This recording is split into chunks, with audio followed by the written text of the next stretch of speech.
This novel's story goes like this. One day the world undergoes a great upheaval. Suddenly towers and dungeons appears and monsters comes out of it, making the world fall in chaos as the monsters starts attacking humans. The peninsula of Korea was hit especially hard. It was notorious for the endless spawning of towers and dungeons. And the monster attacks were also stronger than any other country. It was complete hell. But only in dark can a brilliant light be born, as the lightning strikes the attacking monster. The parent and her kid looks in relief as a hand is forwarded towards them. And the light in this novel were called heroes. With their power, Korea started to fight back against the monsters, and the towers and dungeons were slowly brought under control. Companies started using the cataclysm as an economic opportunity and started to recover from the situation. And as the time passed, together with the heroes, South Korea became one of the world's top superpowers. It became a country where heroes from all over the world gathered. And to combat the increasing monsters and dungeons, it created the world's best hero training center with the top magic and magic engineering technology, which was called Cube. Heroes from all over the world gathered in Cube, beating the intense competition. There also exists a main character in this world to save the world, and also a rival to contest with him. Up until now, it was an overview of this world, and the reason I know it because this world wasn't made by a god, it was made by me, the author. However, there is a problem. We see an announcer calling out the first place cadet of the first year, Kim Soo-ho. The world which our author wrote starts to unfold right before his eyes. Seeing Kim Soo-ho's face, he gets sure that it must be the world which he wrote. He starts to wonder how all of it happened, but he is suddenly overwhelmed by the comments of everyone around him about Kim Soo-ho. He notes that he can hear everyone talking from afar, as above the stadium, someone is praising their lineup of cadets for this year, calling them outstanding. Especially Kim Soo-ho, as he is just 17 years old. Kim Soo-ho is also the main character of this novel. The one who will lead this chaotic world, which will be controlled by either a monster or a hero, and he has a hero's kind and righteous heart. Also a special secret that he never reveals to anyone. The author notes about one other guy coming up in the second place. It's a white-haired, golden-eyes dude, Shin Jong-hak. He is also the Jinsung Corporation's fourth-generation owner, and he also has the potential that could match the main character, but he is a villain in this novel. As in the future, his inferiority complex towards Kim Soo-ho will turn him towards evil and they would oppose each other like light and shadow. Seeing them two standing over there like this, our author is once again sure that this the novel's world. But then he starts to wonder about his own identity. If he is someone in his novel, he should have a name. Suddenly someone taps on his shoulder asking him to not space out, and he calls out his name as Chun-dong. Though as his face, we see a question mark. He asks the other kid if he called him, which he did as who else is named Kim Chun-dong here. Hearing that name, he gets shocked and wonders if someone was there from this name in his novel. Since he doesn't remember anything about him, he wonders if seeing his face could make him remember something, but he is only able to see a question mark, which freaks him out and surprises him as well. As this was the point he realized that he was turned into a character he never wrote about once. No set appearance, an old-styled name, and a faint existence, with no one paying attention to him as he has no face. And even in Cube, he is the ordinary out of ordinary, a character that won't even interact with the main characters. A character just to fill up the audience seats. He is a novel's extra, a speck of dust in the novel. One day he received an email, which he wondered what it could be about. We see it's a remake offer for his novel, and learn that our MC has put his novel, The Returned Hero, on hold due to falling into a slump for the past half year. He finds the person behind the email odd due to wanting a remake of something that's been put on pause. He stares silently at the email and decides to reply, because of the guilt he felt for putting it on pause and because he thought it was a request from some weird fan. But that response became the cause of it all. Back to the present, our MC washes his face, as he is finally getting used to it after 2 whole weeks. And for this whole 2 weeks, he has been wearing this face with question mark, and realizes that it's in fact not a dream. This world is also from the novel he wrote, and Kim Chun-dong that he possessed is one of the many extras in the novel. He also tried to find out who put him in this world and why, using all sorts of methods, but in the end, he did not got any answer. Now due to which, perhaps he has to stay in this world for a while. And if this world continues until he stopped writing, it would be about 10 years. Realizing that, he gets scared thinking that he would be stuck in this world for 10 years while mingling with a bunch of teenagers. And he really does not want to get stuck in a suspended novel, as he has a life outside as well. He calms himself down and tries to think of a way back home. The only one he can think for now is to catch up with the main story, and to hold on until the middle of the story, after which he stopped writing. And for now he decides to simply endure in this world of a novel. And to do that, he has to attend this school, Cube. It's a man-made island located near the East Sea, including the future hero cadets. About 50,000 people reside here. It's a modern city concentrated with the world's magic and industry skills and talent, and its existence is why Korea is considered a superpower. It's the heart of the city, and as well as the main stage of his novel. We see him arriving at a huge building, which is the Hero Training Center of Cube. Out of all the students training to be heroes with their special skills, called gifts, only the top of the elites are qualified to become Cube's cadets. And the body he possessed is also a Cube cadet, though he does not know what kind of skills it possess, but assumes it to be something as he was able to enroll into Cube with it. And whatever it might be, he hopes that it's something useful for surviving in this scary school. He enters his class, which is Class Veritas, the center of the Cube arc. The good and the evil characters, the supporter and the rival, and the main protagonist of the story, all of them are here. All of these characters will form cliques soon, which will become a cause for many things. And to spend 10 years with these students, for him things are not looking good already. Now fast forward to evening, as he is walking towards his dormitory, without even knowing how his day went. And right as he is monologuing about his high school, he stops in the middle after noticing something. We see it's a delivery for him, which he starts to unbox. He wonders if it's Kim Chun-dong's personal stuff, and gets shocked upon seeing its content. It turns out to be his laptop from his old world. In shock, he wonders why is this here, and it starts to boot up. It initializes synchronization, and a bright light flashes from it. It's actually synchronizing Kim Chun-dong's character with Kim Ha-jin and downloads all the settings as well. He starts to remember that these are all the settings that he wrote. He tries to reach out to it, wondering who is doing all this, and suddenly an overlap over his character starts to appear. The synchronization gets to 99%, and the question mark on his face starts to break as well. His laptop also shows him that he has learned a unique authority, setting intervention. The glass hiding his face starts to break. And soon enough completely shatters, revealing the face of our MC.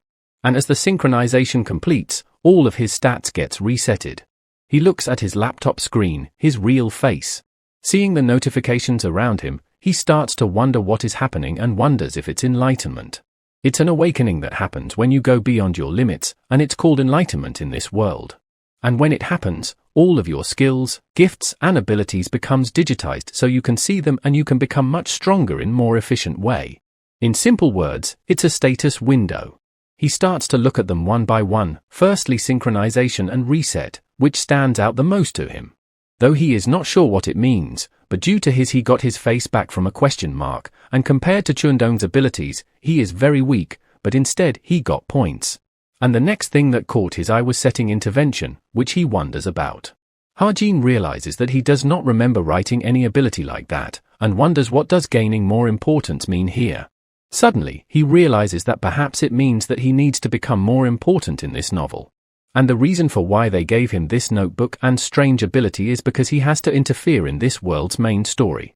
Just as he is trying to dismiss it all as bullshit, another notification pops up, this time about some undisclosed information. He gets pissed, knowing that if he wants to find a clue to return to his original world, he needs to be obedient and intervene as told. He calms down and sits down, as even if he don't do anything and wait until the novel finishes, there is no guarantee that he would return to his original world. And even if the undisclosed information turns out to not be a clue, he might get a clue somewhere to escape while getting involved with the main characters. And if he wants to do that, he needs to get stronger to endure the main story. In his novel, the concept of leveling up does not exist. You cannot increase stats as you like, so the only methods is points, a very valuable commodity. And to use them most efficiently, he decides to invest in luck. Luck is not limited to probability of finding an unknown reward in dungeon, earning money, bonus stats, interpersonal relationship. It's a scam-like effect that takes effect throughout daily life. And invariable stats like luck cannot be raised with points, but it might be possible to convert his points to SP. As such, he gives it a shot and invests the SP in luck. And right after that, he gets a notification that a mysterious luck is in effect. And such the effect applies to the luck stat itself and increases it by 0.1%. And since the protagonist, Kim Soo-ho's magic power is around 9.0, Ha-jin thinks that he has pulled off something amazing. He decides to invest rest of the SP into perseverance, since he would need it to endure the bootcamp training. And due to his high luck, his perseverance also gets a bonus increase. Suddenly he is met with a warning, stating that from now on invariable stats cannot be modified with SP. Ha-jin gets annoyed and calls it quite petty, though he somewhat guessed that tricks would have its limits, but he is thankful that he was able to at least modify luck and perseverance. He suddenly remembers that he also had another 10,000 SP from novice consideration. He starts to think on where to use that as well, but ends up putting it on hold and think it through a bit more before using it. Now in the classroom, the professor commends everyone for the morning training and introduces himself. He introduces himself as Kim Soo-hyuk. He would be in charge of them for the next year. Ha-jin notes, ranking points, 3850, world ranking, 9737, an upper intermediate grade 5 according to the association's classification. Professor Soo-hyuk gets straight to the point. He warns them that Cube is not as fun as they think. The absolute indicator here are their grades. Without them they will fall behind, and statistically less than half of Cube cadets will graduate without being paid. And as this institution trains heroes, they will judge them through a precise and strict criteria. He then orders everyone to follow him, as the first schedule is deciding their main weapon. He puts his hand over the lock and a gate opens. We see they have arrived at some kind of armory with bunch of different types of weapons to choose from. As they all are frozen in awe, the professor yells at them to hurry up and choose a weapon that they would like to use. And once they have chosen their main weapon, they won't be able to change it for the next 6 months, as such they should be careful in choosing them.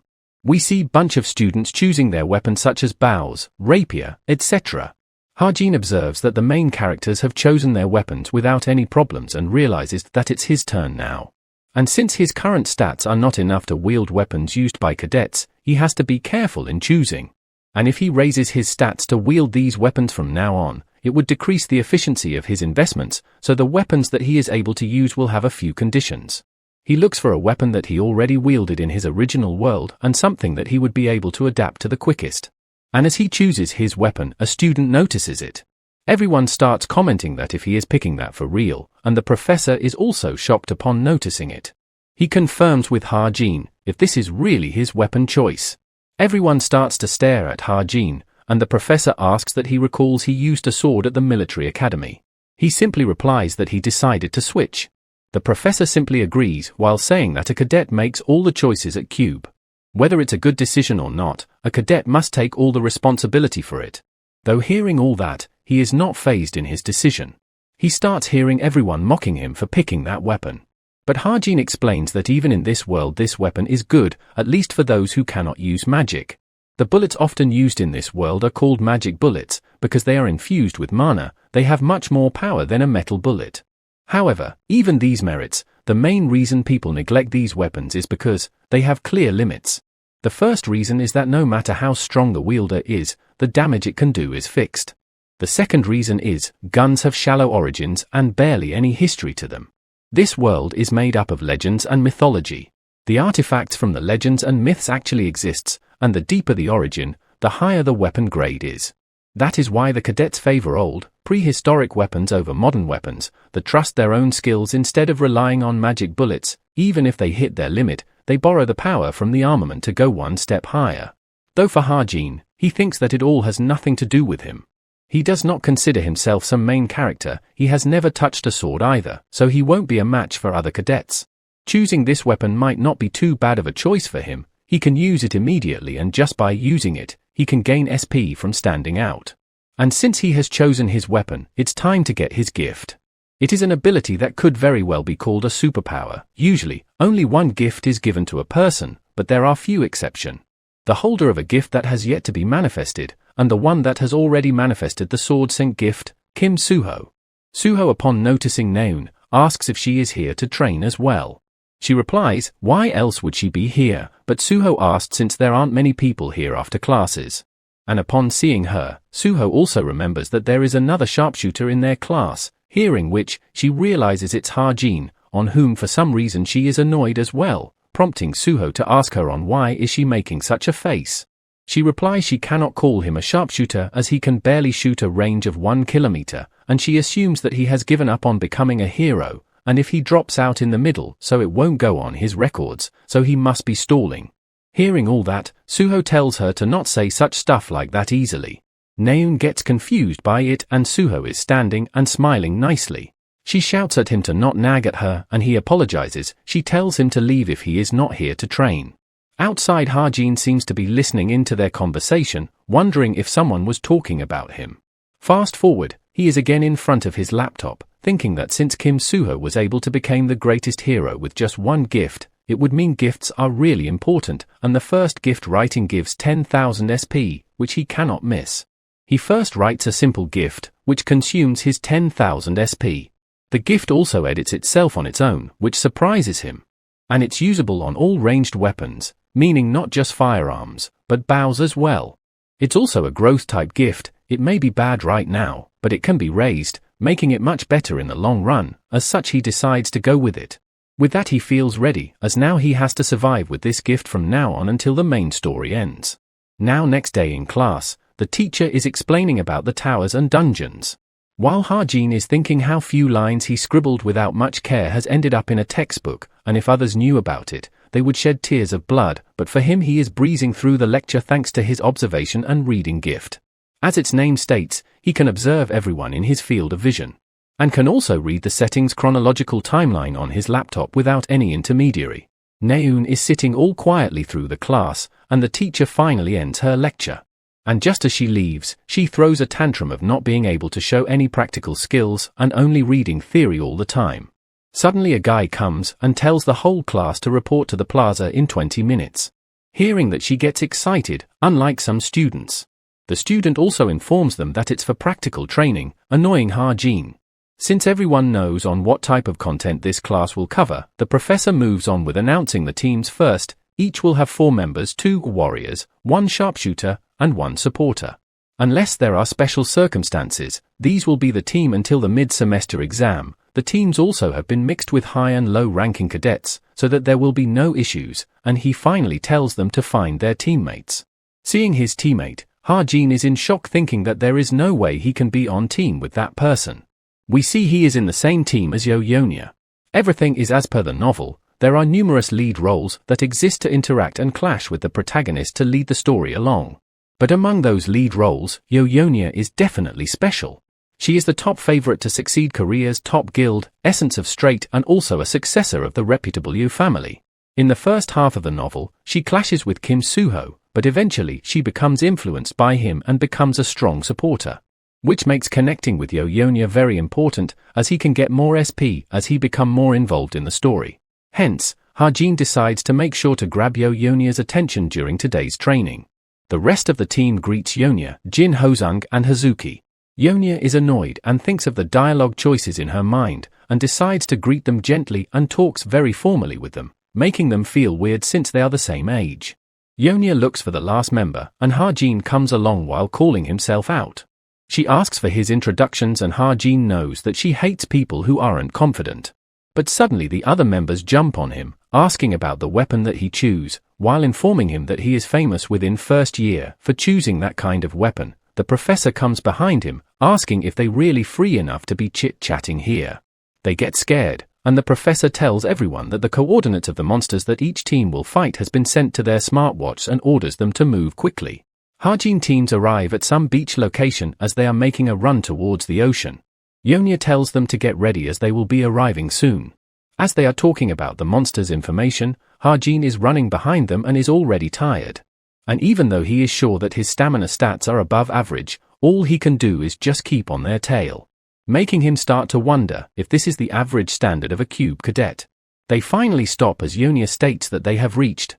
It's the training zone of the 8th coast. And the monster that appears here, Black Hump Octopus. And as it appears, Yonya immediately starts their strategy meeting. The low intermediate grade monster, Black Hump Octopus, the main body's attack power is not very strong, but the problem is the humps on his head. When it detects danger, it shoots out baby octopuses from its hump to attack its enemies. Not only does it shoot out dozens of blood-sucking octopuses in one go, each baby is very dangerous because it can turn normal humans into mummies in a second. Hosung adds that once the battle starts, they should prioritize the throng of baby octopuses first then, and since there are dozens of them and needs to be taken care of quickly, Hazuki suggests Hajin, since he is the sharpshooter.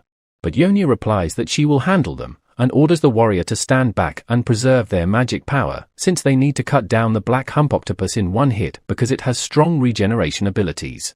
Hajin is a bit surprised and assumes that perhaps she is trying to exclude him from the training. She starts to leave while asking if everyone is ready. And without listening to Hajin, she commands to begin the operation, which annoys him. The octopus completely destroys the boat.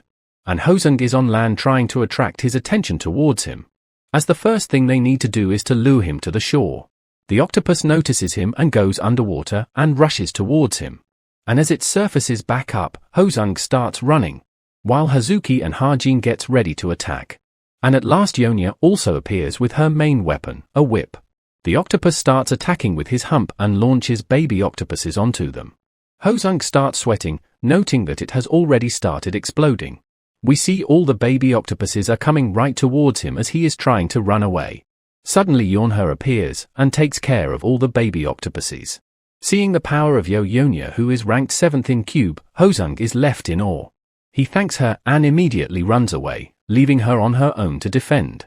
As Yonya starts using her whip again, the octopus gets agitated and attacks her. But she dodges and jumps up in the air, but gets attacked by a baby octopus in mid-air. Hazuki shouts at her to watch out, but she is late to notice as the monster gets too close. But Hajin shoots the monster and saves Yonya from it. She is surprised that the one who saved her is none other than Kim Hajin. SP can be exchanged for stat points, and increases when Hajin's importance rises. But for extra like himself, it's difficult to attract much attention from the start. Hence, the only other option he has left is to intervene in the protagonist's stories. Just like he did right now by saving Yonya, as it made other members of his team shocked as well. Yonya tries to lash out at him about her order to stay back, but is cut short as the octopus launches his attack once again. We see tons of baby octopuses coming for them again, and Yonya gets nervous seeing them. Hajin tries to calmly assess the situation, counting their number to be only in tens, and since they have low intelligence, he can clearly see their attack paths. Hence the point at which he can perform the best is right now. He starts using his gift, Bullet Time. It's a gift that he created. When used, it slows time for 3 seconds. Meaning for 3 seconds, he can clearly see all of their movements. After that, it's as simple as to shoot these baby octopuses. We see the countdown going off quickly as Hajin keeps on shooting as well. And finally, as the countdown ends, all while Yonya is looking back towards Hajin, all the baby octopuses are defeated. She is quite shocked, and the hump of the octopus is exposed. She quickly makes use of this opportunity and grabs it using her whip while telling everyone to attack. Both Hazuki and Hosung jumps over to attack and uses magic liberation. And as Hajin is defending Yonya, both Hazuki and Hosung lands a powerful blow to the octopus. The octopus finally falls down after that attack and Hajin asks if it's finally over. Yonya silently glares back at him, and Hajin lays on the ground, claiming to be all exhausted. Their clear time starts getting calculated, and it is 58 minutes and 58 seconds, ranking them on the 16th place. Seeing their team's ranking, Yonya is quite shocked. Their battle was also recorded on a video through a drone, and the footage will be sent to their smart watches so they can analyze them on their own. Fast forward, and she is quite disappointed by her ranking, even though she knows that everyone will be graded individually. She is also jealous of the fact that Chai Naeun has scored higher than her, which is rank 4 out of 100. While staring at Shin, she thinks that she wanted to make sure and split up Chai Naeun's family right from the start, but if this is all she could manage, how can she even imagine winning? She observes that Shin is staring at Naeun while smiling. Seeing this, she gets pissed and slams on her desk, and gets up while approaching Naeun's desk. But suddenly she hugs her from behind with excitement, a stark change in her emotion. She asks him about her battle and Naeun replies that they are only in 4th place, unfortunately, and flips the same question to Yonya, who hesitantly tells her that she got 16th place. But Naeun is surprised to hear that since they had a gunman, and she points towards Hajin while saying that it would have been their good luck if that didn't slow them down. But Yonya's opinion is different. She thinks that while it's true they wasted 50 minutes on a route that should have taken 10 minutes to travel due to him, but on the contrary, he pulled more than his weight during the monster battle that followed. The dozens of baby octopuses that monsters shot out were destroyed before they could even reach the ground, which makes her doubt if something like that is possible with regular magic bullets. She starts to get curious about him and wonders, just who is he? Now at the training room, he checks up his alarms to see how much he has ranked up. We see many of his stats increase, especially due to his luck. And as expected by him, his luck was in effect during the training session today, and his SP also increased quite a bit. It was quite worthwhile for him getting himself involved with Younia. The stats also increased quite a bit from exercise, and he is sure that this is all thanks to his enlightenment and luck. He decides to head back since he has upped his stats and have exercised enough for today. Now at dormitory, in Younia's room. She is seen analyzing their training session from the morning, specifically Harjin. She notices that in 2.78 seconds, he shot 60 bullets with his weapon within that time, which makes her wonder if it's even possible to pull the trigger 20 times within a second, or did his weapon have a continuous trigger button? His reflexes are certainly extraordinary, but his health is strangely lower than other cadets, and to change his weapon so suddenly, there are too many strange occurrences here, not to mention she does not remember seeing him at the Agent Military Academy. Suddenly she gets a text from Shin, asking her on what is she up to. She blushes and smiles upon seeing it and replies that she is analyzing the video, making Shin think that she is doing something annoying again. She texts him that if he is going to take over the guild, he should hurry up and analyze people as well. He replies that are there even people on her team? He thought they were all trash, but suddenly he asks about Harjin.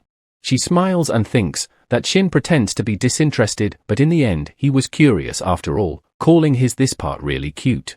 She tells him that he seemed like someone who could pull his own weight, suitable enough for rank 934. Shin says that perhaps he got lucky.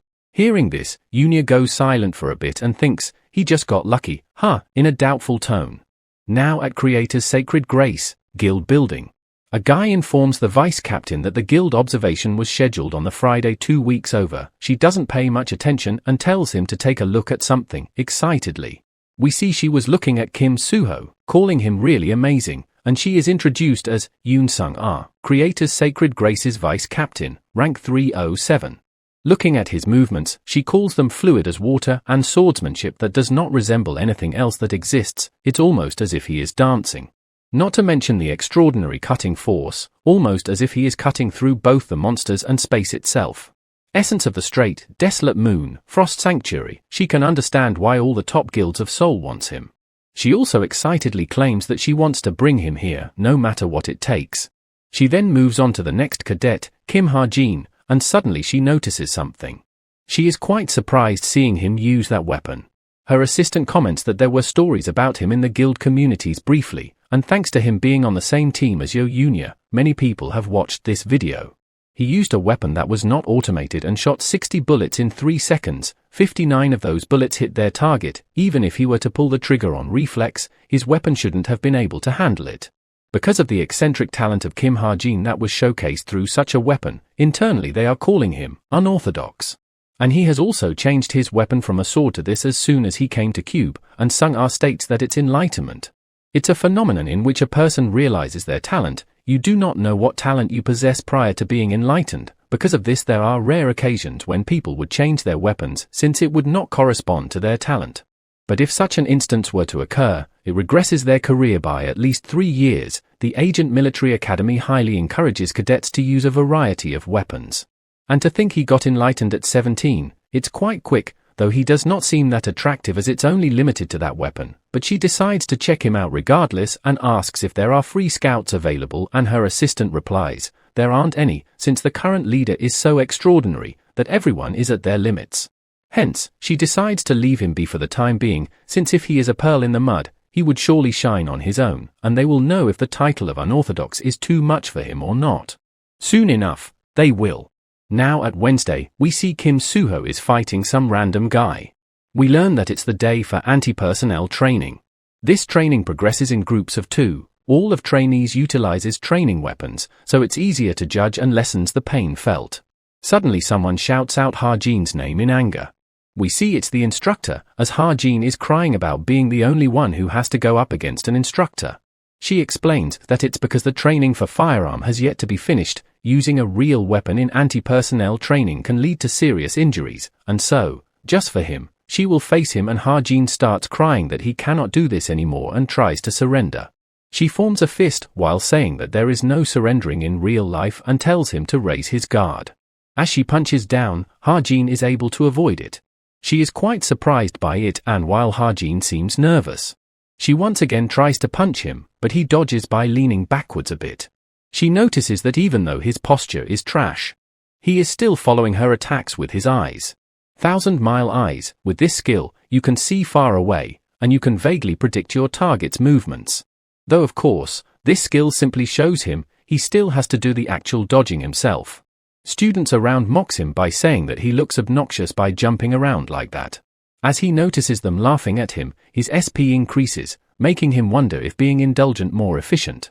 Fast forward as the training finishes, he grabs a can of soda for himself. As he turns around, he notices Yo-Yunya passing from behind. She silently gazes at him with a disgusting look. As she leaves, he starts to think, even though he was the one who wrote her, her personality is still, and suddenly he gets an idea, and decides to check it out. He calls her out, and throws her a can of cola.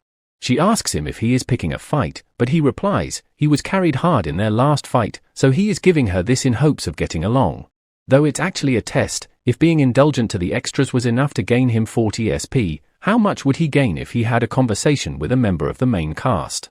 She replies that she is good without it, he can drink it himself, and throws it back towards him. She also tells him to not speak casually to her without her permission, giving him his first warning.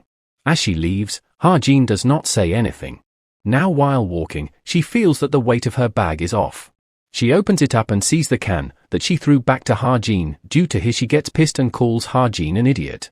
In anger, she tries to throw it in the dustbin, but stops, and puts it right back in her bag while saying, the cola has no sins. We see Ha-jin is observing her from up above. He explains that she loves junk food such as cola, ramen, and hamburgers, but because of her reputation, she was unable to purchase these foods herself. That was her character settings. He notes that even if he pokes at the character's setting that no one knows about, if it ends up in a short conversation, he cannot earn much SP, and of course he has to squeeze himself into the main story. And he realizes that the next part of the story to start will be that. The Jin attack on the National Weapon Museum. Jin, they are the people who made a contract with the devil. The Jins who exchanged their souls for great power have become the hands for the devil's work and have spread about. This incident occurs with the motivation of assassination of a certain individual at the National Weapon Museum. However, the Jins are foiled by the main cast, who were coincidentally there looking at the exhibits. The main character, Kim Suho, gains the interest of some of the main cast due to this episode.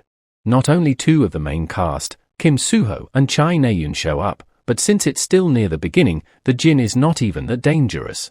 As such, he notes that he can slip himself into this episode.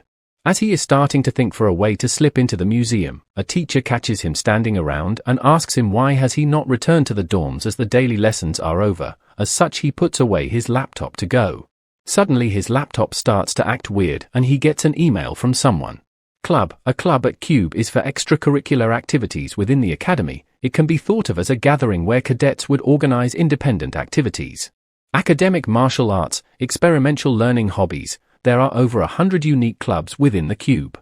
And the club activities don't just provide a place of self-development, but also a place where cadets can interact with each other. And the club that Ha-jin is going to be joining is here. The president of the travel club, Healing Rain, Oh Han-hyun, thanks everyone for joining their travel club. And among their new club members this year, they have a lot of incredible people. And when he received these applications, he could not believe that it was true. He then again introduces his travel club. Their objective is to rest. They would use the portal once or twice each month to travel outside of Cube. And for today's orientation, they would be going to somewhere close. And that place is Seoul. A free and easy trip to Seoul in group of 2, which is just like Ha-jin wrote in his novel. And for today his objective is the start of the first main arc, the Seoul Weapon Museum. Once he goes there with the lead roles, he plans to slightly intervene in the main story. The president tells them to draw lots, about which Ha-jin wonders if that's how it was in the original novel, though either ways he plans to move separately. And as Yunya draws lot, it turns out to be Kim Ha-jin, and they both look at each other with a no shit expression. She asks to move separately with him. And Ha-jin agrees to it as well, and while leaving she stops in the middle to tell him something. It's that he should not talk to her casually, giving him his second and last warning. Now at the National Weapons Museum, it has the largest exhibition hall of weapon replicas in Korea. As Ha-jin is moving around, he notices Chai Na-eun drooling over a bow. And with that, he remembers that Kim Soo-ho should be around there as well. He approaches Soo-ho and asks if he was looking at the 7-branched sword, and he replies, yeah, and Ha-jin introduces himself. Soo-ho replies that his name slipped his mind and remembers him for his unusual weapon. Ha-jin remembers that Soo-ho is strong, handsome and has a sense of justice, and he got cussed by his readers because Soo-ho was not a realistic protagonist. Soo-ho asks him if Ha-jin would like to go and see a firearm exhibition together with him. But Ha-jin tells him that they won't have time for that. Suddenly the building starts to shake and the warning alarm goes off. It informs the civilians that monsters have appeared right outside the museum, and their faces starts to turn into despair. It creates a panic and everyone gets in rush to leave the place as quickly as possible. Suddenly we see Na-eun breaking the glass for the bow. Seeing which, everyone is surprised and nervous. She tells everyone to calm down, as the museum's reserve hero will be arriving here soon. And if they head out right now, they would just become food for the monsters, and as she picks the bow, alarm starts to ring about glass wall being broken and item being stolen. And this all causes the barricades to come down and lock everyone inside. Na-eun tells Soo-ho to hurry up and get a weapon for himself, since they would need to stand guard until the hero gets here. Suddenly she notices someone coming. The person is emitting dark red aura and Na-eun prepares her weapon. It's the Jinn, who notices that people are inside already. Ha-jin explains that it's the demonic human, dog of Lucius, a villain that will become the foundation for the protagonist's growth. It draws its claws and rushes towards Na-eun to attack. Right as he is about to make his attack, Soo-ho tries to attack him from behind. Ha-jin simply observes while thinking that just like in the original story, Kim Soo-ho will take him down with ease. But something opposite happens, and we see Soo-ho being blasted to the wall by the Jinn. And as Soo-ho falls down, Ha-jin is utterly shocked as he tries to process what just happened. Ha-jin notes that something is off, as the story he wrote didn't go like this. At the start, they get pushed back slightly, but then it turns to a battle where Kim Soo-ho reveals his power and overpowers the enemies, and Na-eun tries to call out to Soo-ho with a trembling voice. But he is lying on the ground and spitting blood. Ha-jin asks if he is alright, but he is unable to even stand up properly. Ha-jin notes that his condition is not very good and he would need time to recover, but the Jinn arrives and plans to attack them again. Na-eun notices and shoots some arrows towards him. But even after getting hit by them, he simply smiles. She tries to shoot more, but the same thing happens again. She gets scared seeing it not doing any damage and notes that it's not any special ability or healing. He is simply standing against these consecutive shots through his grits alone. He gives off an evil grin and Ha-jin realizes and tries to warn Na-eun as the Jinn rushes towards her to attack. As his claws are about to reach his face, Soo-ho arrives and kicks the Jinn away.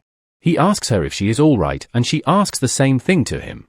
Suddenly they get attacked by its long whips and Soo-ho's attack is blocked by it as well. Soo-ho notices that the Jinn's body has changed its shape. He tries to hold it against him, but the Jinn overpowers him and slams him in the ground. As he is struggling against the attack, Na-eun attacks the Jinn from behind. The Jinn looks back towards her with anger, and suddenly attacks her from his back with his energy whips. She is unable to react in time or dodge and gets smashed onto the wall behind. Ha-jin notices the dire situation and that if it goes on like this, someone will die, and he shouts at everyone to get away. Even though he wrote this novel, he is confused as to why is the content different to what he knows.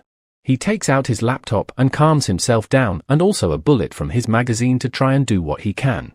He notes that he cannot make even a scratch on the Jinn using these bullets. It'd be impossible to deal fatal damage even if he increases the destructive power. However, as long as they are in the world of his novel, the big setting should not have changed, and in that case, we see the settings of Mana Bullet gets altered. He changes the destructive power and its attribute at the cost of 104 SP and saves it.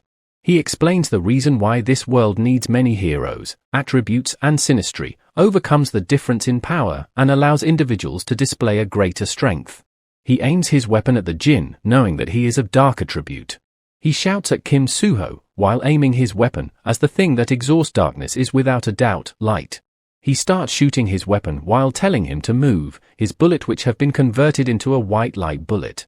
Soo-ho moves away and the bullet hits right on the Jinn's shoulder, causing an explosion of bright light.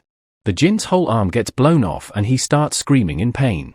His grip on Naeun also comes loose and she falls on the ground. Suho also starts to flare up his power and Hajin is on his knees as well, knowing that he has bought enough time. We see Suho is engulfed in bright mana, so is his sword. The Jin gets scared and nervous upon seeing his power. The sword saint's magic power can cut through all things. Suho launches his attack, a powerful cut, which splits the Jin in half. He starts screaming in pain, and finally falls down, ending the battle. We see both Suho and Naeun panting from exhaustion. Suho comes to Naeun and asks if she is okay, but she slaps his hand away from herself. He silently stares at her, and Hajin tells him to leave her alone, and he is sure that her brother will come and console her, while thinking at least that is what happened in the novel. But much to his surprise, we see their reaction is filled with shock and despair upon hearing that. Naeun asks Hajin, on what did he just said, and suddenly she starts vomiting. Now switching scenes, we see few monsters running around outside and a beam of light comes from the sky and pierces those monsters, killing them. We see it's Yoon Sung-ah, who has taken care of all of them. One of the paramedics informs her that the situation outside the museum has been settled. She gets relieved hearing that and asks about the situation inside the museum. He informs her that a Jin appeared, but was immediately taken down, and there just happened to be 3 cube cadets there.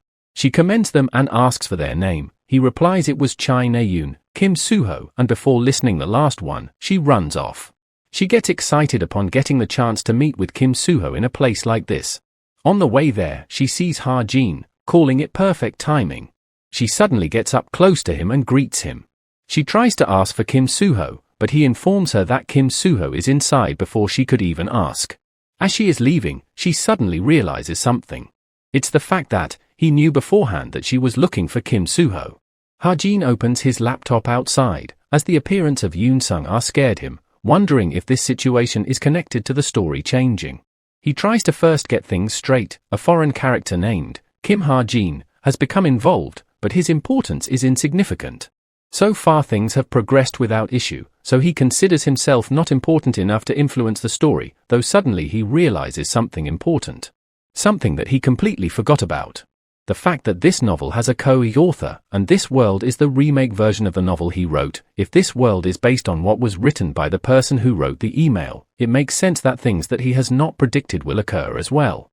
And if that turns out to be the case, it's possible that the predictions he made based on his novel are now useless. Suddenly his laptop screen starts to light up. We see he has gotten a message, one flaw. It says, the protagonist and the characters around him never encounter danger. And if it continues, there is a risk that the readers will tire of such boring repetition. And therefore, from now on, enemy levels will be increased, even if it results in chaos, reading which leaves Hajin in shock. Fast forward, and it gets evening, and the instructor calls out to Hajin, saying that he has already heard the gist of what happened, and he would ask for specifics later. For now they can head home. Suho asks about Naeun and he replies that she is sick and left with her family, hence they should return now as well. As the instructor leaves, Suho calls out to Hajin. He questions him on why did he say something like that to Naeun back at the museum. Hajin gets confused and Suho clarifies that it's what he said about her brother. And right as he is about to say something about her brother, he gets another email, a point of criticism. He changes his answer and asks about Naeun's brother, and Suho asks if he is pretending to not know about him, but Hajin replies that he really does not, which annoys Suho, and such he leaves the talk for later. Now fast forward and Hajin checks on his laptop about Naeun and her relations and all the other information, though he is unable to see anything new and everything is still according to his setting. Suddenly he notices something in one of the news articles. We see her brother got into a coma due to the Operation Fires Park. Hajin is shocked upon learning that, and wonders just what is this. It was the first opportunity that the main character's assistant, Chai Jin-yoon, received his laurels with, and Chai Na-yoon, who was 13 at the time, was extremely proud of her brother, who had become a hero.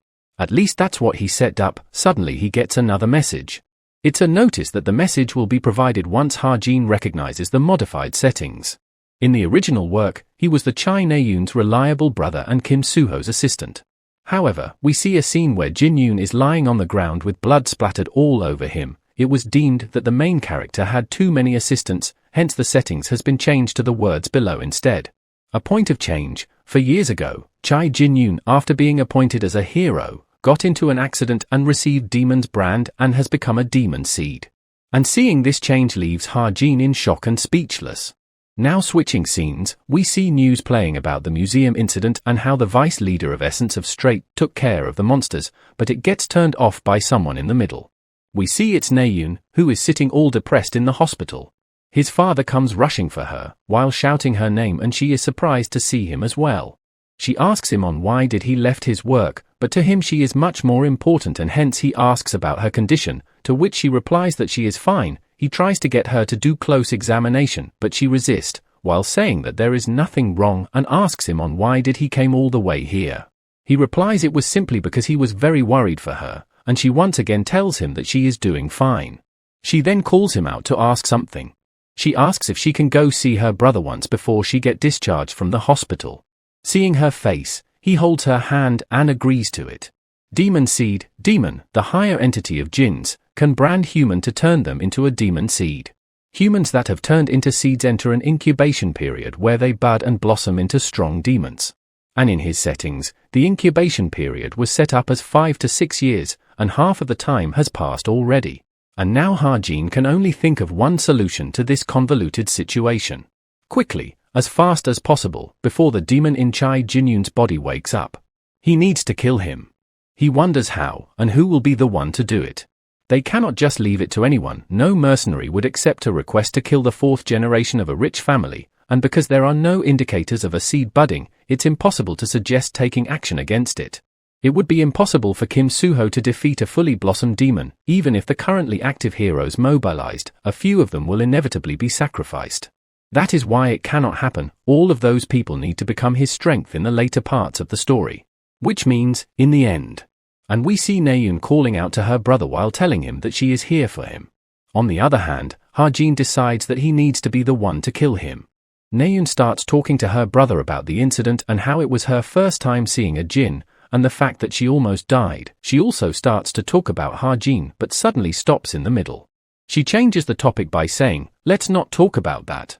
Suddenly she gets informed that the visiting hours are over and she leaves while telling him that she will be back. As she is leaving, her expressions are quite grim. She starts to remember Ha-jin's words about her brother. And we see an angry and grim expression on her face as she targets Ha-jin. Now at Hero's Tower, in the file room. We see Yoon Sung-ah is looking at some files while being unauthorized and her assistant is freaking out in fear of being caught. She tells him that it's fine, she just needs to take a quick look at today's museum attack. At the scene, on the body of Jin, they found traces of light attribute mana, which means that one of the people who defeated the Jin can use light attribute. She gets fired up thinking about recruiting the person with the light attribute as they are very powerful against the Jin, and it freaks out her assistant. And she notes, since the Jin was hunted by 3 cadets, one of them must be the light attribute user, Kim Soo-ho and Chai Naeun. They are already keeping an eye on both of them. But Kim Ha-jin, ranked 934th, she has never heard of his name before. Now at the academy, Ha-jin has realized some things recently. It seems that other people cannot see his laptop, thanks to which he can check settings without worrying about the gazes of the characters. And after this realization, he has also added a certain function to his laptop. That is the function in which he gets a notification if a setting different from his novel occurs within 30 m from him. This should be much more efficient rather than getting messages from co-author, and behind him someone calls Ha-jin out. We see it's Naeun, who is quite pissed and asks Ha-jin to spar with her. At first, he does not answer, and then rejects her proposal, but she tries to rile him up asking if he is chickening out after saying that about someone's family. But he replies that he needs to be careful since they are live rounds. He does not want to get in trouble for injuring a classmate, and hearing which pisses Naeun off.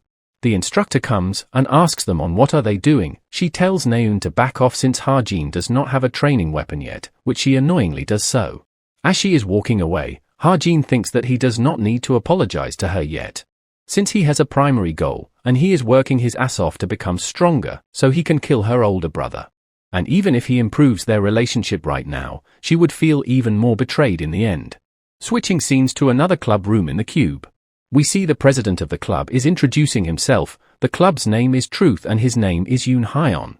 Their club's main activities are monster analysis and raid strategy research, so they gather every week for discussion, and looking at his appearance, we see girls getting charmed by him.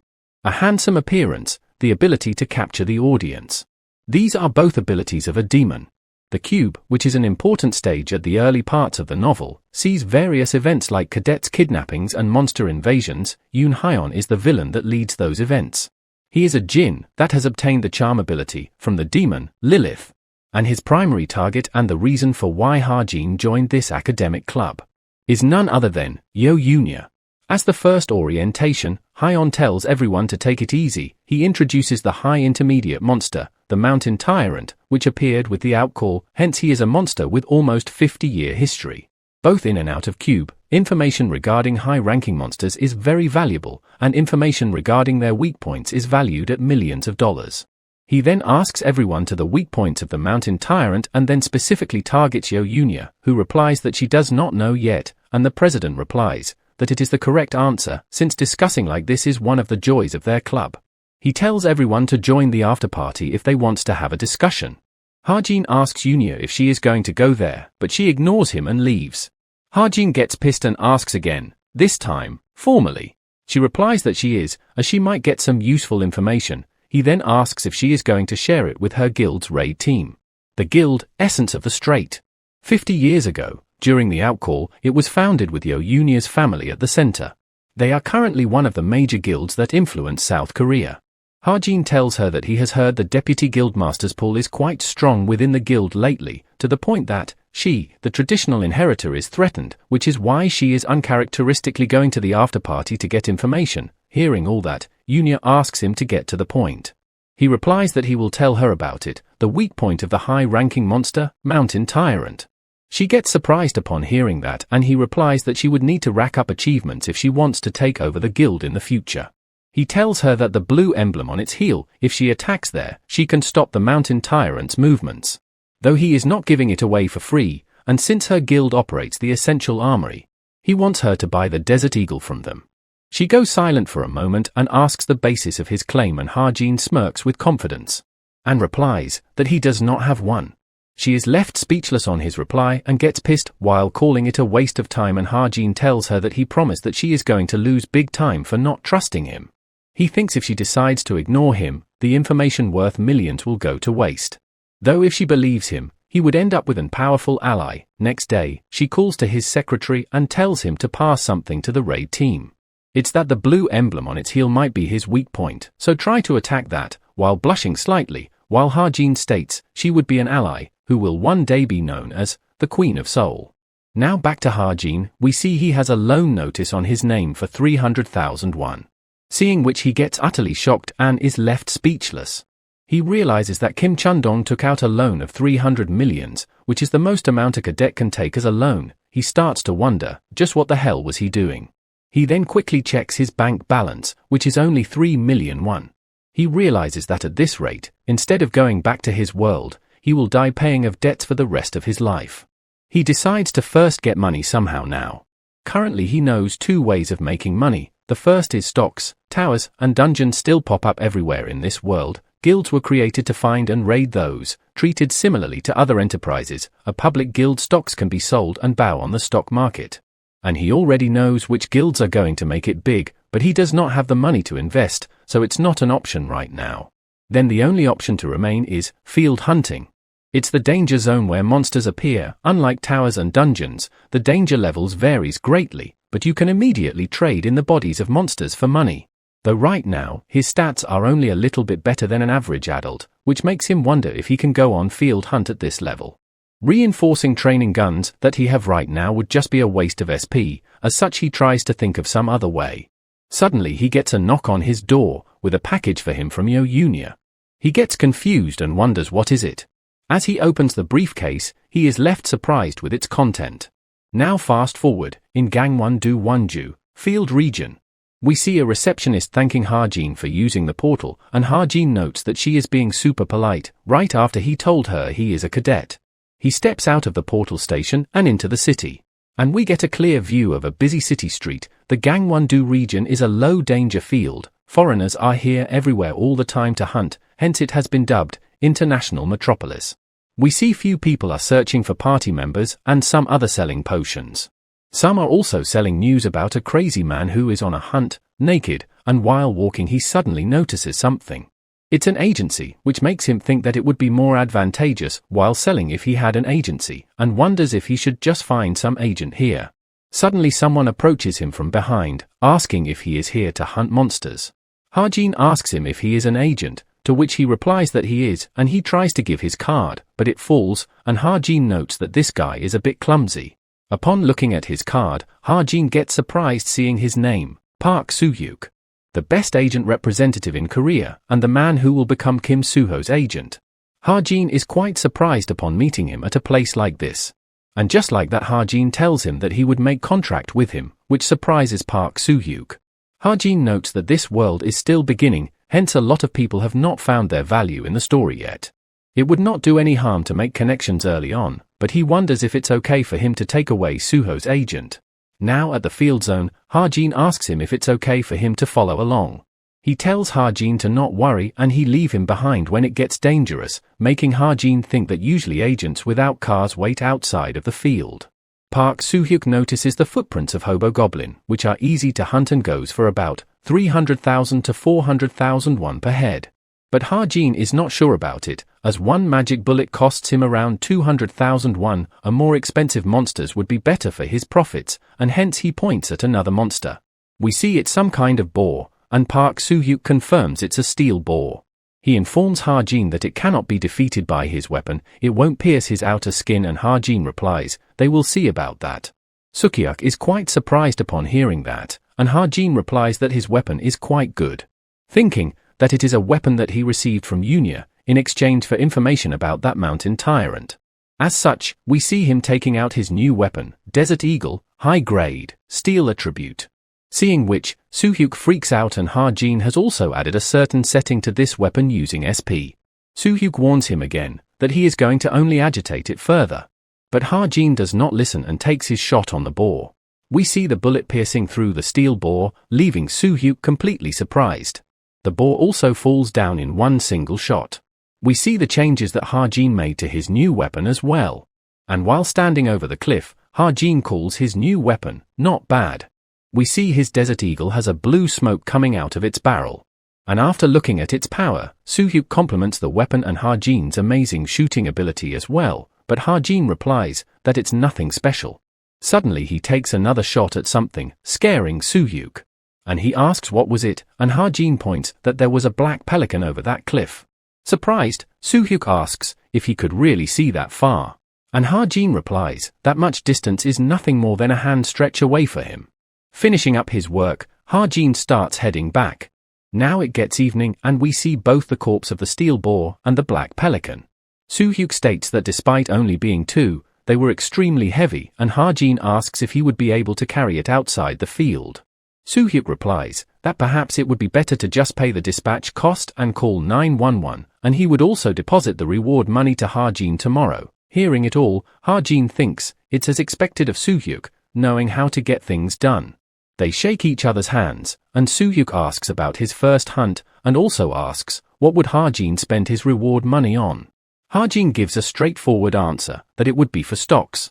Hearing which, Soo-hyuk is a bit shocked and confused. New guild, Packhorse Masters, with the setting that a demonic human has founded it, it is a guild that is treated with importance in the novel. But it's not the area that he should be focusing on right now, but rather the dungeon that this guild has raided. The Suan Demon Den, that the Packhorse Masters cleared. After this raid, their stock will increase by 1000%. It's a guaranteed profit just by buying it, an easy way to make money. Ha-jin looks for some other useful bits of info. Since the public forums does not have much info, he decides to check on some shady website, Violet Society. And from shady, he gets reminded of something. The Chameleon Troupe, the main villains in the latter half of the story, as the name suggests, all of the members' identities in the crime organization are concealed, and the only person who have information about their location and activities is the author, Ha-jin himself. Ha-jin thinks that since they hate demonic humans despite being a criminal organization, perhaps their leader can help him kill Chai Jin-yoon. According to the story, one of their spots is vacant for now, so they should be making their move soon. Suddenly his laptop turns off, and he wonders what is happening. He gets scared thinking that he lost his only chance of going back to his old world. But it turns back on, and he gets relieved again. It shows a notification that 1 month has passed and starts updating his laptop's features. Now we switch scenes to a restaurant, and people there are charmed upon seeing someone. We see it's Yunya and Shin, and looking at whom people wonders if they are celebrities. Shin is annoyed about this noble society gathering and wonders when it would stop happening, but Yunya tells him to just bear with it, as it is not a bad thing to make connections with the leaders of the society. Yunya asks about his grade, and he simply replies it's fine, and as Yunya tries to rile him up about getting the top spot, he cuts her off, saying that it's fine. Hearing his response, she also simply replies with an okay. The door opens and we see Chai Naeun arrives. As Yunya is about to call her over, Shin excitedly gets up upon seeing her. He goes running towards her asking since when did she started to come to this gathering, and she replies she would have skipped if she knew he is also here. He asks about her condition and she replies that it was not much and tells him to stop overreacting on it. Hearing them talk, we see Yunya gets angry. Suddenly she asks them if they know Ha-jin, which surprises Yunya. Yunya asks her on why is she asking, and she replies, during the museum incident, she was with him and Kim Suho. The demonic human was stronger than they thought, and they were fighting it. And Ha-jin was able to damage the jinn. Calling it unbelievable that he shot his arm of a demonic human with a weapon like that, and calls him suspicious due to it. She directs the question to Yunya as she was in the same team as him, and she gets surprised by it. Yunya has already investigated him before and knows about his debt and him being an orphan, other than that everything else is still a mystery, and he didn't told her anything, even when she asked, so they don't have any other choice but to keep investigating him, and there is a need to assess whether he is worth using or not. But he is not much anything, and from what she saw in the practical, she claims that he does not hold the power to destroy a demonic human's arm and wonders if he is hiding something. Naeun raises a question that perhaps he is a demonic human. But Yunya asks, if he was one, he wouldn't have attacked his own kind, but Naeun replies that he is hiding something for sure. Now back to Ha-jin, he wonders what is happening as the update reaches 99.99%. Suddenly his wrist starts to light up and he starts feeling pain. He notices something on his wrist and his vision starts getting blurry. The stigma is one of the creator's authorities and contains magic power, and large amount of information starts to crash into Ha-jin's head like a tsunami. Back to Shin, he slams his head on the table while asking them that if what they mean is they don't like him. Neither of them answers. We see Ha-jin is in extreme pain and starts falling down. Naeun again remembers what he said during the museum incident, and upon taking that into account, replies to Shin that he can say that. While Ha-jin is lying on the floor, unconscious and with a stigma on his wrist. We see the update contents, a low-grade gift, Book of Truth, and the gift of observation and reading gets strengthened. Fast forward, soon after the museum incident, Ha-jin, Kim Suho, and Chai Naeun, who fought the demonic human, were awarded the Exemplary Citizen Award for their feat. We see Ha-jin with a bandage on his wrist, and his wound is also still hurting from yesterday. He looks at his wrist and wonders what sort of ability is this, and besides him we see an annoyed person. It's Chai Naeun, who tells Ha-jin to shut up. But Ha-jin replies that he has not said anything, but Naeun still tells him to shut up regardless.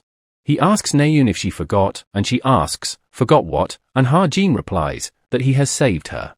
She gets angry and start to argue, but Suho comes along and tells both of them to stop. He asks Naeun to change seats with him, which she doesn't want to. But in the end, it's Kim Suho who sits beside Ha-jin. He pretends to cough and thanks Ha-jin for the museum incident, and Ha-jin wonders what is it about. Suho thanks him sincerely that they would have died if not for him. But Ha-jin replies that he believes they would have won without him as well. As without him, Kim Suho might have awakened an even stronger power. Because the main character always gets stronger in the face of danger and hardships. The announcer tells everyone to get ready, as that person is here. We see it's some old-looking dude, who is completely nonchalant and seemingly annoyed with this whole ordeal. He turns out to be a supreme hero, ranked 37th, Yo Si-hyuk, who finds all of this annoying. He is also called the Valhalla's Wolf, and his magic power is also huge as noticed by the crowd. The award ceremony begins and the recipients are called on the stage. Yo Si-hyuk is the one to give them awards, and the announcer gives a small speech about them defeating the demonic human and facing the danger as an exemplary citizen. Si-hyuk confirms Kim Suho's identity and tells him that he can see why those brats would want him, and Suho replies that he is flattered with such compliments. While giving him his award, He tells Suho to not ever join the association. It might be better choice to work as a hunter under vast plain, as heroes have tons of responsibilities and no fun. But Suho replies that he feels like he is fit for a hero. Hearing his response, Si-hyuk thinks of it as boring. Next he looks at Naeun and tells her that it's been a while. Naeun shouts and calls him master, and he cuts her off in the middle while saying, how can he be her master when she is an archer? Her father simply asked him to look out for her, which he has no interest in. Looking at Ha-jin, Si-hyuk asks him on who is he, and he introduces himself, and Si-hyuk simply hands him the award while saying, okay. It makes Ha-jin think that now he knows why indifference hurts more than hate, and this also marks the end of ceremony, and they ask Naeun to give a few words in speech. Fast forward, we see Ha-jin enjoying himself with a treat with the rewards that he received. And with this, he plans to buy more stocks in Packhorse Masters, and for now he goes on to check the new updated features of his laptop. First up is stigma. It's the term for this wound on his arm. But the instructions were a bit vague for it. It says that he can use it however he wishes. And as he says the words, as I wish, the stigma glows and starts to project itself. He quickly hides it back, as he is in public, and plans to check it once he is back in his room. Next up is laptop internet access, and clicking on it, he gets surprised. Upon seeing it, he realizes that it's the real deal. He notes that these are not just normal websites, and there are also websites that he has to pay in order to enter. Among them, the Violet Society is important. It's the most famous among non-public sites. It acts as a location that trades information, weapons, bounties, and requests. There is not a hero who has not interacted with the Violet Society. This is why the government leaves them be, even though they know of this underground economy. There is normally a huge entrance fees to access it, but he can easily sign up with just 200 SP. And right as he is signing up, someone arrives at his table. And it's Sung-ah.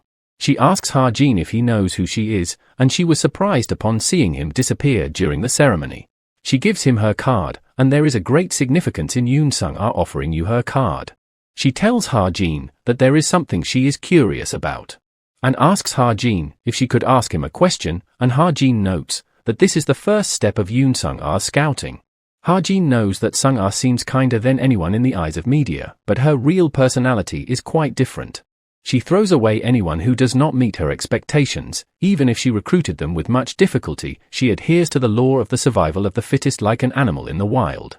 That's the kind of woman the vice captain of the nation's greatest guild, Yoon Sung-ah, is. And if he were to make connections with her right now, it would help him a lot later as the story develops. And as Sung-ah is about to ask her question, Ha-jin tells her no before she even completes, completely shutting her down by saying that he has nothing to tell her. She tells him that perhaps he is misunderstanding, but she is expressing her interest as Korea's #1 guild's vice captain, but Ha-jin replies that he appreciates the interest, but only if that interest is genuine. Ha-jin knows that she probably came after him after finding out that he used light attribute attack, but the interest she is showing right now is nothing more than curiosity. As such, he plans to reject her right now, so it becomes more than simple curiosity. Hence, Ha-jin gets up and leaves, leaving Sung-ah completely shocked and speechless. Now in his room, he starts testing his stigma, and tries to form its magic power in the form of a dagger. His stigma starts glowing, and a dagger is formed through it. He notices that he can use it simply by thinking about it. Magic power is a stat that greatly influences gifts and early learning. At first, Ha-jin thought he wouldn't be able to use it since he does not belong to this world, but it's a relief that he can use it like that at least. Now, the next ability to try out is the Book of Truth. As he says its name, the book gets invoked through his stigma. The book contains the truth. It will answer any question that Ha-jin's magic power permits. He gets quite surprised by his ability and asks a simple question about his height to test it, and it answers correctly. It also consumes 1 SP, and now Ha-jin realizes how to use it. Suddenly, his smartwatch starts glowing red. It's an emergency notice about a missing cadet Jin Ha-jong. Seeing this, Ha-jin wonders if it has begun. The second story arc, the Cube serial murder incident. 6 cadets go missing during the month that this plot progresses. Unable to find a trace of the culprit, the case becomes a mess, and as if to mock them, the number of missing person cases increases. This arc is especially important because the culprit's last target is Yo Yunya. It would be a huge problem for Ha-jin if the co-author's intervention risks the loss of the protagonist's supporters, just like in the museum, hence he decides it would better if he were to catch the culprit first. But if he intervene without thinking, the story might change. Hence, he simply decides to watch over for now. Now at the training room, Suho is tired and drinks a bottle of water. Suddenly a guy comes and asks Suho to look at something. We see few guys are trying to bully Ha-jin by not letting him train. They mock for not being able to lift that much of weight despite being a cadet, and blames him for shaming the entire cube. Suho gets angry and tries to intervene, but the guy stops him, telling him that it's no need to get involved. Suho calls out Seonghun for his actions despite being a class president, and he replies that Ha-jin has pissed off Shin Jong-hak. It would be inconvenient if they get involved. And perhaps they're just acting. Besides, if that guy really destroyed a demonic human's arm, he would not let himself be bullied by those kinds of dudes. As Ha-jin tries to lift the weights and fail, everyone is surprised for his inability to lift even that much. Seeing that, Seonghun calls him defeating the demonic human a luck, and Kim Suho then goes on to those bullies to defend Ha-jin, and everyone notices that, while Naeun is standing silently in the corner. Suddenly the instructor arrives, shouting at them for causing commotion during training hours. He tells everyone to get together, as the results from last time's quiz are out, and they can check it on the poster which he is putting up. They all starts to check their result, comparing and analyzing their scores. As for Ha-jin, we see he has secured first place, which makes sense for him as he cheated off the settings. Behind him, Rachel drops her rapier in shock. Rachel Elizabeth Louise, England's princess and cube standing at third place, other than that, whether it be big or small. She has never been out of first place in test results after starting school. And seeing her reaction towards it all makes Ha-jin worried and speechless. We see Rachel's butler and assistant congratulating her for being accepted into Cube, and for her Korean classes as well. She tells them it's okay, and she will make sure to meet their expectations. For the honor of England's royal family. Back to the present, she is depressed about losing first place, and apologizes to her family. And the instructor is praising Ha-jin for his answers on phenomenon realm analysis and telling all the cadets to be like him and learn from him. Rachel plans to shorten the gap between her and Ha-jin, but notes that phenomenon realm analysis is a difficult subject, hence it would be hard for her to do so before midterms. She starts to stare and observe Ha-jin in class, and starts wondering on how does he study. Back in his room, Ha-jin goes on a website called Information Center for Veritas. He plans to use the Book of Truth to answer questions and get some pocket money for himself while at it. The Book of Truth can give him information from anywhere, as long as his SP permits it. He won't get much profit since he does not have any credibility, but once the rumors spread, he will get more customers in no time. Hence, he registers as a seller on that website. And next up, he plans to invest the SP he has been putting on hold. Since the start of the second main story, meaning Cube is not safe from demonic humans anymore. Setting interventions, Deadeye, he realizes that his current gifts are not enough to face the demonic humans. But he has gotten lots of SP, thanks to the bullying from Shin Posse, so he plans to invest in survivability. And for now, he decides to upgrade his weapon. He adds a transformation feature to his weapon, from a handgun to sniper rifle. Seeing the changes, he wonders if he went overboard with it. It consumes 250 SP, and we see his Desert Eagle has transformed into a sniper rifle. He chuckles, knowing that he can surprise them, and transforms his Desert Eagle back to its original state. Next, he plans to write some arts. Unlike gifts that create supernatural phenomena using magic power, arts refer to polished physical techniques or talents. The most important skill for a sharpshooter to have for survival and assassinations is positioning, and such he tries to think of an art related to positioning. He ends up creating parkour, flexible and swift body movements, consuming 350 SP. He starts feeling its effect right away, knowing that it must have worked. His smartwatch suddenly lights up, and another notification for a missing person, Sunjian from the Universe class. Ha-jin knows it's the second victim, and everyone who were caught by the culprit before Unia were murdered by the culprit. He wonders if it's really okay for him to just stand by and watch as people go missing, when he knows both the culprit and the next victim as well. We see he is very doubtful and nervous about his decision. Now next day in the morning, at the Cube Outdoor Training Hall. The instructor asks if everyone is here and that today's practical training will be special. The cave behind him is the culmination of magic engineering, artificial dungeon. monster puppets that imitates the real monsters inhabits this dungeon, and they will be experiencing a dungeon raid through exploring this artificial dungeon. He also tells them to not let their guard down thinking that it's just training. Because in this huge dungeon, they will begin a joint training of the Veritas and Discipline classes. The two teams from each of the classes will combine to make a bigger team, and he informs them to gather with their assigned team. Everyone gets with their team, and Ha-jin is in Team B with Yo Yunya, Jin Ho-sung, Hazuki, and from Discipline, Jaden, Kim Jin-yu, Oh Soo-jong, Lee Jin-sha. Ha-jin notes that there are many traps and mysteries in the artificial dungeon. Some of them will likely be a demonic humans trap, hence he has made some attribute bullets just in case, but wonders if they would be able to finish this training in one piece. Suddenly he gets warning that setting change has occurred. He notices it and that too, 3 of them. He tries to look around for the change, and wonders who is it and how did it happen. In Suho's team, Yona is yelling at Suho to gather around quickly and makes fun of him for looking like a breadstick. The notification appears that her personality has become more bad-tempered. Back in Ha-jin's team, Jaden holds Yunya's hand and introduces himself, by which she is disgusted by. In Naeun's team, there is a member from the hunting club, and Naeun tries to remember his name. He introduces himself as Sven. We see the notification of his mental state worsening, and the likelihood of being enraged by a demon pawn during the dungeon raid has dramatically increased. Seeing all these changes, Ha-jin realizes that it's a complete catastrophe. Ha-jin decides to take a closer look, noting there are 2 people here whom he need to be careful of. One of them is Jaden. He acts strong around the weak, but is weak against the strong, a typical selfish narcissist. Although he is strong enough to be scouted by the essence of straight, he wonders what is up with his potential. Jaden introduces his teammates. From the left, Jinyu, Oh Soo-jong, Lee Jin-sha.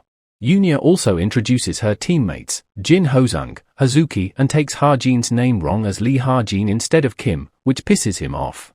Ha-jin deduces that there is no need to know any more about Jaden, and moves on to his next target, Sven of Team 3, a government-funded international student, one of the Germans' top future heroes that has been on top of everything for his entire life.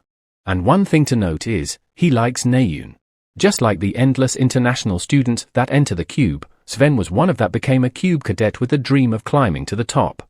However, the reality did not turn out as he wanted. And in the face of other monstrous cadets, he became nothing more than just another average cadet. It was the first time that he felt such inferiority and sense of defeat, along with the unstable nature of puberty. As a result, Sven ends up selling his soul to a demon to gain immense amount of power. Though it matches up with what he wrote about him, the problem is during the dungeon raid portion in the notification. His awakening has moved up, due to which Ha-jin hopes that it does not affect the story too much, and suddenly someone from behind him grabs his shoulder. It's Jaden, and he asks Ha-jin if he is sharpshooter and tells him to not let his guard down like this in the dungeon. Ha-jin tells him to get lost, and Jaden calls out his attitude while saying that the rumors about him seems to be true, which pisses Ha-jin off. Apparently, people's perception about Ha-jin has reached rock bottom, the reason being a certain rumor about him spread from the universe class. The gist is that Kim Ha-jin is using his position as cadet to blackmail others. He goes to Seoul every weekend to enjoy debauchery. And to him, it's obvious who spread that. Though Ha-jin wonders, why is nobody doing anything about it, as he thought they were a team. Now instructor tells them to enter in order, starting with Team 1, and Jaden tries to talk with Yunya about her getting first place in the supporter division. She replies that she has also heard rumors about him, and thinks that they have made mistakes when making these teams. Jaden, while pointing at Ha-jin, says that there is always someone weighing the team down when there is someone who carries the weight, which pisses Ha-jin off. Now their team enters the dungeon. They arrive at some place with multiple routes, and Jaden wonders if this is the first challenge. Yunya wonders which way they should go, and Jaden tries to get the sharpshooter of his team, Jinyu's suggestion. But Ha-jin speaks up before him, advising to go with number 6. Jaden gets angry and tries to refuse, but Yunya immediately accepts his suggestion. She compliments Ha-jin by saying, even though he looks stupid, he still got one hell of an eye. And Ha-jin thinks that it worked out for him due to Yunya. Now they can take the route where Naeun went. Because if Sven is really going to sign contract with a demonic human here, it would be difficult for Naeun to handle it alone, and if something were to happen to her, the story from there on out is going to be messed up. And he cannot let her die, and hence their team enters route number 6. Jaden is pissed on Ha-jin for his attitude and Ha-jin tells him to instead worry about the monsters in front of him. Jaden does not believe him, and asks what monsters is he even talking about, and Ha-jin asks if he cannot see it. A salamander is right in front of them, and he is sure it's a dungeon switch as well. Jinyu asks if she should shoot a light arrow, and Yunya tells her to do so, and as the arrow reaches the dark depths of the dungeon, it reveals the low intermediate, grade 6 monster, salamander. Jaden is surprised, and tells everyone to get ready for battle and asks if anyone here can use water attribute. Ha-jin notes that it's not the time to use it yet, and hence they decide to go with the orthodox method, and Yunya takes out her whip. She attacks the salamander, who is preparing to launch a breath attack towards them. She uses her whip to close his mouth, and Hazuki along with Sujong attacks the salamander. And the salamander is defeated just like that. Ha-jin notes Yunya's whip is engulfed in electricity, and wonders if she has already reached the Eye of Enlightenment stage. And right as he is calling her impressive, he trips on a pebble and falls on Yunya, and we see something just barely missing them both. They both fall with their face planted on the ground, and Ha-jin starts sweating from this mistake. She tells him to let go angrily, and he quickly backs off. She grabs his collar, and as she is about to beat him up, their team notices something. They notice an arrow stuck in the wall, and wonders where did it came from. Ha-jin notices that it was just when they fell down. It was an actual poison arrow that was shot towards them with neurotoxins on its tip. Switching scenes, we see someone running, and Sven is shot by an arrow and is apologizing while telling his team to leave him. But Naeun shouts and tells him to shut up, telling him to get up and run if he has strength to talk. She is surprised that they actually put them through a training where darts laced with poison will be shot on them. She grabs Sven and tries to run away from something. And we see it's a huge lava monster, and Naeun yells while complaining about why is there a monster like this appearing here. Now back to Ha-jin's team, we see them battling out monsters. As a bunch of little lizard-like monster attacks Jinyu, Jaden blocks it with his shield. And from behind the cover, Jinyu shoots them, and Yunya is also seen fighting on her own. Finally they all finish up, and Hosung asks if all of them have been dealt with. They all talk on how easy it all is, since it's mostly peanut flames and salamanders. They have not encountered any traps, except for those poison arrows earlier, so they simply have to keep progressing like this. Ha-jin thinks about that arrow earlier. He wonders if it was really a trap, since not even a cadet would be able to detect it. He starts wondering what it is, and we see a small fire behind them, and Ha-jin notices something and gets shocked upon feeling its presence. We see a salamander charging its breath towards their team, seeing which Ha-jin is shocked that it's still alive. It launches its attack, and everyone is too late to notice it. Ha-jin puts out his hand and starts to activate his stigma. He uses its magic power and converts it into a wall of water. And such we see its attack getting completely blocked by a huge wall of water from Ha-jin. After doing that attack, the salamander falls over by itself. Everyone is scared and shocked upon seeing its devastating power, and wonders if it's truly a monster. They think that it was a real breath, as just by getting grazed by it, it burned them. Suddenly Jaden grabs Ha-jin by the collar and asks him if he was dozing off when they were looking for someone with water attribute earlier. Ha-jin makes up excuse that it's the effect of his armament, but Jaden does not buy it, and Yuen-her tells them to stop fighting. Sejong notices that it was a real monster instead of a puppet, and wonders how did it got here. Yunya replies that since this environment has been optimized for a dungeon, a lizard could have evolved or may have appeared naturally. They decide to leave it be for now, as it might convert into reward points. She tells everyone to get moving. Yunya knows that the armament thing is probably a lie, as it's not something Ha-jin can buy when he could not even afford Desert Eagle, and how can someone who is not Kim Suho or Shin Jong-hak imbue an attribute into their magic power? The fact he knew the vital point of a mountain tyrant, and be able to imbue attribute into their magic power, she starts to wonder his reason for hiding all this. She starts to remember Naeun's word about him being a demonic human. And such she starts to doubt Ha-jin herself as well. Back to Team 3, they are looking over the intermediate grade, Class 5 monster, Magma Golem, and assumes that he is the boss of the dungeon and wonders if they could defeat it. One of them asks Naeun if they could kill it, and she replies that it would be difficult and suggests to wait until other teams gets here and join them. The blondie also tells everyone to take care of Sven's injury properly, and Naeun wonders where did that arrow even came from, and notices that this training is strangely difficult. Sven on the other hand is sorry for getting hit by the poison arrow like that. He starts crying and breaking down about his inability and the fact that nothing is working out for him ever since he came to Cube, calling it all agonizing. Suddenly he hears a voice calling him out, and he wonders who is it. The voice asks him if he wants to become stronger. The voice offers him strength, and Sven is speechless. It tries to convince him that the price is low, much lower than risking everything, and offers his hand. Sven gets up, trying to grab the hand and accepting his offer in order to become stronger. We see it's the demon who starts to completely absorb Sven. He starts screaming loudly in pain and everyone notices. They wonder what is wrong with him and Naeun tells them to hold him down. But the magma golem hears them and gets to their team.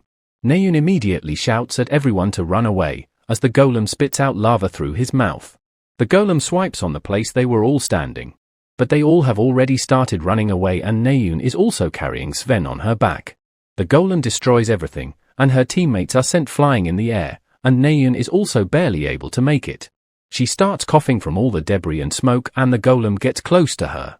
Seeing that, she gets convinced that there is no way it is a mere puppet. The golem starts charging its attack and Naeun only has death in her mind, thinking that she is going to die in a place like this. Suddenly we see a bullet being shot, which hits right on the golem and splashes him with water. Naeun is confused and sees someone standing on the other side of the dungeon. And we see it's none other than Kim Ha-jin. Now a few minutes ago, Ha-jin and his team arrives at some place with a huge wall blocking them. One of them complains about Ha-jin telling them that they will find the boss field here, but it's blocked, and Ha-jin replies that it is here. Ha-jin notes that there shouldn't be a wall here, though it does not matter. Ha-jin tells him that the boss field is up ahead this wall, and he should try breaking it. He tries to break through it, but the recoil instead hurts him. The guy yells and complains that there is no way it will break, and Ha-jin notes that a slash filled with magic did not even leave a scratch. Suddenly Hazuki notices a gap in the wall towards the upside. Ha-jin tells them that they can go from there and Jaden complains that the wall is over 10 meters high, there is no way they can climb that. Ha-jin replies that if they cannot, that he will go on ahead. He activates his art and climbs the wall. Seeing him climb like that, Jaden wonders if he is a cat or something. Suddenly everything starts to shake and Jaden wonders what the hell is going on. Back to the fight, the golem starts moving already, surprising Ha-jin. He shouts at Naeun to hurry up and move and also save him as well.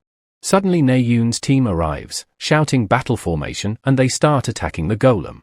But the golem does not even budge from their attack. Seeing her team, Naeun gets back up as well and prepares her bow. She starts charging up her attack and asks her team to buy her some time. Suddenly, someone lands a powerful blow on the golem. And we see it's Sven, who apologizes for being late. As Naeun prepares to launch her attack, Sven backflips away from the golem. Naeun thinks back to the attack in museum and shouts that this time, it would be different than before. She launches a huge attack at the golem and completely obliterates it in one blow. We see the golem is broken in pieces and fallen on the ground. Their team is unable to believe that they really managed to kill a magma golem, and wonders if it would count towards their score. Naeun and Sven comes along as well, asking their team members if they are alright. They start praising Naeun for being able to kill the golem in one hit, and she replies by calling it her finishing move. Ha-jin notes that Sven has not been completely demonified, the plot has been altered from the original. But it's only been delayed, it does not change the fact that he made a deal with a demon, and since it's uncertain when he will go berserk, it's even more worse. Naeun notices Ha-jin sitting alone at one place. She starts to think of something and approaches Ha-jin. She tells him that she thought she should at least say this. With a bit of stuttering, she thanks Ha-jin. Ha-jin is quite surprised upon hearing that, and confusingly asks her again, and she gets annoyed and embarrassed and replies that she had said it already. Ha-jin is surprised that Chai Naeun has thanked her. Chai Naeun's life was riddled with tragedies. Her first was on her 6th birthday. She lost her mother because of a demonic human. This made her determined to become a hero. At an age where other kids laugh and play, she trained herself to death. She couldn't even form any deep relationship with her friends, since opening one's heart to someone else is the equivalent of revealing your weaknesses. Hence, not a lot of people have heard words of gratitude from Naeun. There are not many people who stand by her side as true friends. Because her dialogue had more, "I am sorry," than "thank you," Ha-jin as an author wrote her that way. Naeun questions him on why is he letting Jonghak's posse harass himself if he is this strong.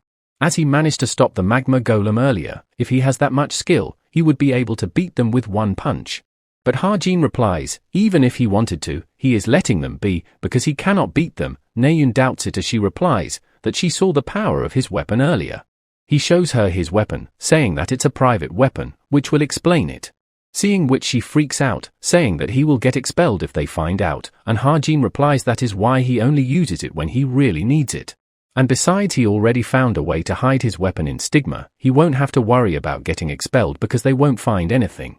But Naeun tells him that even without that, he is way too strong and asks if perhaps he has a gift that strengthens firearms. He simply replies to go with that, and Naeun leaves in confidence while saying that she knew already and will pretend that she didn't saw anything. Suddenly she stops and asks Ha-jin if he has anything he wants to say to her. Ha-jin goes silent for a moment and replies that he doesn't.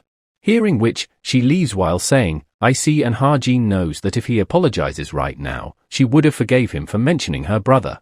But he cannot do that. He has to maintain an awkward bystander relationship with her.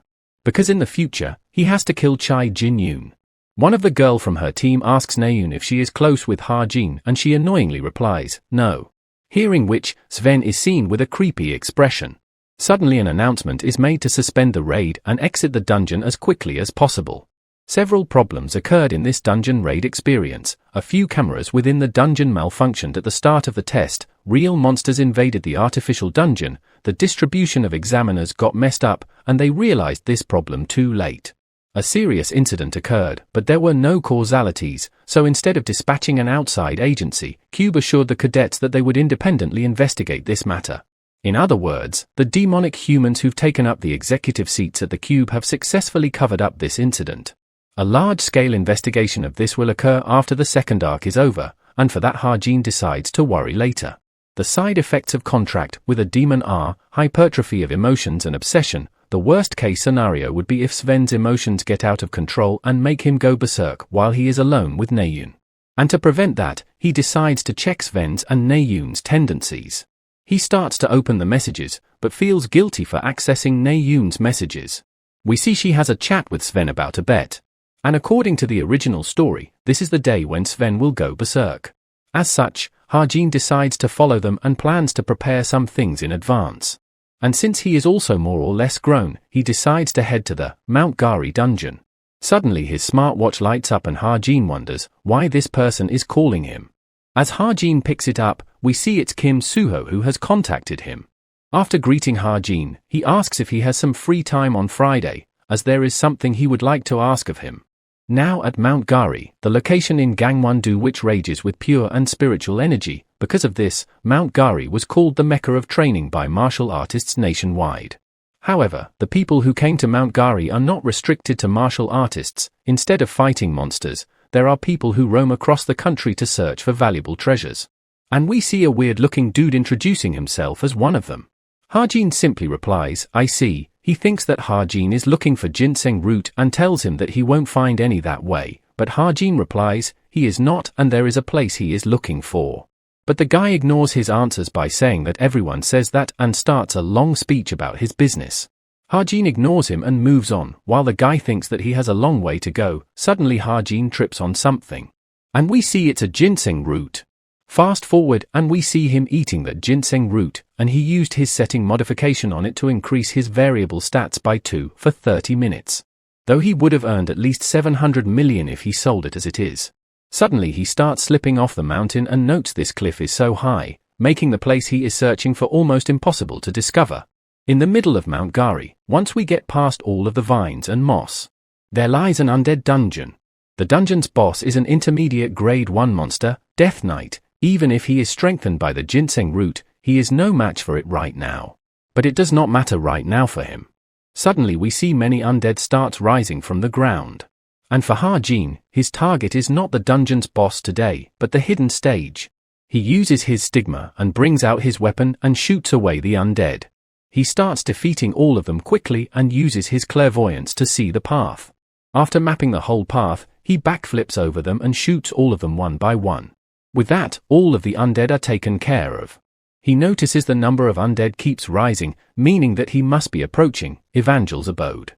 Which Evangel, the hidden boss of Mount Gari dungeon, in the future, she will set up Evangel's castle, the worst undead fortress in history, in an abandoned church in Suwon. But the reason he is here in Evangel's abode is because of the two items that he can obtain from her.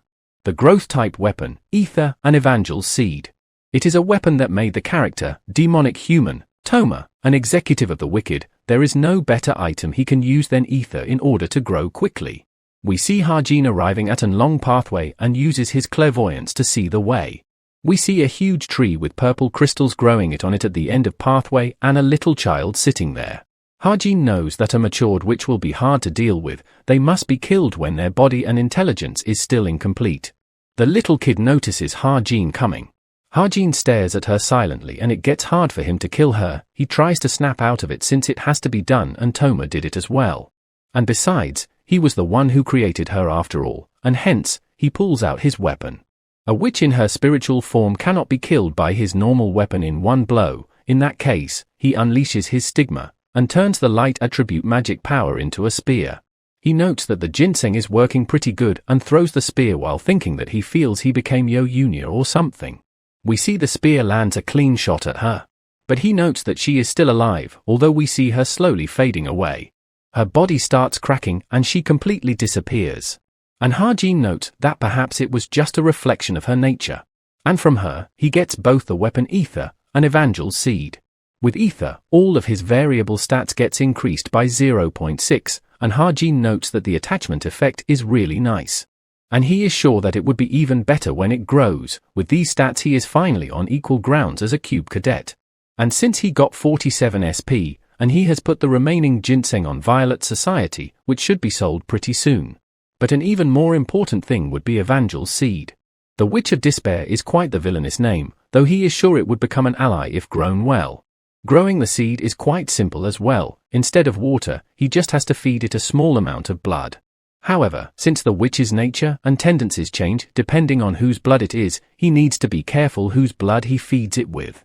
As such, he puts it aside for now, and plans to go on to sleep early, since he is going to be extremely tired tomorrow. Now at Gangwon-do, Byokpa Mineral Spring. We see the club president asking for attendance, also introducing herself since it's their first time meeting since the OT. She once again starts explaining her club's objective. Their hunting club, Leonidas, has regular hunting gathering like this. They hunt harmful animals to help citizens as a hobby. Harjin thinks for today's episode, he only narrated the general ending, so he is not quite sure.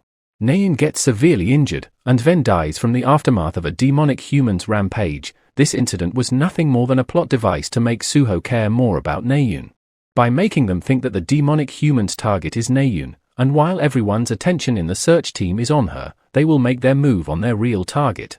The thing that Harjin is bothered by is, Sven's setting is different from the original work. He has not gone berserk, and is even using the power of a demon, although very slight. Harjin wishes that he could take him out right now.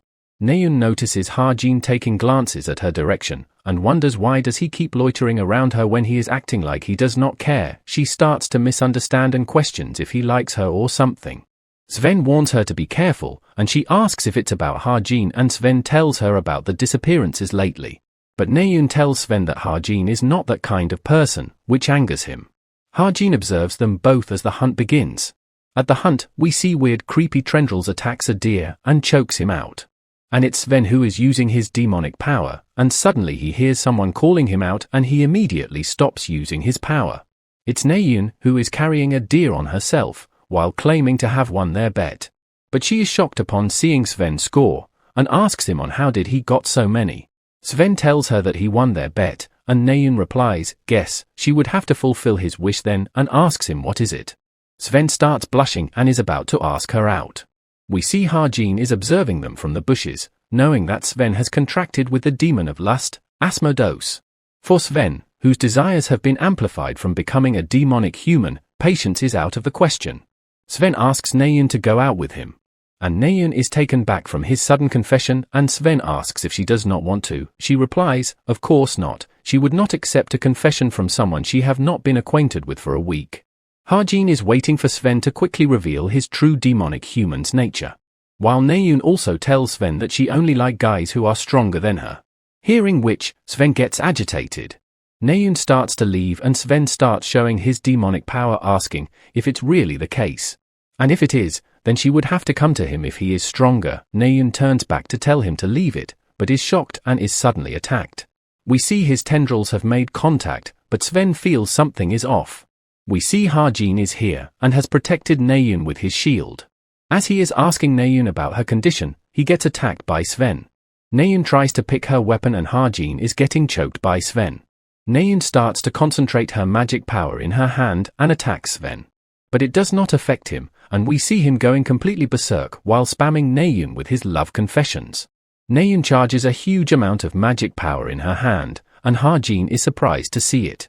Occasionally, there are a few characters with great potential in this world, who cannot bring out their full potential because they chose a weapon that does not fit with them. Out of which, Naeun is the greatest of them all. She once again shouts at Sven to let Ha-jin go, and prepares a huge attack. And as she attacks, we see a huge amount of mana is released through the attack.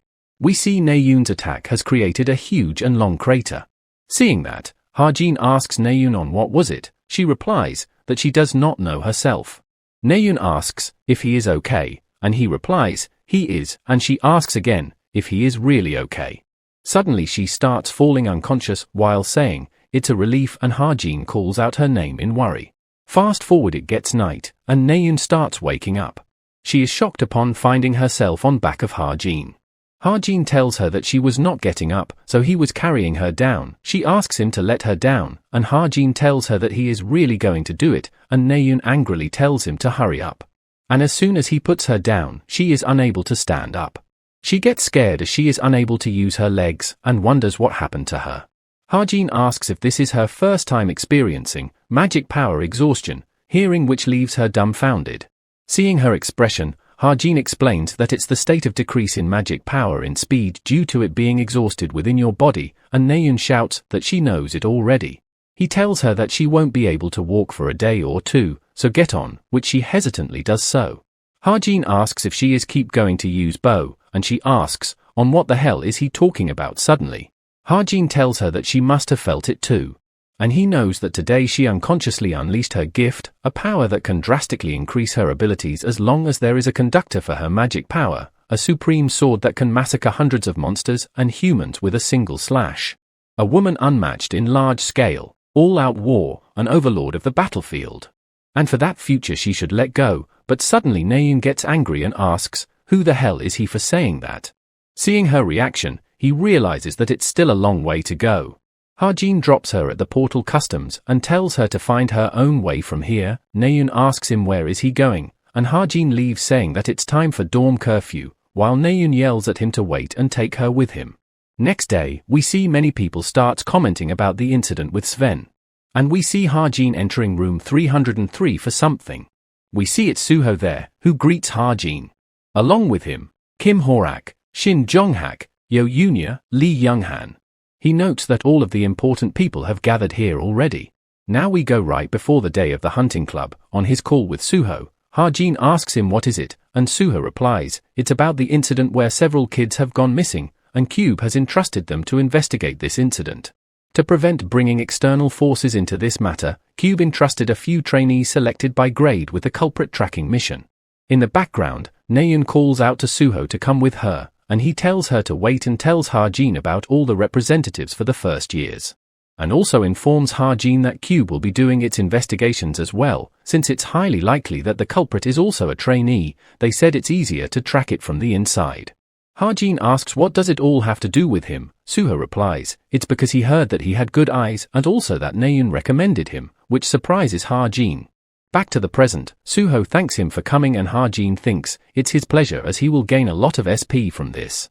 Suho first starts explaining his theory that the demonic human that attacked Naeun is not the same as the culprit. Hearing this, someone suddenly stomps their leg in anger. We see it's Shin who is angry at Suho for taking Naeun's name in a way which makes it seem they are close. Seeing which, Suho changes it to Chai Naeun. Back to the topic, he thinks that it's likely their next target is Naeun, as they follow orders of the demons they are contracted to, but if Sven failed, then another demonic human contracted to the same demon will target her. As such, Suho asks for everyone's suggestion or if someone who seems suspicious to them. Ha-jin knows the culprit already, but he believes that recklessly calling him out will be dangerous, and he has been patiently waiting for him to expose himself. But unlike in the original work, where 6 victims appear in 2 months, 3 people have already gone missing in 2 weeks. At this pace it's highly likely there will be even more victims. He starts to remember Naeun thanking him, and realizes that he no longer wants to watch as danger looms over them, just for a reason like waiting for the story to develop. As such, he raises his hand, saying that he has someone in mind, and calls out Academics Club leader, Yoon Hyun, calling him suspicious. Suho replies that he has an alibi, as they investigated people who were close to the victim. He questions on what if the victim went to Yoon Hyun on her own accord, and Shin argues that if he is saying that he lured the victim with mere mental magic, there is no way it could happen. Ha-jin replies that it would be true if it was regular mental magic, and as he is speaking, someone interrupts him. It's Yoon Ha, who calls it strange that he has been suspecting someone who has an alibi. And compared to the club leader, the chances of him being a demonic human is higher. Hearing which, completely shocks Ha-jin. We see Ha-jin's memories when he was writing the novel, the time when he decided that the protagonist to have a supporter.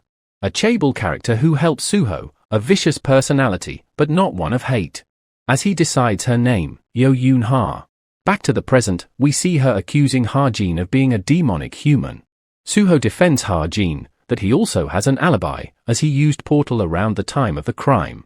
She replies that she is also making a guess like someone. An alibi like Portal records can be easily fabricated and is less reliable than Yoon Hyun's alibi. Ha-jin gets flustered by it, and someone from behind says, to break his back first. It's Kim Horak, who says once Ha-jin gets beat, he would either transform or talk. We see both Shin and class president smiling, and Ha-jin has a blank and betrayed expression to his face. Ha-jin starts to chuckle and Horak asks him what is it that he is finding funny. Ha-jin tells Horak to bring it on, he will pierce a hole through his forehead. Suho steps in to stop them from fighting, and also tells Ha-jin to calm down.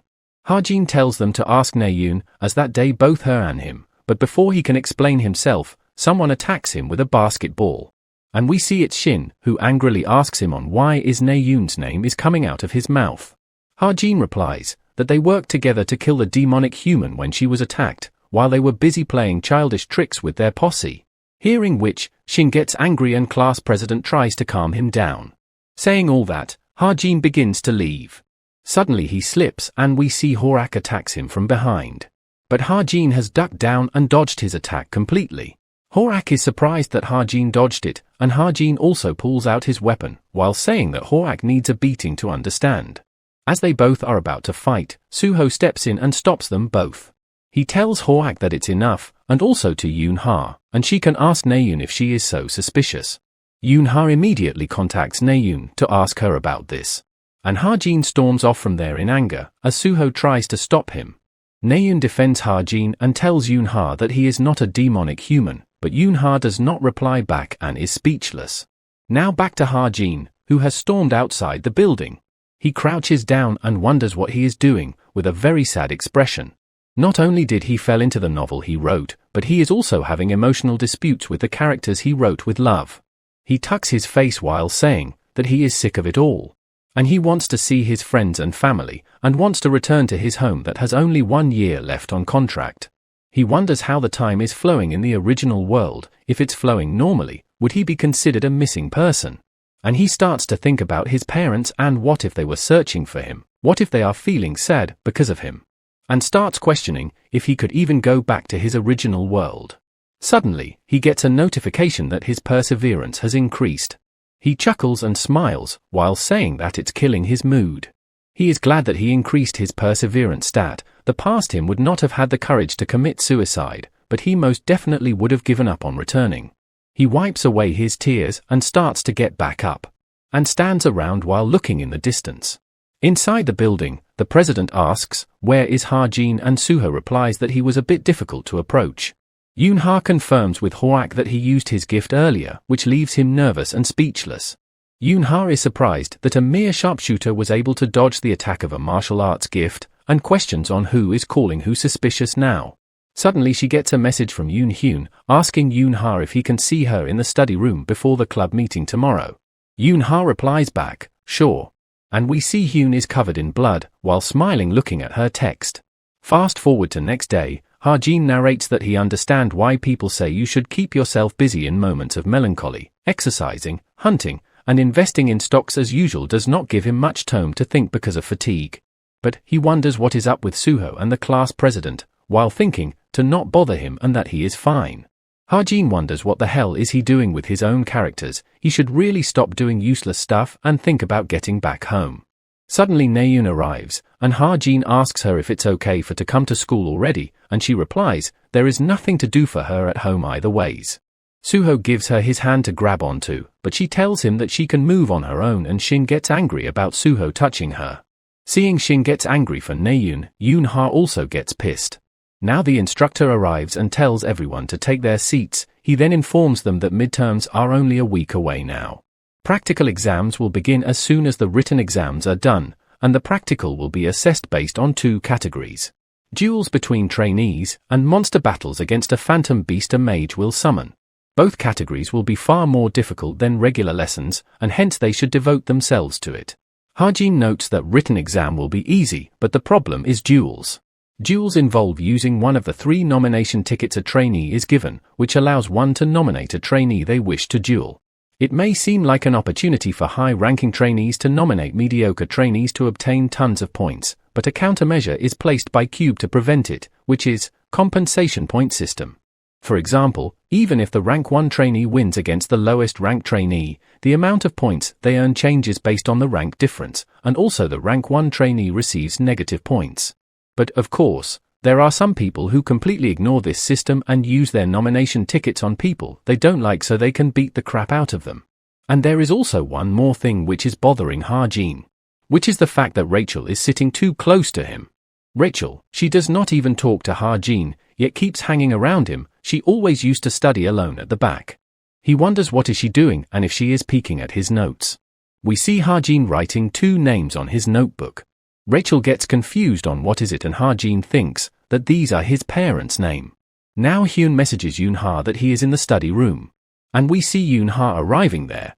As she enters the room, Hyun greets her with a smile on his face. She says that it looks like other club members are not here, and he replies that they will be here as well. Suddenly she notices a scented candle, and Hyun tells her that it's good for enhancing focus, since they are going to be studying later after all. He also tells Yoon-ha that he heard she joined the demonic human search team, and that he is a second-year representative there. And they are making no progress at all, and asks if Yoon-ha's group found anything yet, a list of suspect for example, and she replies, not yet. But she does tell him that there was one person who said something stupid. He asks her what did he say, and we see Yoon-ha is falling under his spell and wonders what is happening. She answers that he said, you are a demonic human, as she feels her mind to be at peace. And that he used some sort of psychological magic. Hearing that, Hyun asks if he had any evidence.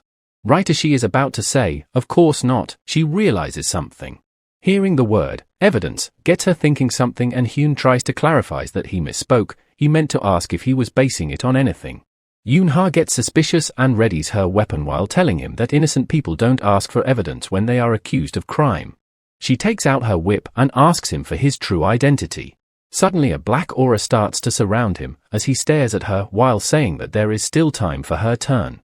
Now at Cube's second-year room, we see Yoon-ha wakes up and is all tied up in a chair. Looking at her surrounding, she notes that it's the second-year dorm and realizes that it's Hyun's doing. She finally realizes that Yoon-hyun is indeed the culprit of all the missing cases, a demonic human, and Ha-jin was not spouting bullshit.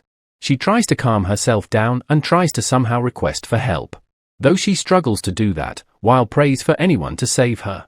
But Hyun notices and catches her, telling her that she shouldn't do that. Suddenly Ha-jin's watch starts blinking as he gets a message from Yoon-ha. Seeing her message, he gets confused and wonders what does it mean. Hyun takes away Yoon-ha's smartwatch and tells her that there is no way any of her friend will understand a gibberish text in the middle of the night. He notes that she has messaged Ha-jin and asks if this is the quick-witted person who suspected him to be a demonic human. He would kill him later as well. Yoon-ha yells at him that if he seriously thinks he can get away after doing all of this, the search team have probably noticed already and is making a move. Hyun replies that it does not matter, he is going to leave Cube as soon as it's over, as he destroys Yoonha's smartwatch. Yoonha gets angry hearing that, and Hyun gets close to her and tells her that he loves that expression. However, Lady Lilith wants to see her face dyed with fear. Back to Ha-jin, who wonders if she has sent her this accidentally. He starts to think on what could it mean, and it turns out to be initials for the word save in Korean. Ha-jin quickly takes out his book of truth and asks for Yoonha's location. And upon seeing that, he is left shocked. We see Yoonha is getting brainwashed, as the voice speaks inside her head that she has been lonely for long enough. He tries to make it as if he knows that feeling as well, though he notices her expression and is left surprised.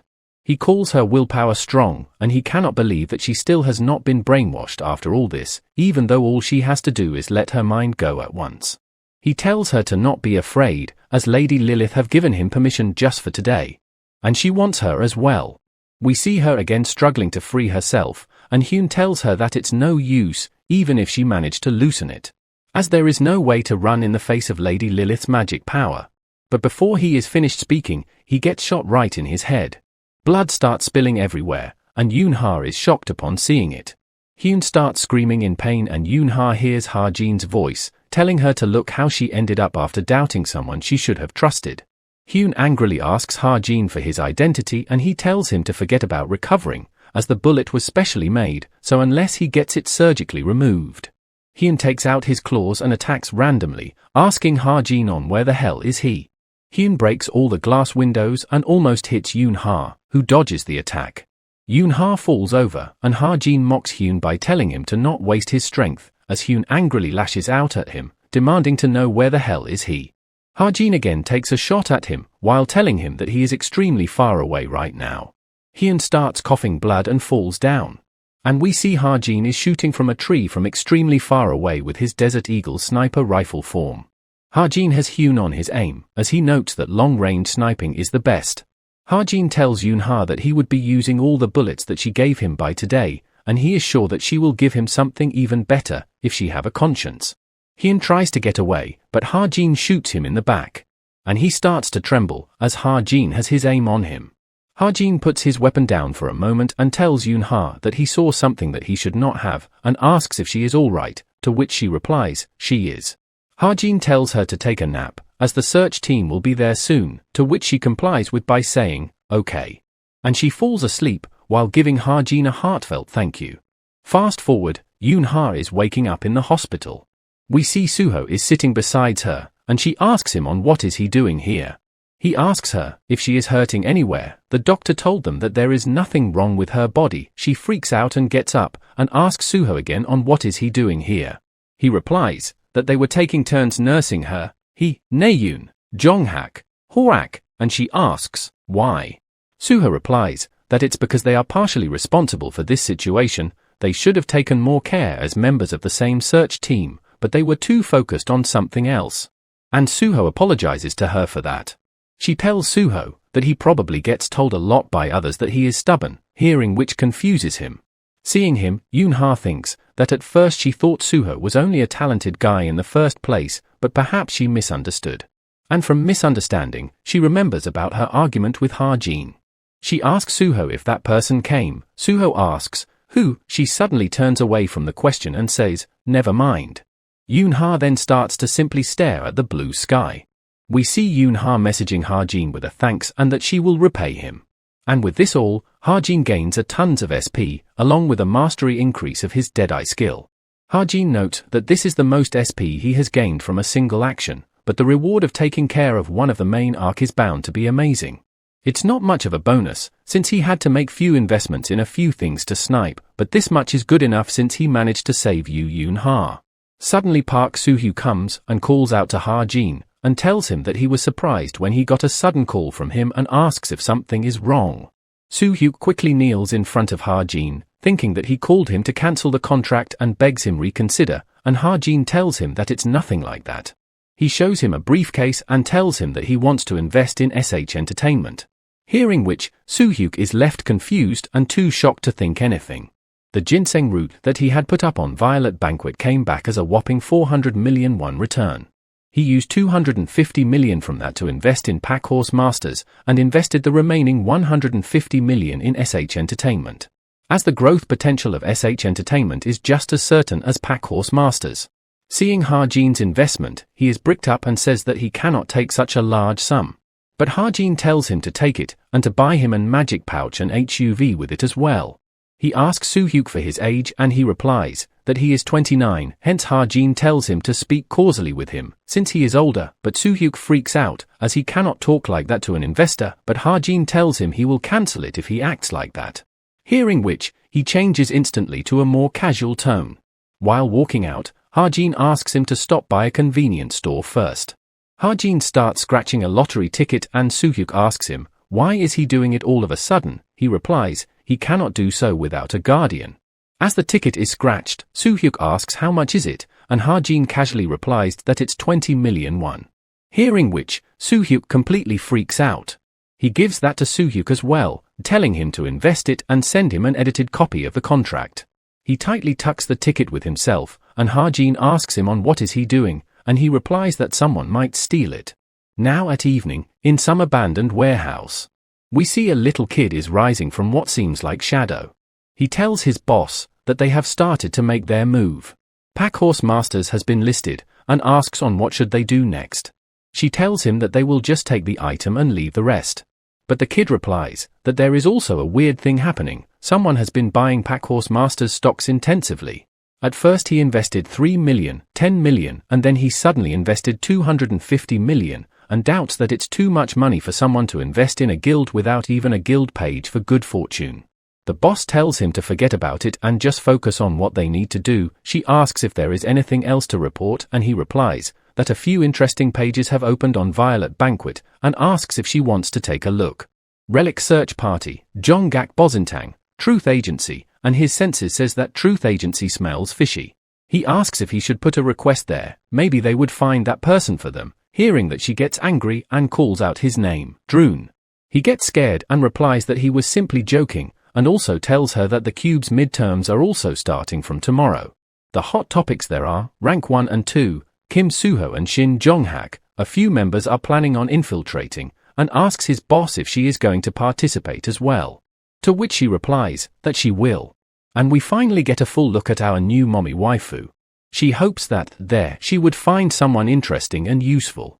Fast forward, as the time flew by, and the practical portion week of the midterms had begun. We see a happy and excited Hazuki, who is meeting her parents. During the practical week, Cube opens up to hero employment agencies like guilds and the association, as well as the families of the trainees. The huge crowd from all over the world is like that of a festival. We see the reporters reporting on the festival, and some guilds preparing to send offers to all of the top trainees. We see Ha-Jin using a drone and noting that there is not much action as of yet. As such, he decides to wait for a little bit longer. We also learn that he got these drones from Soo-hyuk, and since he has set them up all over Cube, it will increase the probability of finding intruders. Suddenly, he bumps shoulder with someone and turns back to apologize. And we see it's the boss of Chameleon Troop. Ha-Jin is completely shocked and almost forgot about it. That this person will also come for the practical exam. He keeps staring at her and realizes his mistake that he locked eyes with her for too long. He tries to think of something to say, as to not sound suspicious.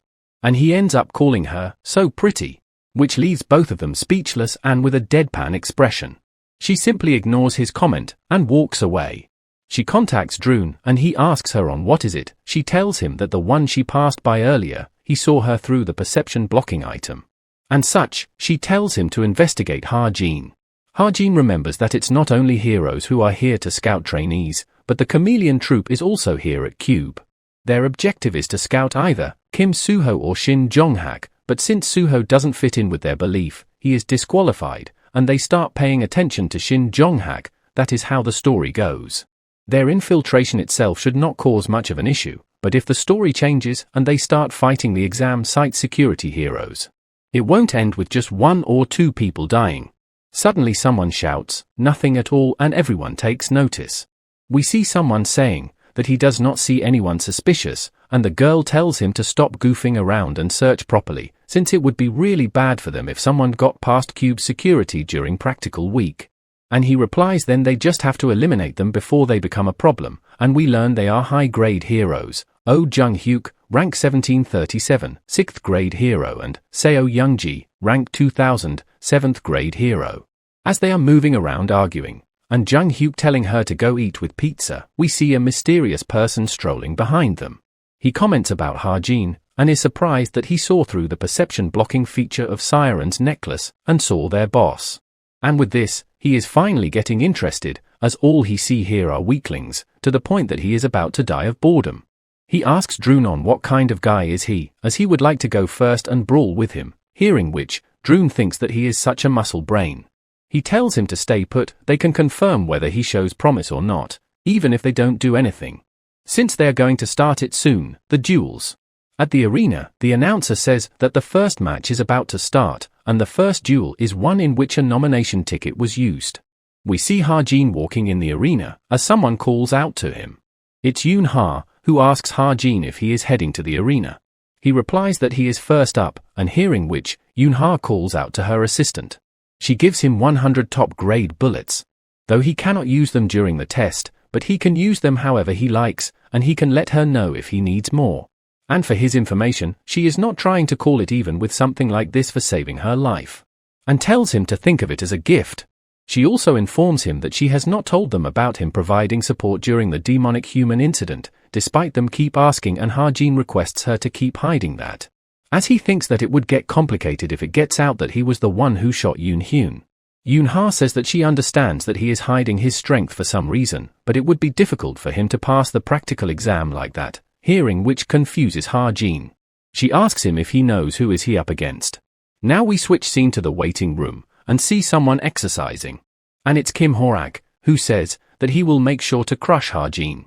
Back at Chameleon Troop, Droon tells his captain that he didn't found anything, he used to be in an orphanage, and does not have any parents or relatives, got admitted into the military academy at the age of 6 because they saw something special when they checked the orphanage. He was a low intermediate rank student, did not do anything special that led to any special attention, and entered Cube. And he also has a $300 million debt, that is all there is. Hearing all this, she wonders then how could Ha-jin see her past a perception blocking item and notice her. Droon replies that he didn't know either, and the big guy arrives from the bushes, finding his captain. He tells her that it's been a while, and he is introduced as Cheek Jung-young. She tells him that he is late, and asks if he was wandering anywhere else, and he replies that he simply followed the instructions to search for talents and came here. She asks if he found anything, and he replies, nothing, all of them are weaklings who'd get destroyed with a flick on their head. Droon replies, that is expected, but ask if there is any cadet who left any impression, and Jung-young replies that he only saw the second-year first-grade students, but there was not anyone. Droon informs him that he heard the first-year students this year are exceptional, so he should check out them instead, and a first-year, Kim Ha-jin is about to start his battle. Hearing which, he remembers that he is the guy who saw their captain through perception blocking item. Now at Practical Cube Arena midterm. We see those two heroes eating pizza and watching the battles, while again arguing. Jung-hyuk tells Youngji that he has gotten much better, and his son likes it, hearing which she smiles while saying is that so? Suddenly she notices Jung-yeon sitting across them and wonders what is up with him, as he has been looking over towards them and smiling. Jung-hyuk replies that perhaps he is a fan of theirs. As Horak enters the arena, Jung-hyuk notes that it's about to start, noting that he might not be in top 6, but he is still pretty decent. Sung-ji notes that his opponent is a rank number 934, Kim Ha-jin. She wonders if it's really like this, and Jung-hyuk asks if she read the notes. Ha-jin tells Hoak that he is looking a little fierce and tells him to take it easy, which pisses him off. He notes that his specialty is using the mana within his body to manifest an invisible layer of enhanced protection energy. Not only does training ammo do nothing to him, they should be glad if his opponent isn't broken into 2 pieces, and his opponent must not allow him to get near. The announcer says that the first match will now start, and Hoak immediately rushes towards Ha-jin. And as he is rushing towards him, Ha-jin activates his bullet time.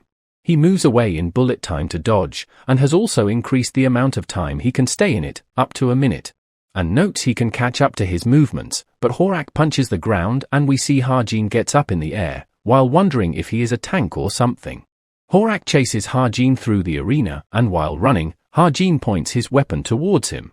Ha-Jin shoots at him, and Horak smirks, while thinking that if Ha-Jin really thought his enhanced protection energy was that weak, saying that he can easily deflect bullet like this, and right as he is punching it, he gets a heavy hit right on his shoulder due to it. We see him get nervous and everyone else is shocked as well about the fact that the bullet pierced through the enhanced protection energy. Everyone in the stand starts commenting and wondering who is Ha-Jin to be able to pierce through enhanced protection energy like that, as it should not be possible with a mere bullet. Hearing this all, Horak gets agitated, but Ha-Jin shoots at him again and he tries to defend against it.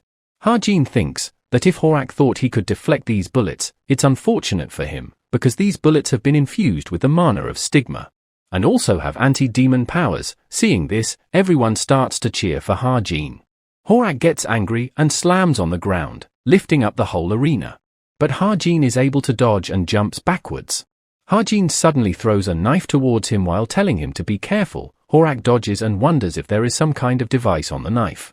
But Ha-Jin points the weapon towards him and shoots at him, calling the knife just a fake. Horak lies on the ground, and Ha-Jin moves towards him with his weapon pointed at him.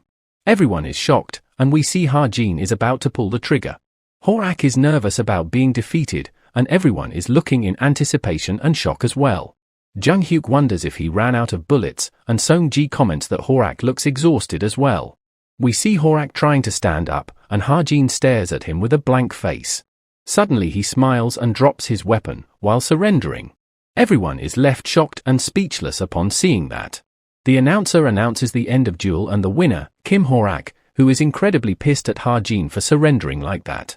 Everyone comments about Horak being fine after getting hit by perhaps a real bullet, and wonders if it's due to him being a fighter. Jung-hyuk asks for Song-ji's impression, and she replies, Kim Ha-Jin did well and Kim Horak was premature. He should have dominated Ha-Jin slowly in combat, rather than rushing in with enhanced protection energy, since it has a heavy cost, but he tried to do too much too quickly and was shamed for no reason. But either ways, she found Ha-Jin to be more interesting. His unimaginable firing speed and dynamic visual acuity that can keep track of a martial artist's gift, but at a certain point, when Horak began to slow down, Kim Ha-Jin also slowed down, which makes her wonder if he has a special gift that increases his physical ability. And the fact he was also using bullets infused with mana. Jung-hyuk asks that if she is saying that the density of his compressed magic bullets was so strong that it broke enhanced protection energy, that too as a cadet. She replies that they don't know what kind of gift Cadet Kim Ha-Jin has. His potential has a high chance of being the greatest of all time, as we see everyone around is shocked from this battle and many guilds and association are contacting their president about it. And such, Song-ji decides to remember his name, and Jung-hyuk comments that the next duel is about to start as well. Switching to Jung-yeon, he says that he didn't like Kim Ha-Jin, as he is a small guy who just shoots from far away, and wonders why did their captain told him to check him out. Droon asks if he didn't see it himself. He has the power of demon slaying. Jung-yeon replies that it does not have anything to do with being strong. Droon replies that he just dislikes him because he is a ranged fighter, which Jung-yeon chuckles and agrees with. Fatal effort, fatal murderous intent to pierce death into others' heart. You need these to have a duel. Droon tells him to go look for his cadets with fatal whatever, and asks if he saw Suho or Jonghak, to which he replies that they both look pretty good. Shin Jonghak's destructive style of aiming for enemies' vitals immediately without any information is impressive. And he liked how he caused a ruckus for the cowards who only like defending. Droon replies that if Jung-yeon likes him, he cannot expect much from his personality. And as for Kim Suho, he calls him unique. Droon asks on what does he mean by that. And he explains that it was just like they heard. He used a sword dance type of swordsmanship. He'd clearly trained and worked on those movements for a long time. But it feels like he is hiding his true colors.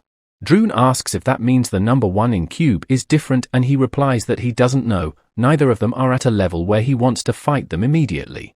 Droon asks, what about Kim Ha-Jin? And Jung-yeon gets pissed asking if he is really including that guy as well. He replies, of course, since the power of demon slaying is what their captain is looking for. But once again Jung-yeon tells him that he doesn't like him. Suddenly from behind the bushes, we see a security guard comes asking if anyone is there. He tells Jung-yeon to go away immediately as the forest is off limits, which pisses him off. He again tells him to leave, and Jung-yeon calls it annoying. As the guard gets close, Jung-yeon flicks him on his forehead, causing a sound and killing him. Droon asks if he broke him, and he replies, he did. Droon then tells him that he is dead to the captain now, though Jungyun tells him to keep this a secret. Now at evening, we see their captain standing on top of a building, looking over the city. We get a flashback, on a heavy rainy day, at someone's grave, we hear someone say, they will find the traitor no matter what. And it's the captain, who says, that she will find them, and get their revenge, while crying.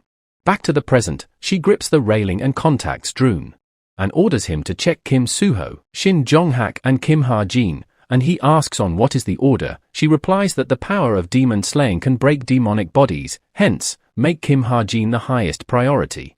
Droon asks if it's really okay, since he does not have much information about him, and she replies that it does not matter, as she will be meeting him personally tomorrow. Now fast forward to the second day of midterms, at the first arena.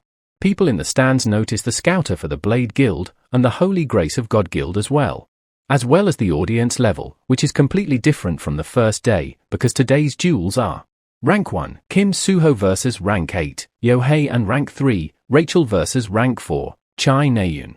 People are excited since it's duel between cube rankers, and the first match between Naeun and Rachel. Ha-jin thanks the extras for the explanation. And in today's match, Naeun gets defeated by Rachel, because it's impossible to beat Rachel with a bow that isn't even a vocational gift. Finally, the announcer announces the commencement of the battle of the first year's 8th match. Naeun confidently tells Rachel that they will be exchanging their ranks today and points her bow towards the sky. She shoots her arrow up in the sky and it creates a volley of arrows that comes raining down on Rachel. But Rachel dodges most of them and deflects one of them, which was coming straight towards her. Naeun is surprised seeing her attack completely shut down like that, and Rachel rushes towards her. Meanwhile in the stands, we see the boss approaching Ha-jin. She comes and sits beside him, and they both stare at each other for a moment. A black-level criminal wanted by the Hero Association, the captain of the infamous Chameleon Troupe, a strong individual who hid herself with countless names and identities. And in this world, only Ha-jin knows her real name. But suddenly she gets splashed on by a soda can from someone who accidentally spilled it on her. Ha-jin gets scared and starts sweating. We see the result of Rachel and Naeun's match. And the boss cleans herself with a handkerchief given by Ha-jin, for which she thanks him. She tells Ha-jin that she saw his duel with Kim Horak, and shows him her card while saying that she is this type of person, and asks if the talent he showed in the duel was that his gift. Ha-jin is surprised seeing her contact information. He notices that it's not her real name, and perhaps one of her countless identities. He asks her if she came from the guild and that early contact with cadets are illegal. She tries to take it back, but Ha-jin holds it tight while saying that he is not saying that he won't take it. She tells Ha-jin that while she cannot give him any details yet, it won't be anything bad for him, and leaves while telling him to contact her sometime. Ha-jin thinks that there should not be any reason for the captain to be looking for him right now, and wonders why did she came to him. Meanwhile, Kim Suho's match also concludes with him being the winner. At the end of the day, everyone starts commenting about the duels, and how it's the first time a Korean prospect lost to a foreigner in Naeun vs Rachel. Ha-jin calls back his drone, and wonders if he got something on his surveillance drone, and decides to check it once he is back at the dorms. Suddenly he hears noises of someone sobbing. And it's Naeun who is crying while hiding in a bush. Ha-jin remembers this event, the story in which Suho comforts Naeun because she is crying tears of defeat. From this event, Naeun starts to feel attracted to Kim Suho. You can work harder, let's work hard together. Meaningless words like this won't be helpful to Naeun at all right now. Sometimes, you need to give up instead of working harder, but there is no give up to Kim Suho. He does not ask anyone to give up, and neither does he. Naeun probably won't give up on her bow because of Kim Suho. And suddenly Ha-jin gets an idea, and we see Naeun receives a message on her smartwatch. It's from Ha-jin, who tells her that he has watched her duel, and Naeun wonders on what is up with this bitch. She gets surprised upon seeing more of his messages, telling her that a sword fits her better than a bow, like as he said before, and that he recommends her to change courses. Seeing which, she gets a deadpan expression to her face. We see Suho coming out of the arena and finding Naeun, asking on where did she went, and looks inside the bushes telling her that he has been looking for her for a while. But Naeun is super pissed off, as she screams that she will kill Ha-jin, and like that, the first semester midterms practical subject, duel completes. Back in the dorms, we see Ha-jin watching the footage when Jungyun attacked the guard, calling it brutal. He wonders if he is from the Chameleon Troupe as well. Killing people without any hesitation, killing just because he feels like it, for his own pleasure. There are people who are capable of doing such things in this world. Something that's made way easier to achieve with science and magic. There are also demi-humans behind the scenes, who are not involved with laws and rules. They are humans but yet deny heroes. They cannot be called mere lawbreakers because they possess transcendental strength. Just like the heroes, they are villains.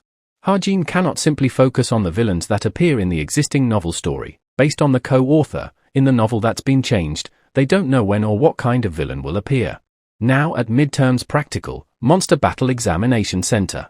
One of the instructor introduces herself as Jin Juwa, the mage in charge of supervising their exams. Before they start, she will explain what the exam will be like. The place we see is the place where cadets will be participating in the monster battle. They will be fighting monsters summoned by a mage. The test will be way more dangerous than any training they have gone so far, since the summoned monsters will have the same attack tendencies as actual monsters, but will not disappear immediately, even if the mage cancels the summon. And their life might be in danger if they refuse to yield out of pride, hence she advises them to surrender quickly if they feel the test is too hard for them. The evaluation will be done based on how long they can last and how calmly they react, and with all that, she wishes them luck in the exam. She first off calls for people from Team 1 to step into the exam hall. As the Team 1 gets into it, the instructor tells everyone to observe them quietly. If it is not their turn, they are to analyze other cadets' battle, and think about how they fought the monster and whether they could have done better, analyze them, and if there is a better way, they can express their views. Right as she is about to start the battle, she hears some sounds. Hearing which, she tells everyone to turn off their smartwatch, and she also informs them that this report will also affect their writing test, so they have to be mindful about writing the report. With that all, she finally commences the exam. The mage summons the first monster, for Team 1, Cadet Hazuki, and it's her advanced Ghoul. The ghoul attacks Hazuki and she is barely able to defend against it. And other students who are observing, start taking notes. Now Team 2, Cadet Lee Younghan, and he is up against a big serpent, on which he uses magic liberation and lands a clean strike. After that a rain of arrows, belonging to Naeun, who also finishes her exam pretty easily. And like that other cadets, like Yo Yoon Ha also finishes up their exam quickly. Finally it's time for Team 10, Cadet Kim Ha-jin, and the summoned monster is Crom Wolf. Ha-jin quickly shoots the monster and hides behind a rock for cover, and thinks that if it goes in like this, it should end without an issue. But suddenly everyone hears a loud sound and wonders what is it. Ha-jin also wonders what is happening this time. We see Jung Hyuk, who is patrolling, asks if something happened in the exam hall upon listening to some noises. Song-ji gets angry and tells him to focus on standing guard, as one of the security trooper that was patrolling the cube got killed yesterday. Hence they are in the state of extreme emergency right now, so he should stay focused. Jung Hyuk replies he will and asks if they located the epicenter of the tremor just now, and she replies that they are guessing it's the ocean floor in his direction, but they don't know the exact location yet, and Jung Hyuk hopes that it's nothing serious. Suddenly he hears some footsteps in the bushes and quickly turns around. And we see it's Jung Yun, who says, "There is someone here." Upon noticing Jung Hyuk, Jung Hyuk tells him that this area is off limits and asks if he lost his way, but Jung Yun asks him on why is here then, and Jung Hyuk replies that he is not an outsider. Jung Hyun starts preparing for battle, telling him that it's enough talking, and that he should stop getting in his way and get lost, if he doesn't want to get beaten up. Suddenly they both feel a huge tremor as the water starts rising up. We see a huge monster rising up from a water tornado as they wonder what is it. Back in the exam center, an announcement is made for every cadet to evacuate the building as the exam has stopped due to something happening outside the building. The instructor tells Ha-jin to stop the test and evacuate as well, while Ha-jin wonders on what the hell is going on. And outside the building, we see a mysterious figure looking towards it. Back at the training center, Ha-jin notes that the summons are not getting cancelled. He tries to call out to someone up, but no one answers, and Ha-jin realizes that something is wrong, and wonders if there were demonic humans within the dispatched mages. It's not just Juwa, since the story change alert didn't appear, and there weren't any changes detected in the people within this exam building. Which can mean only one thing, as Ha-jin realized that. We see someone arriving and meeting Rachel, telling her long time no see. And seeing that person, Rachel is surprised, and Ha-jin notes that it's definitely possible, since there are tons of extras like Kim Chundong that have never been mentioned in the novel. And the character is introduced as Sir Lancaster, and Harjean realizes that this is a story that he doesn't know about. Rachel asks Sir Lancaster on where has he been since the London incident that occurred 5 years ago. Not to mention that look of his as well. Seeing which, Rachel realized that he has sold his soul. She asks on why would someone like him, who was a former Imperial captain, do that, and Lancaster replies that she is mistaken about something. It's that he didn't sold his soul, a new lord simply took over his soul, a soul that was betrayed by the very country he devoted his whole life to. Hearing his answer, Rachel draws her sword, saying that it's meaningless to talk any further, and that she will be apprehending him. Rachel jumps towards him to attack. But her sword goes through his body, which surprises her. Lancaster tells Rachel that it's unfortunate, but his real body is not here, appearing in front of her is just him having some fun. It's so chaotic right now outside, that they won't care about this place, because of the invasion of monsters including the Emugi. The exam building is in a pandemonium right now, no one will be able to come to her help. He asks if isn't this situation quite different from the usual United Kingdom that only treats the imperial family as the top protection priorities, while tens of hundreds of others die without anyone paying attention to them. And we see a flashback of Lancaster holding someone and crying, calling that place darned. He notices some sound and tells her that he would love to talk to her more, but his time is up. And leaves while telling her goodbye, as Rachel shouts his name to try and stop him. And from the shadows, we see some kind of assassin comes out. It immediately attacks Rachel, who is barely able to defend against it. She notices that his attacks are quite powerful and she gets pushed back by his flurry of attacks. She is unable to block his attacks and starts getting damaged all over her body, and due to it she realizes that she cannot keep fighting head-on and have to take a risk and aim for an opening. But he attacks on her hand, which makes her sword go flying from her hand. We see her left unable to defend herself and on the ground. She uses a mana thread to try and pull her sword towards her. Right as the assassin is about to attack, her sword comes flying towards him. But suddenly, the wall behind them breaks, leaving Rachel surprised. And from that Harjean appears, as the assassin watches over. The assassin immediately rushes over to him to attack. But Harjean transforms his Desert Eagle into a shotgun and shoots at the assassin. After that shot, we see the assassin completely disappear. Which makes him wonder if it was over in one shot, though that is to be expected since it's an attack that consumes 250 SP. Seeing him, Rachel realizes that it's someone from his class. Harjean comes towards her and gives her his hand while asking if she is okay. Though she obviously does not look okay, seeing which Harjean offers some bandages. We see him applying bandages and cleaning up blood, while saying that if he was any more late, she would not have been able to wield a sword again. Noting the blood, he suddenly realizes something, that he has obtained a cube ranker's blood unexpectedly. Rachel thanks him for it, and he replies to not worry about it. Suddenly the instructor arrives and asks them too if they are hurt anywhere. They tell them that they are coming to save them right now. One of their assistant tells the head mage that there are 2 cadets in the exam hall next to this place who are severely injured, which prompts her to ask on who on earth could do such a thing. Now back to Jung Hyuk, Sung-ji comes running towards him as he's sitting by the ocean. She asks him on what happened, and heard that an Emugi appeared, and he replies that she sure took a lot of time in getting here, it has already been chased away. She asks if it was him who did that, and he replies, it was an intruder who did. Though he don't know who stabbed it, but the Emugi was furious, and yet, he was able to use brute force to chase it away. He was definitely incredibly strong.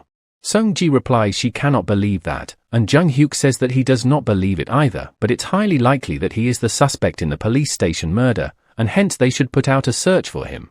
On top of the appearance of an unknown intruder, the appearance of a high-ranking monster, which seems like the midterms are a bust this year. This time it would be tough for Cube executives to avoid being reprimanded for this incident. To sum things up, the Cube monster incident that took place yesterday became a well-known issue all over the world, and the midterms were postponed. Because a lot of manpower was used to clarify things for public and in repairs, after that both the test and classes were cancelled. And cadets were able to enjoy an unprecedented 10-day holiday. Seeing them excited, the instructor scolds them on how can they be like this when their cadets injured this time, they should stop thinking unnecessary thoughts and go back to their dorms. Harjean looks towards his laptop and sees the story change message finally appeared. It's about Alex Lancaster, which Harjean remembers, was one of the characters related to the UK which he created. His objective was to conquer the UK nation. Ha-jin notes that a pretty tough villain has become stronger than he was in the original story and has appeared sooner as well. If he knew that this would happen, he would made a greater number of kind characters. Though it's not necessarily all bad, he did manage to obtain Rachel's blood. Suddenly someone hits him with their elbow on his head. And it's Naeun who is looking pissed at Ha-jin. She makes fun of him and asks on what is he looking at, which pisses him off. The president notes that they are again fighting, but Suho says that they are looking friendlier than before. Now we see Naeun going to her dorms. While entering, she calls Ha-jin a loser for picking a fight if he is not gonna be able to do anything. Suddenly she gets a notification on her smartwatch. And it's the report from the previous test. She opens it up to check what's in it, and notes that Suho has written in it as well. Suho's report praised her, while saying that it looked like she was worried about a lot of things. It felt like several internal and external factors chipped away at her self-confidence. However, she is an exceptionally talented cadet, an unwavering kill with the Chen Lima as an opponent. With hard work and exceptional talent, she was able to show perfect result. Someone else might think she is not talented, but what she lacks is not talent, but confidence in herself. If she continues to advance the same way she believed in herself today, he is sure that she will be able to become the best hero. Sincerely, from Appraisal Cadet, Kim Suho. Seeing his message, she calls it embarrassing and starts to blush a little, while thinking that no matter what anyone say, she will be using bow. She gets another appraisal, this time from an anonymous person, though she don't know who it is, but it's a really long appraisal, which she gets excited to read. But as she starts reading, she starts to get more and more pissed. Suddenly she screams loudly, which is heard outside of her dorm and scares Hazuki. Naeun yells loudly that she won't forgive whoever wrote this shit. Back at Ha-jin's dorm room, he feeds the seed the blood that he got from Rachel. He notes that the seed just ate it like that. The Evangel's seed that he got from Mount Gari, if blood is fed to it, Evangel the witch would be born from it. And since this blood is from Rachel, a kind person, hopefully nothing like a villain will appear, and he starts caressing it, telling it to grow up quickly and help him out. Suddenly, his wrist starts glowing, and he starts to get scared. As he notices that a second stigma is getting inscribed onto him, due to which we can hear his screams. Now next day in the morning, we see him sitting in a car and going somewhere in the city. Soo-hyuk asks him on what is wrong, and he replies, it's nothing, he is just a little tired today. But more importantly, he asks Soo-hyuk if the business is going well, and he replies that since he has an SUV now, doing sales is easier and there are more customers as well. He also feels a lot more at ease compared to going around in the field by walking like he did previously. He starts crying and thanks Ha-jin for it, seeing which Ha-jin thinks to change the topic quickly. As they arrive, they notice there are a lot of people gathered at the entrance and wonders if they are from the guild. People around are surprised to see those people. And we see they are the essence of the straight guild members. Ha-jin also notices Yoon-ha, and wonders if she is here to do a field exploration with her guild members. As Yoon-ha turns around, she also notices Ha-jin. She knocks on his window and asks, what is he going to the field for? And he replies, it's to earn money. She asks if he is by himself, and he replies, he is with his agent Park Soo-hyuk, who is surprised upon knowing that Ha-jin has affiliations with Essence of the Straight. She checks out Soo-hyuk, and it makes Ha-jin think that it's Yoon-ha and Soo-hyuk is such a strange combination. Originally, he should have been Suho's agent. Yoon-ha finds about the fact that Suho made contract with him and decided to invest a ton of money into SH Entertainment. The result of that was a great success, and that helped both Yoon-ha and Park Soo-hyuk walk down the road of success, at least in the novel. But the problem is, whether Yoon-ha will invest in SH that does not have Kim Suho. In the worst case, Ha-jin might end up blocking the bright future of Park Soo-hyuk. Yoon-ha suddenly replies, I see, and also gets in the car with Ha-jin, saying that if he is here to hunt, she will accompany him. And asks Ha-jin if it's okay with him, but he is in quite the shock. Fast forward, as the car enters the field, we see them both sitting silently in the car. Ha-jin wonders what is Yoon-ha thinking, and suddenly she calls out to him. And asks if he has any plans for the future, to which he replies, on what is she suddenly talking about? She says that she is asking about what he intends to do after the graduation ceremony, and Ha-jin replies, why would he think of that when it's still so far away? But Yoon-ha tells him that the midterms are already over and they won't be in Cube for their third year because of their apprenticeships, which makes Ha-jin think that they will be really busy in their third year as clean-up heroes or something. And if he does not have any specific plans, she asks him to join the essence of the strait with her. She continues that although they are still constantly in the second place because of holy grace of God, if she becomes a captain, then she is going to make the essence of strait the best in the country. And she promises him to support him with tons of high-ranking weapons and named artifacts. And asks if this isn't quite an attractive offer for a cadet like him. Ha-jin replies that it's illegal to recruit cadets before they graduate. It would be a 5 billion fine for her, to which she says that it's nothing for her. And right as she is telling him to think carefully, Soo-hyuk stops the car, making her face smash into the car seat. She angrily asks him on what was that for. And he replies that they have arrived at the monster point. Yoon-ha asks him on how can a normal agent know about a monster point, and he replies that April is when the monsters inside the field start to get pretty rough. There are many smaller monsters that get driven to this vicinity. There is a few more locations like this, but the other areas have too many people because they are too famous. This is also a hunting spot that he took Ha-jin sniping into consideration for. And he has already explored this area personally and got the information himself, so it can be trusted. Hearing it all surprises Yoon-ha, and Ha-jin comments on how capable his agent is. Ha-jin leaves while telling Soo-hyuk that he will be back after some hunting, and Soo-hyuk asks Yoon-ha on what is she going to do, to which she replies that her guild members will be here soon. He gets scared by her, and suddenly she taps on his window and asks Soo-hyuk to give her his name card. Fast forward to 10 days after the midterms incident.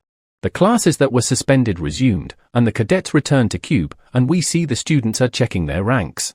And naturally, Ha-jin took the first place in the midterms. After punishing Kim Ho-ak during the practical test, the group that was bullying him became quiet as well. And this is probably the most peaceful time he ever had since he joined Cube. Suddenly, someone punches the wall right beside him. And it's Naeun, who is super pissed and asks Ha-jin if wasn't he the one who wrote this report. Students around wonders what is happening, and upon seeing them both, assumes that they are fighting again. Naeun tells him to not think that he will be weaseling out of this. The annoying tone in this report obviously belongs to him. Ha-jin asks on what's wrong with it. He wrote it so he could help her, but she nags at him that she wasn't asking for his help, and he said that she did not have any talent as an archer. Who the hell gave him the right to teach her anything at all? And so what if you're a little good at studies? And she proposes a bet and tells him to experience on how hard it is using a bow with your whole body. Ha-jin immediately agrees with the bet, which surprises her. But if she loses, she would have to quit using a bow. She gets fired up and obviously very angry. Ha-jin tells her that he will also use a bow instead of a well, in return, she has to give him some special training time, to which she replies, does he really think it will help him? He can do as he pleases. Ha-jin thinks that his current master sharpshooter is at grade 7, if he get it to grade 6 with the remaining time, then he should be able to win the bet easily. Naeun is running away from the reality, to the extent that she thinks that just because she is talented at using swords, she is also talented at using bows. Just saying nice things won't help, because she needs to become someone stronger. Now at Grace Hall, number 303, we see the travel club president introducing himself. As he is giving a long speech, Ha-jin thinks that the academics and hunting club's activities had been halted due to the demonic human incident. The things that happened within Cube roughly flowed in the same direction as they did in the novel, in which the last incident would be, and the travel club president announces that their next travel destination would be France. The next episode is the assassination of the Parisian multi-millionaire. This episode starts with an assassin organization sending an assassination warning. The recipient would be France's multi-millionaire, Bethel. Due to his peaceful personality, he lives a frugal lifestyle in his mansion on the outskirts of Paris. Which is all a lie.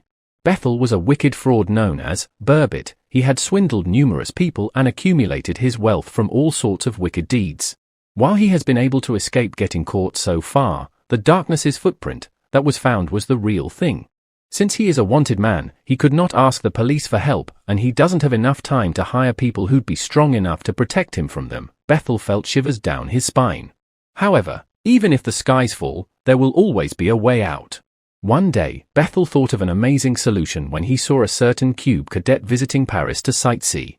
We see it's the travel club president, who is talking with someone, and saying that he was thinking to choose their club's next travel destination as Paris, but it's hard to find accommodation for all the cadets to stay together.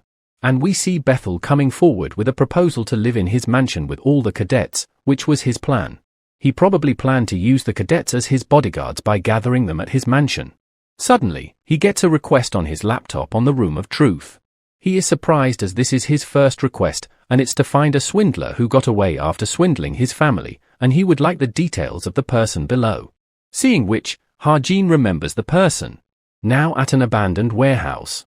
We see the members of the chameleon troupe has gathered. One of them says that it scared him, and wonders if that is the power of anti-magic. Someone else replies that the standards of the cube's first years this time around is pretty high, he should be pretty useful too, and one of them says that she is alright with anything. One of the girls raises her hand, asking the captain that since when did their group started doing analyses just to bring in a newbie.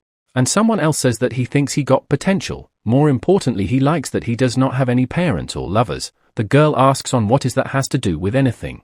And he answers that if he does not have anyone by his side, it'd be easier for him to indulge in physical things. They might not be able to provide him with things like honor, but they could give him as much money as he wants.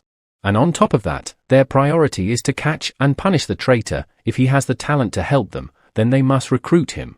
The girl replies, if that's so, then they should recruit him. However, they only have one empty spot, which is black.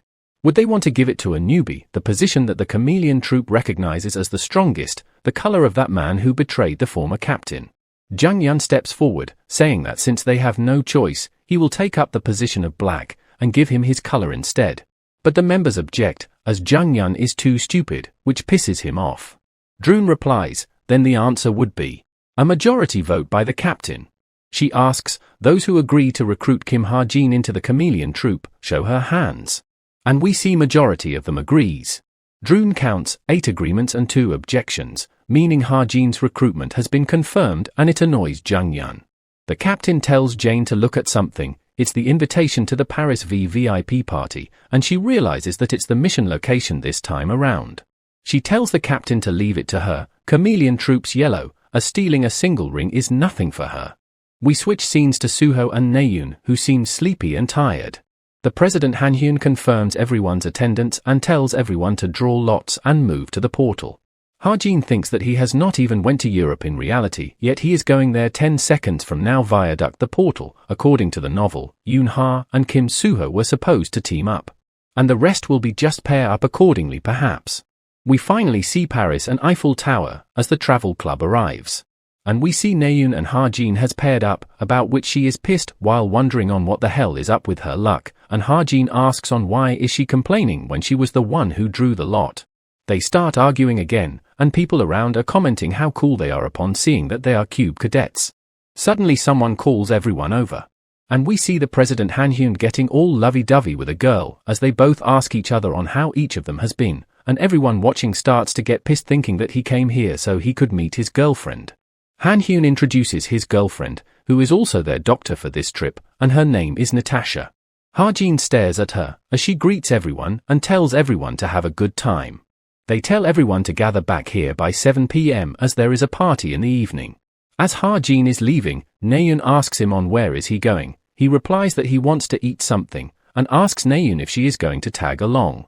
She replies that he is forgetting that they are a team. She cannot simply ignore the fact now, can she? To which Ha-jin replies that he was simply thinking that she acts very differently from someone he knows.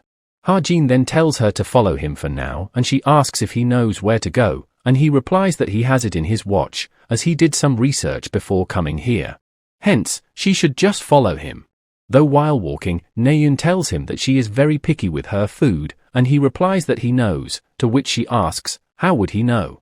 We see them both arrive in some fancy restaurant, and Naeun is quite surprised. She asks Ha-jin on how did he made a reservation in a place like this, and he replies that he has his ways. In reality he used his book of truth.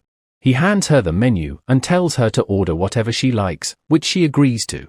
Ha-jin thinks that since she comes from a rich family, she would know what to order. Suddenly as he is looking out from the window, he notices someone.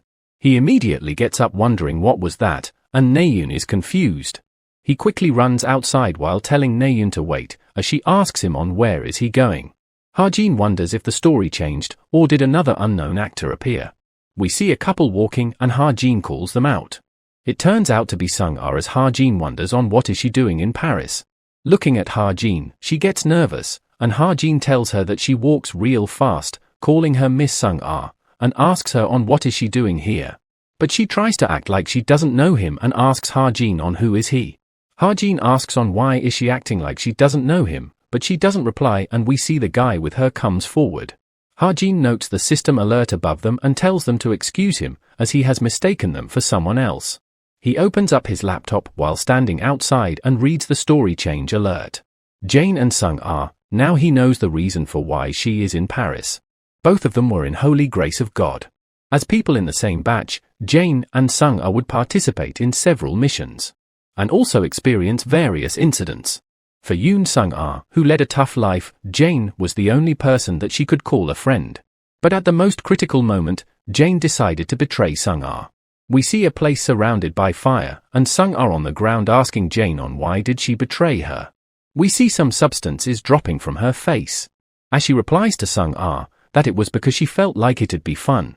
Jane's true identity was the Chameleon Troop's Yellow, Jane Valorine. She was a villain who was talented at stealing things and making disguises.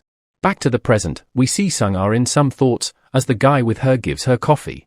He tells her that she looks troubled, and she asks, is that so? But actually she feels refreshed, since she can finally put an end to this ill-fated relationship. He asks if Jane will really appear like what the anonymous informant said, and she replies that she does not trust that information completely. But that woman loves such parties, it'd be even better if there are things she can steal. The relic that is stored in the ballroom's safe, Homer's ring. Tonight, Jane Valorine will appear to try and steal that. We see Naeun and Ha-jin coming out of the restaurant after finishing up, with Naeun being satisfied by how good that meal was. Ha-jin asks her if they can split up now, as she might have places she wants to visit as well. And he thinks that the ball starts at 5 p.m. If he wants to find a place that has a good view of the building's insides, he would need to explore in advance. Naeun leaves while telling him to do whatever he wants, but suddenly he calls out to her and tells her to not get lost, which she gets pissed about and asks if he thinks that she is an idiot. Now at night, at the ball, we see many rich people along with a luxurious setting. People there starts to take notice of someone, and it's Yo Yoon-ha and Kim Soo-ho. They wonder if they are a celebrity, and they look so cool even though they have masks on. Hearing that, Yoon-ha comments that they say attire makes all the difference, and the effort she spent dressing Soo-ho was worth it, while Soo-ho thinks that the shirt is so stuffy. And we see someone is observing the ball from outside, on top of a building. It's Ha-jin who thinks, 5 minutes and 30 seconds, Yoon Sung-ah is here too, and there are no major deviations yet. In an old castle by the outskirts of Paris, a masked ball was taking place. The thing he needs to do in this place is simply to help the story progress without any hiccups. Suddenly, he notices a mana portal, which makes him realize that something is going wrong again. The only people who can make portals like that artificially would be the demonic humans, and he is talking about a strong one who is favored by a demon and possess enough mana to open a portal. The demonic human that opened that portal is already hiding somewhere in the party. Suddenly his laptop shows him a judgment point. It shows that there are too few people involved in Homer's ring, hence the demonic group, Evil Society, makes use of it and gets involved in this chapter, changing the story. Evil Society, an evil demonic human group whose leader is presumed to be Kim Hakpyo. Relic plunder, terrorist attacks, and wars that occur in countries from all over the world. There are an uncountable number of chaotic incidents in the world caused by Evil Society's demonic humans. Ha-jin notes that this has attracted the attention of some dangerous people. Ha-jin starts to use ether on his face and transforms it into a mask, while saying that this time around, things won't go according to their plan. As such, he now starts to search for Jane in the party. At the party, we see someone choking out one of the personnel. He then goes onto the iris scanner and is able to unlock it by showing his eyes as well. As the gate opens, he calls it too easy. In the middle of that room, he finds the mythical grade relic, the Homer's ring. Right as he is about to take it, Sung-ah comes and asks on what is he doing over there, and it turns out to be the person who was with her, Yoren. He asks Sung-ah on what is she doing here, and she replies that she came here to find him. How can her secretary just leave his position out of nowhere? She gets close to him and suddenly hugs him from behind. It scares and confuses Yoren as he asks on what is she doing so suddenly, and she replies that she won't be tricked a second time. And such she lifts him up and tries to slam him on the ground, causing a commotion in the party. People starts to wonder on what was that explosion, as we see part of the place is completely destroyed. From the smoke, we see it's not Yuren, but Jane, and Sung-ah is chasing her, and Jane is surprised and asks Sung-ah on how could she notice her disguise as it should have been perfect with her talent. Sung-ah catches up with her, and replies that she knows that Jane switched places with Yuren when they reached Paris. Did she really thought that she would not notice how her closest aide speaks and walks? Jane smirks and replies that she does not remember Sung-ah being such a meticulous person in the past, perhaps being betrayed by her really hurt her a lot. Suddenly a whip strikes Sung-ah and binds her hand. It's Yoon-ha and Kim Soo-ho as Yoon-ha tells her that she does not know who she is, but they have to take their lovers' fight back home. Sung-ah asks them on who are they, and Yoon-ha replies that they are cadets from Cube, and if she puts down her weapon right now, there will be no bloodshed. But Sung-ah uses her power and burns away Yoon-ha's whip.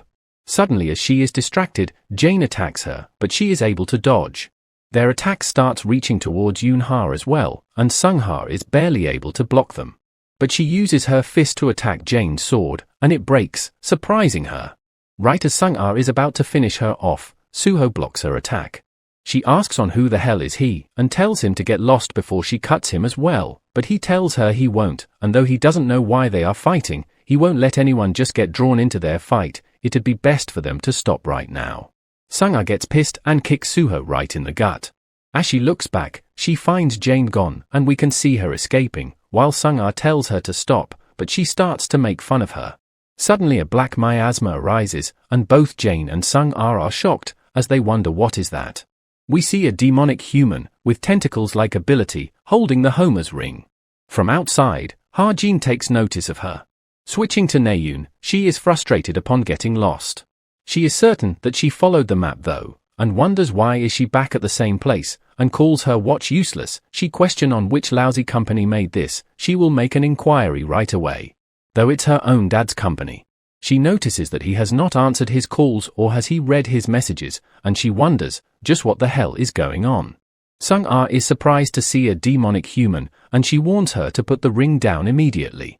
She replies that it's not an item that the likes of them should have, hence, they, the evil society, will be taking it. Ha-jin observes the situation from the outside, and thinks now that the evil society has the ring, there is a really low probability that they can get it back even if they work together. With no choice left, he decides to go the plan B and starts using his ether. He calculates the amount and thinks that this much would be enough and throws his ether at the demonic human. With this, he has stolen the ring away right from her hand. She is shocked and wonders who the hell did that, and from behind her we see Sung-ah attacking. With the Homer's ring in his hand, Ha-jin thinks to leave away with it for now. Suddenly he notices something, and gets attacked by someone, which he dodges. The attack leaves a crater, and we see someone coming, telling Ha-jin that he cannot do that, and asks just where is he rushing off to with it. Ha-jin is nervous upon noting that there is a second demonic human here. The guy greets Ha-jin and introduces himself as Sidious, and asks if it would be easy to understand for Ha-jin if he told him that he is a part of the evil society. He praises Ha-jin for his technique that he used to steal the ring, as Silason could not even do anything about it, to which Ha-jin replies that it was not anything great. But since he is so full of tricks, he should realize what he is about to say to him, and hence tells Ha-jin to hand over the ring. But Ha-jin replies that he cannot do that, which annoys Sidious, and replies that there is always someone like that, a person who gives them trouble in their perfect plan. He pulls out his weapon, citing that he has no choice but to use force against him. He attacks Ha-jin and we see a huge wave of red energy is released from his sword. It leaves a big impact as well, but Ha-jin is able to dodge it. Sidious asks Ha-jin if he got scared and explains that it's a magic sword that costs at least several hundred millions. As long as the user has enough mana to infuse into it, it could be even more powerful than a low-ranking relic. It'd be best for Ha-jin to hand over the ring before he becomes a mess. Ha-jin thinks that one of the benefits that demonic humans get via their contract would be an exponential increase of mana. That sword is probably best possible sword for that demonic human. Hence, Ha-jin starts to think to do something about his sword. Sidious attacks him again, but Ha-jin again dodges. Ha-jin proposes him to talk instead, as he will give him the ring if they talk, and Sidious replies, why would he do that instead of simply killing him and taking it? But Ha-jin asks, wasn't he trying to negotiate earlier, and Sidious replies that he is so noisy with his mumbling, even if he tries to buy time, he would not be able to find a way to defeat him. As he can tell just from a glance, that he is way weaker than those guys who are fighting inside. And his only weapon is and his physical abilities are also only good enough to dodge his attack, and such he asks Ha-Jin on how can he be confident enough to stand before a demonic human. Sidious gets tired and charges up his sword, while saying goodbye to Ha-Jin. But suddenly, his sword just stops working. He wonders what is happening and Ha-Jin tells him that his sword probably won't work for today, which confuses him.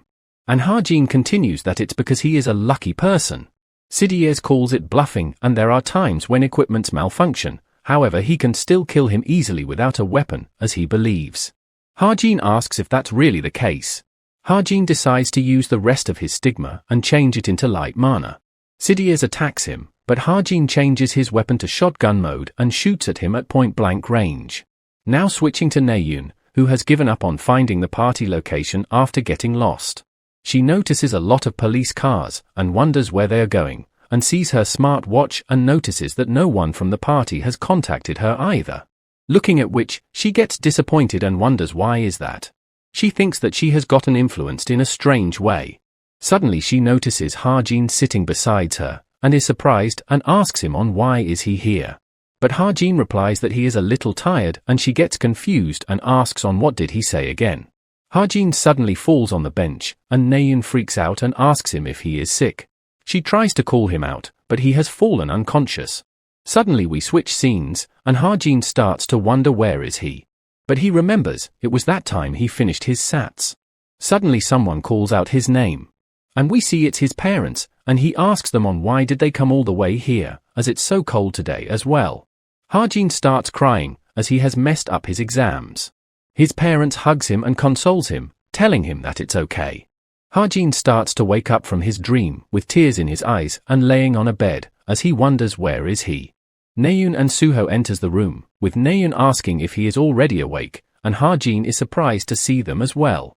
Naeun complains on how hard it was for her to carry him back here, and tells him to get a grip. Seeing Ha-Jin's face, she notices and asks if he cried, to which he tries to deny. Suho tells Naeun to step outside for now, and she asks on what did she just do. Natasha asks Ha-Jin if he feels better now, which he replies that he does. She tells him that he had symptoms of exhaustion, and tells him to not move around too much and have a good rest, which he agrees to but asks them on where are they. Natasha replies that it's a mansion, and this is the room that he and Kim Suho have been assigned to. Ha-Jin realizes that this is the huge mansion they were supposed to be living in. She asks if he is alright without eating anything, and he replies that he would be alright.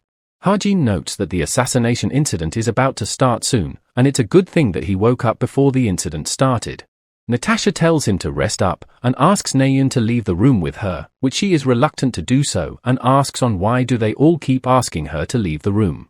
Suho cuts some apple for Ha-Jin and asks if he is really okay, and he replies that he is fine. Ha-Jin uses his smartwatch to see the news about the demonic incident and notes that fortunately no one got severely injured or killed in the process, seeing as how they did not mention anything else. Jane must have gotten out safely. He asks Suho about this incident and he replies though he cannot give him any details, the demonic humans ran away before the heroes were dispatched, and Ha-Jin gets relieved. Ha-Jin notes Suho's hands are covered in bandages. Seeing which, he tells her to take care of himself, and calls him the protagonist, hence he should not suffer any severe injuries. He ran fearlessly towards Sung-Ah today. At that time, Sung-Ah really intended to kill him, and if that demonic human had appeared a little later, he might have gotten severely injured. He does understand why he did that, it's because he is the protagonist that walks only on the path of good. But a protagonist that tries to do good and righteous deeds, would he be able to overcome this crisis that's being controlled by an unknown being?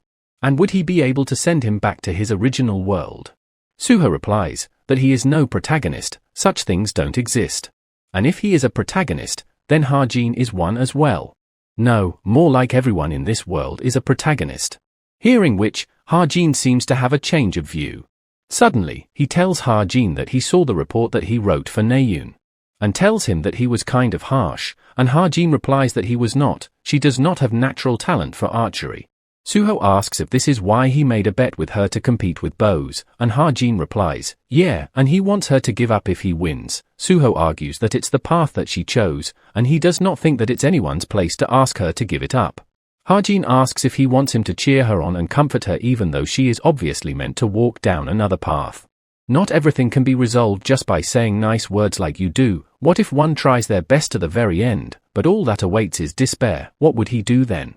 Would he take the responsibility for it? Suho asks on how is he so sure that she does not have talent for bows, and if he is saying it like that because he can take responsibility for it.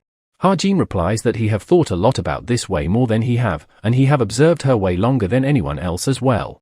And he knows way more about her than he does as well. Hearing which confuses Suho, and we hear a loud sound from outside, and Suho wonders what was that. Hajin with this eyes notices, one of the skills that an archer has is stealth, and calls it quite unnecessary skill that Naeun has learned. We see Naeun enter her room, shared with Yoonha who is trying to sleep. She starts blushing heavily, and calls Hajin totally crazy and wonders what the hell is he talking about. Yoonha wakes up and asks her if something happened, and she replies that it's nothing.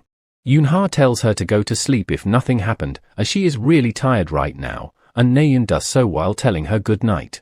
But as she is in her bed, she still thinks about it and tries to calm herself down, thinking that she just eavesdropped on their conversation, she should just ignore that and act normal. She once again remembers his words and starts blushing. Right as she is wondering on what was Hajin thinking, we hear a loud scream and she gets up immediately, thinking what was that. Yoonha gets angry at Naeun, thinking that she was the one who screamed, but she tells her that it was not her. Yoonha asks then who was it, and thinks that perhaps it was really someone screaming. In the mansion, we see the maid is scared and freaking out upon seeing her master covered in blood. Hearing that scream, everyone opens up their door, wondering what was that. They notice that it came from the floor below, and Suho immediately jumps down.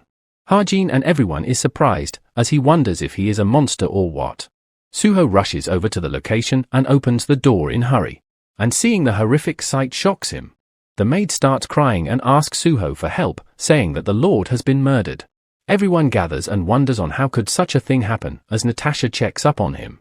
She tells that unfortunately he is already dead, due to there being excessive bleeding from the pierced wound on his abdomen.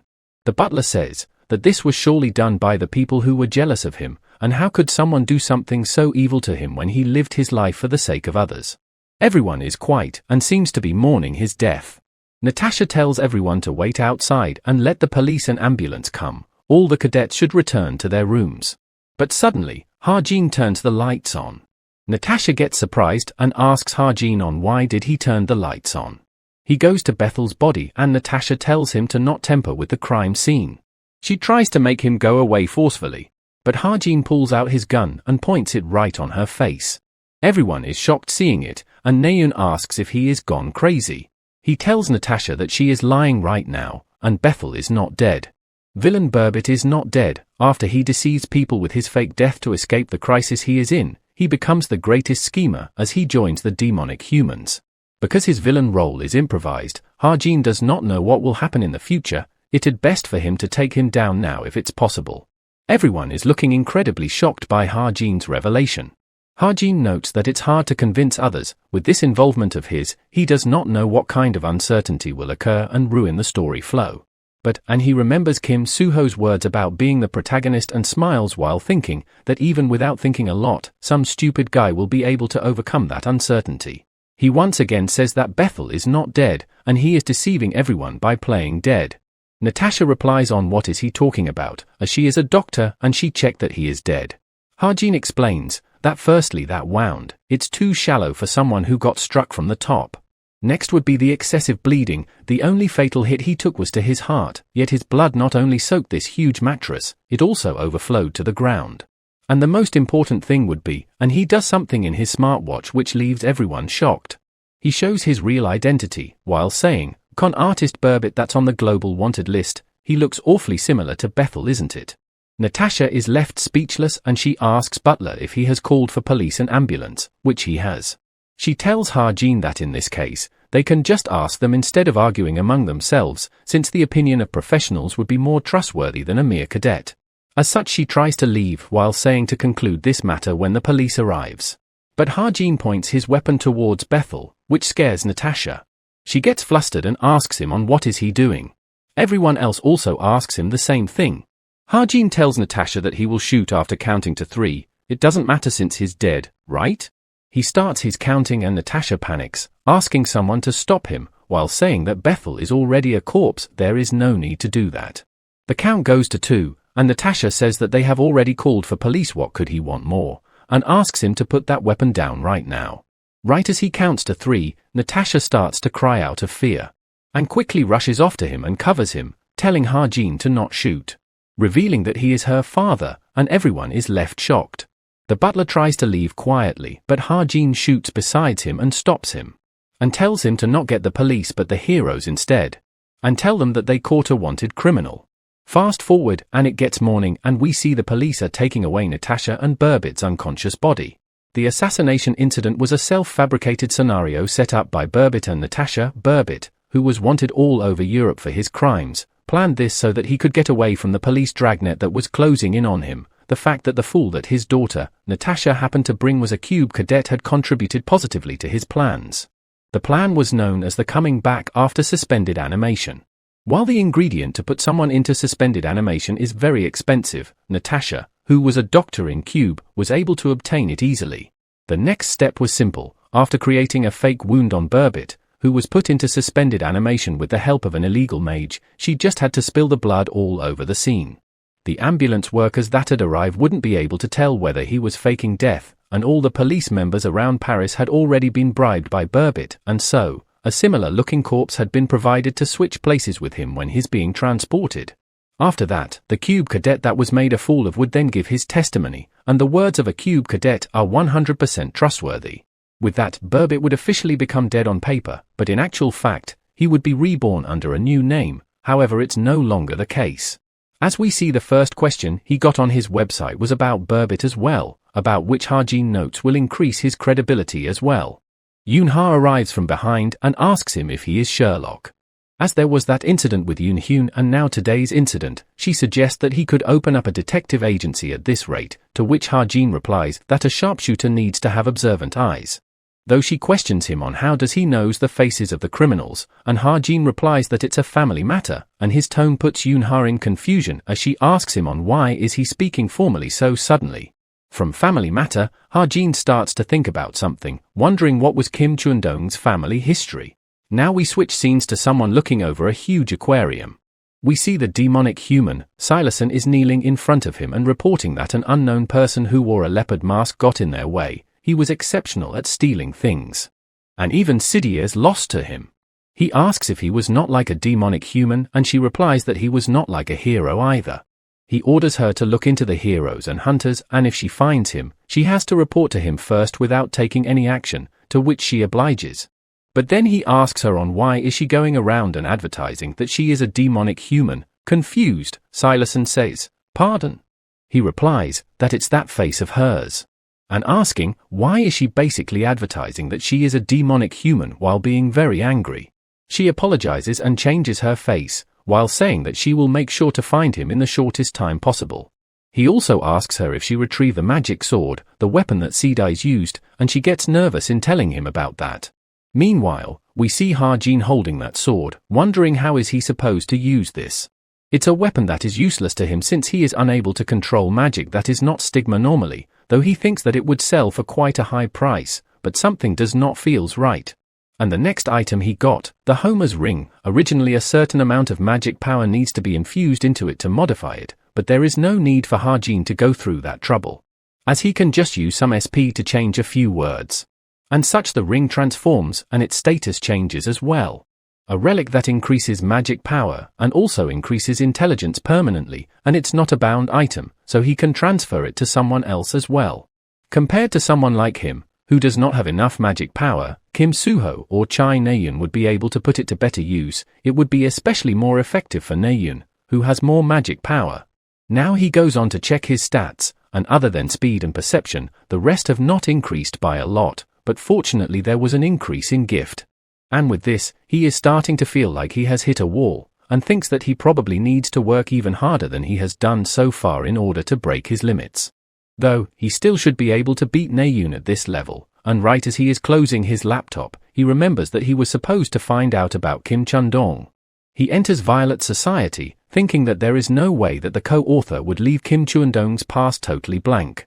He joined Cube, even though he might have been an extra in his novel, he should still have been an elite in the real world. That means there is a high chance that his parents are not ordinary people.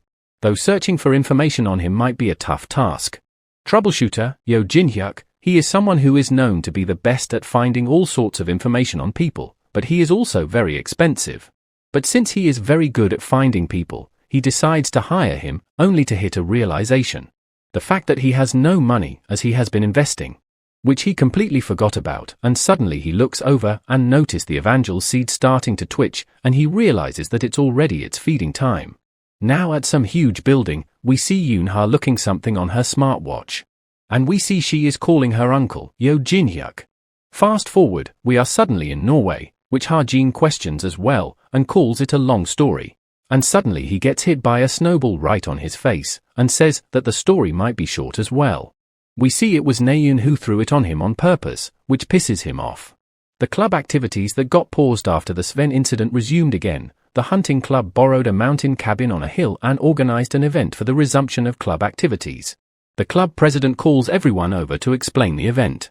She explains that the seniors have hidden flags with numbers like this in various parts of the forest. There are presents linked to each number of the flag. There are virtual reality devices, vouchers, and a lot of other amazing presents, so they should do their best in finding them. She tells them to draw lots and make up their teams. And as Naeun draws her lot, she is once again teamed up with Ha-jin, whom she asks if he has rigged the lots. She is annoyed and starts walking, telling Ha-jin to not hold her back, and Ha-jin with a deadpan expression tells her to just take care of herself, as there are boar traps below, which she already gets caught by, and Ha-jin starts laughing at her. Looking at Ha-jin's clothes, Naeun asks if he is fine with such a thin layer of clothing, as he will freeze to death in it, and Ha-jin replies that it's a functional coat. And an amazing one at that. It's something that Rachel gave him as a present when he had to worry about money and could not buy it. She told him that it was thanks for midterms and whatnot. Ha-jin starts to get teary thinking about how kind Rachel is. Suddenly, Naeun points towards the flag which she found, and Ha-jin notes that it's the flag number 1. Though he wonders why it's all the way over there, as what kind of idiot will climb up there? And right as he says, Naeun has already started climbing, and also calls Ha-jin to come quickly. Ha-jin sighs, and pulls out a knife attached with a wire. She asks him on what is he doing, and if he really thinks that it would work with a knife which is tied to a wire. Ha-jin prepares to throw it, while replying that of course it won't work with just any wire, while thinking that this wire has some of his stigma's mana. He throws it in the general direction, as it does not matter where it flies, since he controls the mana that's within the knife. We see the knife hitting the perfect spot, which surprises Naeun that it actually worked. Ha-jin goes on to pick the flag up, and Naeun excitedly asks on what is the reward, and Ha-jin tells her that there is some kind of note here. It turns out to be Yoon Sung-a's number, seeing which Naeun gets elated and Ha-jin is not so much. Ha-jin hands it over to Naeun, who is surprised and tells him that this is the number of number 1 guild's vice captain, and Ha-jin replies that he does not need it, thinking since he already has it. Upon taking it, she starts to blush, and gives it back, saying why would he give it to her if he is the one who got it, and Ha-jin simply tells her to forget it if she does not need it as well, and they both head back to the cabin. Now switching scenes, we see someone in deep thoughts. It's Yoon-ha, who remembers Ha-jin's answer when she asked him on how he knew the criminals' faces. She thinks that the wanted criminal Burbit was someone who mainly committed crimes within Europe. It's a character that should not have any contact with Kim Ha-jin. It would make sense if that person memorized the faces of all global wanted criminals. But wonders on why would he do that, and there is only one hypothesis, which makes sense. No one knows who the main culprit that did something terrible to Kim Ha-jin in the past is. Because of that, he memorized the global wanted criminal list in order to find the culprit. If she considers that Kim Ha-jin is an orphan, then the hypothesis makes even more sense, and perhaps his parents did not just die, but were murdered. And due to that, he memorized the faces of criminals and hid his power so that he can find the culprit and kill him without the culprit knowing that he is there. Though this is still just a hypothesis, it's not what Kim Ha-jin's past really is, and if he really did had such a past and she was able to find it out, it would become a good opportunity for her. An opportunity to put herself in a greatly advantageous position when she is trying to recruit him into her guild later on. She starts to think and sighs in the end, thinking she does not want to contact that person. We see a building and a phone ringing. Someone comes up and shouts on why aren't they picking up the phone, and complains about the secretary being of no use. The person picks up the phone himself and introduces himself, objects, people, information. he will find whatever they want, as this is Yo Jin-hyuk's office. As Yoon-ha greets her uncle, he is surprised knowing it her, as she rarely ever calls him. She tells him that she wants to hire him to investigate someone. His name is Kim Ha-jin, a 17-year-old cube cadet, and she wants to know everything about his past and where he has been before. Since with his ability to experience the past, he can find out everything. Back to Ha-jin, everyone is surprised seeing him take the first place, commenting that they are so envious of him, but Ha-jin thinks that the present for number 4 is better than number 1 for him. Fast forward and it gets evening and they all start eating. Ha-jin tells them that he will cook the meat and the rest of the items, so they can go and rest. The guy besides him starts to think that Ha-jin is completely different from the rumors. For Ha-jin, since his aunt runs a Korean barbecue restaurant, he is more confident in barbecuing meat than others. While eating, the president brings up the topic of end-of-the-term exams for them. She tells them to be extra careful, as they must not trust anyone during the end-of-term exam, and one of them asks if it's that tough. She replies that it's not just tough, she has seen friendships being broken up as well. Since it is directly connected to the results, everyone is very sensitive. And they must have heard of the repeat class as well. They are really dangerous, so they should be wary of them. Repeat class, as per the name, it's a class for cadets whose grades did not make it and could not advance to the next level. There's around 200 cadets in each grade. Among them, around 20% of them have either contracted with a demon or belong to high-risk groups, and the problem of this end-of-term exam stems from them. Now that the co-author has gotten involved, it's possible for the percentage to increase. That's proof of just how rotten the current cube is. The president calls out to Ha-jin for doing a great job and tells him to take a break and eat with them, though he replies that he has been eating while cooking, so it's good for him. Ha-jin thinks that they are being really friendly to him, just because he is cooking the meat well. The president tells everyone since they all had great dinner, it's best to rest in the mountain cabin instead of going out for a night hunt. At night, we see them all playing and having fun. Ha-jin, sitting outside, thinks that it's been a while since he had such a great laugh. Suddenly he gets another request on his website to find a con artist, seeing which he notes that the name is quite German-like and it must be a referral from the previous customer. He uses his book of truth and gets all of the information about the con artist. He gets quite dizzy from it and thinks that it's great he is earning money from this, but he doesn't really like how he feels after using this ability. He closes his laptop and starts to admire the view. Suddenly, he starts to do a smoking action, but remembers that he quit smoking already. He also remembers smoking at least half a box every single day for 5 years. He totally forgot about it since he fell into this world. Suddenly, Naeun approaches him from behind and asks if he used to smoke, and seeing her, he asks since when she was here, to which she replies she has been standing here for a while. Upon learning that he used to smoke before, she calls him a real thug and asks that he must have tattoos as well, though he does not answer, and she assumes that it's true, but he clarifies that it's not. She starts to stare at him for a moment and asks if he is confident in winning against her. To which Ha-jin replies with a question of his own, is she confident in giving up on Bo if she loses? She replies that losing does not even sound possible, so she did not think about what would happen afterwards. He asks if she is going to cry if she loses, which she almost did today, and she gets pissed hearing that.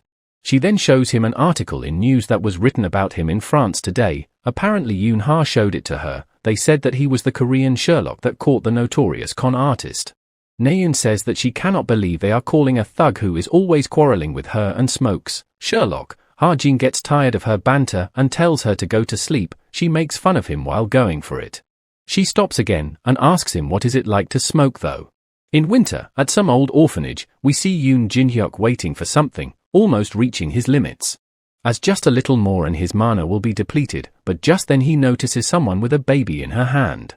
She puts the baby down in front of the orphanage, and Jin-hyuk notices that she is just a kid herself. Suddenly it all starts to go awry, as he notices that the density of the past is too high. He gets back to the present, and wonders just who the hell is she. We see Jin-hyuk arriving back at his office, and his employee welcoming him back. He asks Jin-hyuk on how was the target this time around, and he replies that it was a little unusual. Though before saying anything further, he rushes off to use the toilet.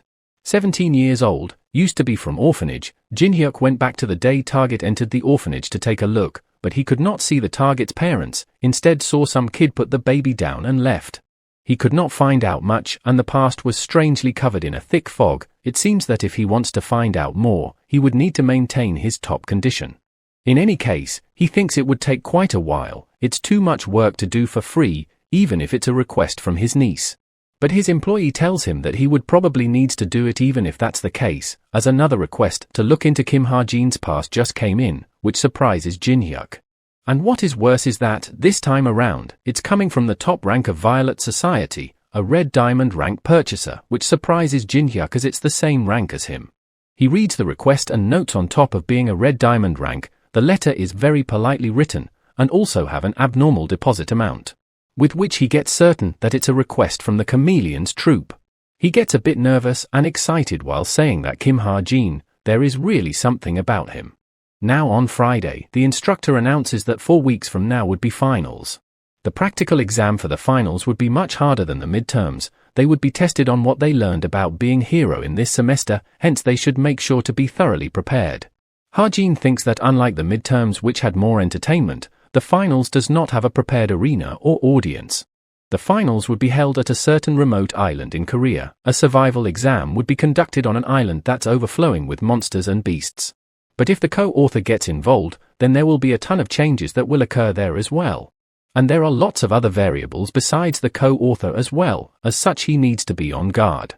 Instructor tells them that he cannot share more details of the exam yet, but in this exam, numerous instructors of middle to high rank will be going all out to ensure the exam location safety. All they need to do is focus on the exam. And with that, he ends the class and wishes them luck for their weekend. As Ha-jin is packing his bag, someone calls him out. It's Naeun, who asks if he has forgotten about their bow bet yet. Ha-jin asks her in reply that if she has forgotten that she would have to quit using bow if she loses, and she gets angry, telling him to not cry if he loses. They both arrive at the archery center. As Naeun asks him if he is ready, he replies he is, but there is something. Behind them, everyone is here, about which Ha-jin asks on why all of them are here. Class president comes along saying, were they really trying to do something fun all alone, and they need an audience for something like this to be fun? Ha-jin, with a deadpan expression, thinks if Lee Young-han is not even embarrassed from what happened previously. Suddenly Shin pulls his hair in anger, saying that he has asked Naeun to quit using bow if she loses, but if he loses instead, would he be quitting cube then? Naeun kicks both of them away, telling them to stay out of this as they are about to start. She starts explaining that their objective will be to hit the target. It would be launched from the target launcher over there, and they will be starting from 100 meter. Every time they succeed, they will add an additional 50 meter and continue shooting. And that is all there is to it. She then mocks him by asking if he is too scared because it looks very hard to do, but he replies it because it's easier than he thought, which pisses her off, as she replies that she will see how long that confidence of him will last. They both take their position and gets ready to shoot. Naeun shouts to start shooting, as the launcher shoots the target in air. She shoots first, and it perfectly hits the target. She looks towards Ha-jin while saying that 100 meter is easy. But Ha-jin apologizes as he froze up and did not shoot because he was surprised, and asks to give him another chance, leaving everyone dumbfounded. Class president burst out laughing and Shin gets angry at Ha-jin for pulling such antics. Naeun is also taken back and says that even his posture is a mess, and it wouldn't matter how many times he shoot. Suho tells Young-han to stop laughing at Ha-jin. As Ha-jin prepares to shoot, he thinks, although Naeun has perfect posture, stuff like that does not matter to him. One does not become top grade just by learning the posture perfectly. That's just the basic requirement to become one. In this world, the power known as talent is the one that determines who's top grade and who's not. As Ha-jin yells shoot, and the target launches shoots the target. And Ha-jin's talent is Master Sharpshooter, which assists his arrow and hits the target perfectly. Seeing which, everyone is left shocked. As Ha-jin tells Naeun that he got the grasp of it now, and he is going to go again. We go back to the past, where a bunch of kids are trying to see the hero's disciple. Who is Chai Naeun, also called a child genius. Everyone outside wonders on what happened, and her master asks if she is really serious about changing her weapon to a bow. He asks if it's due to her mother, and she replies that there is no reason for it. She just wanted to change it, and says a genius like her would probably become the best archer even if she became an archer instead. He replies that he even gave her a magic sword, and she apologizes to him. But he gets pissed at her, shouting who the hell is her master. He does not have any disciple who just changes their path in life so easily. As he calms down and says that he won't stop her if that's her decision, and asks if this is really what she wants, and tells her to think carefully and not do anything she would regret. Back to the present, Naeun once again shoots down her target. And as Ha-jin's turn comes, he is also easily able to shoot his targets down as well. Seeing this, other students comment that Ha-jin is way better than expected, and the distance is also already 400 meter.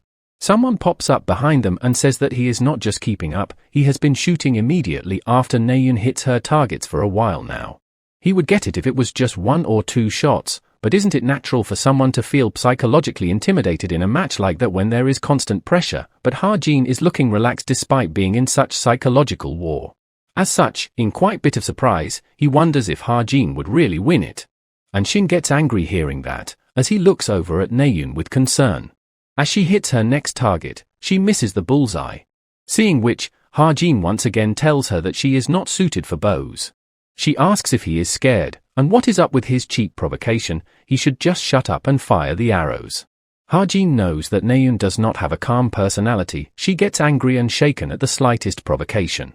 It's natural that she is not suited to be an archer, but the reason why she still chose to become an archer. As he tells Naeun that she is scared, isn't she, to fight using a sword.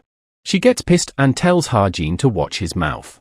He continues on that if that's not it, since that is what it looks like to him, it is also why she always tries to rationalize it, doesn't she?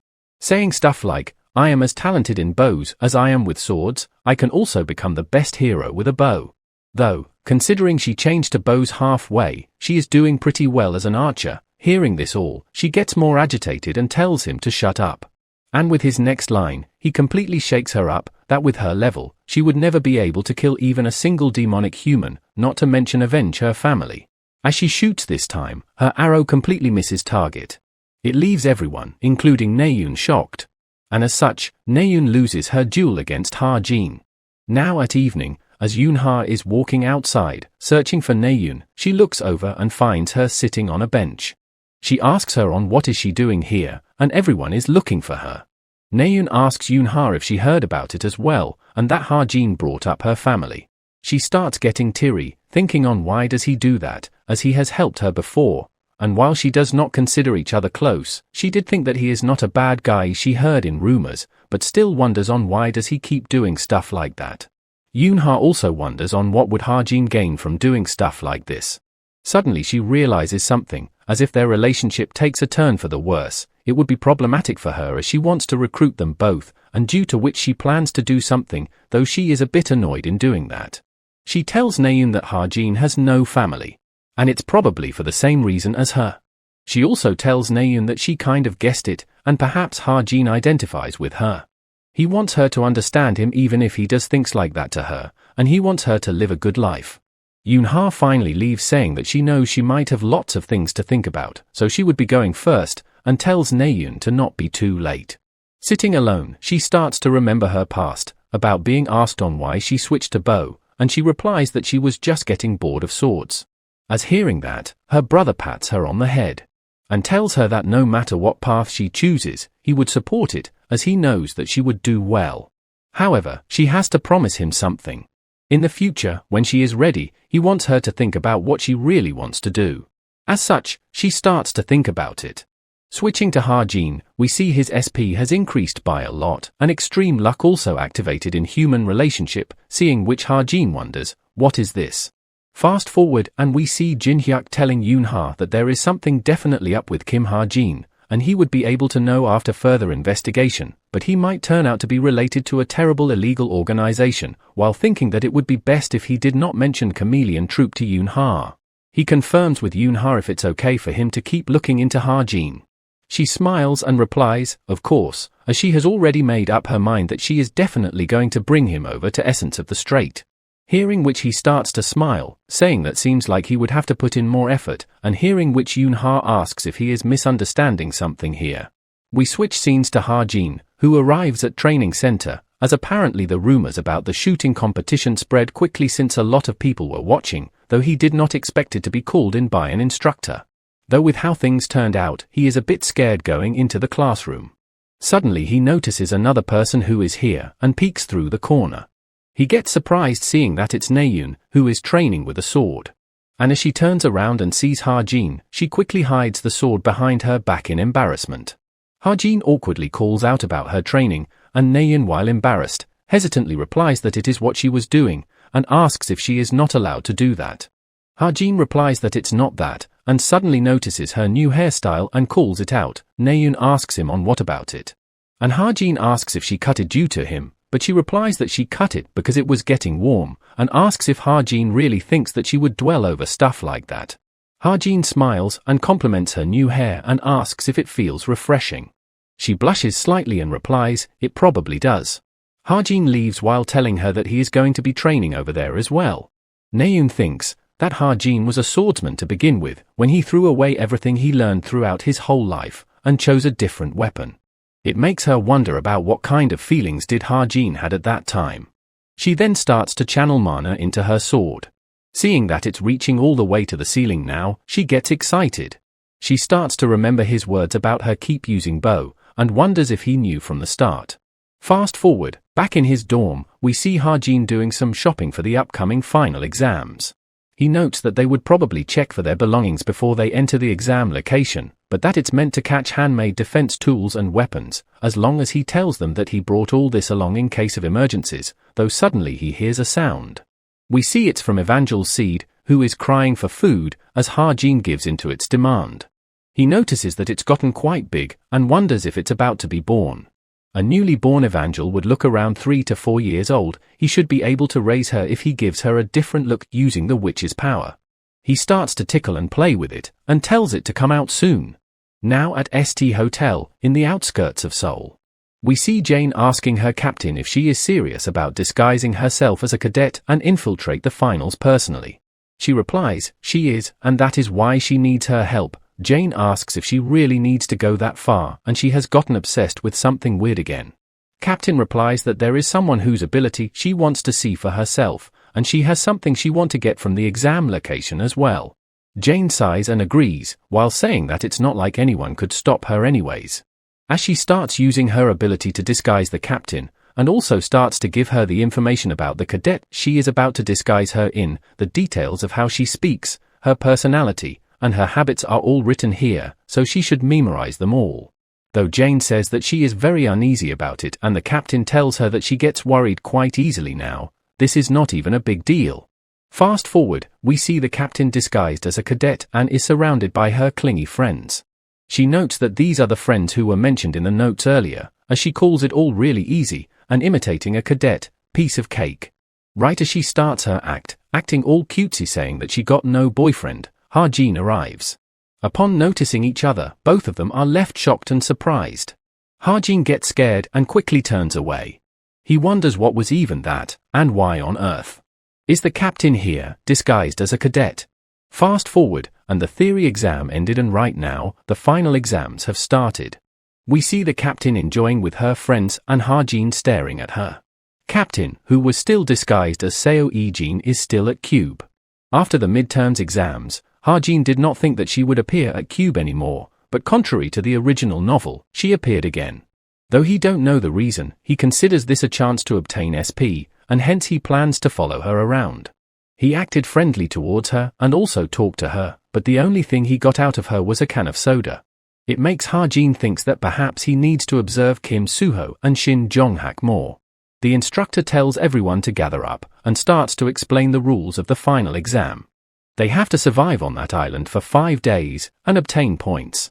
They can earn points by either defeating the monsters that live on the island, or they can take from other cadets. Cadets can also buy and sell points between each other. And for those cadets who want to obtain the best results, 200 points will be given to those who steal an instructor's name tag, so they can give that a try as well, which makes Ha-jin thinks on who would want to go against an instructor, who is currently a hero. Finally, the instructor tells everyone to follow him as he would drop them off to the designated spot. We see the students arriving at Island Shore on many small boats. Ha-jin, after getting off, notices that Rachel is also here and he calls her out. He asks her if she wants to move together with him for the final exam. Ha-jin thinks that it's not a coincidence that he got off the ship with Rachel instead of the other main characters. It was the result of thinking about the numerous changes due to the interference of the co-author. And as long as there is a villain who holds a grudge against Rachel, she is going to be the person in the most danger. Rachel replies and rejects his offer as she is more comfortable being alone, though Ha-jin claims that he knew he would be rejected. Suddenly we see Rachel's smartwatch buzzing, and Ha-jin has shared his location with her, just in case, as he is not going to let that co-author do whatever he wants. They both start heading out their own way, and Rachel thanks him for it. At night, we see someone walking around. It's Naeun, who is attacked by a bunch of monkey-like monsters. She starts using her sword and easily takes care of them in one blow. After defeating them, she suddenly starts to chuckle lightly, and starts shouting, wondering where the hell is she.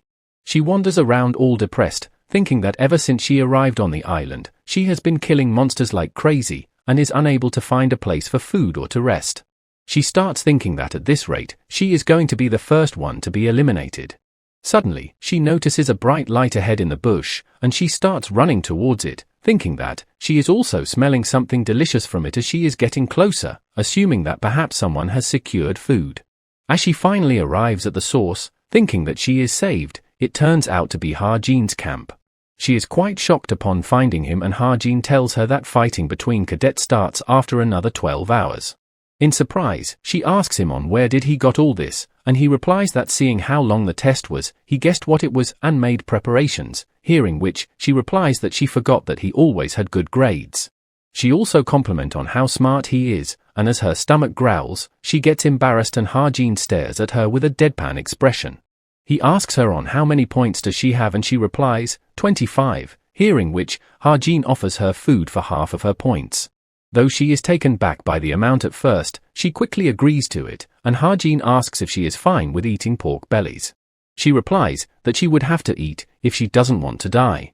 Ha-jin thinks that in the end, he met Chai Naeun instead of Rachel. And in this case, he starts using his drone and watches over other cadets. We see Rachel approaching a group of cadets, as Ha-jin wonders if there is no change to the overall story. As she stands in front of them, they asks if she wants to buy some food. One of them tells Rachel that she can just eat, it would be a little weird to buy and sell points between cadets. Fast forward, and it's already morning as Ha-jin is waking up. Though looking outside, he notices that it's a polar night. In the tent, he notices that Naeun is still sleeping. And the evangel seed starts acting up for food, as Ha-jin gently caresses her while asking if it's hungry. He lifts it up, calling it very cute, and puts it in his pocket, as he would be moving around. He asks Naeun if he is still sleeping, as he is going to be taking the tent, but she doesn't reply.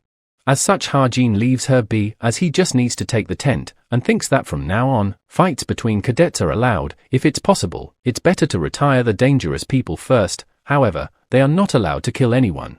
And the cadets who think that they're demonic humans aren't actually demonic humans yet. A demonic human who's in a contract with a demonic human and a demonic human who is in a contract with a demon are different. The former is expendable and are pawns who are treated like disposables for experimental purposes. But for the demonic human, their magic power is replenished, they can avoid going out of control, and their contract is flexible. In contrast to the latter, they are treated like they are the core of the force, but due to many side effects, there aren't many of them, and right now, on this island, the only cadet that has overcome the side effects is Ju Yo-hoon.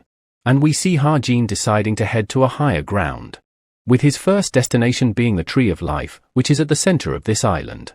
He realizes that he needs to hurry up and quickly moves towards his destination. Meanwhile, Naeun seems to be woken up. We switch scene to some cliff, and an arrow is pointed towards someone from a bush. We see the cadet calls out to Yoon-ha upon noticing and targeting Ha-jin, but she immediately stops her and warns her to not mess with that person. She argues with Yoon-ha that Kim Ha-jin is only rank 934, but Yoon-ha still tells her that she cannot win against him. Ha-jin approaches a tree and takes a jumping stance. Rose notices it as well and wonders if he is trying to jump to that height and climb the Tree of Life. And that is exactly what Ha-jin does, and climbs the Tree of Life. Yoon-ha asks Rose if she saw that, and Rose is in shock and wonders how did he do that with just a few breaths, and Yoon-ha tells her that rankings don't apply to someone like him. If she had shot her arrow, the result would have been obvious. She also asks Rose to keep Ha-jin's strength a secret, to which Rose asks, why? And Yoonha replies that it's because she might become family with him in the future. Rose is surprised upon hearing that, and tells Yoonha that she will keep it a secret until she dies, and suddenly Yoonha's smartwatch starts buzzing. As such, Yoonha tells Rose to head back, as they got a message from Jin. Now on top of the tree, Jin uses his 1,000-mile eyes. He observes many cadets and a strong-looking one among them as well. Seeing which, Jin says that he found it. A method to blow his nose without using his hands. As such, he takes out a stick with a particular phrase and coordinates written on it, which is apparently all he needs, as he throws it towards that person using his stigma magic. We see it was aimed to be directly in front of that person. As he picks it up, he realizes the place it was shot from. And as Jin sees him picking it up, he thinks that all he needs to do now is to wait. Now back to Naeun, who seems to be waking up. And as she gets up, she is blushing heavily. She apparently heard Jin talking to Evangel Seed and misunderstood and started to blush. She thinks that she has heard that compliment a lot when she was young, but would anyone say that to a sleeping person? She thinks that perhaps a stray cat or a dog might have came in, or perhaps he was saying that to himself. But questions what if that's not it, and what if he said this to her? Meanwhile, Jin wonders if someone is talking about him. Now we switch scenes to Rachel's group, and she seems quite nervous traveling with them. Rachel thinks that since last night, she accompanied and grouped with the failing class that Ju Yo-hoon's is affiliated to. They rejected the points she offered them and shared food with her, and they asked her things like if she was comfortable and looked out for her as well. And due to this all, she felt uncomfortable.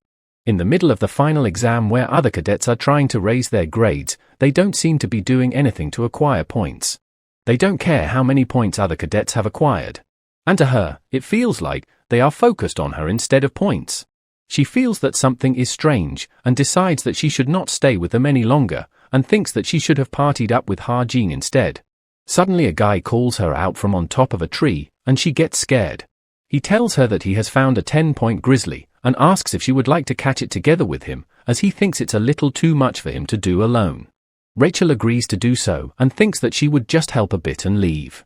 He asks her to follow his lead, and Rachel thinks that if she does this, then she can probably naturally get away from them.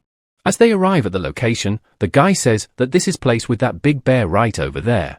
But instead of a bear, we see a person standing in front of what looks like a mana portal. It seems like a demonic human, as the guy says that he does not look like an instructor and wonders who is he. Rachel senses the danger, and pushes away Yoo-jun. As we see the demonic human attacks Rachel with his sharp claws.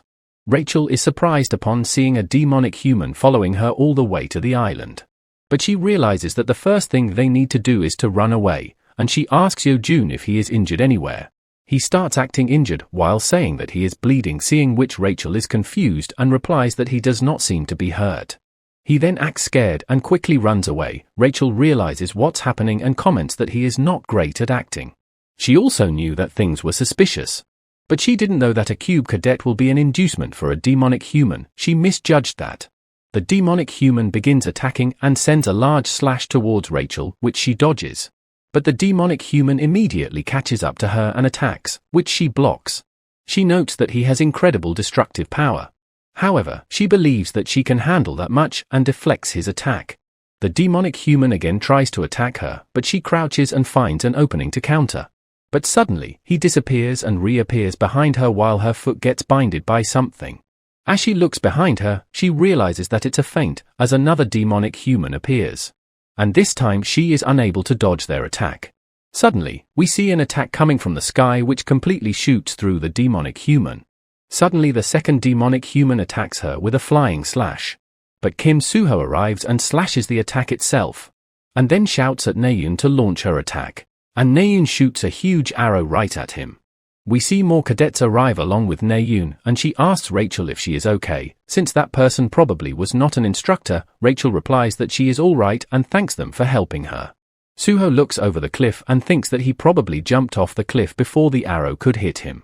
And since they don't know when she would be attacked again, Suho asks her to move together with them until they are away from this place. As all of them are leaving, Rachel suddenly notices something. She goes over to check it, and notes that it's a bullet. She is shocked and thinks that the first shot probably was not from Naeun. Now back to Suho's group, who asks Naeun if she has decided to use a sword. She gets embarrassed and replies that this is just like a sub-weapon, as she thought she would have a hard time in test if she stubbornly insisted on using the bow only, hearing which Suho laughs. Behind her, Rachel is in deep thoughts, thinking that among the people she knows, only that person uses a weapon like that. She has never seen that person use anything like a sniper rifle. She wonders, how did he knew that she was in danger, and why did he help her? And why did he not show himself after helping her? Suddenly someone calls out her name, and she snaps out of the deep thoughts. It's Naeun, who tells her to travel together with them. It would be like doing a co-op mission, and asks her opinion on it. About that, she apologizes and says that she has to go now, and Suho tries to stop her by saying that it's still dangerous, hence she should travel with them a little longer. But she declines his offer and says that there is someone she has to meet. Back to Ha-jin, we see him checking his points that he got, and notes that to be safe, he needs to get around 50 points. He gets wondering how many monsters does he have to kill to reach that, as suddenly he notices something. We see the captain is here, seeing whom Ha-jin is surprised and wonders why is she here, and if she is here to fight him.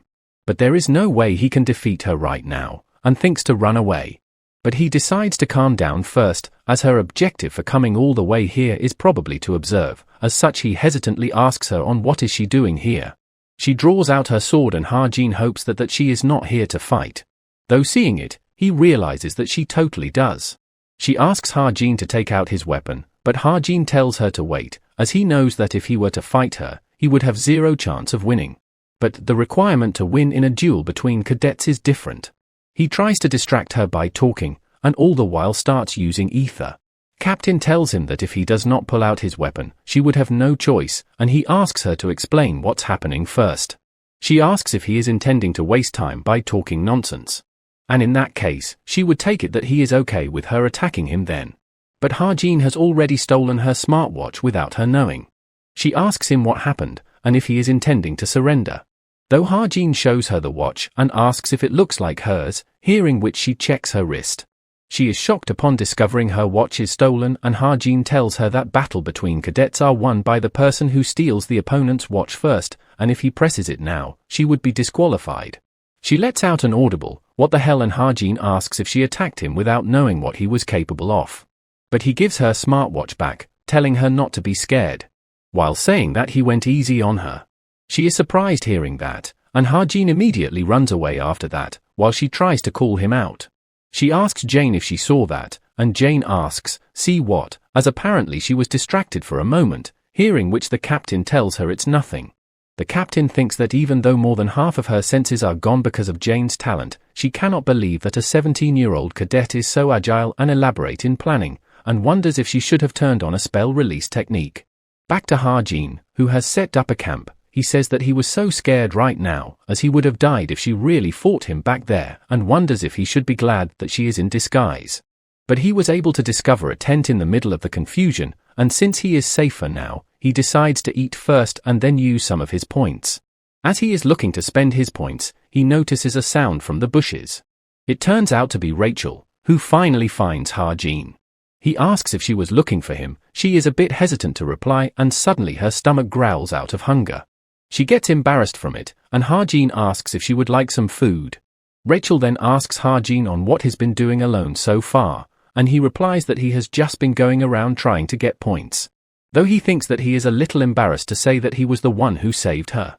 Seeing a wound on her neck, he wonders if she got hurt, but considers it normal as she was up against a demonic human, and as the food is cooked, he tells her that they can eat now, hearing which, she lets out an audible, "Wow."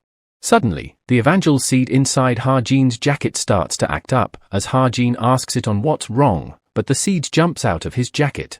As Rachel asks him on how did he prepared all this, the seed goes inside Rachel's jacket.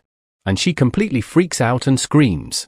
Rachel takes out the evangel seed out of her jacket, and Ha-jin apologizes to her for it, while saying that it's some sort of almond that he is raising. Rachel doesn't quite get what he is saying, so Ha-jin instead simply says that he is raising a pet seed.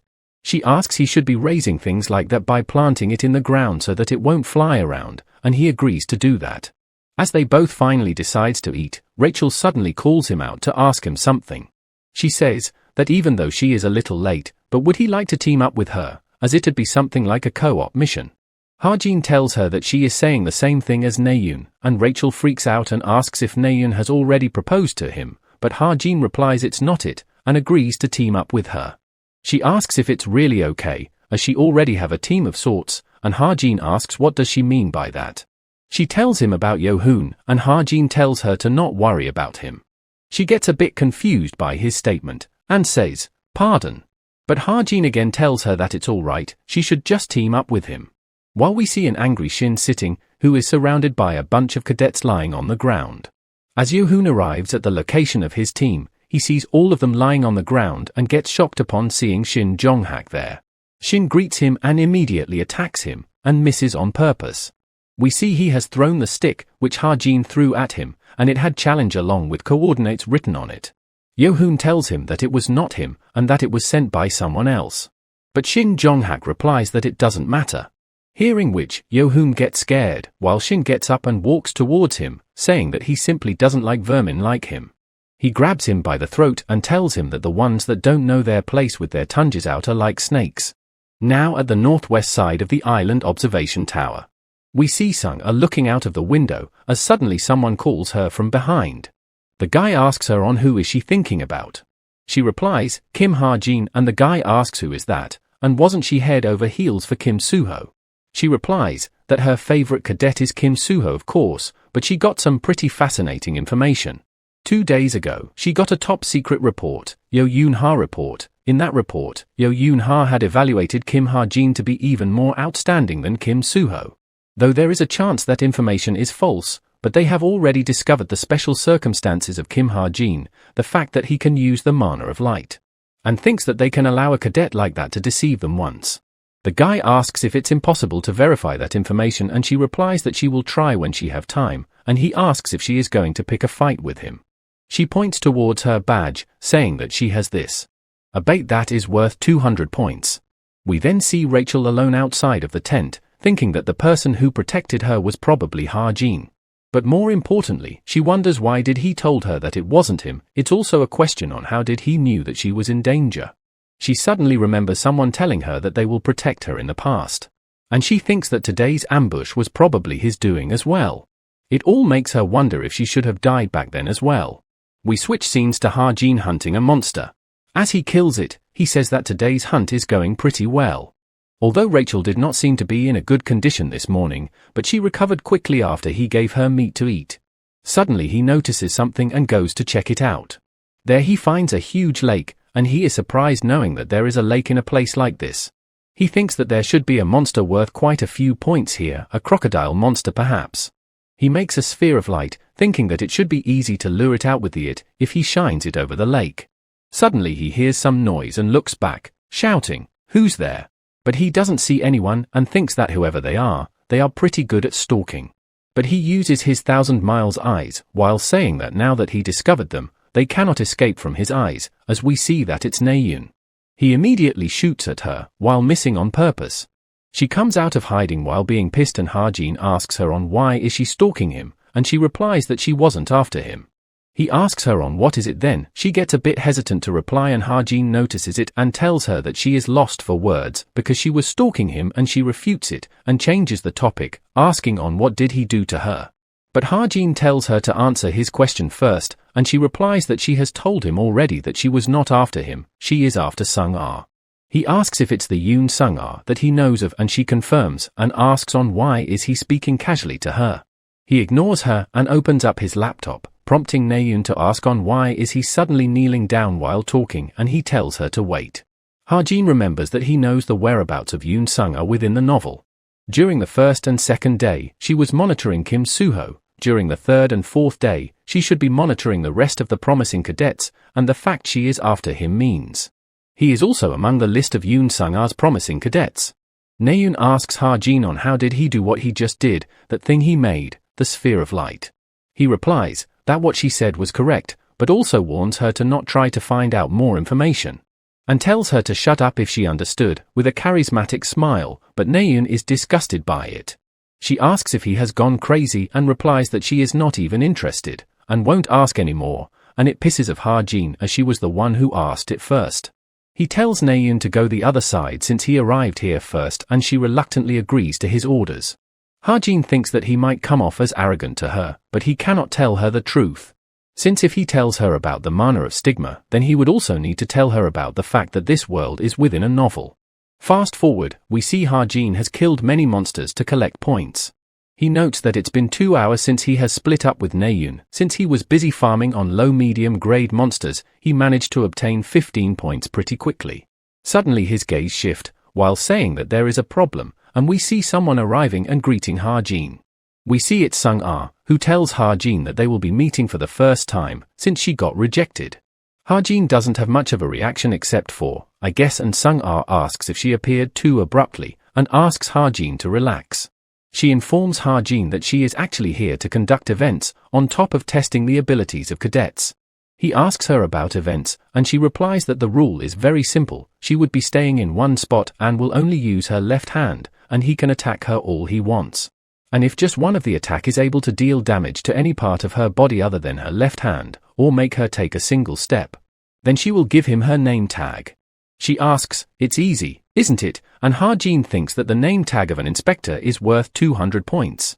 One can easily become number 1 right away after getting it. That is definitely an attractive proposal. However, the opponent is the cream of the crop, hero Yoon Sung-ah. As such, he questions if he would be able to pull it off.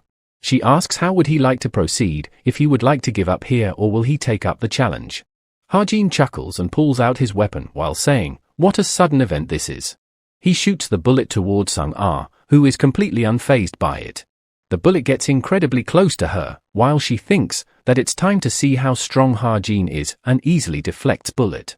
The bullet is completely deformed, while she notes that him being able to create the sphere of light, and having this much power from a pistol. And this all convinces her that the report was not unfounded, as she tells Hajin that his attack stung a little. Hajin gets in bit of a pickle, as he notes that she was able to deflect a strengthened magic bullet easily without using mana. Realizing that straightforward attacks will be useless, he pulls out his daggers and throws it at her. But she dodges them easily, while commenting that he was a swordsman before a sharpshooter, which makes it a good decision to use both swords and ranged weapon at the same time. Hajin once again readies his weapon and this time shoots multiple bullets at her, which she once again easily deflects. Sung-ah says that the firepower is way more powerful than those of the training firearms, which makes her recognize that he is indeed talented with firearms, as suddenly something shines behind her. The daggers she dodged before suddenly comes back from behind her, and Hajin thinks that it's too far for her left hand to reach. He can win like this. But Sung-ah releases her ability and all the daggers gets deflected away from her. Hajin gives up, thinking that he cannot do anything about it. Meanwhile, Sung-ah calls it fascinating that he was able to change the path of his knife with his mana, and asks what kind of technique was it, and says that he is just like an onion. She then asks if he has any other talents, but Hajin holsters his weapon while thinking that now that it has come to this, and simply starts leaving.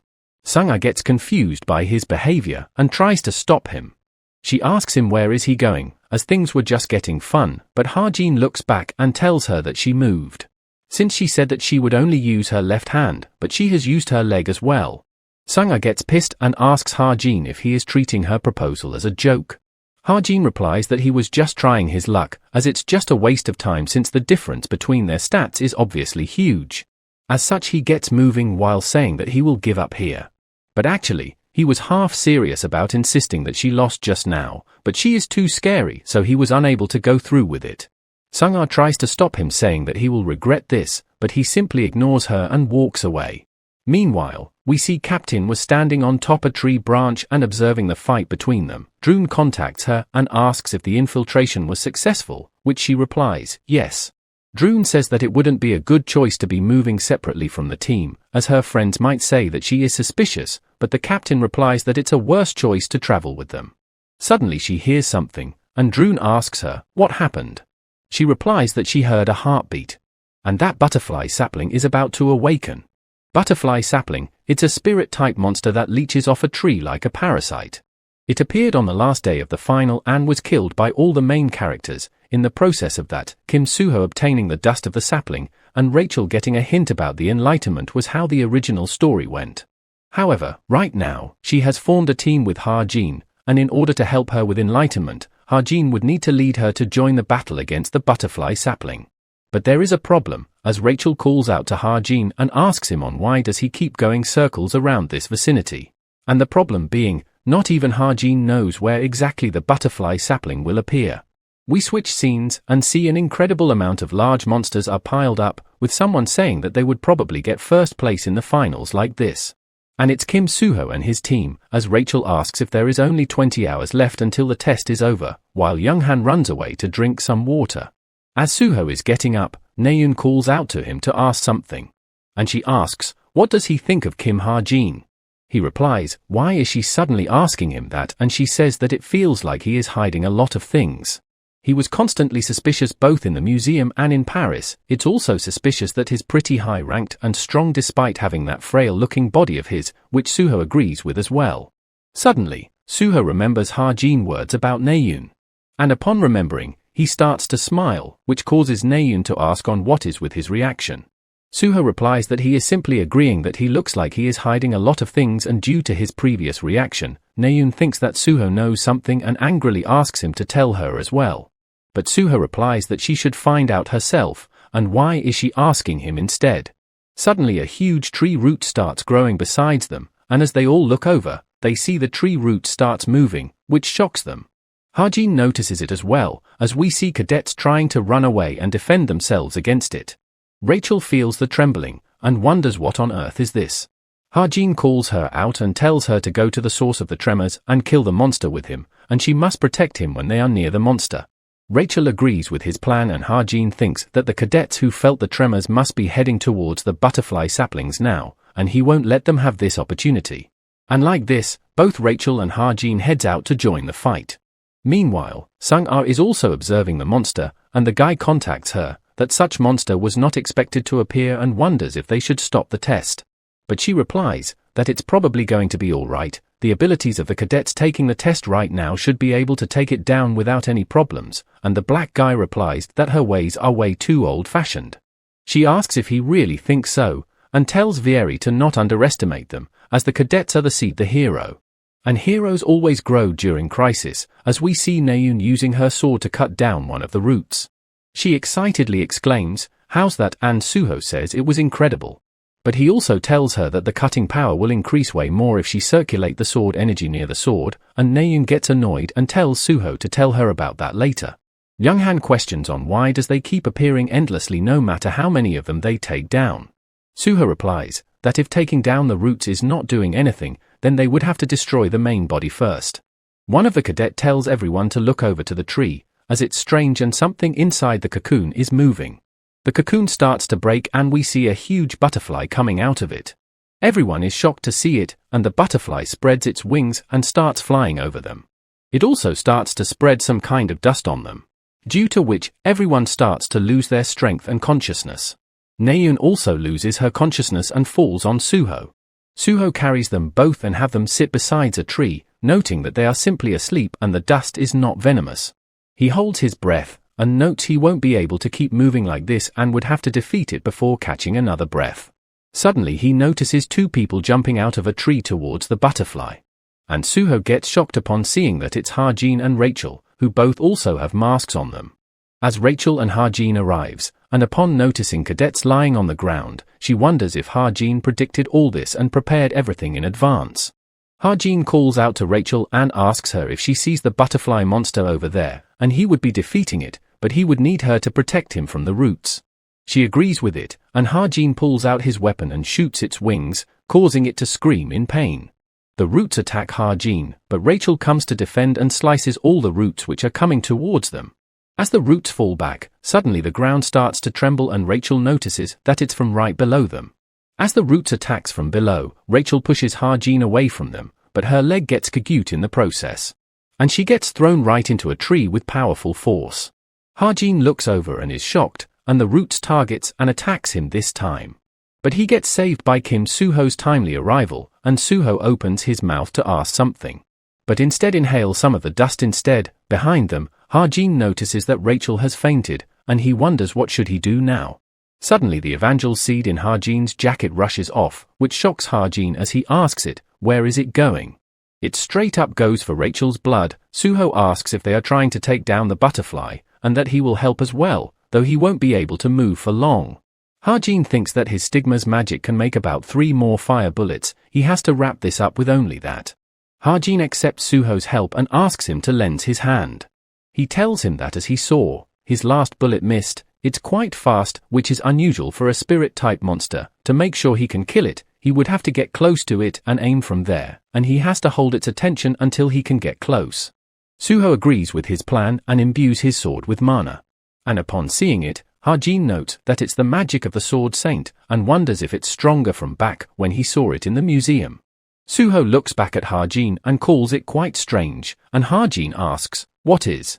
He replies that no matter what he pulls out, Ha-jin never seems surprised, and the way he saw through Ne-yoon's talent. And when he sees him, he seems like someone who knows everything about this world. Hearing which, leaves Ha-jin quite shocked. Suho then quickly jumps up to grab the butterfly's attention and starts slicing the roots. Ha-jin stares at Suho for a bit, while thinking something. He then also starts running, while replying to his words in his mind, that how else would he know? He is the author who created this world after all. We see Ha-jin climbing up a tree, noting that he has come across a problem. This world that he wrote as a novel is currently unveiling right before his eyes. Remembering Suho's words, which was the moment he figured it out, that he has become a character in his own novel. He points the weapon towards the butterfly, while saying that he is the novel's extra. He shoots the butterfly, and this time it hits the target, and Suho is a bit surprised seeing the fire-type attack, and realizes that it was Ha-jin and thinks that it should be over now, and the butterfly starts falling towards the ground. Ha-jin thinks that the firepower was lacking a bit, and starts preparing for another shot. But suddenly, we see someone attacking the butterfly with crackling purple lightning. Ha-jin is shocked upon seeing it, and wonders what was that, and we see someone walking towards it. And upon looking over, Ha-jin realizes that it's the captain of the chameleon troop. Ha-jin wonders if she is after the butterfly dust, and as the butterfly is falling to the ground, Suho rushes towards it and deals the final blow. And it finally gets defeated, and Suho also falls down with a smile of satisfaction on his face. The captain goes over to the butterfly corpse, and is about to pick up the loot. But Ha-jin arrives and asks her to hand it over, while telling her that it's an item she cannot take. Ha-jin thinks that she still doesn't know exactly what functions the butterfly's dust has. She probably came for the dust because the loot from a spirit can sell for an expensive price. In order to fight the spirits that will appear in the future, Kim Suho must get the butterfly's dust. The captain looks over and sees many of the cadets lying on the ground unconscious. While thinking that even though the butterfly is dead and the sleeping effect is not as effective, she cannot believe that a mere cadet is still standing. Due to this, she calls Kim Ha-jin a truly weird one, and that she needs to observe him more. Meanwhile, Ha-jin is reaching his limit of withstanding the dust with his ether, and is having a hard time breathing as well. As such, he quickly tries to put up his mask, but suddenly he is seemingly attacked by the captain.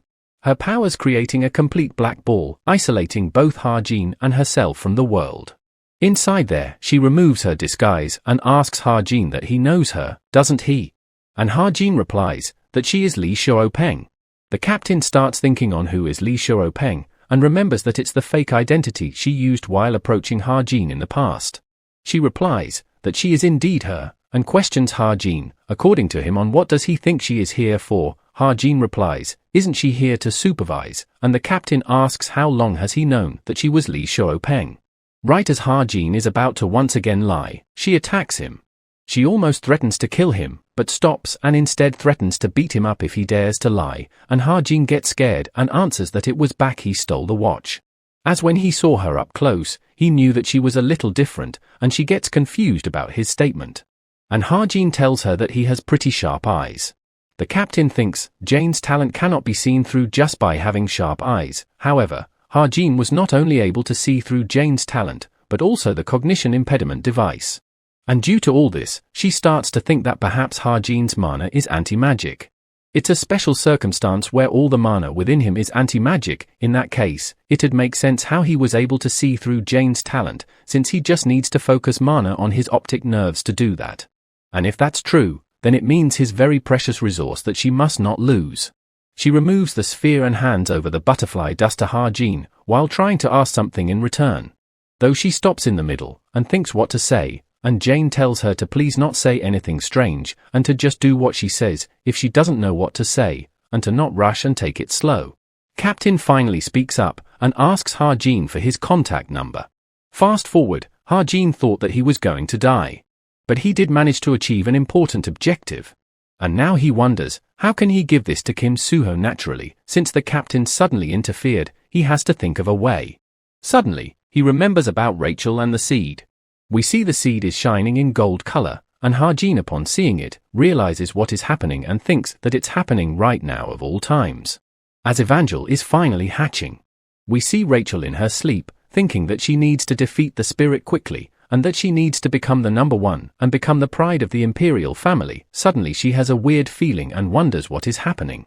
As her eye starts to open, she notices that it's too bright, and sees a small child. She wonders who is she, and her wound starts to feel like they are healing, and it feels incredibly warm as well. Rachel notes that the little kid also feels very familiar. It's almost as if she is a younger version of herself. The little kid says something, but Rachel is unable to hear it properly. She thinks that she needs to ask her again properly about it, but is unable to do so and starts feeling sleepy. As Ha-jin arrives near her, Rachel tries her best to ask the little kid on what did she just said. The little kid, upon seeing Ha-jin, calls him dad and tells him that mom fell asleep again. Now fast forward in the morning, the instructor wakes up the sleeping students and gets them back to the ship. The chaotic fourth day passed by in a flash, and at 9 a.m. the next day, they were able finally close the sickening chapter of the finals. While there was the butterfly sapling incident, which the supervising officers completely didn't expect, a negotiation concluded that the 4 cadets that stopped it would share the points. And we see Ha-jin get some new messages as well. He notes that there is still no contact from the chameleon troop, and wonders what caused the captain to take interest in him, and while he is in his thoughts, someone calls out to him. It's Naeun, who asks him how did it end back then. Ha-jin, confused, asks, what ended, and Naeun replies that she doesn't remember anything after the halfway point. Soo-ho told her that Ha-jin destroyed its wings. But Ha-jin says that it's utter nonsense, and how would he destroy it with a weapon like his, and Naeun replies that she also thinks that it's too ridiculous. But suddenly, Ha-jin asks her, why did she use a sword instead of a bow? She gets pissed hearing that, and shouts that he only told her to use that, but Ha-jin replies, there needs to be progress for it to be usable, as it's too dangerous to use a weapon that she is not trained in. But Naeun tells him to not be worried about her, as he is not that clumsy. Ha-jin sighs and replies, is that so? He then asks her, how does she feel after using the sword? She tries to think what to answer, and Ha-jin says that it's probably still scary, isn't it? But she replies, what is he talking about? She is not scared of shit. Ha-jin remembers and thinks that it's very obvious when Naeun is lying. It's one of those cringy behaviors he set for her. He smiles and wonders, why did something remain the same? He then reaffirms her that even so, she will become good with sword, as she is born with a talent for sword, after all. Fast forward to Cube, Yoon-ha tells Naeun that in her opinion, Ha-jin seems to be interested in her. Naeun gets defensive hearing that, and tries to deny it, and Yoon-ha asks Soo-ho if Ha-jin told him anything, since they both seems to be close, and Soo-ho wonders if they are close. But regardless, Soo-ho remembers what Ha-jin told him back in Paris, and replies that Yoon-ha isn't totally wrong, and Yoon-ha adds that Ha-jin is totally cold towards everyone that approaches him, but he seems to be extra interested in Naeun. Naeun replies and asks Yoon-ha that wasn't she close to Ha-jin at first, and she replies that he only approached her because he wanted something from her, and this type of interest would be different. She starts to blush and again tries to deny that. Yoon-ha asks her, what is she going to do, and she replies, there is nothing to be done. Suddenly, Yoon-ha notices and calls out his name, and Naeun quickly turns her back and blushes. Ha-jin turns towards them and they all greet each other. Ha-jin glances at Naeun and leaves immediately after. Yoon-ha teases her, saying that Ha-jin just glanced at her, didn't he, and Naeun starts to get embarrassed and tells Yoon-ha to stop already. Fast forward, and Ha-jin is back to his dorm room, as he tells someone that he is here and asks if they caused any trouble. And it's Evangel, who comes running towards him while calling him dad. Ha-jin is quite conflicted upon hearing her call him dad, and tells her to not run. Evangel asks him, where was he, and he replies that he told her before he went to buy her food. He also instructs her to not call her dad, and she asks why, and he replies that because people will get misunderstandings, but Evangel doesn't understand and Harjin simply asks her to call him uncle or Harjin. But she once again asks, why, and Harjin thinks that she would require some education. But she simply looks over to him and smiles brightly. And Harjin remembers that Evangel hatched besides Rachel that day. That time, Harjin was quite surprised, and is confused upon hearing her call him dad, and tells her that she suddenly started running by herself, but Evangel insists that he is her dad. Harjin replies that he took care of her, and suddenly she jumps and hugs him, saying that he certainly did.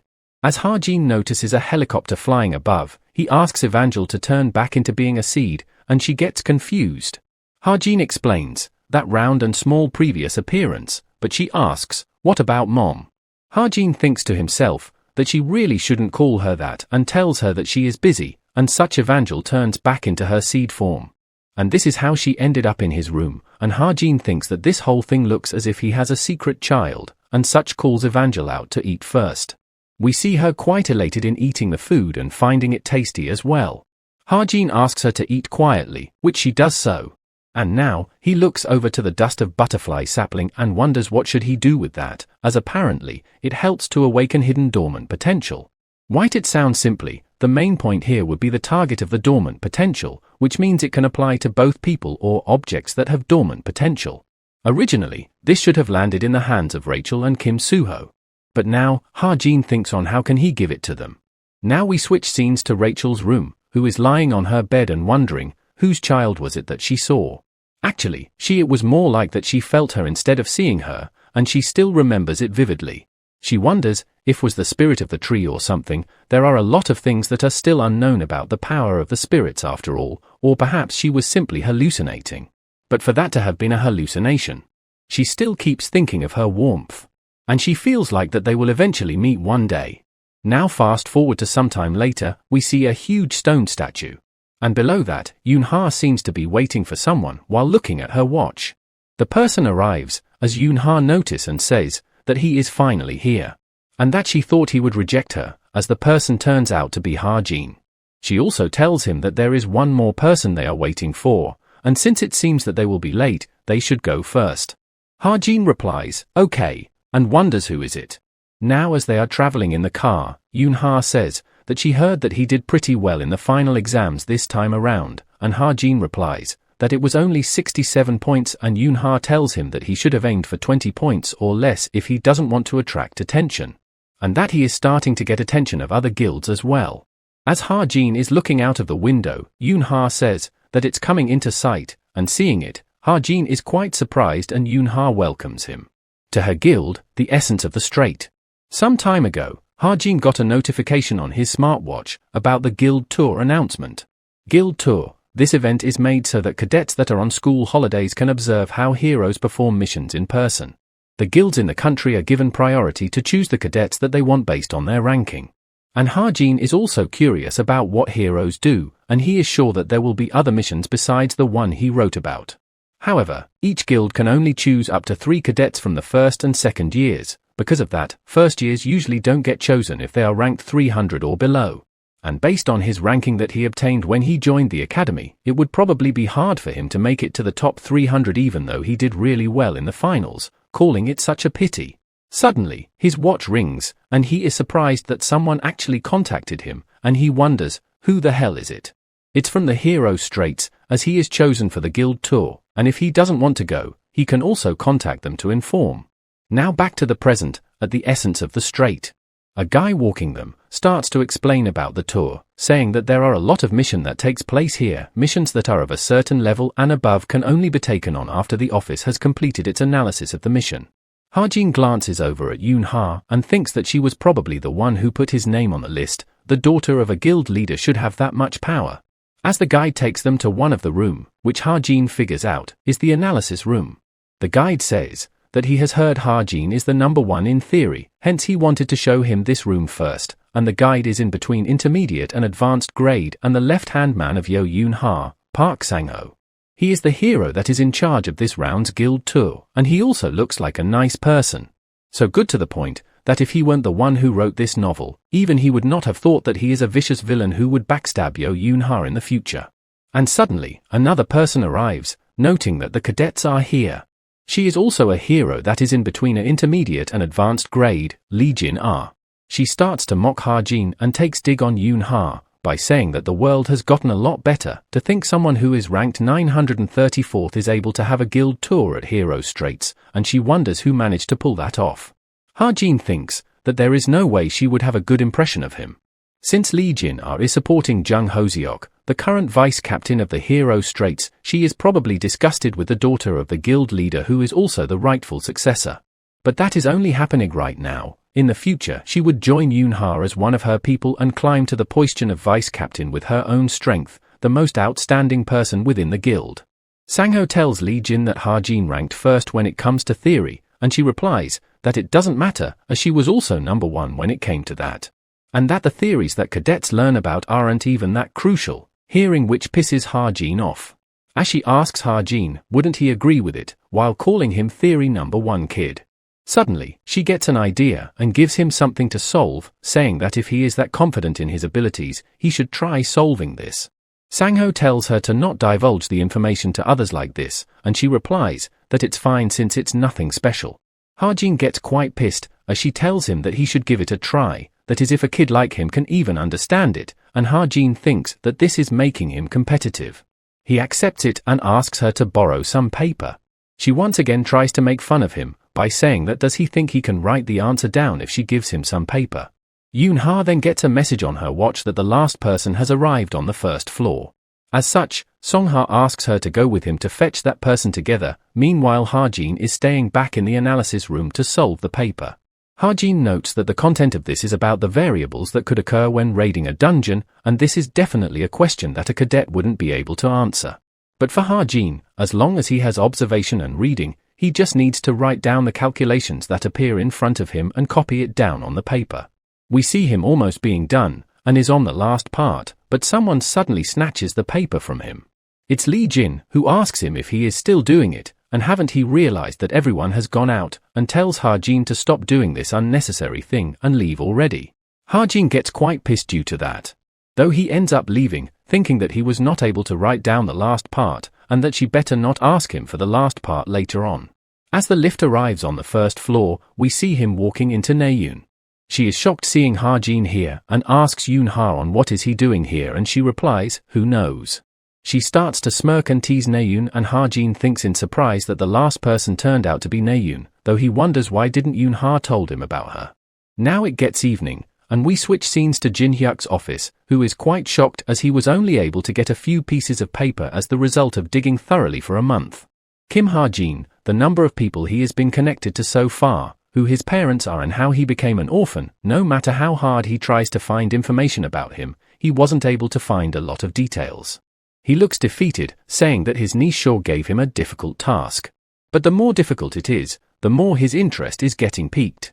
Back to the guild tour. Sang-ho tells them that today's guide will be an activation mission. They need to be on standby until they get activation orders. Sang-ho asks Naeun why was she late, and she replies that it was because she was meeting her grandfather before she came. Hearing which, he gets excited and asks if she is talking about the great hero, Chai Jukiel, and behind them, we see Yoon-ha checking something on her smartwatch. Yoon-ha tells them to go ahead, as she needs to make a call. As she gets on the call, it's her uncle. She asks him how is the thing that she asked him to help with. He replies, he still haven't gotten started yet, as he has been pretty busy. She gets pissed hearing that and replies, is he messing with her right now? He asks, why is she trying to find his parents, and in the first place, does he even want to find his parents? She replies, probably, as Ha-jin has memorized the wanted persons list, and she thinks that his parents got caught up in some crime. Hearing that, he thinks about the Gwango shelter massacre incident and goes silent. She calls him out and asks when would he start looking, and he makes an excuse that a visitor has came and he would talk again later. She tries to tell him to wait, but he cuts the call immediately after. He wonders if Ha-jin is really related to that incident. Gwango shelter massacre incident, 16 years ago, when monsters flooded the Gwango fortress area. It was the incident where the 87 normal civilians in the shelter and the 9 heroes that defended that place were all massacred. And he got caught red-handed trying to look into this incident more than 10 years ago and was expelled out of the Yo family. Although the government and the association concluded that it was done by the demonic humans, That is what it just looks like on the surface. The true perpetrator behind that incident was the president of South Korea at that time, Kim Se-ok, the chairman of Daehyun, Choi Ju-kil, and his brother, Yo Yoon-ha's father, Ju Jin-yong. And what is worse was they actually hired assassins to do it. To them, it was probably not even that important. But he wonders, what if there were survivors from that incident? Could Kim Ha-jin's parents really be victims of that incident from 16 years ago, and if he is actually plotting revenge? That would be dangerous. This matter won't end that easily, and if keeps on digging, the moment that crazy old man, Choi Ju-kil, notices what he is doing, he will die a terrible death. Now we switch scenes to the guild tour again, as we see everyone running towards the location, as the announcement is made that a large group of stone golems have appeared on some street. Upper immediate rank hero, Park Sang-ho, he is to be dispatched. Sang-ho asks Naeun, where is Ha-jin, and she replies, that he will catch up, it's okay. Meanwhile, Yoon-ha is annoyed as well, as Naeun asks her why is she making such a face, and she replies, it's nothing, while thinking about her talk with her uncle. And as they are running, Sang-ho spots the golem and tells everyone. We see some civilians are about to be attacked by it, as it tries to smash them down. Suddenly, Yoon-ha uses her whip and binds its hands, and Sang-ho rushes towards it, commending Yoon-ha for doing a good job. He then attacks it by throwing his spear right at it. Meanwhile, Ha-jin is still running and finally catches up, and Naeun is targeting one of the golem, noting that it's about 2 meters tall. Though she puts away her bow and thinks that she can probably deal with it with her sword and jumps at him to attack. She notices its ankle and tries to aim for that, but the golem realizes her intention. It punches Naeun right in her gut, and she falls down on the ground. We see her trying to heal and saying, how is the golem so fast? And the golem immediately continues its attack and tries to punch her. Ha-jin shouts at her to dodge from behind, and we see the punch lands and debris began to fly. But suddenly, we see Ha-jin is in quite the shock for some reason. And we see Naeun is actually in his arms, as he wonders what the hell is happening right now. Because he wanted to help Naeun so badly, his ether reacted automatically and pulled Naeun over to him. Naeun gets embarrassed and Ha-jin thinks that he needs to say something quickly, and tells her that if she is going to keep freezing in critical moments, she should just fight at long range instead. And tells her that her sword can become longer than that, isn't it? She tells Ha-jin to mind his business, and she simply made a mistake because she let her guard down, but he should watch carefully from now on. Though as she turns back and thanks Ha-jin for helping her while blushing. Ha-jin thinks the reason why Naeun had to be a swordsman was because she has a mana capacity that is several times larger than that of a typical hero. Her talent, Mana C, her mana capacity that is even larger than Kim Suho, has no output limits when she is using her sword as a medium. Fast forward as the operation ends, Sang-ho tells them they should go back as the rescue unit has also arrived and they have taken care of all of them as well. Suddenly, Ha-jin notices someone standing on top of a building. He turns back towards her and thinks that it's obvious who she is as she is watching over Ha-jin. Naeun calls him out, saying, what is he standing around for, and to let's go. Ha-jin turns back and apologizes to her for getting the ether first. Back inside the guild, Lee Jin is stretching out, saying her shoulders are so sore. Her assistant asks if she is calculating, even though she told her that it's okay to ask those in the office to do this, and she replies that she is smarter than those guys. Her assistant then asks, what is up with that paper, and was she using a pen and paper to calculate, and she replies, this is a scribbling of that arrogant brat. She picks up, thinking to grade it a little, and is completely shocked seeing its content and wonders, what is this? We see Lee Jin messaging him, asking him if they can talk for a while, and to answer her call for a quick talk, but tells him that since he is coming to the guild tomorrow, they can talk then anyways. But Ha-jin thinks of not going at all, and that now he knows roughly how guild operates, so he doesn't have any business there anymore. As such, he messages Sang-ho that he won't be able to participate in the guiding tour tomorrow, and he asks, why? Ha-jin grins, and thinks to have some fun teasing her. Ha-jin messages Sang-ho that someone said that he was 934th with a support network. Instead of being treated like that, he thinks it's better to give the other cadets a chance, and seeing his message, Sang-ho looks over to Lee Jin. He gets pissed at her, and asks her what is the meaning of this, and she gets scared and replies that she didn't intend for this to happen. Ha-jin laughs and thinks that this should be enough, and he can already imagine how angry Yoon-ha will be. He then starts to get sleepy, noting that he is tired as he went to a bunch of places today, but he have something to do today. As such, he decides to do it quickly while Evangel is still asleep. We see him taking out the butterfly dust. He stares at it and thinks that no matter how he looks at it, there is a lot more than he thought. And if it's this much, a little to Kim Suho and Rachel, and he can use it as well, and divides it into 3 equal parts. Ha-jin thinks that while those 2 are important, he needs to survive as well, and he should use it when he have the chance to. He should strike while the iron is hot, and he should do it when it comes to mind. It would be a waste to use on his physique, since he only have SP and no potential power. Hence, the thing he should use this dust on is ether. He starts to pour it on the ether, and waits till it gets absorbed. Suddenly, he gets a message, and it's from Naeun, which he thinks is out of the blue. She has texted him thanks for today, and is trying to say one more thing, as Ha-jin waits for her to continue. 10 minutes later, he is still waiting as Ha-jin thinks that one of the 2 ways to make a person go crazy is to stop talking halfway. He texts her back, asking, "What is it?" and she asks in reply, "What does he want from her?" Ha-jin is a bit annoyed knowing that she was the one who started the convo and tells her to sleep. Ha-jin thinks, "What the hell was that?" and calls it quite stupid, but gives of a faint smile while saying that. As it is quite surprising that he is messaging Naeun like that, calling this emotional feeling new. As he started off as an extra that had no contact with the main story. And despite all that, he somehow ended up here. If he thinks about his role right now, he is like a supporting character, since nothing is set in stone, he can change anything. Now we switch scenes to Yoon-ha, who is thinking that there is a lot more things that she needs to take care of, and she needs to write up the guild tour report and guild recruitment post. There is an information team at Essence of the Strait, but it's not enough, the system is ready, so she just needs to hire some people. She once again gets pissed thinking about her uncle, thinking that instead of waiting for that lazy human, she would just do it herself. Suddenly, she gets a call from Naeun, and she wonders why is she calling her at this time. They both greet each other and Yoon-ha asks her, "What's up? Why did she call all of a sudden?" and that she is quite busy. Naeun replies that she is going to a seminar with Suho next Tuesday and asks her if she would like to come as well. As Yoon-ha is about to decline, Naeun tells her that Shin Jong-hak is coming as well, and Yoon-ha immediately agrees upon hearing that. She asks Naeun if that is why she called him, and Naeun replies, no, and asks her if she saw that drone footage of yesterday's fight with the stone golem. Yoon-ha replies that she did, since she needs to write up the report, and Naeun replies that it's about that. Yoon-ha asks if she is talking about the part where Ha-jin helped her.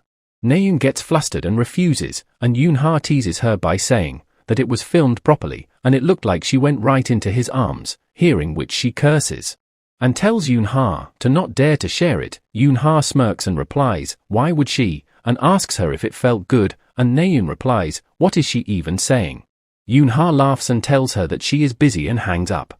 Meanwhile, we see Naeun blushing quite heavily after her conversation with Yoon-ha. Yoon-ha smiles while saying that Naeun is not honest at all and starts to get back to her work.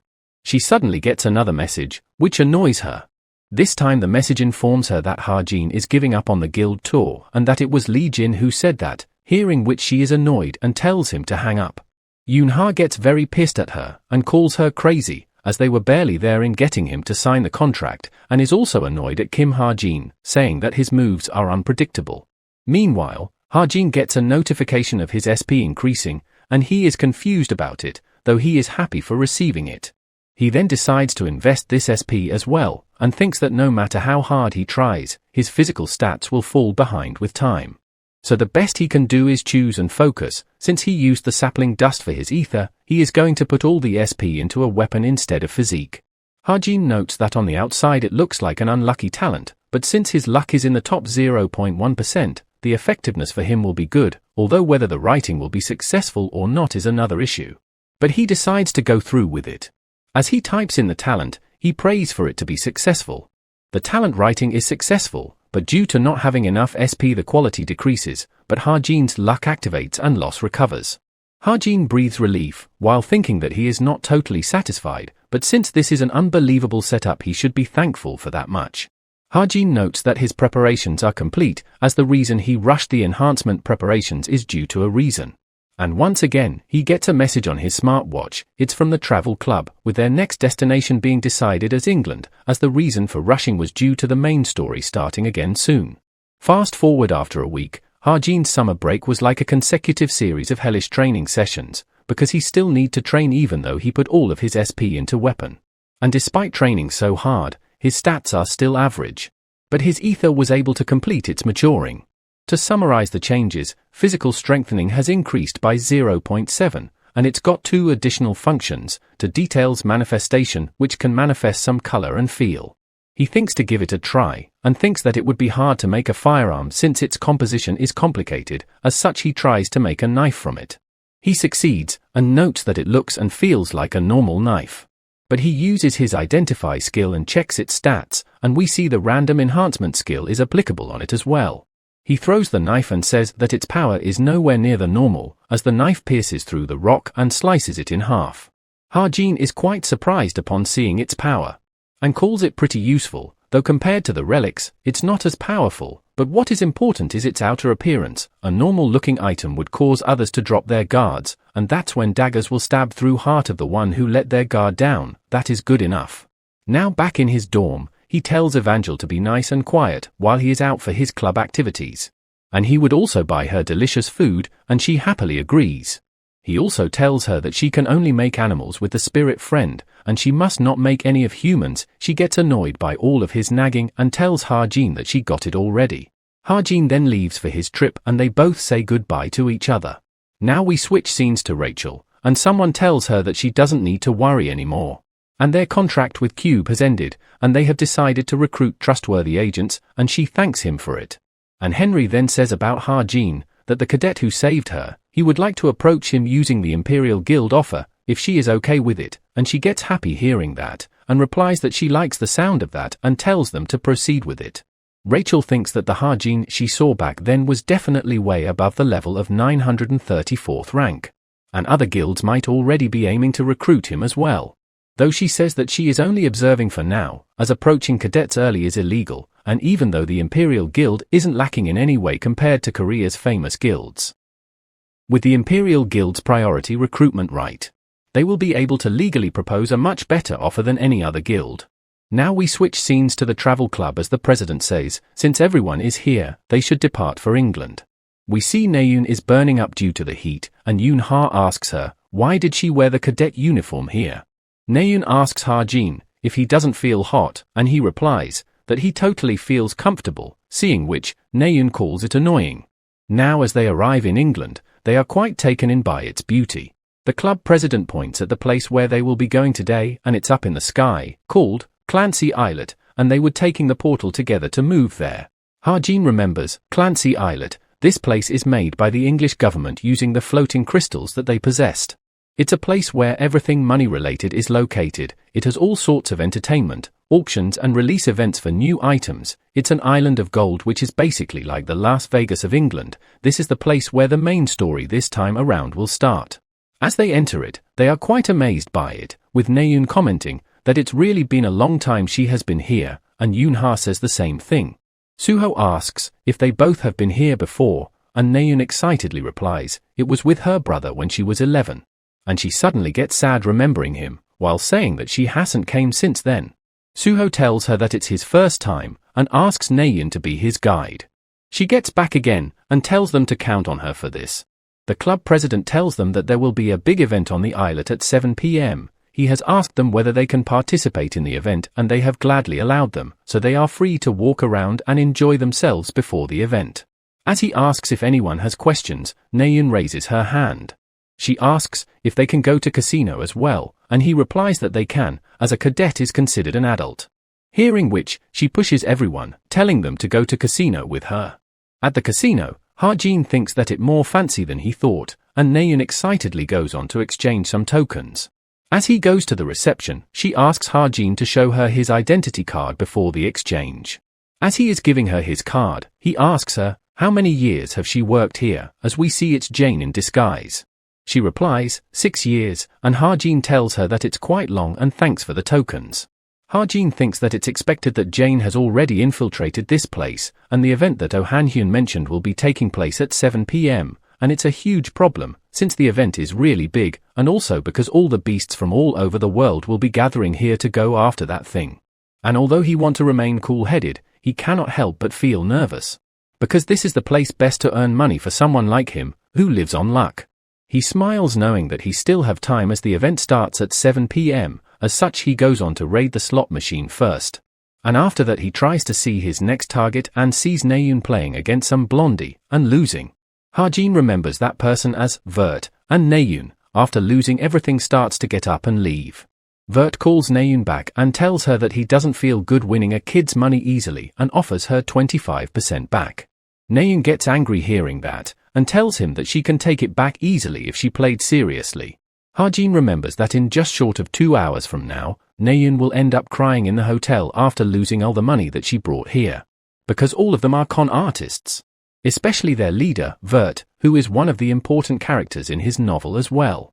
Naeun loses once again and Hajin calls her a loser, while noting as the fourth-generation member of a rich family, losing money means nothing to her, but Hajin is also interested in Vert. As such, he goes to the table and tells Naeun to get up as he will play in her stead. As Hajin starts, Hanhyun tells him that he needs to go, as he got a call, and Hajin replies then it would nice with just 5 of them here, and Naeun tells Hajin that he doesn't have much money, does he, and the minimum bet here is $100, and Hajin tells her to not worry about that and continue. She sighs and tells him to do whatever he wants, and the guy starts to distribute the cards now. As everyone is looking at their cards, the distributor asks them to open their cards if they have chosen. Suddenly, the bald cut notices something. He sees Hajin is not even looking at his cards and asks him if he is not going to look at them, and Hajin replies that he is not going to look at them, while thinking that he can see them without flipping them anyways. The Baldai is quite surprised by his actions and calls Hajin a total nutjob, and Hajin replies, does he really think that he would be playing this game blind? Hajin then chooses his card to open with and flips it. The Baldai gets annoyed as Hajin was speaking to him very casually and lashes at him. Hajin replies that he was the one who speak casually first. He gets angry and slams the table, but Vert tells him to calm down and asks him to see Hajin's clothes, as they are cadets from Cube, they should maintain their manners here. Hajin thinks that Vert must be feeling pretty flustered inside, but he sure is good at acting calm, but Hajin smiles and seems to be onto something. Now as the game is going on, Jane reports to the captain that they have confirmed that there are 6 people from the evil society, 3 heroes from the association, 1 swindler, and 1 from Light Source, but the hero from Light Source is probably just here for sightseeing. And even Kim Hajin, captain's favorite, is also here. The captain tells everyone to be on standby now, and Jane informs them that Hajin saw her face, and asks if her cover is blown. Captain replies, that will only happen if he focuses mana on his optical nerves, and people normally don't do that, and Jane replies, guess that is true, as she couldn't sense the movement of mana either. Meanwhile, Vert seems to be in quite the position, and Hajin has stacked up wins and is on the 12th round, with $60,000 in. Hajin notes that Vert's card is an ace of hearts, and if combined with the remaining cards, he would have an aces full. Vert calls on his turn, and Hajin thinks that he is managing a poker face despite having really good cards, which is not too bad. Naeun raises, the Baldai also calls, and Hajin raises.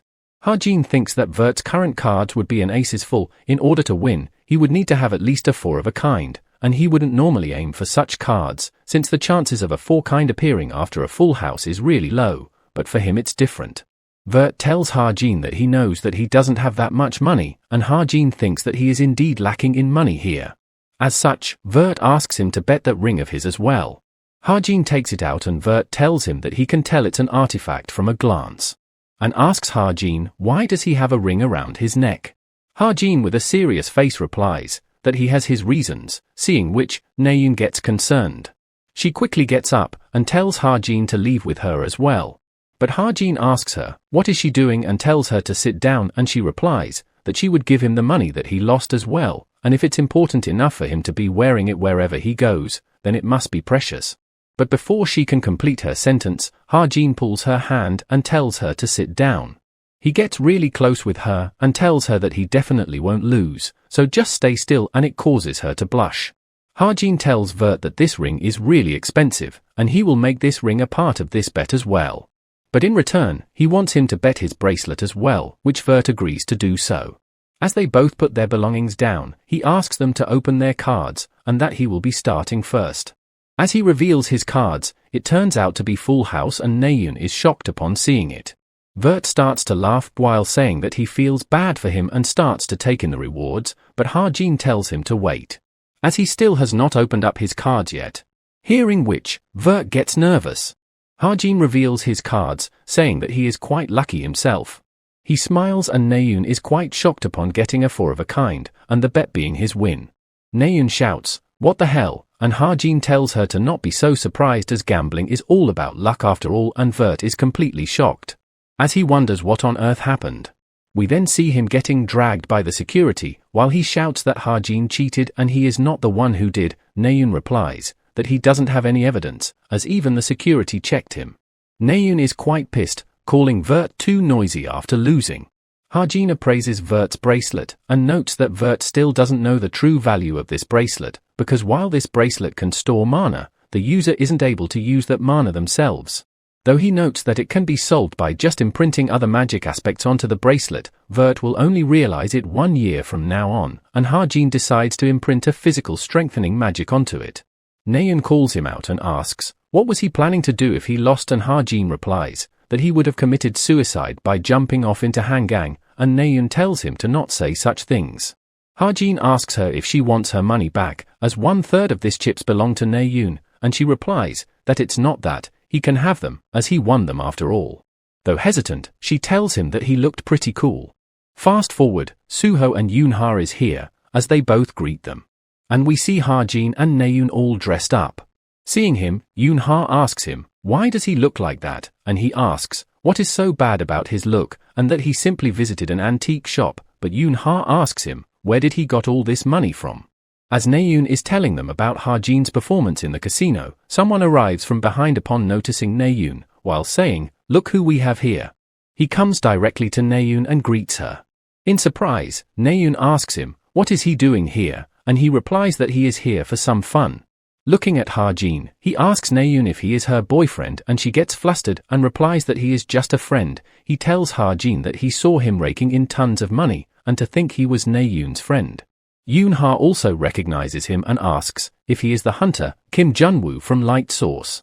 He replies that he is, and says that it looks like he still have some popularity. She introduces herself and greets him and shake hands with him as well.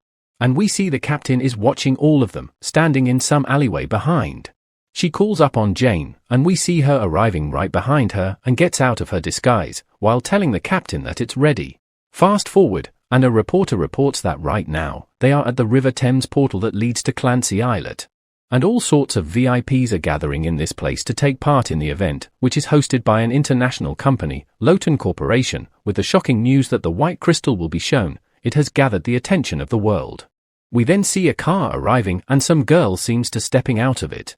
The reporter looks over and reports that, just as he was speaking, Princess Rachel has arrived. She gets surrounded by reporters, asking her to say a few words about today's event and to comment on her losing her #1 position in theatricals. She doesn't say anything, and the guard blocks the reporters, telling them that they are not allowed past this area. As she gets inside, we see some kind of portal in front of her. She finally breathes some relief as it gets quiet, but someone arrives and greets her. We see it's the Loton Corporation CEO, Zelen, who thanks Rachel for coming here. Rachel tells him that it seems like he has taken great measures to defend against demonic humans, and he replies, of course. And that she could say this place, Clancy Island, is the safest place in Europe, as they have hired a large number of advanced grade heroes for this event, so there is no need to worry at all. And as the greatest sponsor of the Imperial Guild, he promises her to uphold the class and reputation of her guild. She gets nervous upon hearing that, and we see him giving off an evil grin. He then takes his leave and tells Rachel to enjoy the event.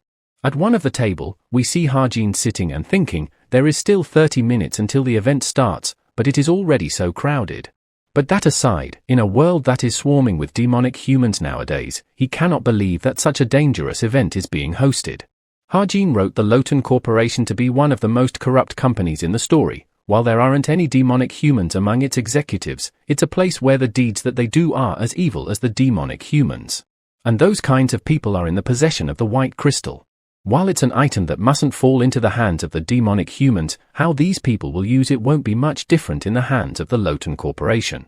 And there will be a total of 3 main demonic human characters that will appear today: Crystal Carrier, Nade, Combatant, Silason. And their team leader of the Evil Society's Relic Retrieval Team, Team Leader, Kim Hakpyo. And with his current abilities, there isn't a chance in hell that he would be able to foil their larceny plans, so he decides that it would be best to just observe as the story unfolds as per the original novel storyline. Suddenly, someone calls out his name. And we see it's the captain, who asks Ha-jin that he is here too. Ha-jin is a bit surprised seeing her here, and she replies that she is here as a guard hero. Jane teases her captain by congratulating her on finally meeting her crush. She gets really pissed at Jane and asks, what the hell is she talking about, and Ha-jin gets scared, thinking that it's for him. She apologizes to him, saying that her colleague was saying something weird on her earphone, and Ha-jin thinks that he heard that as well. As Suho and everyone else arrives, and upon noticing Captain, Suho asks Ha-jin, who is she, and he replies that she is someone he knows, Lee Sapeng, an upper intermediate grade hero. She is here on a mission and they happen to meet each other. Ha-jin introduces everyone else to the captain, and she replies that she knows everyone already, as they are all famous cadets. We see Kim Jun-woo arrives and introduces himself as well to her. We see him doubting Captain and asks her, how does she know Ha-jin, and if it's alright with her, he would like to ask which group she belongs to as well. But suddenly, the lights turns on, and Yoon-ha notes that the show is about to start. She tells Jun-woo that she will be leaving now to perform her guard duties and tells them goodbye. Jun-woo seems to be thinking about something and Ha-jin hopes that he didn't catch on to anything. From up above, Rachel notices Ha-jin sitting at the table. She also notices the relic that she gave him and gets happy and smiles upon seeing him wear it. Zelen gets on the stage and introduces himself as the CEO of the Lotan Corporations, which leads the innovation industry. He asks everyone, what do they think is the power that is the source of all creation, and he tells them that it's mana. And, as mana gather naturally, it can also become a treasure that possesses great power. Among those treasures, the white crystal is especially rare and precious. There have been 480 crystals that's been discovered so far, but currently, the way to properly use these crystals has not been discovered yet. However, from now on, they at the Lotan Corporation will demonstrate them how to properly use the white crystal. Seeing this, audience starts to clap and Ha-jin looks on with a poker face. As Zelen is giving his speech, Rachel looks concerned upon noticing black puppets that have been walking around the hall ever since earlier. And at first, she thought that they were guards, but their numbers have increased. And she also feels that something is ominous, but she cannot move recklessly. She suddenly notices Ha-jin getting up and going somewhere. She wonders where is he going in the middle of the event. Suddenly, she gets some doubt in her mind about him. And thinks that the person who is always at the scene of the incidents, and the extraordinary vibes, there are way too many suspicious points to ignore. She orders her guards that she is fine, and to monitor any suspicious characters within the hall, and the guards leave immediately. She then pulls out her necklace and uses a skill, Shadow Expansion. And with this, she is able to move through the hall without being noticed by anyone. And she decides to follow Ha-jin for now, while being certain that something is about to happen in this hall. We see Kim Hakpyo sitting and his associates informing him that they have confirmed the details from a Lotan internal document. The item that's in Clancy Hall right now is the real thing. Zelen explains that this cube's essence is that of an ancient relic, earthenware. They have split it up into dirt and then gave it a new life by using the most precise mana technology to put it into a glass box. Hakpyo thinks that it's quite surprising that Zelen would actually bring the new real thing here, and calls him a fool for doing that, and he would probably slipped up because he was too obsessed with money, and was probably trying to prove the authenticity so that their stock will skyrocket. Though Hakpyo does think that it's not a bad idea in reality, as the only way in and out of this place is via the portal, and it's being monitored strictly. Since it's an island made from mana, the demonic humans cannot create artificial portals. However, never in their wildest dreams could they have guessed that they have an air transportation device. As such, he orders it to enter. Meanwhile, Rachel is still following Ha-jin and wonders how much further he is going to go up. She tries to stay further away from him to observe. As he is opening the gate to the rooftop, Rachel wonders if he has some business to attend to there, and that the rooftop is a prohibited area, so it should be locked unless there is an inspection taking place. When the gate doesn't open and Rachel notes that the only choice would be to use a key, Ha-jin brings out a hammer. She is quite surprised seeing that, and wonders if he intends to break it down, and thinks that since the Clancy Island prohibits people from bringing in weapons, people would only be able to bring something like a tool at most. As Ha-Jin lifts the hammer to break down the door, Rachel thinks if Ha-Jin really intends to break down a mana alloy steel door with a worn-down hammer, and calls it impossible to do so. But much to her shock, the door completely breaks in one single blow. As she says, "No way," and wonders how did an ordinary hammer that isn't even imbued with mana break the door. Suddenly, Rachel senses something, and we see a huge fight has broken out at the event hall. We see the demonic humans killing civilians as one of them grabs Zelen and takes the white crystal from him. But suddenly, he gets attacked by someone from behind. And we see it's Kim Jun-woo, who says that not only he dodged his attack, but he also got a troublesome ability. As Kim Jun-woo tells him that he is an advanced rank hero, the demonic human clones quickly makes a run for it and scatters in all the directions. As such, Jun-woo calls them coward and wonders which one should he go for. And the captain has been standing on the side and is watching over everything unfolding. We see Naeun and Suho fighting as well, with Naeun wondering what the hell is going on, as there is not just demonic humans, but also a destruction demon. We see someone calling and asking Naeun, where is she, and it is Jun-woo, who is relieved upon seeing her all safe and sound. He also throws a sword toward Suho, telling him to take it, as he would need it to fight, and that it belongs to the demonic human sprawled on the ground over there, though he can use it. Now at the rooftop, Ha-Jin is looking over and remembers that in the original story, Nade split into 8 bodies and escaped. The first would be the East, one hero is already chasing after him, but that Nade doesn't have the crystal. In the South, a demonic human that took the form of Jane is running away with him, however, that man doesn't have it either. And the North, where the captain is at. In the original story, that Nade has the crystal. As we see the captain is attacked by a bunch of demonic humans together. She uses her ability and creates a purple ball in the air. But one of them swings down his weapon regardless, while saying that such a small mana wouldn't do anything to him. But much to his shock, his hand completely disappears inside the ball, and he himself also starts to get sucked in, while he screams in pain, scaring others. They all try to run away from it, but the ball sucks all of them in. Nade wonders, what the hell is that? And just then, Captain's ability pierces right through him. Ha-Jin thinks that although he was the one who created her character, she truly has an terrifying ability, but in any case, as per the original storyline, the white crystal is now in the hands of the chameleon troop. But this Nade also turns out to be a clone, as Ha-Jin is shocked seeing that the crystal is not there. Ha-Jin quickly opens his laptop to check if the story changed again, but he didn't got any message regarding that, which makes him realize that this isn't a change in story, but it's a change caused by the current situation's variables. Ha-Jin wonders, what should he do, and suddenly gets an idea. He thinks that he has never tried this method before, but he don't have time to waste, since the mana of the stigma can be used according to his will. He tries to focus it on his retina, or more like, into his far sight. And he succeeds with it and looks for the crystal in the city. He then finally finds it, and someone is seemingly carrying it in a car. But suddenly, he gets a backlash from his ability and is thrown out of his far sight. We see Ha-Jin had an overload, at such a bad timing as well. But since he doesn't have any time to waste, he jumps after him himself. And right at the place he jumps, he finds a bike parked there. He gets on it and apologizes to the owner, as he would be borrowing for a little while. We see Naeun and everyone evacuating the civilians to safety. As she is guiding them, Ha-Jin arrives and calls out her name and she looks back. She is quite surprised seeing him and asks, where the hell has he been, and Ha-Jin doesn't reply and throws something towards her, telling her to take it. It's actually the mana sword he got back in Paris. He tells her that he is sure that she would be able to use it, since she cannot possibly fight with demonic humans without a weapon. Ha-Jin thinks that the special weapon, mana sword, which he took from Cedius, depending on the mana capacity of its user, its stats could have a world of difference. And with the amount of dormant potential that Naeun has, let alone demonic humans, she can display power even greater than they can. She gets confused and asks him, what is she supposed to do with it, and he simply tells her to take care of herself and don't get hurt. She then asks him, where is he going? He replies that he got some business to take care of, so he would leave this place to her. She once again gets confused and again asks, where the hell is he going? But Ha-Jin leaves without saying anything. We see Ha-Jin is speeding towards the location, which is towards the southeast, and it won't take long for him to reach the target either.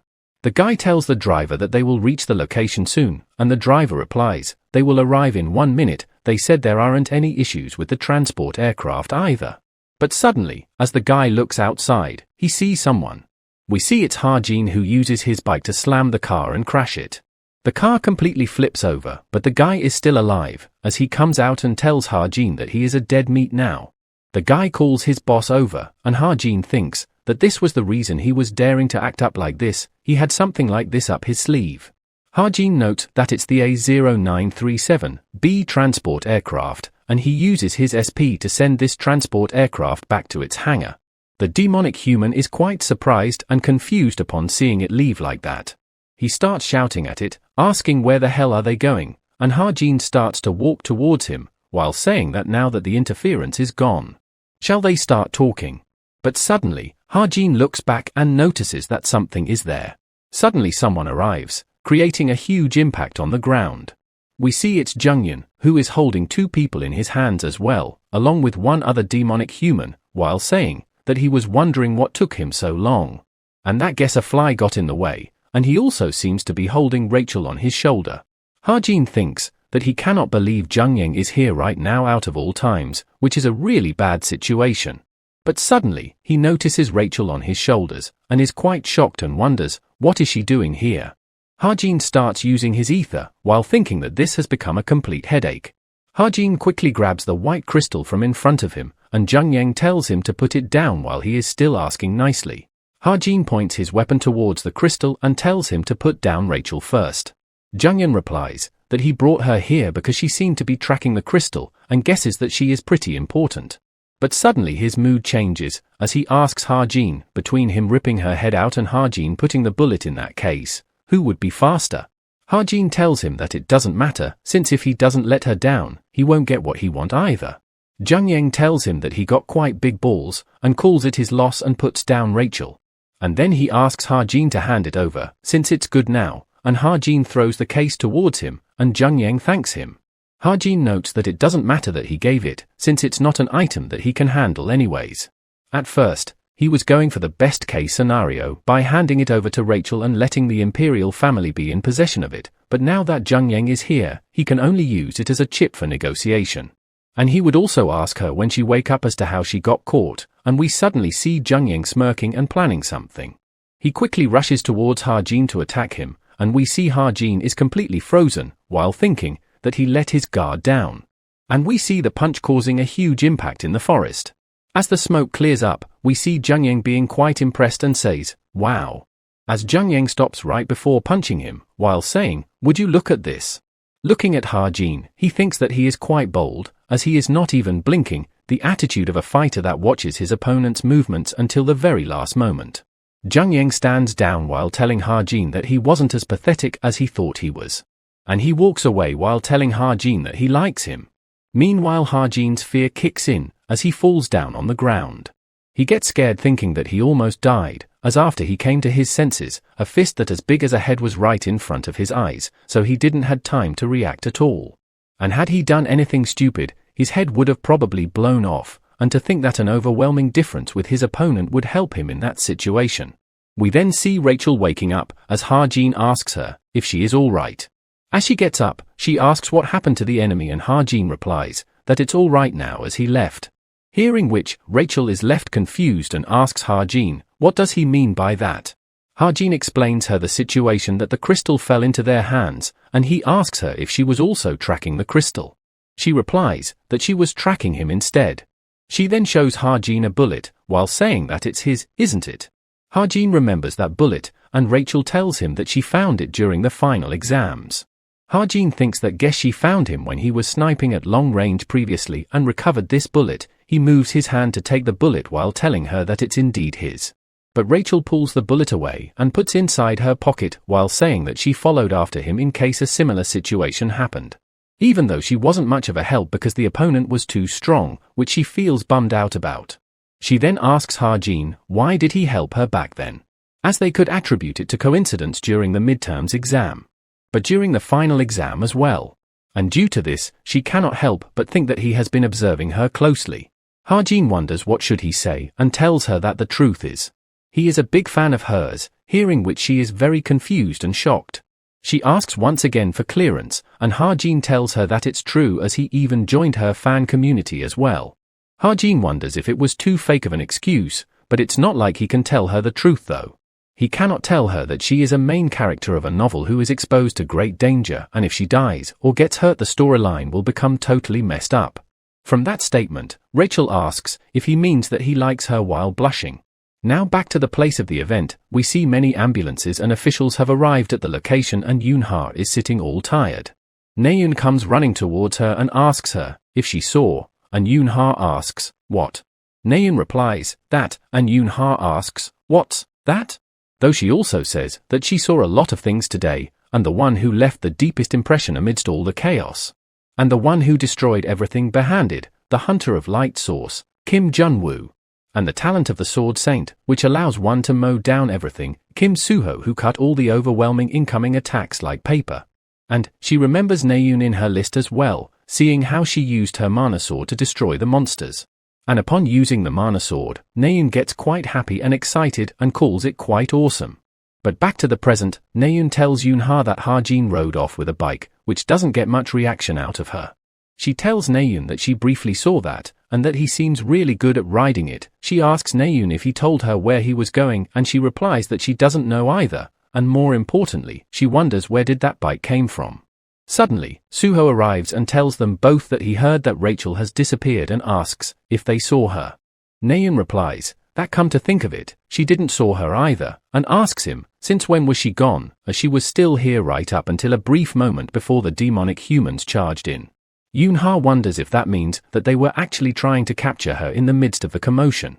Yoon-ha thinks that it's definitely a possibility, because if they capture her as a hostage, the UK government would probably grant their request even if they ask for possession rights of Clancy Island. She gets angry thinking that, and suddenly Soo-ho tells everyone to look over at something. We see it's Rachel who is riding a bike while crying. Yoon-ha gets relieved that she is safe, and Naeun remembers that bike as it's the same one that Ha-jin rode off on, hearing which surprises Yoon-ha. It makes her think that while everyone was distracted by the commotion, Kim Ha-jin rode off alone on a bike, but Rachel is the one who rode that very bike back here. This all makes her wonder if Ha-jin took down the demonic humans alone and rescued her. She gets nervous thinking that, and thinks that there is no way, and questions if even Kim Ha-jin can do something so ridiculous. Now fast forward at Double Star, Clancy Premium Hotel. We see Chai Naeun standing there, all dressed up, as someone suddenly calls her name. We see it's Ha-jin, who asks, why is she the only one here, and where are the other people from the travel club? She replies that they are already gone to the restaurant, and it's because he is late. She then says, let's go quickly, and that she will buy him dinner today. Ha-jin asks, what is the special occasion, as it's surprising that she is buying him dinner, but Naeun doesn't reply back. As Ha-jin is walking behind her, he thinks that something is strange, and wonders if something happened. While walking, we see Naeun seems to be up to something, and is blushing slightly. She suddenly stops in the middle, calls out his name, and asks, doesn't he think that they could at least become friends while blushing slightly? But Ha-jin declines, saying that no, he doesn't think they can. She clenches her fist in frustration and replies, is that so? She turns around, and tells him to forget what she said, and she wasn't asking seriously, and calls Ha-jin a punk for embarrassing her like this, and that he should treat it as if she didn't said anything. Meanwhile Ha-jin thinks, there is no way they could become something like friends. Since he is someone who'd leave eventually, and he is also someone who would have to kill the most important person to her one day. There is no way they could become something like friends. Now fast forward, and Ha-jin is back at his dorm, as he says, I am here while entering. Hearing that, Evangel comes running to him, all happy and excited.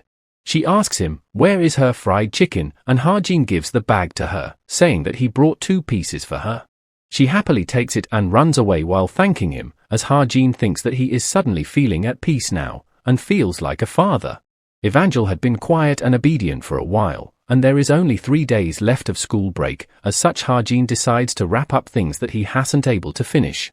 And the first thing he decides to do is link the smartwatch first. It had been pretty troublesome to have to open his laptop whenever something happens, so he has been saving SP little by little. And back when Jung Yang was about to punch him, we see Ha-jin got a notification that due to his extreme luck, he has avoided an impending death, a part of the accumulation of luck. A special stat of the narrow escape from death has been activated, and his SP increases by 193. And now he is finally able to do this with the SP he got thanks to Jung Yen. As the linking completes, we see Ha-Jin's smartwatch is able to display all the information that his laptop can. Using it, Ha-Jin thinks that this so darn convenient, and he cannot believe that he was delaying such a thing, and he once again thanks Jung Yang for it. Now after completing this, Ha-Jin thinks that he got one more important task left. As he calls Park Soo-hyuk and asks if he bought that, and Soo-hyuk asks if he is referring to that motorbike, Augusta. Ha-Jin replies, yeah, and Soo-hyuk tells him that he tried to look for the one that has the best specs, but even the ones without all the options already cost 150 million won, and Ha-Jin tells him to help him get the one with all the options. Soo-hyuk freaks out hearing that and asks Ha-Jin if he is serious, and he replies that he is, as such he should help him get one with all the options. Soo-hyuk replies that he will order one in his company's name, and Ha-Jin thanks him for it. Ha-Jin thinks that since he won around 2 billion from the casino, 150 million is easy enough, and also, that day is approaching. The day of the raid of the Suan's Den of Devils by the masked demon's master. And that means it isn't long before his stock price is going to the moon soon. Thinking about which, Ha-Jin starts laughing hysterically. Now fast forward, as the 1-month school break is finally over. Ha-Jin looks around and thinks that everyone is doing well, since the atmosphere within the cube looks good, and he also hears about social media from cadets around him. As such, he remembers that it's been a while since has last checked the social media accounts of the main characters. He used to do it all the time before. As he opened the social media app, all he sees are posts from Shin Jong-hak. Seeing which, Ha-Jin calls Shin Jong-hak completely mad. He notes that Kim Soo-ho and Yoon-ha doesn't use social media much, and Rachel's account is managed by the Imperial family. And Naeun, the last post she uploaded was after the casino incident. And it looked like she had quite a huge shock. She would probably overcome it though. But Ha-Jin is glad that there aren't any major problems with any of them. Now as the instructor arrives, he informs the class that today marks the start of the second semester. And as they know, the second semester is quite different. Not only there will be changes in ranking, but there will be also newly transferred cadets. And he is sure that there are people who already saw the transfer ceremony yesterday. Ha-Jin thinks that at this time, mages who want to become heroes from the 10 magic academies from all over the country will transfer into Cube. 20 from each academy, a total of 200 of them, and he has already memorized the faces of the mages that are important in advance. The instructor then calls in the transfer students to come in. As they come in, Ha-Jin starts counting and sees that one of them looks familiar. He wonders if she is one of the mages whose face he recognized, but he is shocked upon noticing something. He recognizes her as Toma. He quickly opens his smartwatch and thinks that although her hair and skin color are different, that is definitely Toma's face, and he wonders what is she doing here. We see Ha-Jin gets a notification of a partial story change, as Toma is now trying to build connections with important characters from the start. Seeing which, Ha-Jin thinks that there is another unnecessary piece of trouble, as we see Toma smirking. Now fast forward, and we see a brand new place, and Ha-Jin seems to be moving into it. Evangel excitedly asks him if they're going to be living here from now on. And Ha-Jin replies, they will, and says that it's huge, isn't it? And she replies that she loves it. Ha-Jin thinks that he got to move to a new accommodation due to his increase in rank. Not only did he jump over 600 positions, he was also in one of the upper middle ranks, which is pretty good, and now that his accommodation has gotten bigger, it would be easier for Evangel to live with him. And as for what should he do with Toma, he can only start to think about it slowly from now on. Ha-Jin starts to leave while telling Evangel that he would be back after class, and she tells him goodbye. After school started, the first lesson was outdoor training, with the main objective being to help existing cadets and transferred cadets get to know each other better. It's also known as Dangerous Mountains, though despite the name, this mountain doesn't have any dangerous monsters. But there are tons of dangerous traps lurking in various places. They have reenacted the kinds of traps that the demonic humans use. If they slip up due to carelessness, they would be headed for the hospital, hence they should make sure to be alert at all times. And each group will have 12 members, and there will be a designated entrance for every group, so they should move towards them now. And after the teams are formed, the instructor orders everyone to head in. As they head inside, the atmosphere completely changes, and they cannot believe how dark and cold it is in here. Suho tells them, as the instructor said, they don't know where the traps are. So they should be careful, but right as he says that, one of the cadets gets caught into one of the traps. Naeun says that it appeared as soon as Suho said it, as the roots traps most of the cadets except for Suho and Naeun. As they keep going further, we see them getting mangled up in a bunch of different traps. Everyone, including Suho and Naeun, are completely terrified of the last trap, especially with Naeun saying that her heart almost stopped and Suho saying that it was really scary. Suho commends Naeun for doing well, and she replies that he did good as well. Suddenly, Naeun asks Suho that they are friends, aren't they? And Suho replies that of course they are, and asks, why is she asking that? She simply tells him that it's nothing and thinks that this is a natural response, but thinks that Hajin didn't want to be friends with her. But she thinks that could it be that he doesn't want to be friends, but rather something more, as she starts to blush while thinking that. Suddenly from the bushes, we see Hajin arriving and he asks them, what are they doing here? The two cadets, Lee Jion and Simon Dellick, tells Naeun and Suho that there was a illusion barrier, and they have been roaming around lost for an hour. But then Hajin suddenly asked them to move out of the way with a frustrated look. At first, Simon wondered why, but Hajin was able to find the entrance very quickly. Simon also remembers that they will be working in team soon, and Ji-yoon comments that team training has always been a part of the second semester for generations after all. She asks Suho and Naeun if they have decided on their team yet, and they both replies that they haven't. Ji-yoon speaks up that she is thinking to team up with Hajin.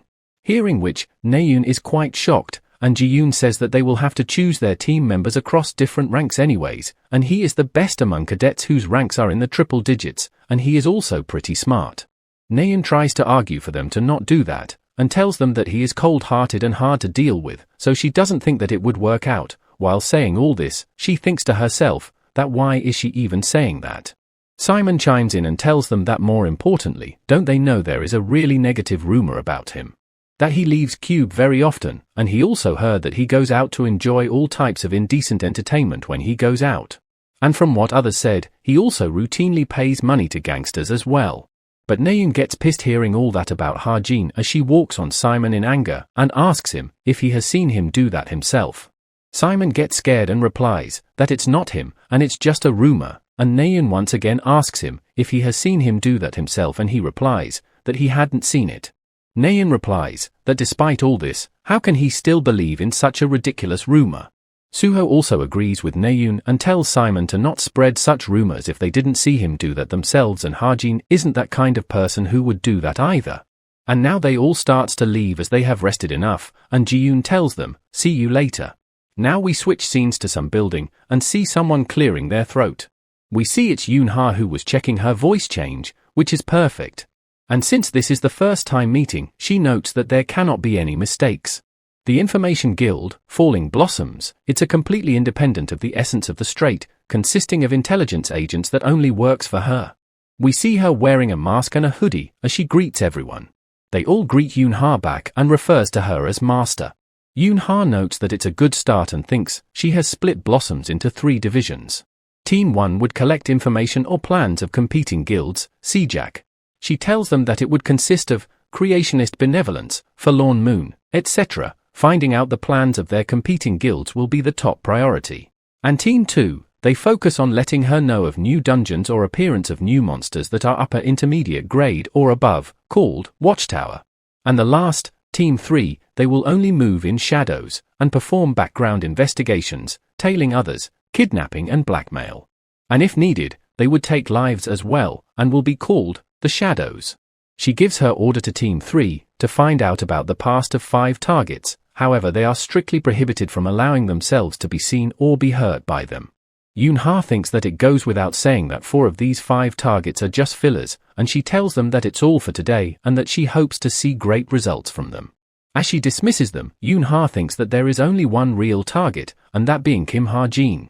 Now on the next day, as Ha-jin wakes up in the morning, he notices Evangel sleeping beside him and wonders, when did she came in? Looking at her, he thinks that she is really cute and pats her on the head. From out of his room, his pet cat starts to meow as well, as Ha-jin tells her that she is awake too. He pats her as well, and thinks that a witch is capable of creating spirits, and this spirit cat is not an illusion or temporal form. It's an actual creature that Evangel made with her abilities. Though it looks cute right now, but it would become powerful in the future. Ha-jin goes out and is walking while yawning, and someone calls him out. And it's Yoon-ha, who asks Ha-jin where is he going as it's so early in the morning. He replies that he is going to the canteen. They both start walking together, and Yoon-ha says that she heard he climbed quite a number of ranks this time around, and he replies, yeah. And that he is thinking he might continue to stay in this vicinity in the future as well, and Yoon-ha asks if he has plans for the future already. And isn't that too early to be planning for that? And he replies, not at all, since they will be going on hero internships starting from the 3rd year, and it would be hard for them to even visit Cube. Yoon-ha then asks Ha-jin about joining the Essence of the Strait. Ha-jin thinks the guild which Yoon-ha would become the leader of in the future, and that it would be a guaranteed path of success for him, but he tells her the Hunters of Light appeals to him more. And that it depends on whether he can actually get in. Its system isn't very fixed since they are mainly made up of mercenaries. Yoon-ha thinks and tells Ha-jin that she will change his mind. And that if she brings him something that he has been looking for a long time, then he would probably think differently, isn't it? Ha-jin is confused and asks her, what is it? And she replies, not telling. She also informs Ha-jin that Lee Jin-ah, who previously harassed him, she also got punished. Now in the classroom, Ha-jin is staring at Suho and remembers that it's about time for Kim Suho to start preparing to clear the dungeon. In the original story, Kim Suho was climbing up Gamak Mountain after the summer vacation ended. And a resonance of energy drew him to find an undiscovered dungeon, and while it's not possible for someone to clear dungeon alone unless they are pretty strong, Kim Suho, the protagonist, managed to defeat the boss alone and obtain a really important weapon. And that weapon is expected to be awakened with the power of the sapling dust. But the problem now is that Ha-jin is the one who has the dust, and he is also worried about whether he would be alright alone. In order for Kim Suho to grow properly, he must go to the dungeon together with him, since this is a world that he designed, it's not the one that's kind to him. And by going there, Ha-jin also hopes to find something for himself. Now at evening, Ha-jin wonders, what should he do with Toma?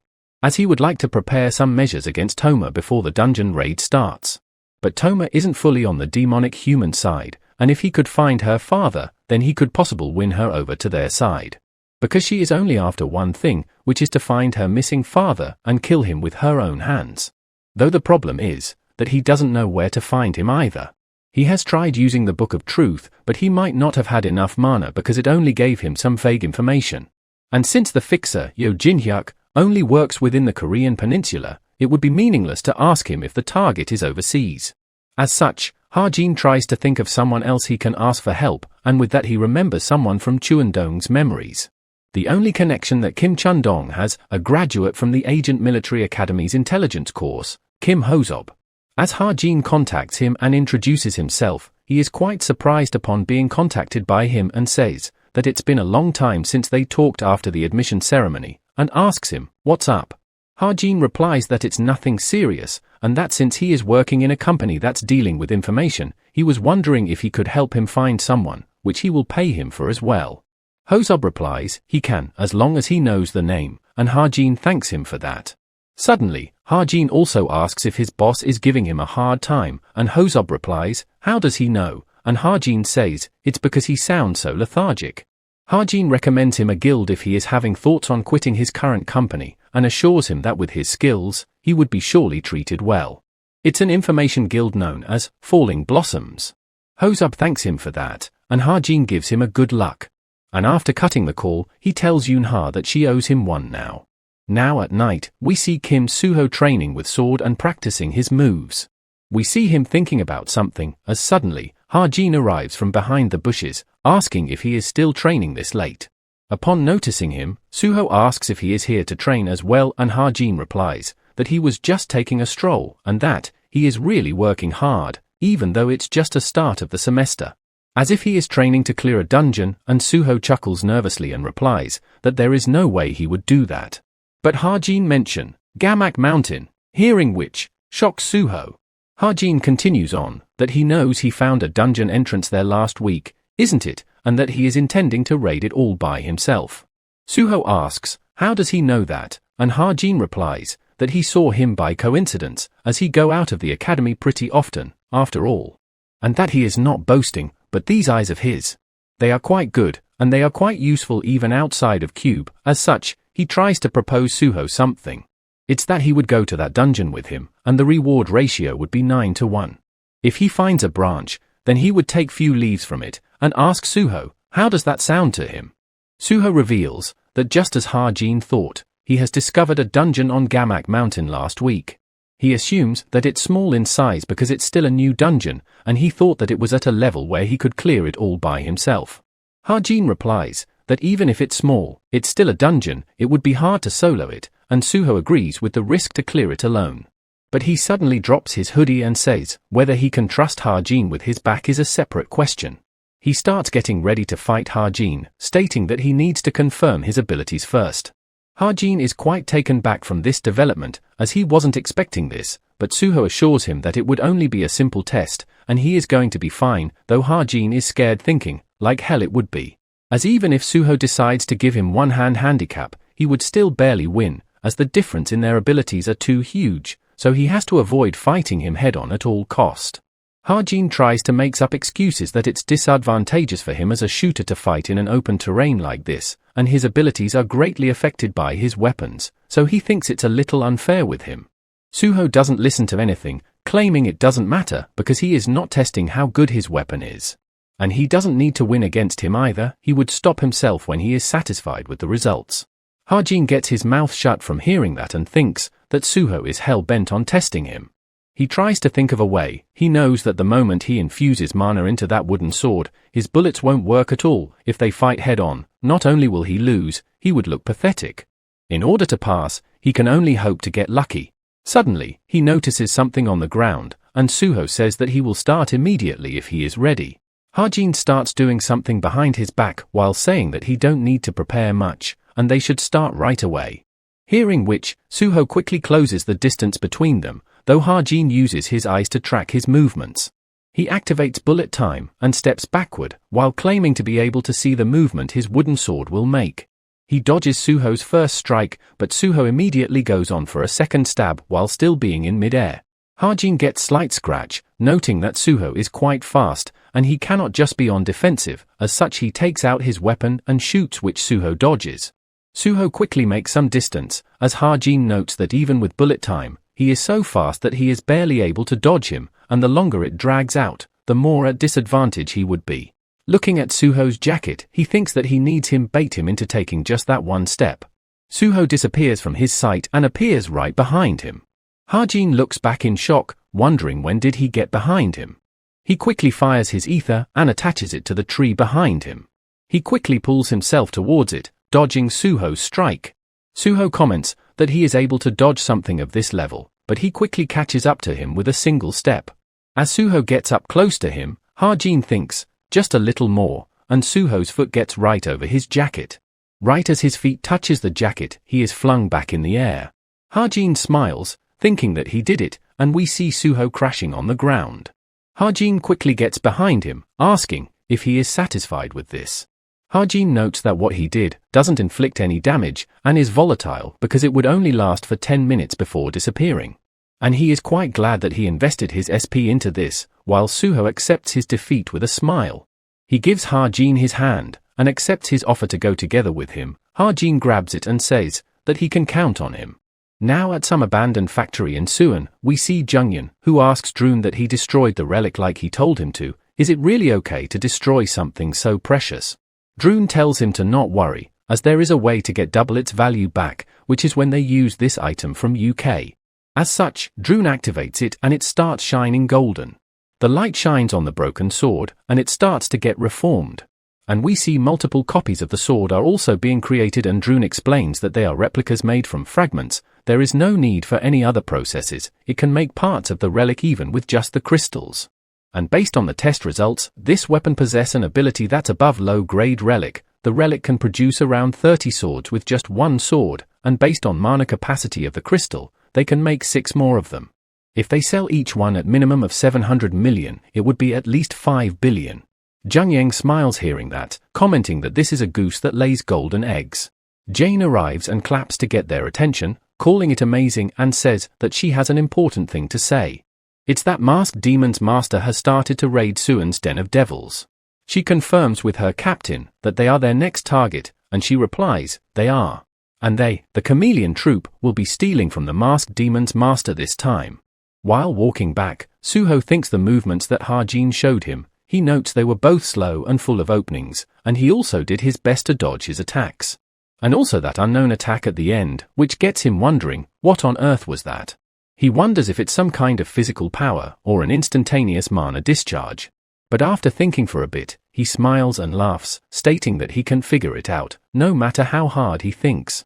He seems a bit relieved, thinking that if one is stronger than the average, then it would attract unnecessary attention, and the reason Ha-jin probably hides his strength is to protect himself. Before, Suho thought that he was the only one who hid his strength. But there was another person who was thinking of the same thing as him. Suddenly, he hears some sound ahead, and upon reaching, we see it's Naeun, who seems to be practicing with her sword. Unknowing to her, Suho sneaks up behind her and asks, what is she doing, which scares the hell out of her. He asks if she was training with her sword, and she gets embarrassed and replies that she was simply training her stamina. Seeing Suho out late also interests her, as she asks him, what was he doing out so late? Suho smiles, thinking of something, and tells Naeun that he met up with Ha-jin, hearing which surprises her as she asks, what business would they have with each other? Suho replies that they both talked about her, which causes her to blush and explode, saying, what nonsense are they talking about? Suho apologizes and reveals that he was just joking and that they were just sparring a little with each other. Naeun questions, isn't Ha-jin too weak to be sparring with him, and if there is a need for Suho to do that with him? Suho annoys Naeun by saying that it's a secret between them two. Naeun starts to leave, while telling them to do whatever, as she would just go to finish up her training. But Suho gives her a tip to relaxing a little on the hand that she uses to hold her sword. And if she holds it that tightly, she wouldn't be able to cut things that she should be able to cut. Seeing Suho's demonstration really excites Naeun, as she asks him to show him again, and Suho teaches her how to grip her sword. Back in the dorm, Naeun seems to be in thoughts, as she holds out her arm against the ceiling. She remembers Suho's words, about him offering to help with her practice, if she is all right with it. She thinks that it feels if she does something a little different, that she would be able to get a better grasp on it.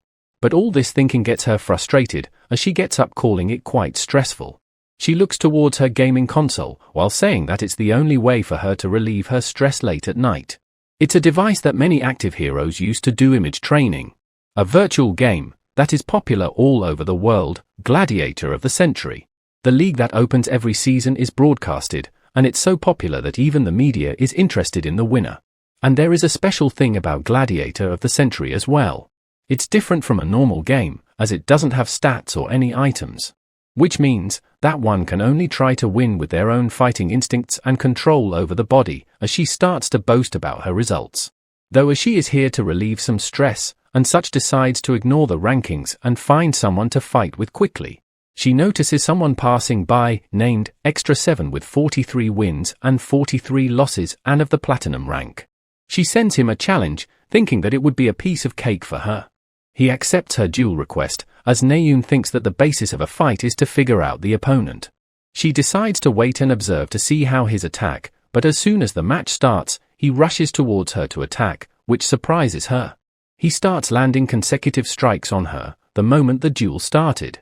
In the middle of the strikes, he suddenly grabs her by the collar and swipes on her leg, which causes her to lose balance, and then he strikes her with his sword, ending the duel.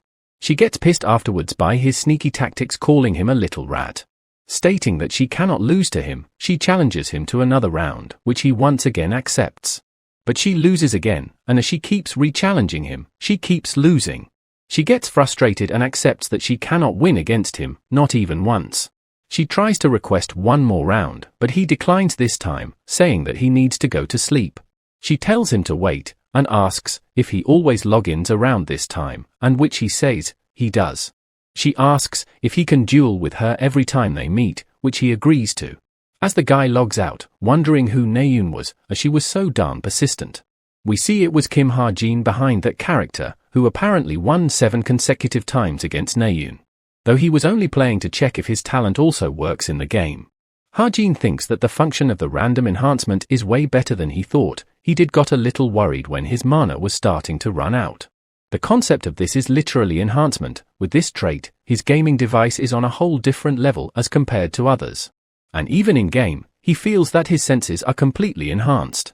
Though he calls it a pity that the range of enhancement is only 1 to 44%, but his luck stat makes up for it. Suddenly, he looks over and finds Evangel eating cake.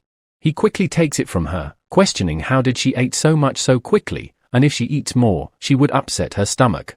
She tries to ask for more, but Ha-jin tells her that she can have more tomorrow. Though she still doesn't give up and tries to get the cake, while Ha-jin is worried seeing her whining for sweet stuff now. He picks her up and tells her that he would go get her something even more delicious tomorrow morning. She asks, would he really, and Ha-jin replies that he has never broken a promise, have he, and tells her to go to sleep now, which she does so. Now at night, Ha-jin seems to be checking his smartwatch. He then notices that Suho has sent him a message, it's to meet on the second Friday of August. Ha-jin smiles thinking that everything is going as he planned, and all that is left now is to clear the dungeon. And so, for the next few days, he simply trained and studied every single day. And also continued his sparring with Naeun, who is quite annoyed at his moves, and asks, how did he did that consecutively? He replies that he just needs to be calm while doing it, and Naeun replies, as if it's that easy. She then questions, why is his win rate only at 50% when he is this good at this game? And he replies, because he don't like to relate to wins or losses using ranks, while the truth being that he lost because of random stats. Naeun calls it amazing, as she couldn't even sleep if she lost a ranked battle on that day. Ha-jin then starts to leave, telling her to stop here for today, and she tells him that she will see him tomorrow. Ha-jin thinks that he is acting as if they promised to meet tomorrow. But seeing her excited face, he also smiles and tells her that he will see him tomorrow. As he takes off the gaming device, he thinks that this has also become a part of his daily life. And that the person is actually pretty polite. He thought he was weird when he suddenly picked a fight with him at first. Though he still don't know how he is supposed to read his nickname, and he is simply calling him by hey for now. Ha-jin tries to think how his nickname is supposed to be said. He arrives at the word Naeun and quickly disperses the thought, calling it far-fetched. As based on his temper and how he talks, Naeun definitely seems like a guy to Ha-jin. We then see Naeun asking Suho if he thinks that she has improved quite a lot, and he replies that her movements feels more natural now. She replies that she started playing a game, and that it's been helping her quite a bit. From game, Suho asks if it's Gladiator of the Century, and she asks if he plays that as well. Suho says he doesn't, but did heard people saying that it's quite helpful.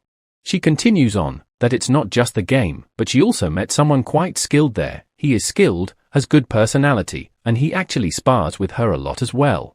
Since one have to try and win in ranked battles, everyone plays the game defensively, which makes the battles boring, but he is different.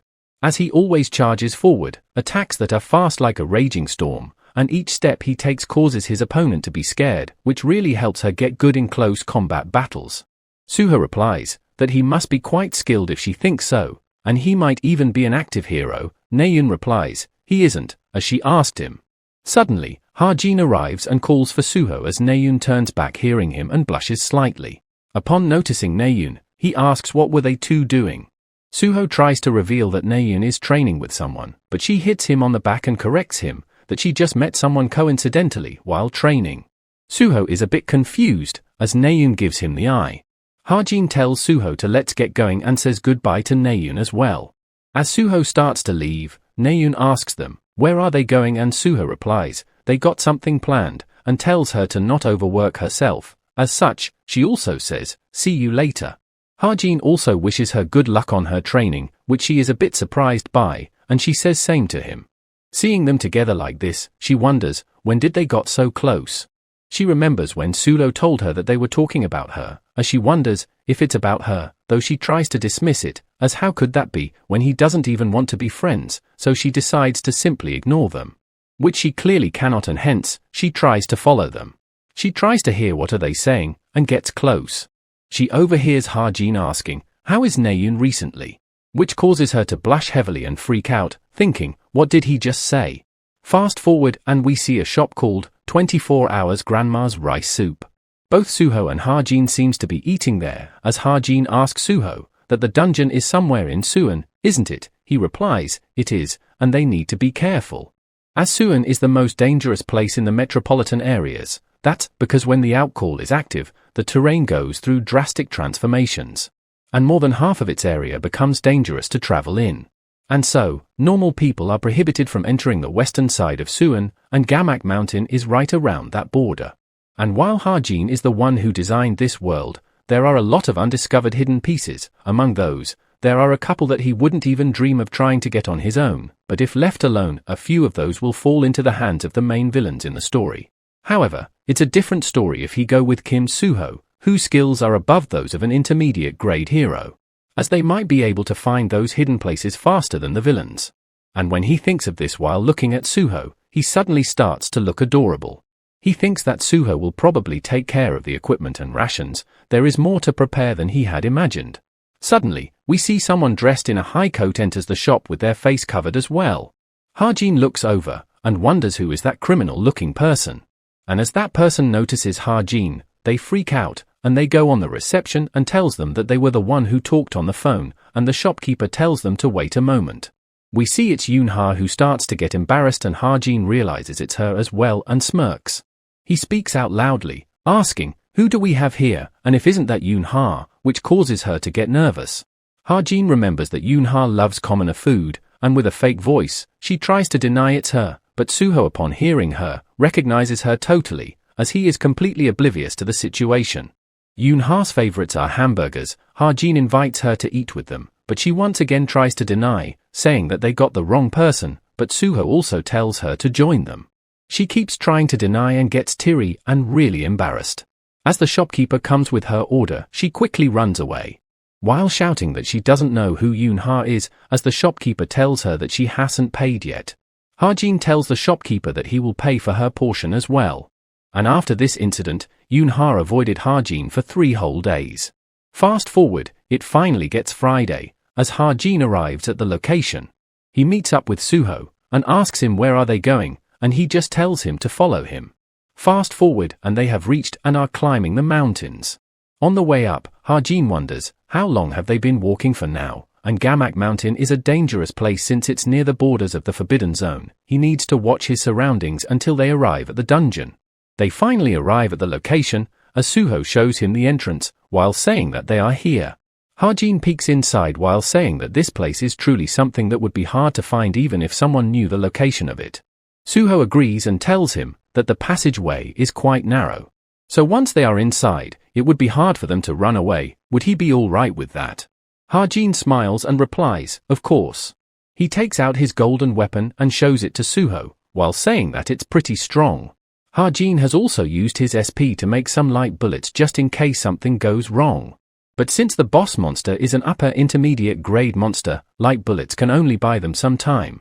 But he is sure that Suho will take care of the rest, as he asks him, should they get going. Before heading inside, Ha-jin gives Suho his hand and tells him to grab on. Suho is confused as to why he has to grab his hands, and Ha-jin says that it's dark inside, so he should grab on and follow him. Because if they use torchlight recklessly, they might aggro spirit monsters. And with that they both enter the dungeon. Inside we see Ha-jin leading Suho while holding his hand. Looking around, Suho notes that this place is massive despite the narrow entrance. And it's also pretty spooky in here, which Ha-jin agrees with. Suddenly, Ha-jin notices something and tells Suho to hold on. Ha-jin is surprised seeing that there is another passageway on the other side. As they came in from the east, despite that, there is another entrance, which should not be the case with this dungeon. He uses his 1,000-mile eyes and looks ahead and sees another group of people. He is quite shocked knowing that there is someone coming from the other side as well. Suho asks Ha-jin what is wrong, and he tells him to be quiet for a second. He tries to hear their conversation, as they are wondering where are they, and one of them says that it's probably a hidden stage of the dungeon. Ha-jin doesn't recognizes them, but from the energy they are giving off he assumes that they are villains. Suddenly his smartwatch gives him a message, which he expected as well.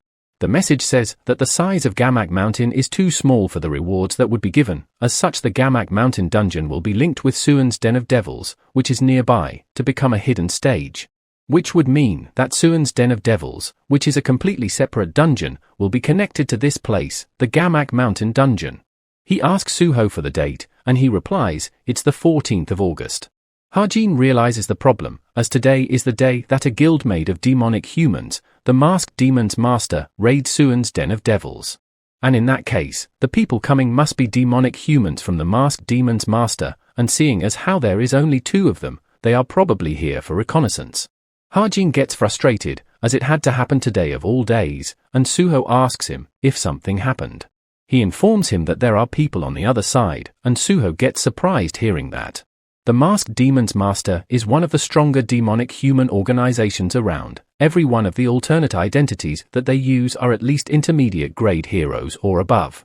And taking them down right now won't be easy, even for Suho. As such, Hajin wonders what should they do.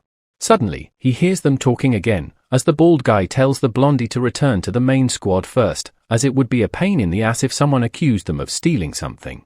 The blondie agrees to do that as well, and they start to return to their main squad. As they leave, Hajin notes that they have to clear the boss while they are gone, and decides to use the mana of his stigma on his far sight to find the location of the boss. He informs Suho that after going straight and turning right twice, they would see a room. That is where the boss will be, and they should end it quickly as possible. Now, on the other side of Suan's Den of Devils, we see a bunch of people waiting around. The Masked Demon's Master Guild leader, Kim Jin-kyung, asks James and Jo-hong if they discovered anything. They reply that they have found a hidden path, and they think it's a hidden stage. Knowing this, Jin-kyung gives off an evil smile, as they inform him that they will go together after they return to the main squad. But he tells them to not do that, as they would head over to them instead, and they should continue their reconnaissance. He informs rest of his squad to get up, as the 2 members that went out a moment ago have discovered a hidden stage. One of them asks what about the reconnaissance team, and Jin-kyung replies that they will be joining them. The guy smiles hearing that, and states that it means there are 2 less people here. He touches his earpiece, and one of the blondie notices him. The blondie asks Colleen, why is he waiting around, but much to Jin-kyung's shock, we see him open some kind of portal. He asks him, what is he doing right now, as no one asked him to open up an artificial portal. He doesn't say anything while thinking that it's not a portal, but a phase shift, which connects nearby spaces, which he finds too troublesome to explain. Jin-kyung gets angry, and asks Colleen, did he not hear the order to close the portal? Colleen simply smirks, and Jin-kyung gets pissed seeing him like this. He moves towards him in anger, asking, what trick is he trying to pull right now? Suddenly he waves his finger, and we see everyone get stunned along with Jin-kyung. As from the portal, we see a beam of energy comes and pierces Jin-kyung right through his head. It then completely splits him in half, as everyone watches, being too stunned to do anything. Suddenly, the shock hits them, as they start to feel the fear. As they shout, what the hell did he do, while we see a hand coming out of the phase shift. And it turns out to be the captain of the chameleon troop. Captain starts releasing a dark miasma which surrounds everyone, and we see them starting to get dizzy. All of them then falls on the ground, unconscious. The captain says that she will let them live for now, for the sake of the stock, which Colleen agrees with. He asks her if they should go look at the hidden stage now, but she orders him to be on standby, which confuses him. He asks her if some unexpected variable appeared. And she replies, there are 2 people in the hidden stage right now. And they are both candidates. Colleen realizes that it's a test for them to see if they are worthy of joining the chameleon troop.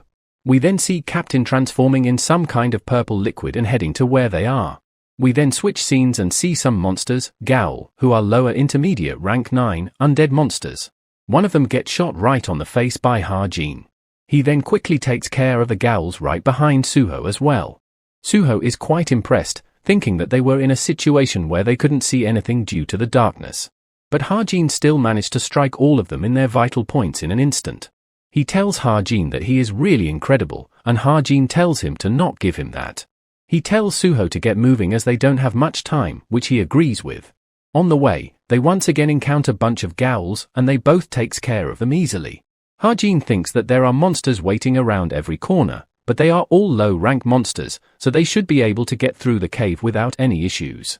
He also remembers that it's about time for that thing to appear, as just then Suho calls out to Hajin, informing him that something is written there, hearing which Hajin smiles, thinking that they found it. As he arrives at the wall, Suho shows him the writings written on the wall. Suho wonders if the smartwatch can translate it, and Hajin gives it a try. Upon scanning the writing, it gives them a riddle, this and that are always together. If they observe the area, this and that can be felt almost at the same time. However, if they observe from afar, this is nearer than that. What is this? Suho notes that it's a riddle, and that he heard things like that appears in dungeons occasionally. Ha-jin remembers that Suho in the novel was unable to solve this riddle. However, he asks Yoon-ha for help, and Yoon-ha asked the Intelligence Guild for help and then gave him the answer after they solved it within 5 minutes. But since they are pressed for time right now, Ha-jin gives the answer himself, which is lightning. Upon saying that, the wall starts to shine blue. And Suho notes that the writing has disappeared.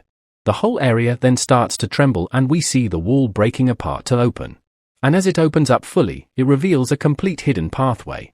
Suho asks if the answer was lightning and Ha-jin replies, it was, while remembering that this riddle was something that he made up after randomly seeing it elsewhere.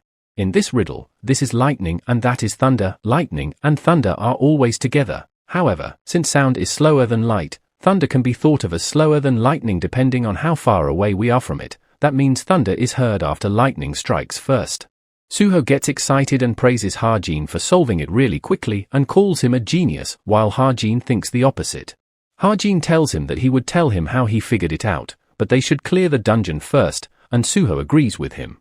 And from above, we see the captain was observing them, thinking that Ha-jin is indeed on a different level than the normal cadets. He got good judgment, quick thinking, and bold, on top of all that, an exceptional mind. Even though this is a just hidden stage, he managed to make it here by his own strength in just 10 minutes. She then smiles saying that it's good enough, and she would recruit Kim Ha-jin into the chameleon troupe. But there is still something that is bothering her in recruiting Ha-jin. It's whether Ha-jin can really kill a person without any hesitation. She suddenly hears the 2 remaining group members coming, who are circling around the dungeon. Looking at them, she wonders if Ha-jin is aware that those 2 people are actually jinns. As such, she smiles thinking to test him out with those 2. As Ha-jin and Suho arrives in the hidden passage, we see many skeletons lying around there. We also see a undead sitting on a throne, seeing whom, Ha-jin thinks that this monster must be the master of this dungeon, the Chaos Knight. Sensing their presence, the Chaos Knight wakes up. He immediately notices Suho and gets close to him without him being able to react, and the Chaos Knight calls him an interesting fellow. Suho finally reacts, noting that he needs to counter as he grabs his sword to attack. Ha-jin shouts his name out loud and tells him to focus, as we see the Chaos Knight actually hasn't moved from his throne. Suho thinks that he was pretty sure the Chaos Knight got close up to him, wondering if he used teleportation. But he grips his sword tightly upon realizing that it's actually his momentum, as the Chaos Knight smiles upon him. And judging by his ability to communicate, he assumes that he must be above average tier monster, and unlike the ones so far. We see Suho's feet gripping and him hesitating. But the Chaos Knight takes out his sword and slams it in front of himself, asking Suho if he is afraid, but he shouldn't worry, as he plans to kill them quickly. They both notice him take out his sword, as Ha-jin tries to motivate Suho but notices something. He notes that Suho gained confidence upon realizing that his opponent is a swordsman. As his expertise relies on swordplay, no one can stand against him in terms of swords. And Suho thinks that if his opponent is a swordplay, there is no reason for him to lose. Ha-jin informs him that he thinks his vessel is his sword. The voices they heard a while ago came from the sword. His body is just a corpse. The Chaos Knight smiles, and Ha-jin thinks that Suho managed to get this information after fighting it in the novel, but they get no time to lose right now. He tells Suho to not aim for his body, and aim for his sword, and he will be assisting him. Suho replies that he would trust him, and just then we see the Chaos Knight is already behind him and about to attack. Noticing the ambush, Ha-jin calls out to Suho and we see the attack causes a huge amount of debris and smoke to rise up.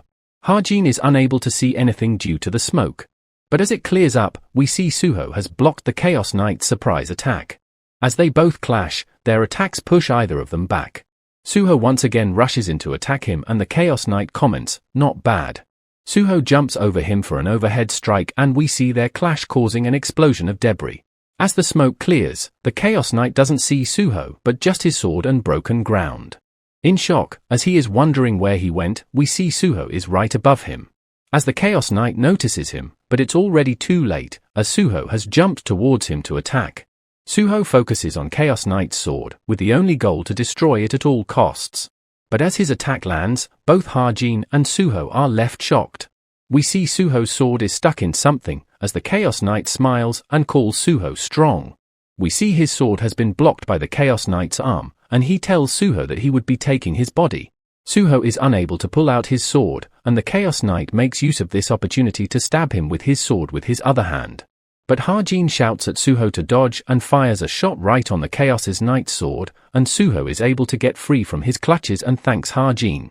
Hajin tells Suho that the Chaos Knight knew that they were after his original body from the start, and that he intentionally baited them to attack, which he calls a petty trick. Suho closes his eyes and takes a breath. He then smiles and says, they just need to fight carefully with that new information in mind.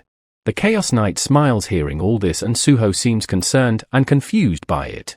The Chaos Knight thinks back to the moment Suho used such explosive power that blew off his arm, which was quite shocking to him.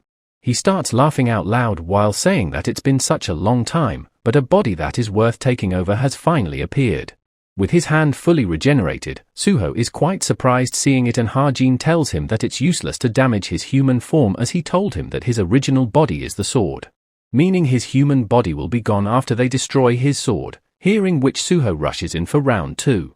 Both of their swords once again collides, creating sparks, with Hajin noting that the pressure their swords are making is quite incredible. He notes that Suho will do well probably, even alone, but it won't benefit them if they drag this fight out any longer. He cannot use shotgun in this scenario as it might hit Suho as well, and it's pointless to use sniper rifle at this range, which means he can only use his pistol for now.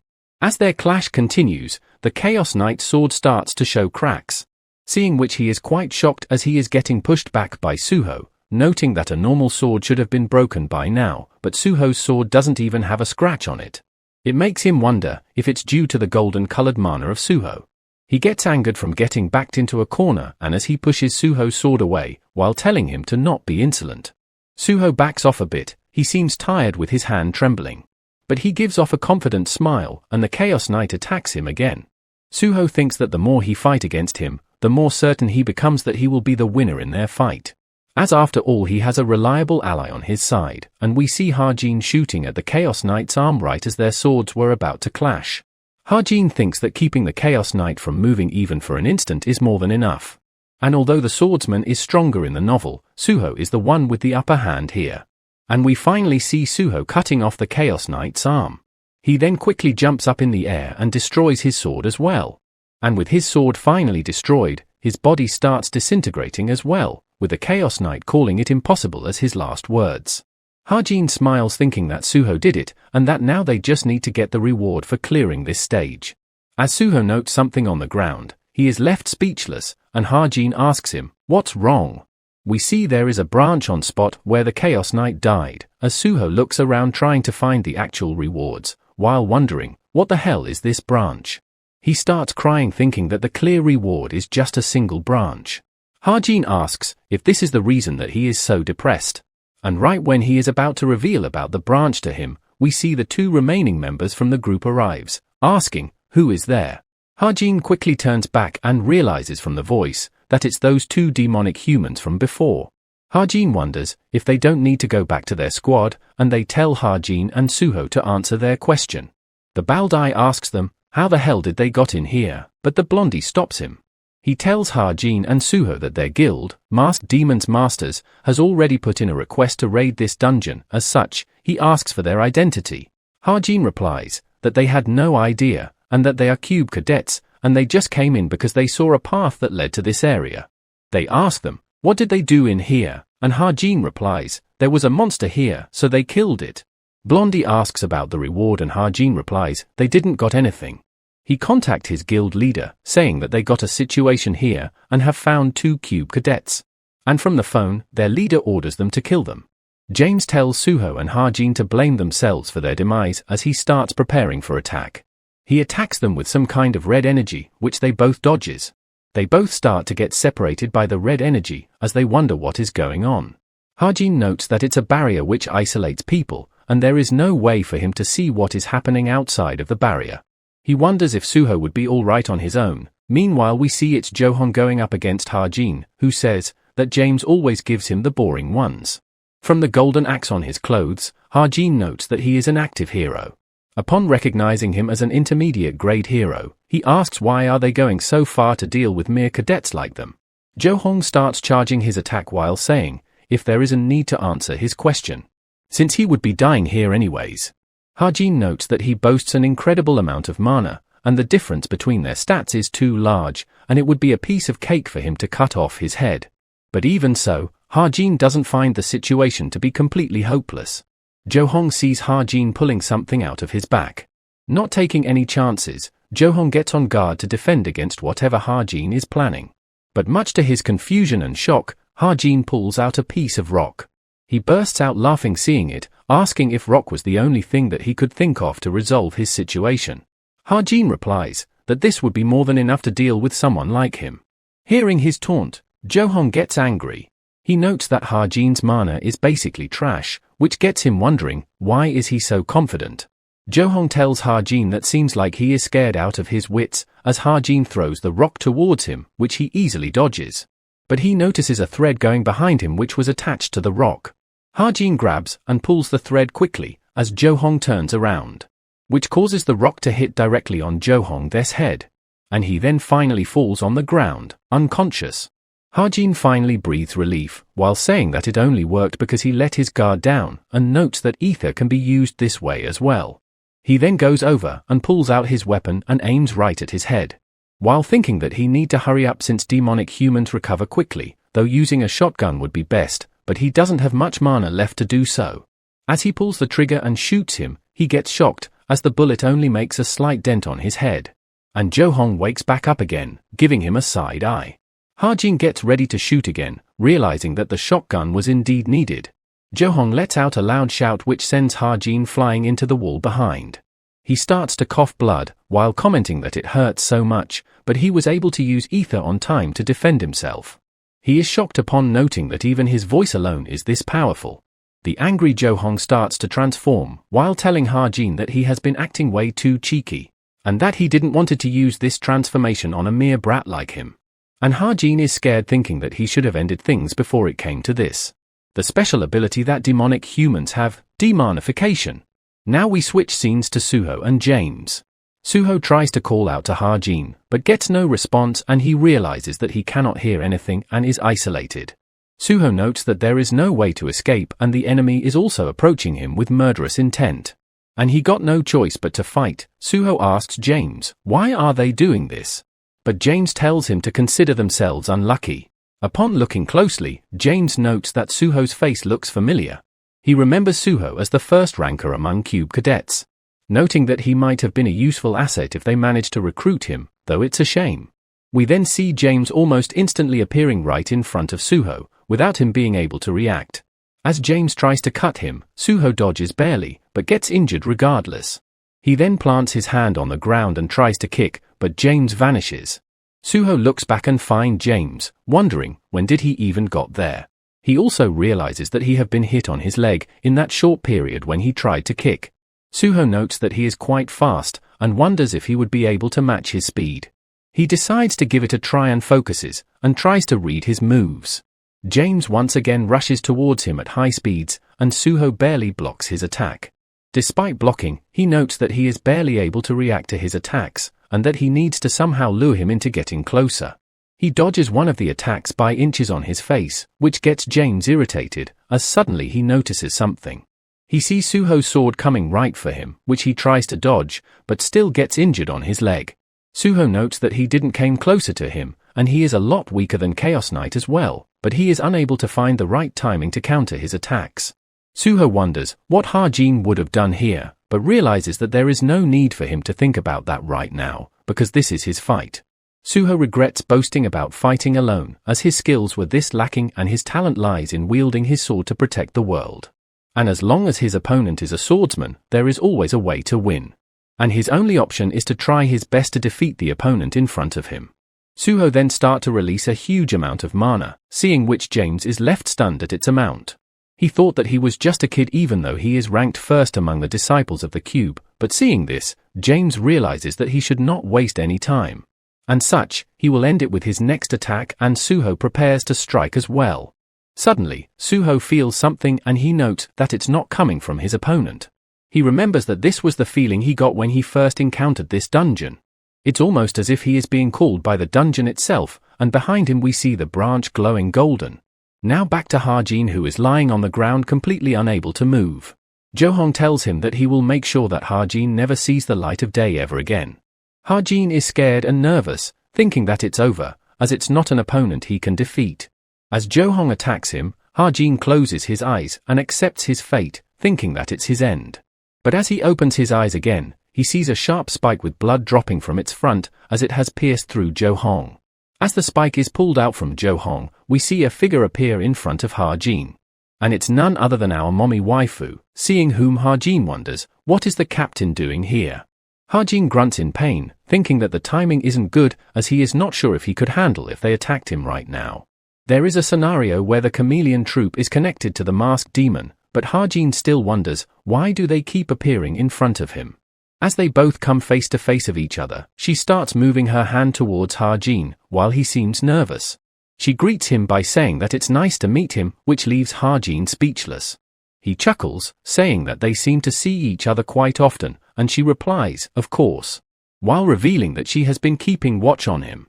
He is a bit surprised and confused, and asks her, what does she mean by that? Meanwhile, Jo-hong gets up and attacks her from behind, and Ha-jin warns her that it's dangerous. But she easily kills him without even looking back, shocking Ha-jin. As he thinks that she is so powerful, she tells him that there is something she wants to talk about to him, and Ha-jin stutters while repeating the same. She gets close to him and tells him something, which we are unable to hear. As Ha-jin is wondering, what does it mean, he suddenly remembers this part as well. It was Shin Jong-hak's story's crucial event, but since it happened to him, he wonders if it changed because of his actions, and if it's like that, what would happen to the original story? As he is trying to ask her something, she tells him that their time is up, as we see the barrier breaking. As she is leaving, she smiles and tells him that she hopes he thinks about it well. She then transforms into some kind of purple liquid and leaves. And after the barrier breaks, we see Suho calling out to Ha-jin and comes running towards him, asking if he is hurt badly. Ha-jin replies that it's nothing and asks if he beat James, and Suho replies, for now he did. He grabs and lifts Ha-jin, asking if he is okay, and he replies that he would be fine after resting for a few days. Suho asks, what should they do about James? And Ha-jin looks over and thinks, since his body is still there, which means that he has simply fainted. Suho says that they would need to report this to the association, which surprises Ha-jin. Ha-jin tells him that there is no proof, and since they have entered his dungeon without reporting it, they would be punished as well. Meanwhile, Ha-jin thinks that he has put all of his savings into the masked demon's master's shares. It would be bad if they got exposed for being demonic humans, and it's a good thing that Suho hasn't figured it out either, and hearing his explanation, Suho says that it does make sense. He asks Ha-jin what happened to the person he was fighting. Ha-jin, remembering Captain, tells Suho that she ran away. Now it gets night and they finally get out of the dungeon.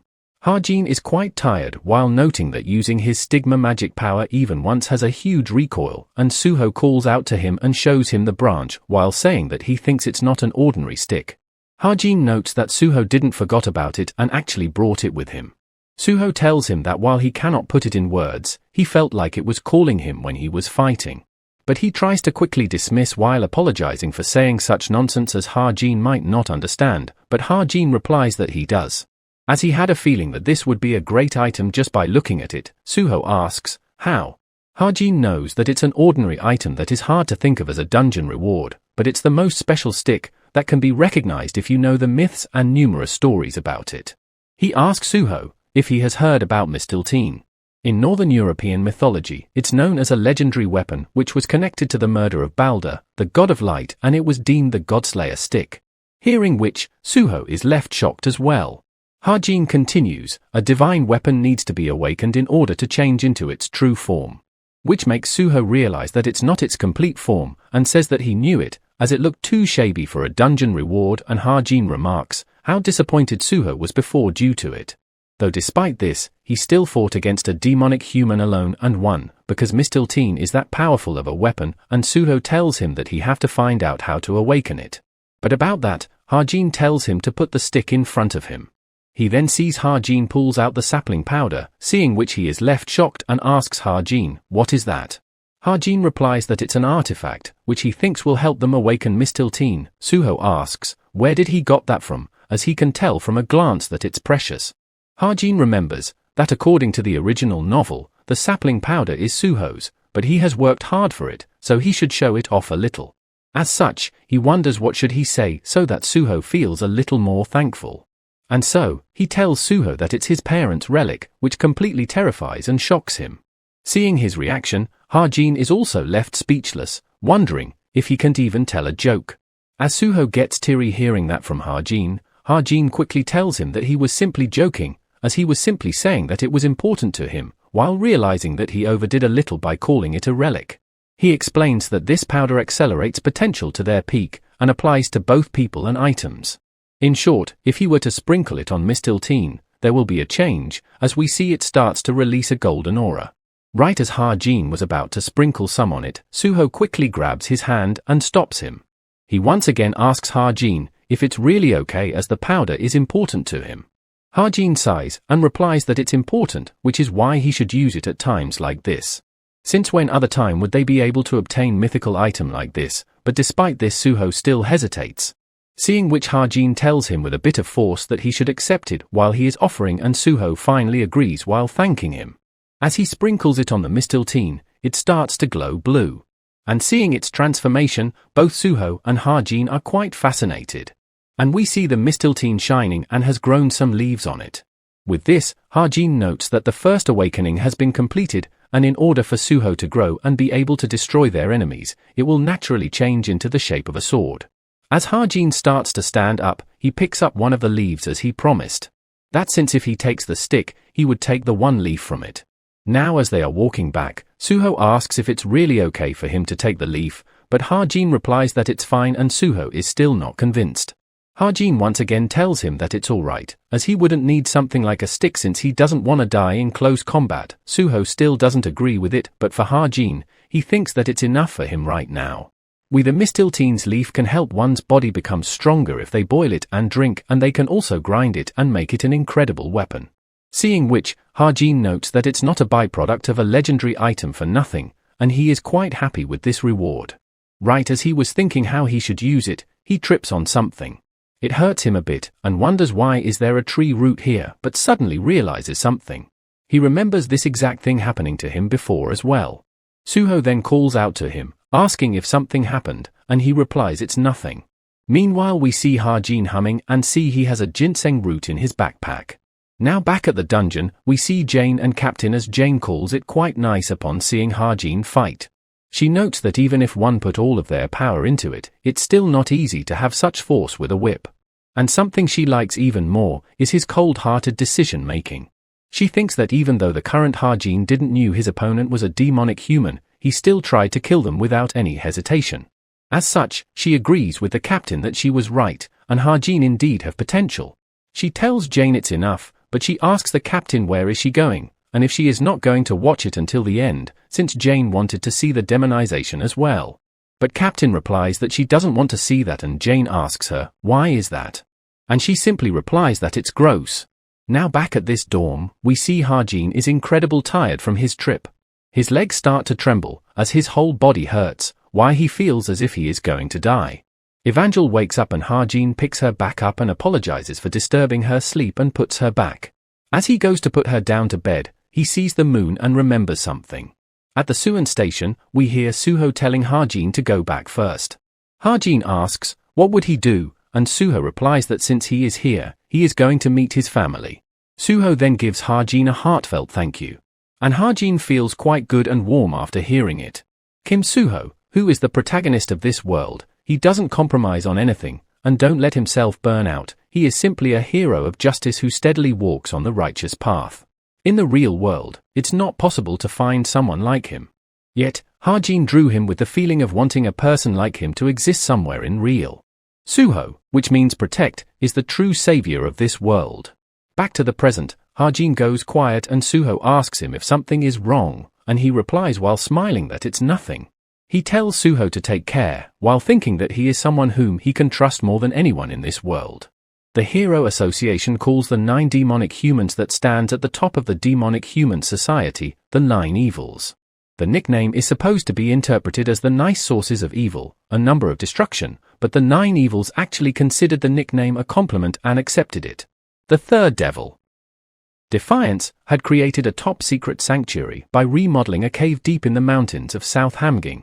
And now at Defiance's sanctuary, we see someone seeing Toma and wondering what happened to her, as she is suddenly in the office, since she is usually not the one to show interest in the missions. They all call her weird, and wonder if she is even demonic human. Suddenly as some guy comes and walks past by them, they get scared and quiet, and he calls out to Toma, who sighs upon hearing him call her. She stands up while being annoyed, but gets surprised as the guy offers her a file. He tells him that while he knows her skills are elite, he cannot have her complaining just because the mission is too small, which she realizes as well. While taking the file, she asks him, what is the mission this time around? But the guy tells him to take a look, but Toma complains that it would be better if he gave her more details. Seeing the mission, she is a bit surprised, and the guy confirms that it's a surveillance operation on Rachel at that. Now we switch scenes to Ha-Jin again, who seems to be chilling in a lounge, and someone calls out his name. It's some blondie who asks Ha-Jin if he made an appointment for the magic aspect engraving, which Ha-Jin confirms. The guy greets him and introduces himself as a 4-star mage, named Jin. Ha-Jin realizes that he is the person in charge of today's aspect and tells him that he would be counting on him. Ha-Jin notes that he got super lucky, as a 4-star mage with major in artifacts is a highest rank that a normal person can meet. Meanwhile, Jane observes Ha-Jin and gets a change of attitude suddenly, with Ha-Jin realizing that he literally just scanned what he was wearing today. Ha-Jin notes that mages are so materialistic, he actually dressed himself up because he knew that, though now he wonders if he should have dressed up even more. Back at his office, Jin asks Ha-Jin what kind of aspect would he like to engrave. And Ha-Jin replies that he is looking for something physical strengthening or something with defense magic. Jin casually snaps his finger and shows him a bunch while saying that these should meet his requirements. He then asks Ha-Jin if there is any he likes from this. Ha-Jin thinks that people usually engrave magic aspects that consume very little mana into their artifact. It's because, even if one has a lot of mana inherently, there is a limit to how much they can use, but Obsidian Bracelet doesn't have that kind of restrictions. So what he needs is a magic aspect that uses so much mana that he can only use it once a week, but that also has an incredible function. But as Ha-Jin looks at Jin, he gets annoyed by his attitude towards him. While knowing that he is looking down on him tritely, realizing that his value is being determined from what he wore. Ha-Jin wonders what should he do with him, as if he leaves him like that, there is a chance that he would engrave his aspect half-heartedly. As so, Ha-Jin begins acting with more attitude, saying that he doesn't want something as trivial as this, and asks if he doesn't have any aspects that needs more mana to activate. As he is looking for something like Enhanced Protection or Instant Awakening, Jin tries to shrug it off by rudely claiming that it's possible. But Ha-Jin interrupts, asking if it's too much to do for something like a 4-star mage. Seeing his demeanor change like that confuses Jin, and Ha-Jin starts to get up saying that it's fine, as he came here in rush, but Jin quickly changes his attitude and tells him to wait, as it's not the case. Ha-Jin asks if it's truly not, and Jin replies that they weren't able to provide much information right now, while wondering if Ha-Jin is actually a rich kid. He tells Ha-Jin that such aspects are possible, but he was worried that it would be too expensive, and Ha-Jin gives out an annoying expression. Seeing which, Jane adds that it's the case for normal customers, and asks Ha-Jin if he has a certain budget in mind. Ha-Jin gets close to Jin and tells his budget in his ear, hearing which Jin freaks out and gets excited. He quickly shows Ha-Jin complete list and shows him his best aspects while telling his servant to get them some new tea. Now back to classroom, Ha-Jin is quite happy thinking that they cleared the Gamak Mountain dungeon, and Kim Suho also acquired Mistiltine safely. He is also done with his magic aspect engraving request, and so he thanks Suho and his stocks. And while he didn't want it to flex like that, he had no other choice, and for him, it seems everything is going smoothly so far. Now as the instructor walks in and asks for everyone's attention and announces that starting from today, they all will be forming group and work as a team. Ha-Jin also remembers this event. Team play, in other words it is to work as a group, mini-tower raids, skirmishes, and team bonding activities like traveling together. The instructor tells everyone to form their team with people they want, and submit the list by next Wednesday, which gets Ha-Jin wondering what an outcast like him is supposed to do. And if they aren't in any team by next Wednesday, the instructor will choose their team for them, which Ha-Jin doesn't really like the idea of. He then looks behind him and sees Rachel tapping on her table and sighing. Seeing her, he wonders if she is in the same situation as him, but the difference is that she chooses to be alone. And they being a team also sounds good to him, since he also has to give her butterfly sapling dust. Based on the original story, she should have gotten a hint in regards to her own enlightenment by now. If this delays any further, her stat difference compared to the original storyline will become too large. And in this case, Ha-jin prepares to send Rachel a message, asking her to team up with him. He looks back at her as she gets the message. And right as she opens it up to check it, someone calls her out, seeing whom surprises Ha-jin. And we see it's Toma, who asks Rachel to team up with her, which makes Ha-jin wonder, why would she approach Rachel? As she asks Rachel for the team up, everyone comments that they both teaming up is kind of random. And Ha-jin gets worried thinking why did Toma made her move, and towards Rachel out of all the people. In the demonic human society, if Defiance, the mercenary starts to make a move, there is a high chance that it was ordered by someone behind the scenes. And for a huge target like Rachel, Ha-jin assumes can only be one person behind this. And that would be Rankster. Rachel tells Toma that she would think about it, since there is still time left for it. Toma smiles and replies, she can do as she wishes. She also remembers that she received a message just now. As she opens it up, she sees that it's from Ha-jin. Ha-jin looks towards him with nervousness, and Rachel also smiles while looking away from him, which Ha-jin notices and gets worried. He wonders if she is going to reject him, and he suddenly gets a message, which is from Rachel, as she tells him that she would think about it, and Ha-jin smiles seeing that. She smiles while deciding to wait and take it slow. Now we switch scenes to Naeun, who is scribbling on her notebook while being in deep thought. We see she is trying to think of team members, since people had yet to decide which cadets to choose that were below rank 100. She knows that there are bonus points for having a low-ranked cadet, but thinks there aren't many low-ranked cadets who are skilled enough. Though, she does realize that there is one. We then see one of the girls asking Ha-jin, what is he doing after school and if he has joined a team. And another guy comes who offers Ha-jin some tickets to museum in hopes to get him into his team. Soon enough, he is surrounded by cadets asking him to be in his team, seeing which Naeun thinks that he is quite popular. She notes that Ha-jin would be a perfect teammate for anyone as there is also a theory class for team play, and Ha-jin always get good results in it. She thinks that if she were to ask him to join her team, it would be pretty enough, though she is worried about one thing. Which is, what if Ha-jin thinks that she is interested in him, thinking which she blushes. She claims that she really just want to team up, and suddenly Shin calls her from behind, asking if she is still thinking. But she tells him to mind his own business. Shin replies that they are all the same, so there is no need to think about it much, she should just choose anyone decent like him and help them improve from there. She holds her notebook while telling Shin that she got her own plans, so he should get lost. But Shin quickly grabs her notebook, while saying that he would see what those plans are. She quickly hurries to his desk as Shin opens it up, wondering who did she choose. She tries to get it back, but Shin holds it away from her as he is pronouncing the name written on it. But upon noticing and shouting Ha-jin's name, he is shocked. As Naeun gets insanely embarrassed and starts to fade away. Everyone looks towards Naeun, wondering if someone else also wants Ha-jin, and Naeun blushes hard as they notice that it's her. Shin asks her, what is this and when did she took notice of Ha-jin, and Naeun starts to get angry at him. She then punches him right in the gut while telling him to shut that mouth of his and grabs her notebook back. She then glances towards Ha-jin as he looks back as well. She quickly turns away as Ha-jin is confused at her behavior. After the class ends, we see Naeun tries to call out to Ha-jin. But as he is not hearing, she grabs his hand to make him wait and he asks her, what's the matter? She hesitates a bit, but tells Ha-jin she doesn't know if he heard that just now. And right when she was about to ask him to join, Rachel comes and informs Ha-jin that she has submitted the list of team members. Hearing which Naeun is confused, as she asks, what list? And Rachel tells her that Ha-jin has decided to team up with her. Hearing which, she is quite shocked as she looks towards Ha-jin for confirmation. And Ha-jin confirms it by saying that they are a team, which breaks Naeun down. She tries to then make up excuse, that she thought he might not have anyone to team up with, so she was going to rescue him as a fellow travel club member.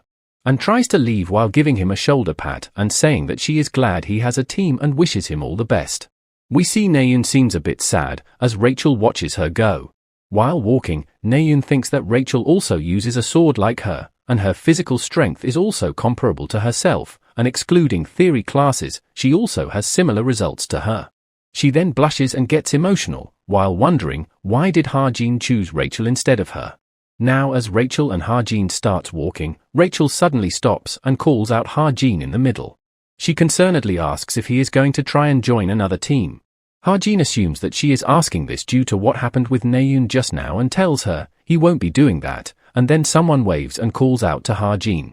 It's Hosung, who has also joined his team, as he thanks him for it. As he was hoping to team up with Ha-jin as well, and Ha-jin replies that it's not a problem, while thinking that he is simply following Rachel himself. Hosung introduces the other guy, and suggests to get a meal together for team bonding, and Ha-jin is a bit worried since Toma is around as well, but assumes that it's going to be fine. Ha-jin looks towards Rachel for her opinion and she agrees for the meal as well. Hosung asks Rachel if there is anything in particular she would like to eat, and she replies that she is fine with anything. Ha-jin remembers that while she isn't picky about her food, if there is something she liked, that would be. And so Rachel suggests a Korean food restaurant, Han-Kim-jong, while excitedly claiming that she would like that, and Hosung agrees that it's quite good. Now back at Naeun's room, she confirms her team, 2 warriors, 1 shooter, 1 supporter and 1 mage. As we see, she is talking to Hazuki, who calls their team an incredible combination since Naeun can be shooter or a warrior herself, which Naeun feels proud of. She then questions if Ha-jin is unable to join them, and Naeun replies that if she wanted him to join, then she would have been able to get him to join. And makes up excuse that if she does that, it would be such a pitiful waste, as apart from Rachel, their team doesn't have anyone else, though Hazuki says that it would have been good if Ha-jin joined them.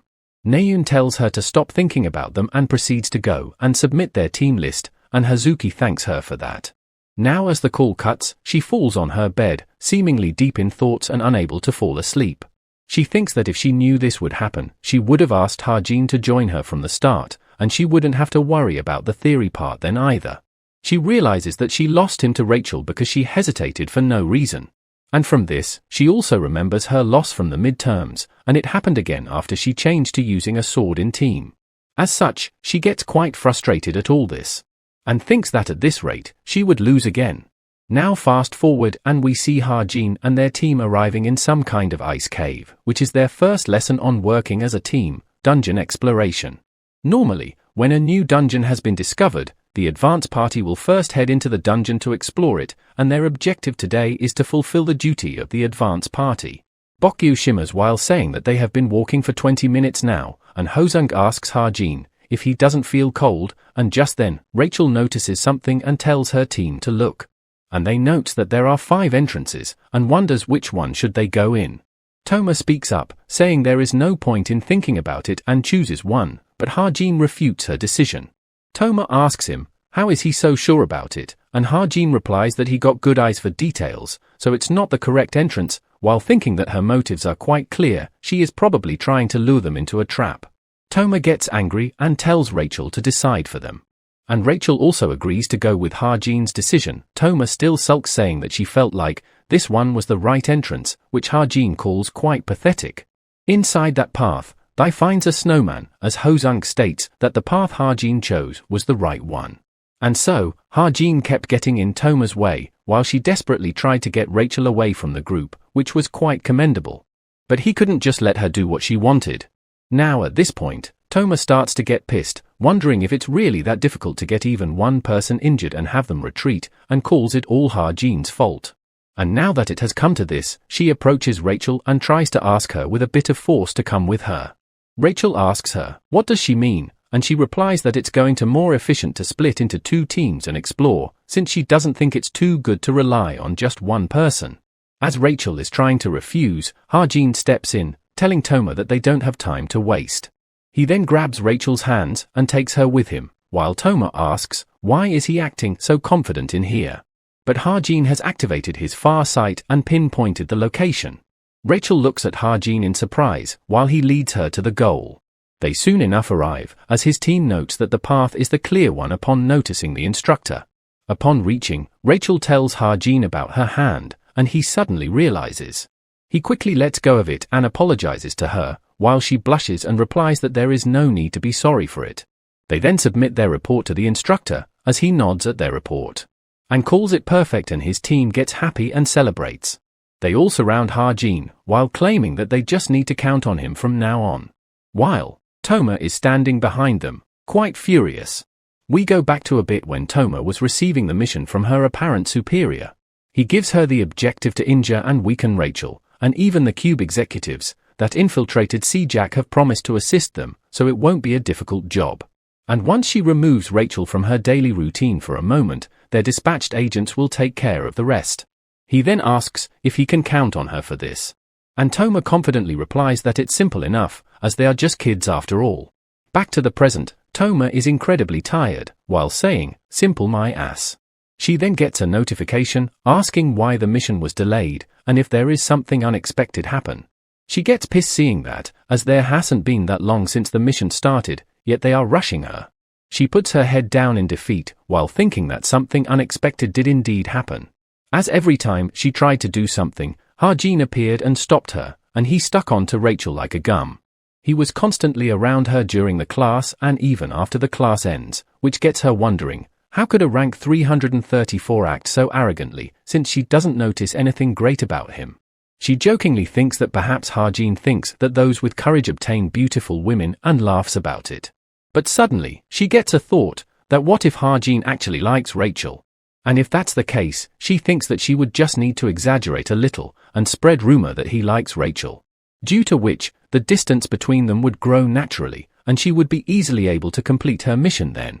And for that to happen, she decides that she would need to get closer to the whole team. Now in theory class, after finishing up the lesson, the instructor tells everyone to choose a small dungeon next week and present their best raiding strategy they can come up with. And for the homework this time, Hosung is not worried at all, due to having both Rachel and Ha-jin in his team. As he tells Ha-jin that he would counting on him, while he replies that he isn't that good. Hearing which, Hosung calls him very humble. The class president tells everyone that there is a team leader meeting next week Wednesday, and all of the leaders have to gather at the auditorium for it. And so Ha-jin and Rachel starts to leave as well, while Ha-jin asks if they should head to the cafe to decide what roles each of them will be having. Toma comes along with a big smile on her face, saying that while they are going to the cafe, they should have some cake and get to know each other better. Seeing her like this, confuses Ha-jin to great extent. As such, he asks Toma what is she doing, and she replies that she just want them to bond as a team, while thinking that it's Ha-jin's reaction which is strange. Ha-jin wonders, why is Toma being suddenly so proactive, and she starts to push everyone to the cafe quickly, leaving Ha-jin in shock. Seeing all this, Ha-jin smells something fishy.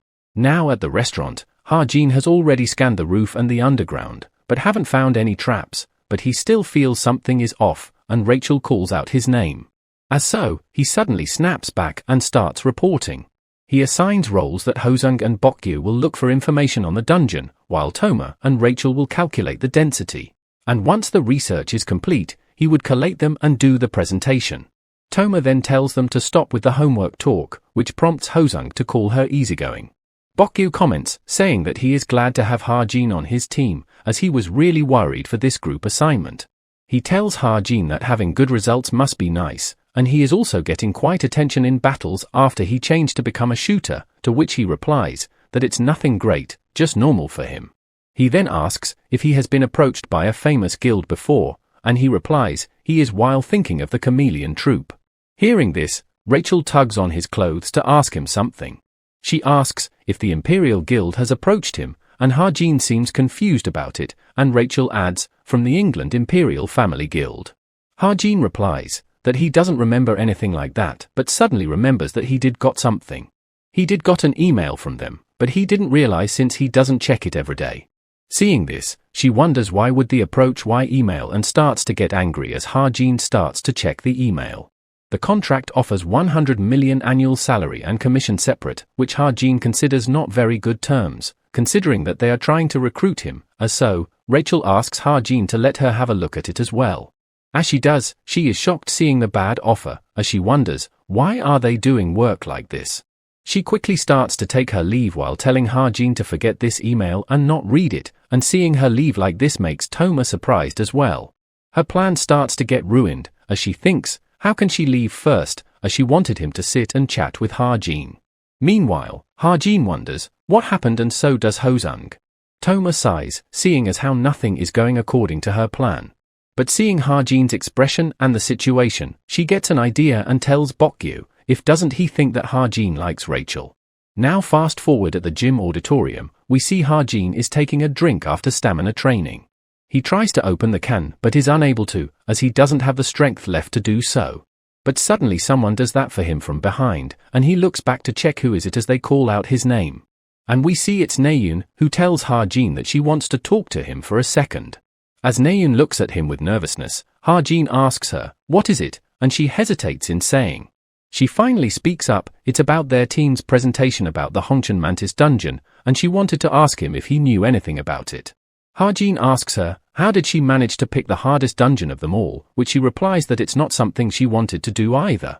It was an obnoxious mage who kept insisting that they do that. From that, Ha-jin remembers that it's probably, Junsik. And from what he remembers, he does have skills, but he is very boastful and rude, because his family is pretty rich, he doesn't feel inferior even he is in front of Naeun. As such, Ha-jin decides to tell her the necessary information for it, and tells her that she would get bonus points since it's much more difficult. He then asks if he is doing the presentation as well, and Naeun replies that he insisted on that as well, but questions, why is he asking? Ha-jin advises her to change it to another member. While stating that his facial physiognomy shows that he is someone who likes to put up a tough act, but he would probably freeze up in time for presentation. And if she let someone like him present, then Cube and the whole society will crumble and their result would also become total disaster. Naeun quickly agrees, while saying that she thought the same thing as well, and was going to let it go. After yapping for a bit, she claims that she has never seen anyone do whatever they want even more than her, and Ha-jin comments that she does recognize that she does whatever she wants to. He then suggests to let Hazuki do the presentation, and Naeun replies that she wanted that as well, but she is not sure that Junsik will be okay with it. And as they continue their talk, they both think, were they always this close, to be able to chat with each other like this? Upon realizing, they both get awkward and Naeun leaves while telling him to be careful while exercising, and Ha-jin also leaves to finish his weight set. Fast forward, on the day of the presentation, we see Jinsuk completely wrecking the presentation as he gets too scared and nervous. Seeing which, Ha-jin calls it a pathetic look, and notes that in the end, they weren't able to change their presentator, while Naeun is burning up in anger. After the presentation, Jinsuk walks back as if nothing happened, while casually apologizing for getting too nervous. Both Naeun and Hazuki are left speechless at first, and then Naeun gets furious at his attitude and Hazuki tells her to let it go. Naeun plans to knock his shit off when she meets him after the class. And as the instructor calls for the next team, it's Ha-jin's turn, who walks past by her, wearing glasses. Seeing him in glasses, Naeun is shocked. Ha-jin then begins his presentation. It's about the dungeon which existed at the foot of Sirak Mountain. Hearing him give the presentation, Naeun is quite impressed, as she thinks that Ha-jin is really good at this. The instructor then raises his hand and asks him, how is he able to estimate the countercurrent of mana with only that amount of information? Ha-jin smiles and explains that he can do this with a formula over here, and seeing which, everyone is left really impressed. As they comment how good Ha-jin is with presentations as well, which they find unexpected. And seeing him like this, Naeun blushes and thinks that he looks a little cool. As the presentation ends, Rachel and Ha-jin high-five each other and Naeun looks back at them. And in the end, she is left pouting and annoyed with their interaction. Fast forward, we see Rachel at the gym, as she thinks that her today's schedule has ended, and the presentation has ended nicely as well. And she has also passed Ha-jin the contract. Ha-jin asks Rachel if she is going to the after party, but she declines, saying that she has some training scheduled. And as Ha-jin starts to leave, Rachel stops him and pulls something out of her bag. She hands him over some paper, and tells him to take it. He asks her, what is this, and she replies that it's the Imperial Family Guild's preliminary contract. And this one has much better terms than what he got previously. She explains that she is the one who told them to approach Ha-jin in advance, but they had a slight misunderstanding seeing his rank. As so, she tells him to reconsider their proposal seriously once more. Back to the present, Rachel thinks that she has nailed it with that, and decides to change quickly and go back to her dorm to sleep. And right as she is about to open the gate, she hears someone talking about a rumor. A rumor that Ha-jin likes Rachel. Though they wonder if it's true, and it's okay for Ha-jin to even do that, and they apparently also heard that Ha-jin has already confessed to her, while Rachel is standing outside, hearing all this. And as she processed the information, she blushes hard, while thinking if Ha-jin actually likes her. Rachel is quite flustered while hearing that Ha-jin already confessed, while thinking, what the hell are they saying? But more importantly, she wonders, how does they even know, as the girls comments that Ha-jin looked suspicious to them, and assumes this was the reason he was following Rachel around. Hearing which, Rachel gets angry, as they were only doing it since they were in the group and while angrily calling their comments nonsense. She then suddenly remembers her moments with Ha-jin, while thinking that he had to be around her, and then she remembers Ha-jin saying that he is a fan of hers. They then comment about the difference in both of their status, and as she is standing in the way, someone bumps shoulder with Rachel. And we see it's Naeun and Yoon-ha, as Naeun asks Rachel, what is she doing? Rachel freezes up and replies, nothing, and Naeun gets pissed while telling her to get her foot off hers already. She apologizes and Naeun and Yoon-ha enters the changing room, while Rachel thinks it's going to be a problem if they enter the room right now. The girls inside asks Naeun and Yoon-ha if they heard a rumor. Meanwhile Rachel freaks out, wondering what should she do, since it would be a problem if the ridiculous rumor keeps spreading. Right as they were about to tell them about Ha-jin, Rachel quickly enters the room. Seeing her, the girls wonders if she heard them, and quickly runs away while Naeun asks them to finish what they were trying to say. She tries to ask what they were trying to say about Ha-jin, but they run away and Naeun is left confused. Meanwhile, Rachel gives a sigh of relief, and Naeun is annoyed thinking what they were trying to say. Yoon-ha speaks up and asks Rachel that she seems to be on the same team as that person. Hearing which, Rachel is confused as to who that person is and Naeun clarifies that Yoon-ha is talking about Ha-jin. And for that some reason, Yoon-ha is unable to say his name out loud, which Yoon-ha denies. Yoon-ha continues with her question and asks Rachel, how is it? But Rachel is confused at what Yoon-ha is trying to say. Yoon-ha smirks, while asking, why is she acting like she doesn't know? She is talking about the fact that the Imperial Family Guild already made contact with him, which everyone already knows. She comments sarcastically that it's surprising that Imperial Family's precious preliminary contract was used on a rank 334, it wouldn't make sense unless the Imperial Guild has gone crazy. Though, she would have understood if it was someone who saw what he was hiding. Hearing their talks, Naeun is confused, while wondering, what are they even talking about? Rachel replies that she is not sure what Yoon-ha is getting at, and even so, they have the right to contact him early based on their treaty. Yoon-ha laughs, while saying that she was just joking about it. But she then warns her that it would be wise for them to not use that privilege carelessly, as it wouldn't be good if she makes enemies with people around her unnecessarily. Rachel realizes that Yoon-ha is giving her a warning, and assumes that she is telling her that she had dibs on him first, and doesn't want Rachel to cross the lines here. Rachel thinks that there is no need for her to hold on to Ha-jin if he rejects their offer anyways. Meanwhile, Yoon-ha thinks that Rachel would back down with this warning and tells her that it was fate they are in this situation, and offers her to get some supper in her room before she leaves. But much to Yoon-ha's shock, Rachel takes up on her offer, while thinking that she doesn't know why, but she doesn't have any intention to lose to Yoon-ha right now. Fast forward and we see all of them sitting in Yoon-ha's room, as both Rachel and Yoon-ha seems quite. Naeun gets nervous due to the atmosphere between them, and from her point of view, they were also only talking about things that only they understand. Yoon-ha wonders what Rachel is thinking, as that suggestion for supper was only supposed to be a formality, so she didn't thought that Rachel would actually agree. Yoon-ha then asks Rachel if she wants some juice and she declines, and the atmosphere again gets tense as Yoon-ha gets annoyed. But Yoon-ha walks up and gets some juice for herself, while beginning to ask Rachel something. She questions Rachel, how did she came to know about Ha-jin? Rachel remembers about that bullet incident, and replies that she came to know him naturally. Yoon-ha smirks, while asking if she also knows that he is hiding his true self. And Rachel isn't able to reply anything, and Yoon tells her that it's an information which is difficult to find after all.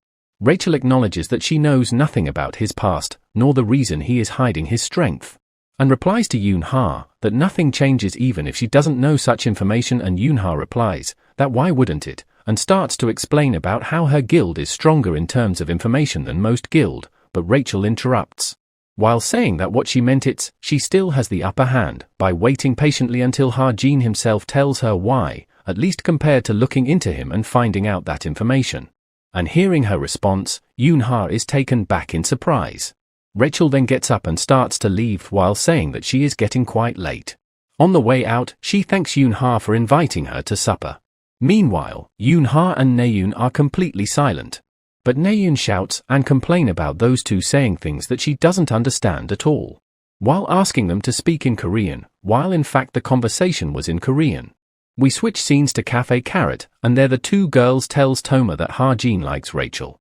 She tries to act surprised at this revelation, while the blonde girl guesses that she didn't heard the news since she came from outside, but apparently Cube has been in uproar due to that rumor recently. But in reality, Toma knew it, as she was the one going around and spreading this crazy rumors.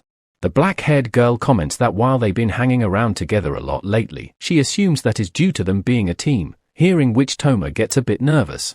And, once Rachel graduates from Cube, she would become the captain of the Imperial Guild. She could just be making more acquaintances in advance, which actually sounds convincing to the blondie. And since Ha-jin improved to 334 recently, he is actually perfect for England's Imperial Guild, ranked 60 at the world. Hearing this all, Toma thinks that this isn't how it's supposed to go. Her plan was to first get closer to some Cube cadets and then lead them to spread the rumors even more. So she cannot have these rumors dying out already. She thinks that she has to get them more interested in this. As such, she tells them that she saw Ha-jin staring at Rachel, and his eyes seemed full of love, which she herself thinks sounds a little far-fetched. But they believe her, and get excited hearing it, and Toma notes that they are at age where they are very interested in other people's affairs. Toma then starts explaining made-up scenarios to them, while we see her smartwatch glowing. Meanwhile, we see someone has access to her smartwatch and is reading her messages. And it's Ha-jin, who already expected that she came to Cube for other reasons. Last month, he met Toma at a nearby convenience store, as we see Toma approaches Ha-jin and greets him. And Ha-jin feels that he has been running into her a lot more recently. But while talking, he notices something strange about her watch. And upon checking it, he realizes that it's indeed a fake one, since it cannot deceive his eyes.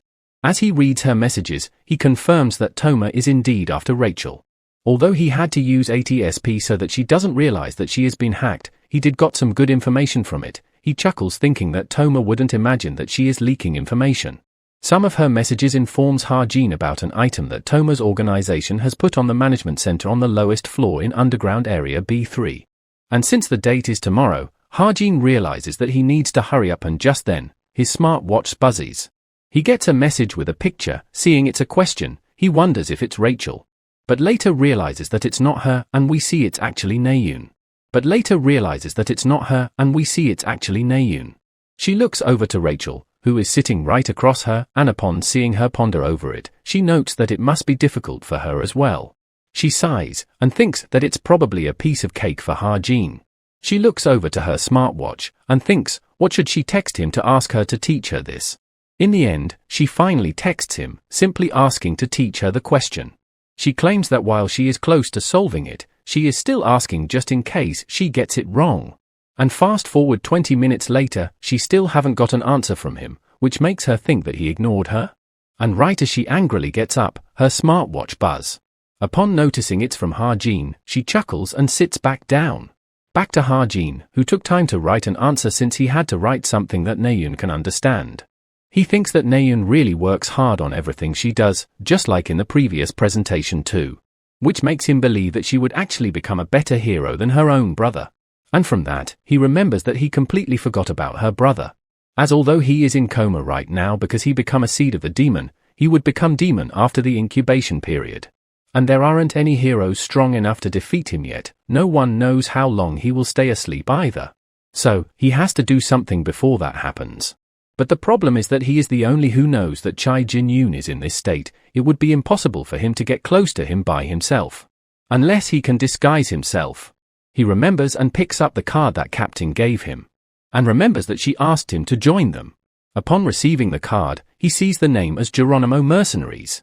They are currently one of the top few mercenaries currently. However, it's actually just a disguise for the Chameleon Troop, though he still doesn't know why they recruit him instead of Shin, which makes him wonder how much the story will change with this. And if he can get help from them, it would be possible to kill Chai Jin-yoon without anyone realizing it.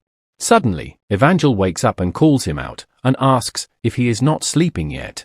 He apologizes to her for waking her up with lights and picks her up to get her back to sleep.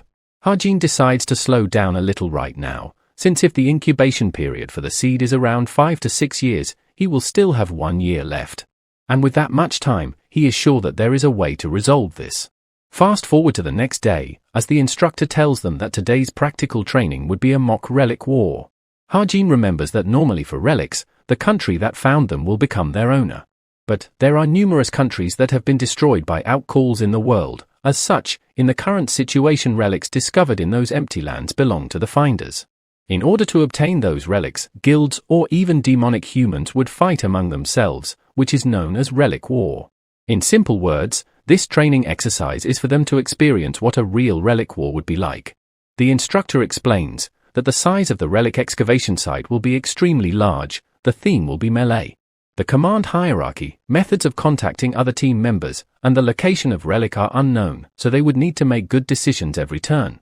During the training, the white team will be in charge of defending and the black team will be in charge of attacking. When they judge that they have taken a fatal injury, or if they shout surrender, then they will be disqualified. He then snaps his fingers, and we see everyone gets a blindfold on their eyes and are unable to see anything. He tells everyone to calm down, as it's his mana, so they shouldn't be surprised. He has covered their eyes so they can randomly assign them to all different locations, and they start to get moving. Though Ha-jin is not surprised that an upper intermediate hero is capable of covering eyes of this many cadets at once. But despite this, Ha-jin is completely able to see through it. He explains that when someone mentions a relic excavation site, people would usually think about pits, but the most advanced technology that is used would make it closer to being an underground bunker. Since there are people who possess all sorts of amazing talents in this world, and as they reach the underground floor 1, Ha-jin remembers the number of people who would be assigned here. And that would be 15 cadets. And underground floor 2, 25 cadets. Underground floor 3 has Chai Naeun and Rachel and 15 other cadets. Due to this, he notes that there is going to be a huge fight between them. And as he reaches his location, he notices that he is on underground floor 4, and on the black team. Though he also wanted to find out where Shin Jong-hak and Suho is, but he has no choice, and he wonders if the area he is in is residential. Suddenly, he notices someone in the other room. The instructor announces that locations have been assigned to all cadets. The relic is either guarded by an NPC, or it's being moved around. The white team has to defend the relic, while the black team needs to steal it. With this, the countdown begins, and the door to the next room starts to open. Everyone gets ready as the countdown starts from 5, 4, 3, 2, 1. And the relic war begins. Ha-jin readies his weapon, and remembers that the relic that Toma is supposed to collect is in the B3 region of the lowest floor. But for Ha-jin, it has gotten complicated, as in his next room is Yoon-ha, and she is on the white team. And in order to get to the corridor, he would definitely run into her. While Yoon-ha knows that someone is there, she doesn't know who is it, but she heard everything. She asks Ha-jin what team is he on and gives him information that she is on the white team. Ha-jin doesn't answer, due to which she assumes that he must be on the black team. She tells him that she feels bad for him, as it had to happen to him from the start. And while being smug, she tells him to think of himself as unlucky. But as she sees who is on the other side, she is left completely shocked. She goes completely silent upon seeing him, and Ha-jin wonders why did she suddenly stop her attack. And he notes that she somehow looks a little tense. And we see Yoon-ha is actually scared, thinking that it's really bad that she never thought that Ha-jin would be her first opponent. As Ha-jin lifts his hand up, she gets on guard and tells him to not do anything stupid while stuttering. Meanwhile, Ha-jin is confused, as he was simply scratching himself because he was itchy. Yoon-ha knows that while his weapon is a normal cadet pistol, he is able to produce an attack powerful enough to pierce through enhanced body protection. As such, Yoon-ha wonders what should she do right now. Should she fight him?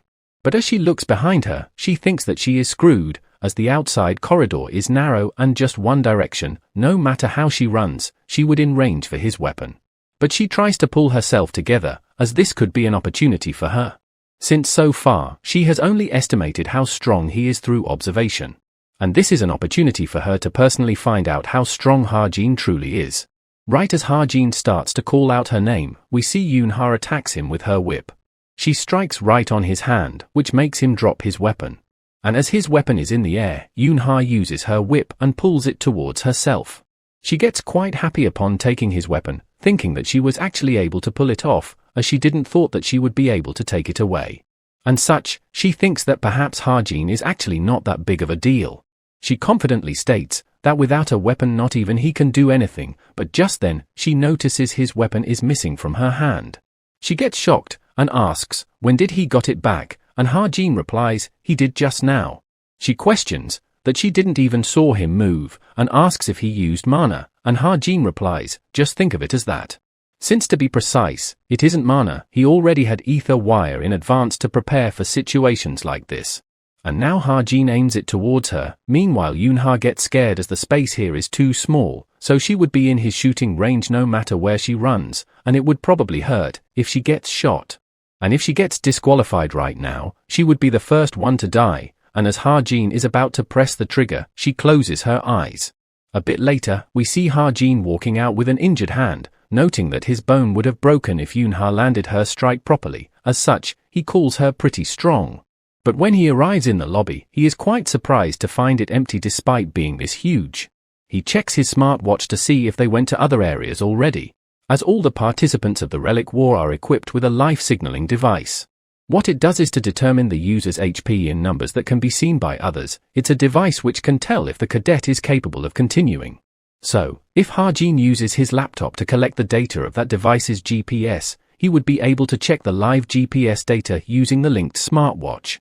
And for test, he sees Toma's location, who is in the toilet of underground level 7. Upon noticing that there is no movement from her, he assumes that she must be standing by there while looking for the item. And now, Ha-jin decides to look at others' location at first. Rachel and Naeun are on underground level 3, and are engaged in combat right now. And on underground level 5, there is Kim Suho and Shin Jong-hak. And seeing this, Ha-jin gets excited as it's a huge matchup, so he tries to find a CCTV near them. Both of them are simply standing against each other. Meanwhile Ha-jin is listening in as they both comment that they knew a day like this would come. But suddenly, someone shouts near Ha-jin, and he gets surprised. He calls it quite a rowdy way to pass by this area, though he realizes that he got completely sidetracked, as he need to go to Toma. He tracks her location, and gets going. We switch scene to a black uniform cadet surrendering to someone. And it's actually against Naeun, who is quite proud of herself, as she got her 3rd kill, and she finds it quite easy. She is quite surprised at herself, as she got this good in less than 3 months of changing to using a sword. As such, she calls herself pretty talented with it. Ji-yoon then calls her out and jumps on her in happiness of getting saved, while Naeun asks her, where was she all this time? She replies that she was hiding when she got found out by the black team, and was barely able to escape. Naeun chuckles, and says that it's nice to see her here. She notes that while a supporter like Ji-yoon would be really weak in direct combat, she would be of help in a combat situation with her buff skills. As such, Naeun tells her to come with her to get some points, but she informs Naeun that Rachel is on this level as well. While she is surprised to know that, Naeun hears some noises, and as Jaeyoon is speaking, Naeun signals her to quiet for a second. As she notes someone walking up from the stairs, she tells Ji-yoon to get behind her, and she gets ready to attack herself. And upon seeing who that person is, they are both surprised. And we see it's Yoon-ha, who is quite tired and panting. Ji-yoon asks her why is she so sweaty, and if she ran into someone else.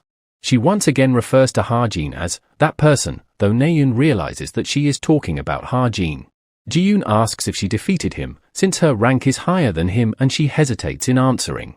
We go back in time to when she was facing Ha-jin, as when she closed her eyes, Ha-jin simply tapped on her shoulder instead of shooting. As he leaves while telling her that it's just the start of the war, so they should take it easy. Hearing which, Yoon-ha looks back at Ha-jin leaving in surprise. Meanwhile, she hesitantly tells them that she has not defeated him yet, while thinking that she was the one who almost got defeated. Naeun asks, what was he doing, but Yoon-ha isn't sure, as she replies that it was probably reconnaissance. Ji-yoon questions that could he be looking for Rachel, in a playful tone, and Naeun gets confused, and asks, why would he do that? And Ji-yoon replies, because he likes Rachel, which shocks both Yoon-ha and Naeun. Naeun goes completely off the rails imagining Rachel and Ha-jin together. She tries to deny and ask, what the hell is she talking about, and Ji-yoon replies that it's a rumor that has been going crazy over at Cube past few days. Yoon-ha speaks up, calling it a bullshit rumor. Since she knows that the mock relic war carries a huge percentage of their grades, so they have no time to waste on such rumors. She quickly moves past the rumor and asks Ji-yoon if she has figured out the location of the relic, and she shows her that she got one. Yoon-ha quickly plans to move it to the first floor, and Naeun is still stunned from that rumor. Naeun also hesitantly tells Ji-yoon that she agrees with Yoon-ha that the rumor isn't true, and assumes that those rumors started since both of them are on the same team, and Ji-yoon agrees, but since everyone is talking about it, she thinks that there might be some truth to it. But Naeun still tries to say that there is nothing to it, and Yoon-ha notices her reaction and acts playful. Suddenly as she looks above, she is shocked upon noticing something. We see some projectiles are heading towards Ji-yoon. But Yoon-ha reacts in time and is able to deflect them using her whip. They both ask Yoon-ha if she is alright, and she replies that something like this won't get her. Naeun looks up and questions, "Who was that?" and tells them to come out, and we see someone is here. And we see it's Rachel. Along with her are a bunch of members from the black team. Naeun shouts at Rachel for the cowardly ambush, but she ignores her and tells everyone to charge at them. As such, they get jumped on by the black team. Yoon-ha tells Ji-yoon to quickly hide, and she makes a run for it, but someone aims for her and shoots an arrow right in front of her to make her stop. Naeun shouts her name in worry, and we see she is fighting two cadets at once. But both of the cadets are pushed back and thinks that with them here, even Naeun shouldn't be able to win. But Naeun gets pissed and charges up an attack, and takes them both down in one blow, while telling them to get lost since she is busy. We switch to Yoon-ha, who seems quite tired from all the fighting, and the cadet fighting him notes that she is stopping them from getting to Ji-yoon, which makes him wonder if she always did such sacrificial plays. But he figures it out and tells his team that he thinks Ji-yoon has the relic, and so they must find her. One of them ends up finding Ji-yoon, and right as he is about to attack her, Naeun rushes towards Ji-yoon to help. But she gets interrupted by an attack, which makes a large crack on the ground itself, and seeing the attack power surprises Naeun. She realizes that there is only one person who has this much attack power, and we see Rachel attacking Naeun from behind. But Naeun is able to dodge her attack, which surprises Rachel a bit. But Rachel continues to pressure her and keeps attacking her. Naeun notes that Rachel is incredibly strong, as her sword, which was outputting insane amount of power, is quickly being pushed back by her brute strength.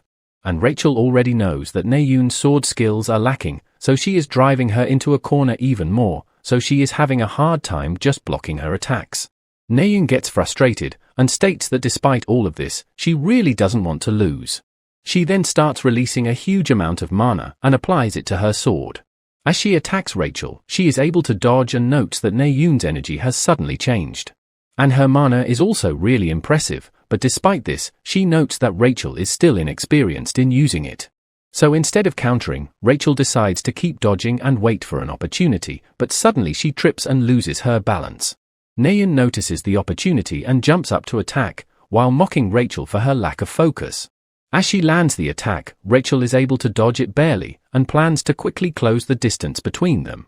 But suddenly, the ground beneath her starts to crack. And everyone around gets shocked, as the ground completely breaks and Rachel falls inside, while they shout her name in worry. Down there, Rachel is quite shocked upon seeing the whole floor collapsing from a single strike from Naeun at that. She hears others from above and snaps back, realizing that she doesn't have time to be in awe and she needs to join up with rest of her team. But suddenly, someone arrives at her location. And we see it's Suho, seeing whom she is quite surprised, while she pants and realizes that it's quite bad timing. Suho then rushes towards her to attack. We now switch scenes to on the other side of underground floor 6. Harjin notes the CCTVs and notes to be careful so they don't get suspicious of him. He stands outside the toilet and starts to act while thinking out loud on where the toilet is, while wanting to go in and see. Inside there, he notices someone sitting in one of the stalls. And as he opens the stall and looks inside, he finds a frightened man with a relic in his hand, and Harjin is surprised to find the relic here. As he takes away the relic from him, the guy runs away in fear, begging Harjin to spare his life. And we see that he is actually an hologram, and Harjin is quite impressed by how real it looks. But regardless, he sits on the toilet and has gotten a relic as well unintentionally, and now thinks to somehow take Toma out. He notes that Toma is right below him, and she is waiting in the toilet of the 7th underground floor. He remembers the message and the meetup time and notes that it's 15 more minutes until the designated time period, and wonders what can he do. He suddenly gets an idea as he looks up towards the vents and realizes that the vents should be connected to underground floor 7. And so, he decides to use his stigma's magic to make it into some kind of mana smoke that can put Toma to sleep. And it works, as Ha-Jin starts to spread it on the underground floor 7 toilet through the vents. Meanwhile, Toma is annoyed and wonders, what is this, and Ha-Jin comments that it's useless even if she fans it away. Because this smoke is controlled by his mind, as it goes straight inside her nose, and she starts to cough and wonders what the hell it is. She gets up and starts to feel really sleepy due to this. She tries to resist falling asleep, but in the end, she ends up doing so and falls on the floor. And Ha-Jin notes that his mission was a success. He then arrives in the CCTV room and checks if anyone is in the room. He sees the box and wonders if this is the item and decides to open it up and check. As he opens it up, he is quite surprised upon seeing what the item is. It's Gimlet of Weakening, which weakens a target it slashes, and is imbued with a magic effect called Weakening. Ha-Jin is shocked seeing it, as it even has a advanced enchantment engraved on it, and that while it's not a relic, it's still worth hundreds of millions. And so, he gets happy as the item now belongs to him and he starts to leave with it. While leaving, he has also deleted all the recordings, which solves all of his problems. Upon reaching the above floor, he notices Rachel is standing there, and questions her current conditions upon seeing her like this. As he calls her out from behind, she freaks out, and as she turns back, Ha-Jin tells her to calm down, as he is in the black team as well. He asks her on what happened and she replies that she was part of an ambush and failed. And then she ran into Suho, from whom she barely escaped, and then Naeun caught up with her, and after getting away, someone else fired magic at her. Hearing this all, Ha-Jin comments that she went through a lot. She asks him, how many people has he taken down, and he replies, none, and asks back same to her, and she replies, only one so far. Ha-Jin notes that at this rate, Rachel will get a low score in the Relic War, and it's not hard to catch up on those scores. And while it's okay for him to rank in the middle, it's not the case for Rachel, because her goals are really high up, and it's not too late either. He decides to give this relic to her, and upon receiving it, she asks if he found this and Ha-Jin tells her to transport it to the top floor, since she is faster than him. She is quite surprised hearing that, and asks why would she, but Ha-Jin insists her to take it, while saying that he wants to help her. Rachel is quite surprised at this situation, as she looks on at him with surprise. He also tells her that there is an emergency staircase on the right-hand side of where he came from. She can go from there, as he doesn't think anyone would be there. But Rachel is still hesitant, and asks if it's okay for her to do this. Suddenly, someone yells at her from behind that they found her, as she turns back. And we see it's Naeun, Yoon-ha, and their group, seeing which Ha-Jin gets a bit worried as well. Naeun also notes Ha-Jin, and sees the relic in Rachel's hand as well, and notes that she took it from someone else's hands. Ha-Jin tells her to hurry up and go quickly, but she still hesitates to do so. He then tells her that he would buy her as much time as he can. And so, she tightly grips the relic and starts to run away while blushing and thanking Ha-Jin for it. One of the girl, upon seeing Rachel run away, shoots at her to stop her from running. But much to her shock, her attacks gets intercepted and blocked before it could reach Rachel. And we see it's Ha-Jin who shot her arrow down in mid-air, as she calls him a pest for doing so. She tells Yoon-ha that she would go with Jun-young to chase after Rachel, but she stops her from doing so, and tells them to stay on their toes while referring to Ha-Jin as a strong opponent. As we see Ha-Jin standing in front of their group, facing them all alone. Naeun questions Ha-Jin if he thinks that he can take on 6 people by himself, and if he is out of his mind for thinking that. But Ha-Jin simply replies, who knows, with an unconcerned expression. He starts observing his surrounding, noting that there are a lot of stuff here that he can grab onto, and he can possibly get away from them with Parkour. And so he gets ready while telling them that they would know after they give it a go. Meanwhile, his true objective is to buy enough time. The brown guy behind them gets annoyed and questions Naeun and Yoon-ha about being scared of him, as he is just a guy with a firearm in his eyes. And so, since no one comes forward, he decides to rush in first himself to attack Ha-Jin. Ha-Jin quickly puts his weapon and shoots at him, which he dodges by backing off. Yoon-ha and Naeun provides him support by attacking from behind the guy. And as 2 attacks are coming at Ha-Jin at once, he starts using his bullet time, and is able to dodge the attack, and counters by an attack of his own. His bullet flies straight towards the arrow, which was aimed at him, and collides with it in mid-air, which causes the arrow to change its trajectory towards that guy who was rushing towards Ha-Jin. Seeing the arrow come for him, makes him realize his mistake, as it hits right on his head, knocking him out. Seeing this, everyone is left shocked and speechless, including Ha-jin himself. Naeun asks the guy if he is alright, and he gets up again, while crying and complaining about Naeun hitting her own teammate, as he gets blindfolded and disqualified since his HP reached 0. Meanwhile, Yoon-ha tells Ha-jin that she knew it, that they cannot underestimate him. She feels threatened while telling Ha-jin shock that he was able to calculate the trajectory of the arrow and even the angle of ricochet. Ha-jin himself is left shocked hearing that, while not knowing that he did something like this himself. We switch scenes to Rachel, who still seems to be running. While thinking about the rumor that Ha-jin likes Rachel, and she wants to believe that it's not true, she calls it quite unbelievable, and something that's only a malicious rumor. But she calls her thinking just her trying to rationalize everything, even though she knows the truth. As she finally reaches the top, she finds her teammates, who are glad to see her okay. They ask her, what is she holding, and before she could answer, they notes and announces that Rachel stole a relic. Seeing this, Rachel thinks that she shouldn't have taken it from Ha-jin, and that she is not in a position where she can feel emotions towards someone. Because for the sake of her country, her parents and her guild, she decided to sacrifice everything. And she don't wish to give up on what she has to protect yet. But despite this all, she makes a decision and gathers everyone, telling them that there is someone who they need to help in underground floor 6, while thinking that at this rate, she might end up just having expectations of his emotions. But as they arrive down there, they see a bunch of cadets knocked out. Rachel is quite surprised seeing this, as the guy behind her asks about the one who needed their help, which Rachel is unable to answer. She calls it really surprising, as while she knew that Ha-jin was strong, but taking on 6 people at once is still shocking to her, as just then someone arrives from behind them. Rachel turns around thinking that it's Ha-jin, but the mysterious person greets Rachel instead. But as she turns around and looks, the person turns out to be Shin Jong-hak.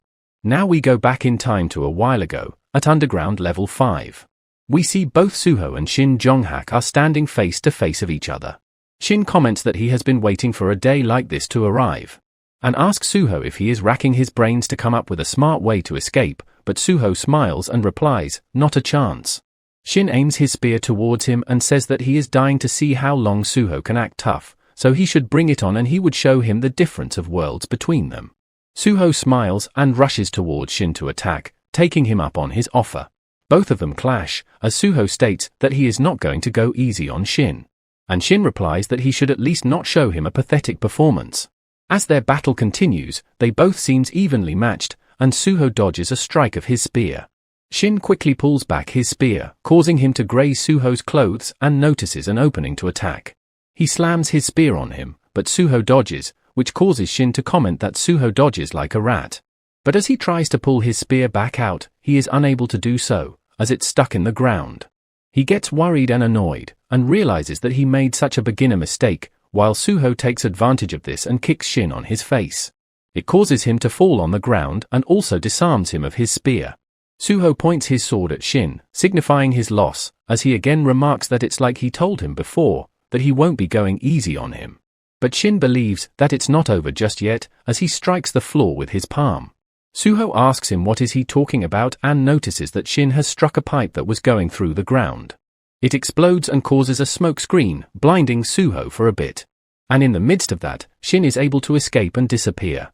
As he walks down the stairs, commenting that he let his guard down this time, and he would make sure to pay him back next time for sure.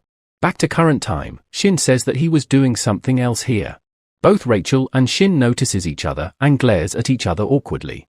One of Rachel's teammates asks Shin if he defeated those guys lying on the ground, and while he stutters a bit at first, he acknowledges that he is the one who did it. Hearing which, causes a reaction out of Rachel, while her teammate comments that there was no reason for them to come here. We then get her explanation for this from Ha-jin, who explains that Shin, who lost to Suho in a fight, discovered Yoon-ha and Naeun having trouble with someone who was speedy. And so, he launched a surprise attack by throwing his spear and disqualified 2 cadets with it. Shin thinks that although he just stole some kills, it's still true that he was the one who took them both out. But Rachel seems a bit angry as she tightens her hand, and Shin comments that in this case, he would be leading the black team now. The other members have no problem with it and asked Rachel if she is coming with them as well. But she replies that she would leave here. Her teammate comments that he thought she was coming with them, and Rachel replies that she can do it alone from this point. He tries to convince Rachel to move together with them, but she still refuses and starts to leave, as she doesn't want to team up with someone who steals the credits of others. Shin simply sees her leave and feels as if he has been wronged. After all that, the mock relic war proceeded at fast pace. Shin was able to gather rest of the surviving black team and stole 2 relics.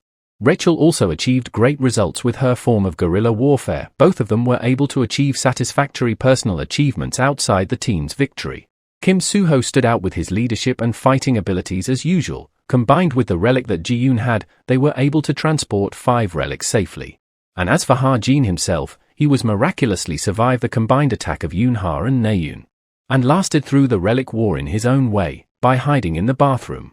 Though, Ha-jin feels like he is forgetting something, but thinks that he would remember it again if it's something that's important.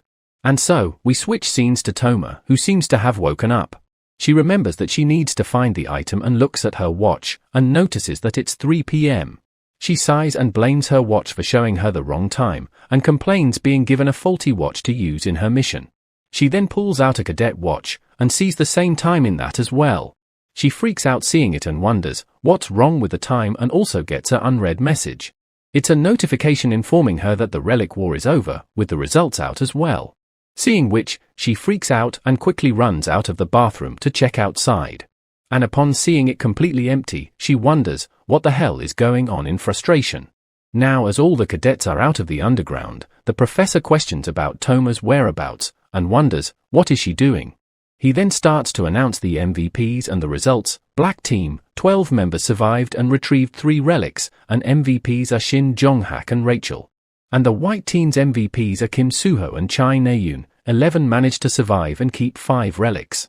And so, the winning team is the white team.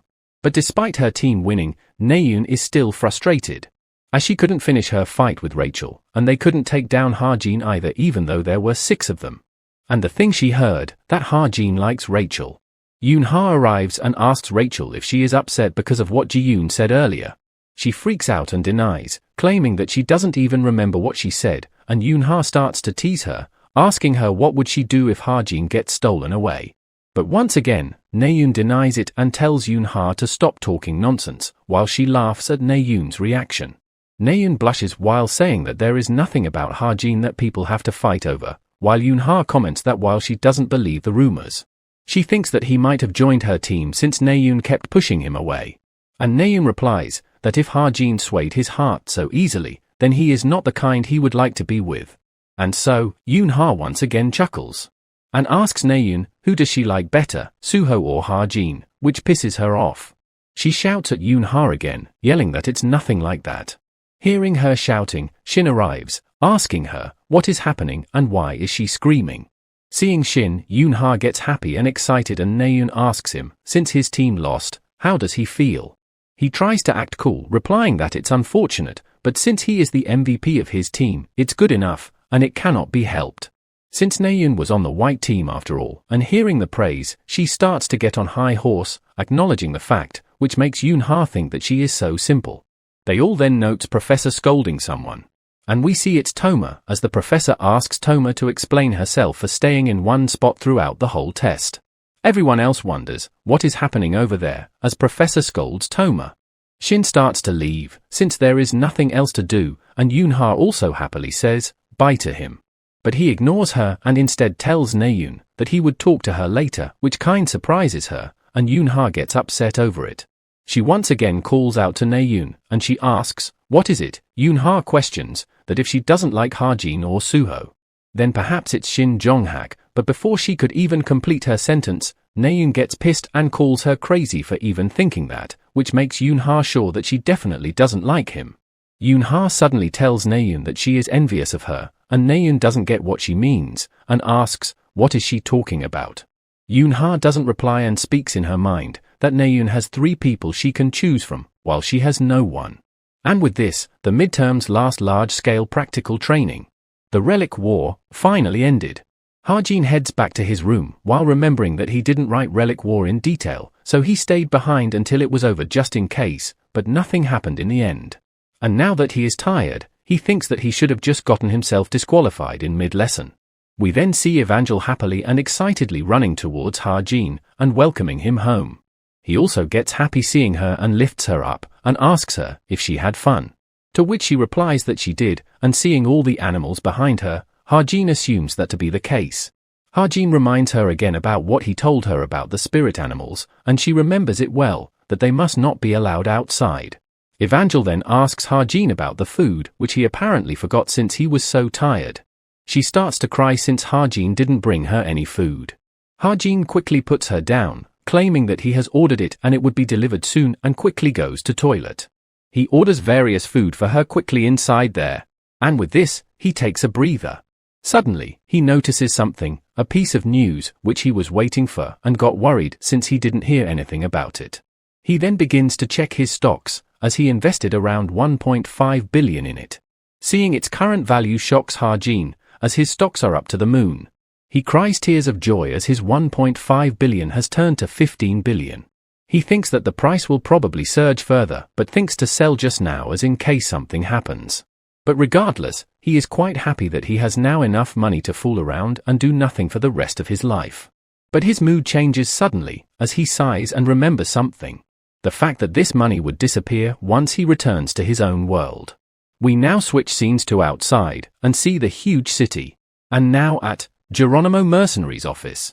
We see Jane, who is looking for something that she can assign to trainee mercenaries. A requirement is tied to the test mission for joining the group. The target has killed countless people, a villain that deserves to die. But she finds something and contacts her captain, informing her that she got one. She asks her, what's the request, and Jane replies that it's Italian mafia, suspected to be a demonic human, which captain finds good. Jane then asks her if she got the answer that she needed. That if Kim Ha-jin would join the Geronimo mercenaries. She once again asks if Ha-jin really told her that he would join Geronimo mercenaries, and the captain replies that his answer was positive. Jane asks, what did Ha-jin told her, and she replies that he told that he would call her later when he has time, and it was on the day when they gave him the business card. Jane notes that from that point on, it's been 2 weeks.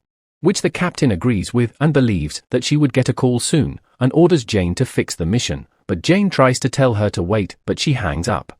Jane is quite in dilemma due to this. She wonders if captain is being like because she never had a social life or if she is just bad at noticing. But Jane decides to follow the order regardless, since she was told to do it, and accepts the mission. We switch scenes to Ha-jin, who seems to be near the woman's dorm and notices that it's his first time being here. While walking, he notices Rachel from behind and calls her out, as she takes notes of him as well. Ha-jin asks if she is heading to the library, and she replies that she is, since there is not much time left until the midterms, and asks Ha-jin what is he doing here. He simply replies that he just had some work. And upon noticing, Ha-jin thinks that Rachel is looking a little dull from how she usually, even though there is still time till exams, he wonders just how hard is she studying. He gets a bit nervous thinking that it's perhaps due to him. He then questions Rachel, that she doesn't ask him any questions regarding academics these days. Rachel thinks that it would be like using him if she questions him even after knowing that he likes her, and replies that it's important for her to try and solve it on her own, and he should study as well. But Ha-jin replies that it's fine for him. And she can ask him later at least, which Rachel thanks him for. And quickly takes her leave, before Ha-jin can even properly say anything back. He wonders if studying is that urgent for her to rush off like this. He then meets Yoon-ha, who seems to be waiting for him. They both greet each other and Yoon-ha speaks up, asking Ha-jin what is it about that he was looking for her, and he replies that it's nothing big.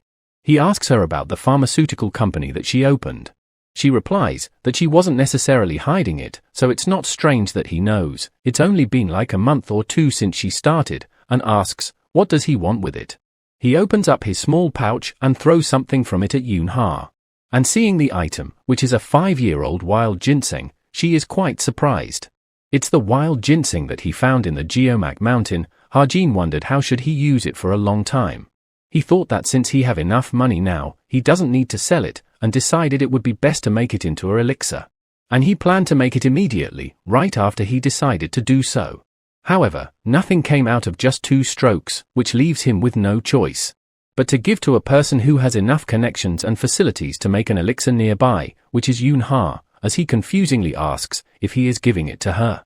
Ha-jin tells her that it's an investment, she can use it for research purpose, and then repay the favor through a good quality elixir. Yoon-ha thinks that nowadays, wild ginseng are difficult to find, even in the purple banquets, which gets her wondering just where did Ha-jin got it from. Ha-jin asks her if this works with her, and she smiles and replies, of course it does. And while it's going to take some time, she would make sure to return it to him with interest. She gets quite happy, looking at which, Ha-jin thinks that of course she wouldn't reject it. Her pharmaceutical company is definitely destined to succeed, but it would be 10 years in the future. Suddenly, she gets a call from someone, and excuses Ha-jin, while he wonders, what call would that be which made her expression that serious. He decides to listen in a bit, and it's apparently about some kind of rumor among the nurses. A rumor that Chai Jin-yoon's finger has moved. Though, it does need a confirmation, and so Yoon-ha cuts the call, while telling them that she would call them back. Ha-jin asks her what is it about, and she replies that it's just network management. Ha-jin doesn't inquire further, and looking at Ha-jin, Yoon-ha gets a bit nervous as she sees his expression, and asks him about it. He replies that it's nothing, and starts to head back. She shouts and thanks him for the ginseng, and assures him that she would repay him without fail. Though, seeing him go like this, concerns her a bit as she wonders, why is he like this?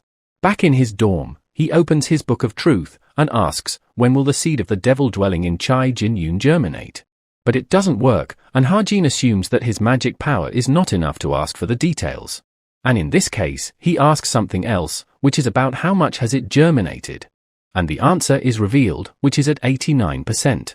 He notes that it hasn't germinated yet, so the fact that he moved might just be a convulsion.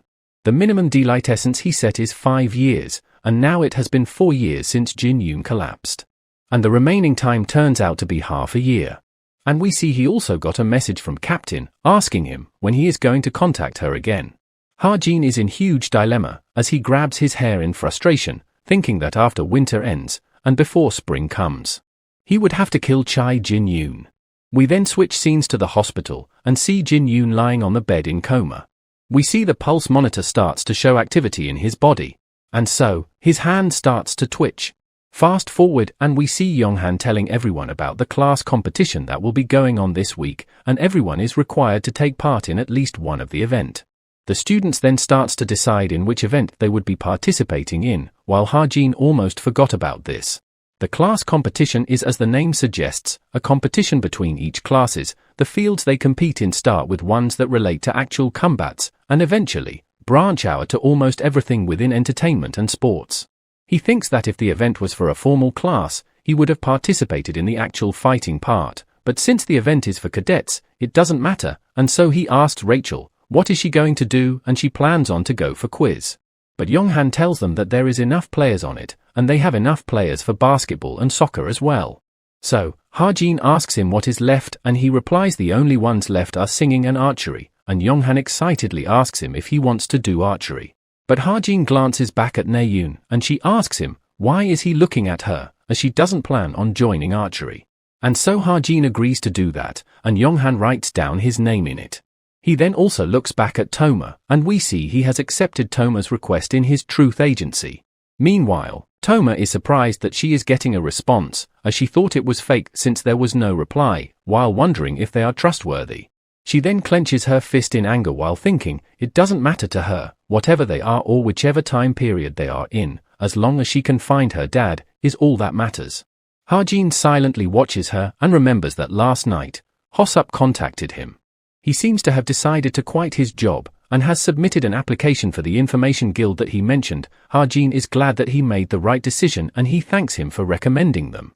Hosup then informs him that he also found who Argus Benjamin is, and Ha-jin is a bit surprised and remembers that it's the Toma's father that he asked him to look into before. And as Ha-jin asks him to find out where he is and what is he doing right now, Hosup informs him that he has already passed away. Now, on the day of class competition, we see students cheering up their classes, while Ha-jin remembers what Hosup told him. Apparently Toma's father spent time in nursing home within Korea, and passed away 4 years ago, and Hosup also sends the address of nursing home to Ha-jin. Ha-jin is a bit surprised to learn that he died, and thinks that it was no surprise why the Book of Truth wasn't able to find him. He also remembers that soon enough, the main story will start again, and he would need to deal with Toma before that happens. We then see him getting up and starting to leave for somewhere, and Yoon-ha notices him leaving as well. We then see him arriving and sitting in a church. He thought that he would feel a sense of reverence, but doesn't feel it. He then starts to check up his message from the captain, as he converse about the money, and the captain also tells him various other benefits besides that. Ha-jin remembers, the Geronimo mercenaries are the chameleon troop and they are a villain organization. While they have an unspoken rule of not taking unnecessary lives, they are no different from evil society, that kills people and plunders their wealth. But if he were to join the chameleon troop, he wouldn't have to worry about straying away from the main story, and since the pay is pretty decent, he should be able to deal with any unexpected situation that appear. And most importantly, he will be able to kill Chai Jin-yoon.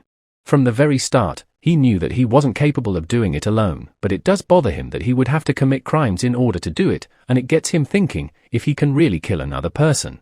And he is unable to decide that, since to him, this world no longer feels like it's just the inside of a novel anymore. Suddenly, Suho arrives at the church as well, and gets surprised seeing Ha-jin there and asks him if he is Christian.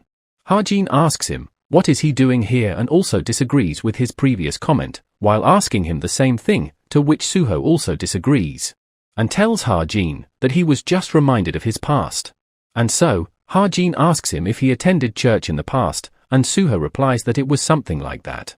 So, Ha-jin takes a lot of guesses on what he attended, but he was wrong every time. And lastly, he asks if it's a religion from another world, which visibly changes Suho's expression. Though, Suho calls that claim ridiculous. But he then calls out Ha-jin, and asks if he thinks that there might be another world, something like the Lord of the Rings. Ha-jin thinks and says, the outcall that happened 50 years ago, if they just think about the world in Anno Domini, there were no monsters or mana for 1970 years. And so, instead of monsters suddenly appearing on Earth, it would make more sense to think that they came from another world for a certain reason. And in that case, it would be a part of the otherworld theory, which Professor has talked about. Suho asks if it's one of the theories that is used to explain why the outcall happened, and Ha-jin agrees, and says, while there are people who say it's absurd, he still believes it's possible, and the outcall is already something that should be considered absurd itself. Hearing this, Suho agrees with his reasoning. From this, Ha-jin remembers that Suho is actually in a similar situation to his.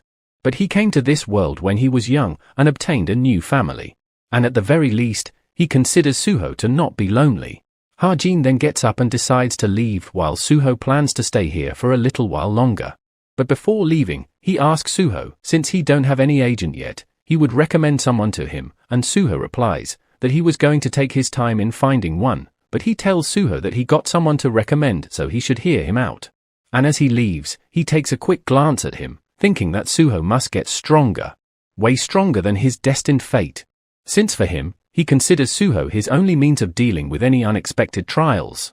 Now fast forward, back in the game, we see Naeun and Ha-jin again had a match, with Naeun coming close to beating him this time and Ha-jin telling her that he don't think he will be able to beat her in a few months' time.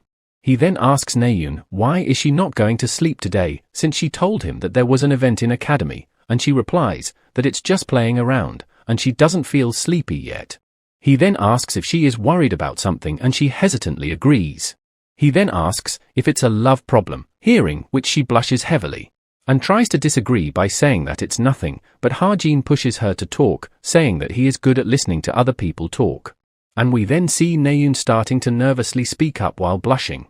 Naeun tells Ha-jin that it's like something that she cannot have, but also don't want others to have it either, and Ha-jin replies that it's probably like a white elephant. And Naeun agrees with that logic, and Ha-jin is surprised to know that person can be considered a white elephant and assumes that he must be really popular.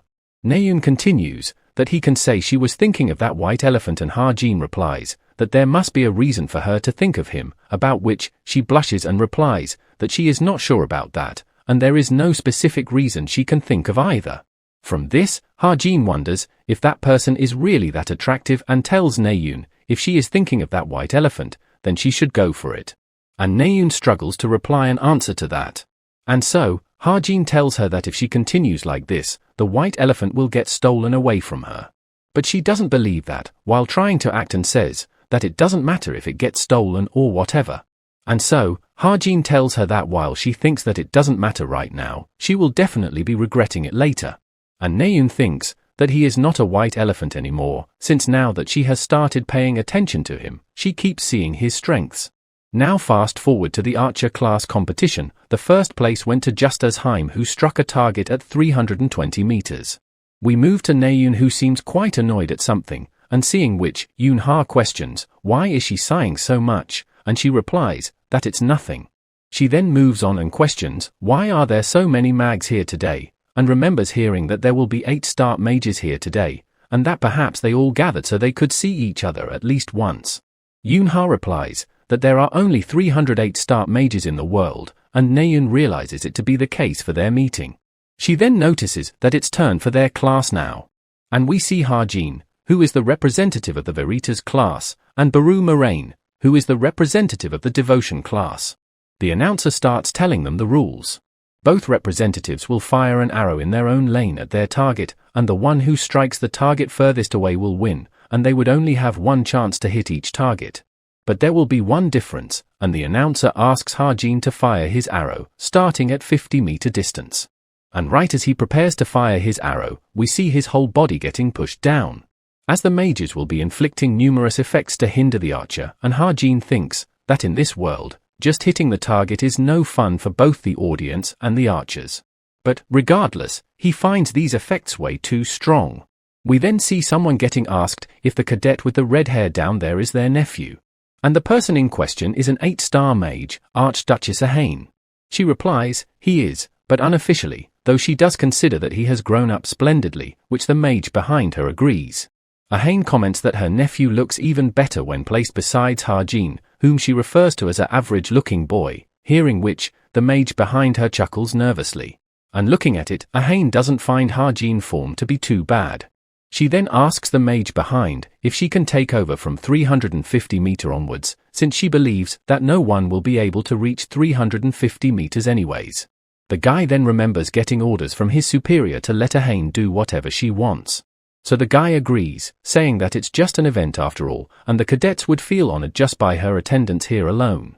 And now we see Ha-jin has reached and struck the target at 300 meters, and Baru comments that he is pretty good, and that his talent isn't a lie. Ha-jin replies that he looks pretty relaxed, and Baru responds that it's just the difference between their skills, which pisses off Ha-jin. He asks Baru if he is not considering the fact that his aunt might be trying to hinder him. But Baru nervously denies the allegations and tells Ha-jin that he is talking nonsense because he doesn't think he can hit the target.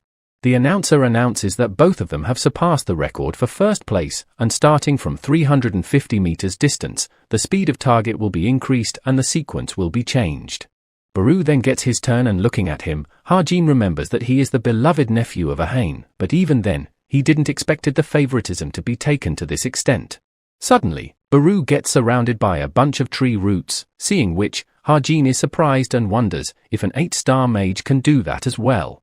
And looking at it, the plants are incredibly tranquil to Baru, almost to the point of patting him, but he also notes that Baru looks quite scared of those things right now. And when Baru takes his shot, he misses the target completely. Seeing this, Ha-jin says that the first basics of an archer is to remain calm, under his breath, while the announcer announces Baru's failure. Ahane also sighs due to it, and calls Baru a little rascal for missing. But regardless, she considers that it is going to be the last one, since if the dumb-looking boy fails, it would result in a draw. Now in Ha-jin's turn, we see the plants acting more ferocious. But regardless, he thinks that he just needs to shoot through them, and is also starting to get upset, and since they were just playing, he wasn't going to go this far, and decides to use his bullet time ability to slow down the target.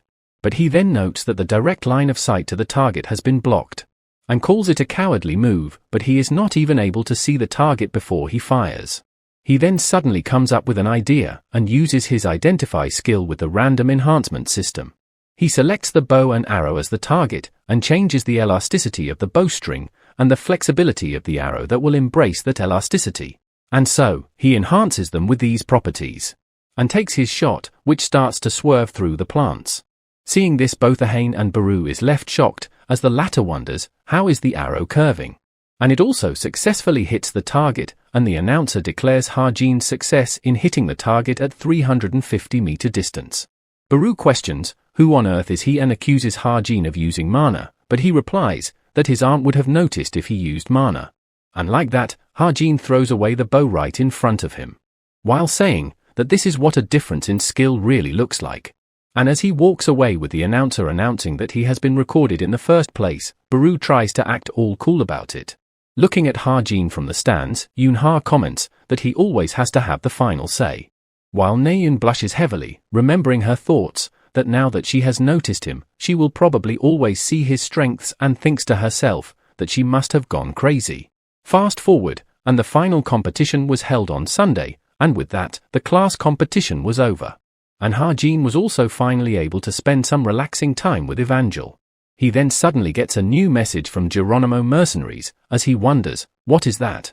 It's a mission for him, with a D-level difficulty and a reward of 300 million and a good item, with the objective being to eliminate Siemens, the closest aide of the Core Ion Mafia's Torino branch leader. The Italian mafia took advantage of the government's weakness when the outcall took place to expand quickly themselves. They got a robust system and are very united, so they are starting to look like a nation by themselves. Ha-jin remembers that the Core Ion is a group that is directly involved in the middle part of the story. The aide of the branch leader should be around low grade 1 or 2 as well.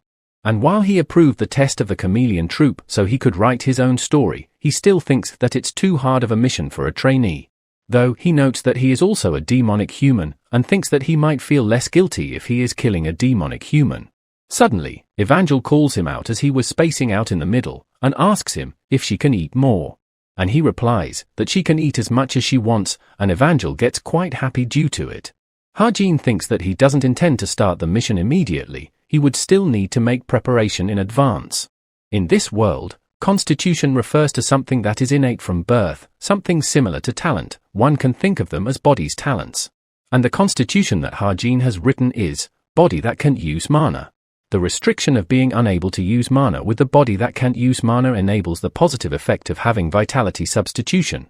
A normal person would call this constitution the worst, but Ha-jin cannot use mana to begin with, so he doesn't suffer any losses from it. And vitality substitution doesn't have any lasting practicality, but it's able to survive an ambush that would cause instant death once, which he thinks is the best for a low-rank hero like him to survive in the main story. The required SP isn't too much either, which he assumes is perhaps because the restrictions are a huge one, and so he takes it without any hesitation. And we see his special stats, accumulation of luck, gets activated.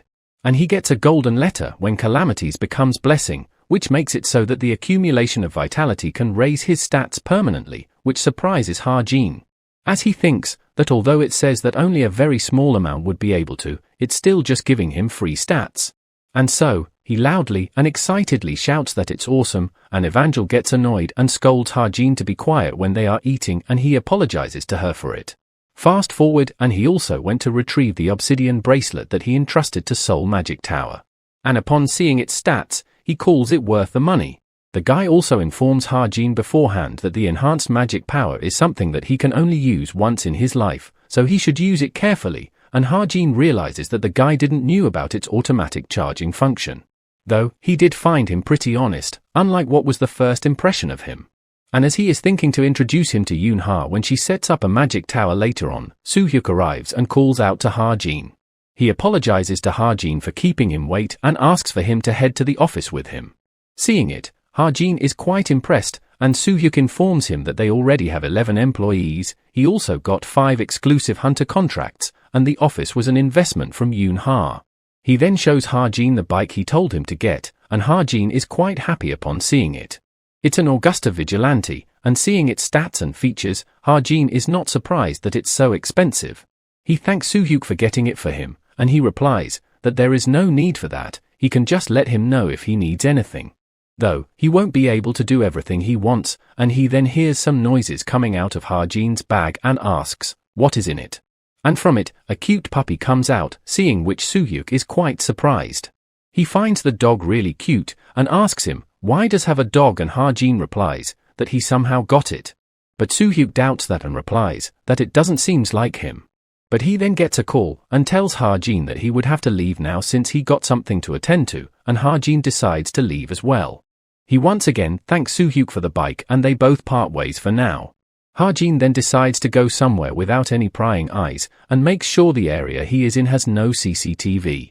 He has apparently also added new settings to his bike. and uses probability activation using his stigma magic, and the bike seems to be getting converted into the shape of a briefcase.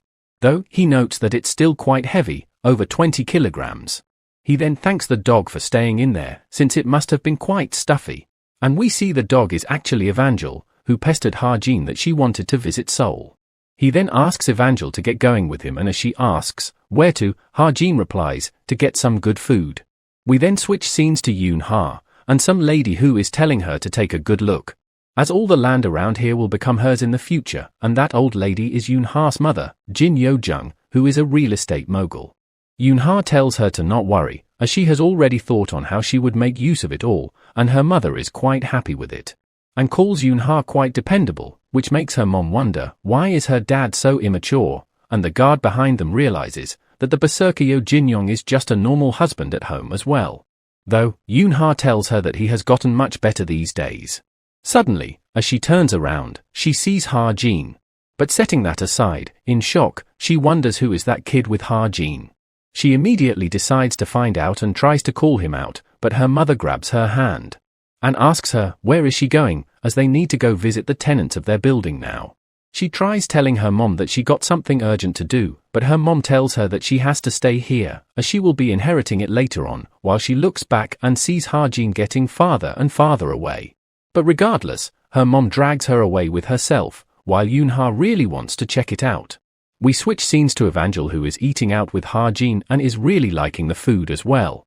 Ha-Jin asks her what else does she want him to cut up for her. He then asks Evangel if she will be able to get through the weekend by herself, hearing which she suddenly stops eating and goes dead silent with a blank, despaired expression on her face.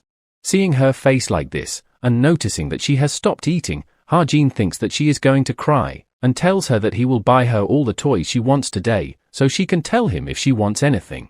But she gets sad regardless, and agrees to do what Ha-Jin told, while Ha-Jin wonders, what should he do, as she got super depressed. Suddenly, the waiter arrives with more food, a tomahawk steak that they ordered, and seeing this, she again gets excited and happy, and asks Ha-Jin to quickly cut it up for her, as Ha-Jin mentally apologizes to her while saying that he will come back quick. We then see them walking down back home, as on the way, Evangel notices something. Ha-Jin asks her, what is the matter, and we see she has taken a liking to a cat. Ha-Jin wonders, what is a cat doing at a place like this, and Evangel asks Ha-Jin that she wants to play with Whitey. Ha-Jin asks her if that's his name, and she replies, it is. Ha-Jin also thinks that it's really cute, and with the dorm room he is staying in, he could easily afford to take in one more cat. But he asks Evangel what would happen to her spirit friends if she raised this cat, as it might try to fight them, but Evangel replies that she will make sure that they don't fight. And so, he asks Evangel to make a promise to him, which she does. Fast forward, and we see Evangel getting angry and scolding Whitey for biting a toy. Ha-Jin seems to be leaving, as he tells Evangel that he will be back just like he said, and that she should make sure to get along with Whitey. But she completely ignores Ha-Jin, and seeing this, he notes that she is treating like he is not even here, which is making him kind of sad. But he feels much better like this. Fast forward, and we see Ha-Jin has arrived in Turin. He was quite nervous since he has a fake passport, but it got through without any issues, which is a testament of how good Chameleon Troop is. And looking around, he notes that this place is quite fascinating, as in his novel, Italy was a rather unique country. One of the main reasons would be the existence of the mafia. In the story of this world, they are different from some lawless and reckless organizations. On the surface, they seems to be in conflict with the government, but they come to a relationship of cooperation when monsters appear. They created a guild and are viable both in shadows and in sunlight. They live independently within the confines of the law, for now that is. He sighs knowing that the Core Ion Mafia, which his target belongs to, is the strongest group among the mafias, and that he is supposed to kill one of their members. But he thinks that there is a chance that this assignment might have been ordered from within the Core Ion Mafia. Suddenly, he gets called by someone from a corner, and upon looking, he notices that it's the captain, who seems to be waving at him. Fast forward a bit, and she seems quite fascinated by the fact that his briefcase just turned into a bike. And Ha-Jin asks her if she is here to help him, to which she replies she will not be assisting him. So, Ha-Jin asks, why is she here then, and what is she doing right now?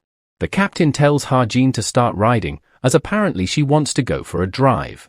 as there is a lot of time left, so they should go take a look around Turin. We now switch scenes to Naeun and everyone else, who seems to be tired from training, and Suho calls it understandable, as they have been sparring since classes ended. Meanwhile, Yoonha seems to be in thoughts, and Naeun asks her, why is she not sparring? But she is still thinking about the child that was with Ha-jin last night, and wonders who is she. She doubts that he would have kid at such a age, and he cannot have a niece either, since he is an orphan, and she didn't find any relatives of him either. Naeun gets tired of being ignored and asks Yoonha, what is she thinking about, and if she got dumped by Shin or something, hearing which she gets pissed off, as she got rejected by him when she asked to study together. So she takes her revenge by telling Naeun that Ha-jin said he hates her now, and Naeun gets flustered by it and asks, what is she suddenly talking about? Suho asks if she is serious, and she replies, she is, and that rumor has already spread throughout the academy as well. She continues on, that if she was in Ha-jin's place, she would have also preferred Rachel over Naeun. It starts to piss off Naeun as well, as she asks if she is going to keep talking like this. But Yoonha asks her, why does she care, since she said that she hates him before? As the tension starts to rise between them two, Suho is standing confused. And so, Naeun angrily walks away, while Suho asks them, why are they suddenly quarreling? He gets all teary, thinking that everyone was getting along just fine until a moment ago. We switch back to Ha-jin, as Captain is sitting behind him, as he wonders if she really just wanted to go for a drive. She speaks up, telling Ha-jin that there is a gathering at 9 p.m. and Ha-jin realizes that it's the hint of the trainee mercenary mission. She continues, the location will be the Leoron mansion in Turin. The target is in charge of hosting the society gathering, and there is an abandoned cathedral in the forest near that mansion. And the spire of the cathedral is quite high, so it's the perfect place to snipe from far away.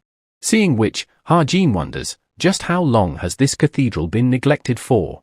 And quickly climbs up the wall using his parkour skill, which surprises the captain as well. From up there, he can see the mansion, and notes that it's indeed a great vantage point, just like the captain said. She then asks if she can watch him execute his mission, and he declines, saying that it's uncomfortable for him, and tells her to leave, and she starts sulking a bit. She doesn't leave it at first, but Ha-jin once again tells her to, so she finally does. And now we see Ha-jin using his eye to analyze the mansion. He notes that there is about 1 kilometer of distance between this location and the mansion, which is the distance most heroes can cover in 30 seconds, considering that plus the time it would take for them to figure out the situation and his location, he would only have a minute to escape. And while it's faint, he can tell that there is a mana barrier surrounding it. Though, he is glad that the barrier is weak since the event hasn't started, and decides to get started himself soon. He then uses his stigma magic and pulls out a whole sniper rifle to take down his target. He then uses Identify on the bullet and notices that his luck isn't good today. Though, he still considers it fine, as he will use the mana of stigma to buff the enhanced bullet with anti-demon properties. As in order to get rid of any evidence, he also made it so that it will oxidize right after it penetrates through the target. In other words, there is no need for him to worry about the failure of the mission, as he will kill him in one shot. Ha-jin hesitates to pull the trigger, thinking what if his target is a human? Since him being a demonic human was just a rumor, what would he do if he isn't a demonic human? And questions himself if that would make him a murderer. While he knows that he is within a novel that he wrote, and they are just characters that he created. But now, it feels like that they are real to him. He then remembers his parents, and we see blood starting to drip from his mask. He thinks that he will be spending at least 10 years in this world, and he might end up being here even longer than that. Which is why he thinks that he has to become indifferent to these situations. And even if they really feel like real people, this place is not reality, but just a novel. And so, he strictly convinces himself that it's just a novel and takes the shot. We see the bullet piercing straight through the target's head, as everyone around freaks out that he has been shot. Seeing his body and blood, the captain comments that the demonic humans don't bleed. We now see Ha-jin sitting with a serious expression on his face. And so, the captain also arrives and calls him out. He asks her, how did she knew that he was here, and she replies that she tracked him down, and Ha-jin gets surprised knowing that she can do something like that. But regardless, she compliments him doing a great job today, and Ha-jin replies that he is glad to hear that. Though, she notes his hands trembling and thinks that the mission took a huge toll on his mind. And that it was probably his first time killing a person as well. She then asks Ha-jin about his day-to-day and he replies that it was a little difficult for him since it was his first time. Captain agrees, saying that earning money is not easy, but money is the only thing that can be trusted. Especially for people like them, hearing which, Ha-jin's eye widens. Ha-jin is confused about this statement, and Captain continues that it's because they lived their whole lives without any family. Hearing which, Ha-jin gets angry at first but quickly calms down and agrees with Captain. Looking at him, the Captain notes that he is quite good at recovering from shock, and the more she sees him, the more she likes him. And also remembers that the thing that destroyed the mana barrier was definitely anti-magic. And so, thinks that she wasn't wrong in what she saw. And that Ha-jin will definitely become the ultimate card that will kill that person. We get a flashback, as someone asks the Captain that, if there is a reason that it has to be Ha-jin. Since he is sure that there are other people that are strong and have anti-magic abilities, so if there is any need to be choosing an inexperienced cadet. The black guy tells him if he is objecting to it now after all the time, and he replies that it's not an objection, but he is simply curious for the reason. Captain speaks up and replies that it's about his eyes. And Droon makes fun of her, saying that she is more romantic than he thought, and he tells Droon to stop it. She continues that he has eyes that are filled with solitude, ones that say he cannot trust anyone else. Which is just like how she was that day. Which makes her wonder if this is why that she finds herself paying attention to him, because she doesn't want him to walk down the same path that he did. Ha-jin then speaks up, asking if he can get his reward in the form of goods, an item that is, and she replies that it would be easy to do. She asks if there is any item that he wants, and he replies he would have any decent one she have. While thinking that she has a lot of expensive items, but she doesn't know the market price well, there is a good chance that she will give something worth more than the original reward, so it would benefit him more. And so she gets up saying that to celebrate him joining them, but Ha-jin speaks up, saying that he haven't decided yet. Which surprises and confuses her, and Ha-jin continues that he is the one who will decide which group he wants to join. But he feels that it's too early for him to make that decision right now, and Captain with a deadpan face thinks that she cannot ever tell what is going on in his head. Now we switch back to Ha-jin's dorm and see Evangel waking up. She notices him as well, and he is surprised seeing her too. And asks why was she sleeping there, and she replies that she was waiting for him to come back home. And she then hugs him, welcoming him back and thanking him for working hard. Ha-jin is really surprised from the hug, as he starts to grab her tightly, thinking that it's such a warm feeling. Being honest, he was already aware that they aren't just characters, and they are truly living and breathing people. He starts to tremble, which confuses Evangel, as he questions if these situations will keep repeating as he tries to get back home. And wonders, how many more times will he have to do this? Now fast forward, and the second semester's midterms finally began. But things weren't as lively as they had during the first semester's midterms, with a large number of incidents that had taken place during the previous midterms. Outsiders were strictly prohibited from entering. And while this is different from how the original novel went, but he doesn't care, since this was a part that he vaguely written about, so he doesn't really remember its content either. And surrounding Ha-jin, we see a bunch of students being all depressed due to how their exams went, stating that it was way too hard and difficult. But for Ha-jin, the day only ended quickly, as he placed first on the theory exam, and he plans to go to the nursing home that Hosup told him about quickly, and just then, someone calls him out. The person turns out to be Naeun, as he asks her, what does she want?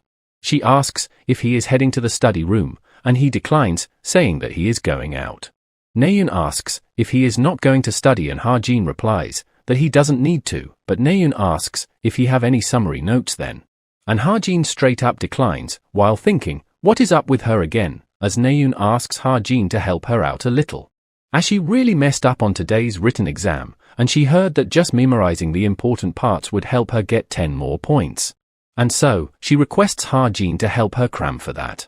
But Ha-jin asks, why does she not ask Yoon-ha for this, and she replies that she had a fight with her. And as she looks up, and offers Ha-jin a good meal for this, she finds him gone already and gets pissed, while shouting his name. Now we see Ha-jin arriving at the nursing home, the place where Fern and Jesus stayed at, and as he knocks on the door, a voice comes from inside, telling him they are coming.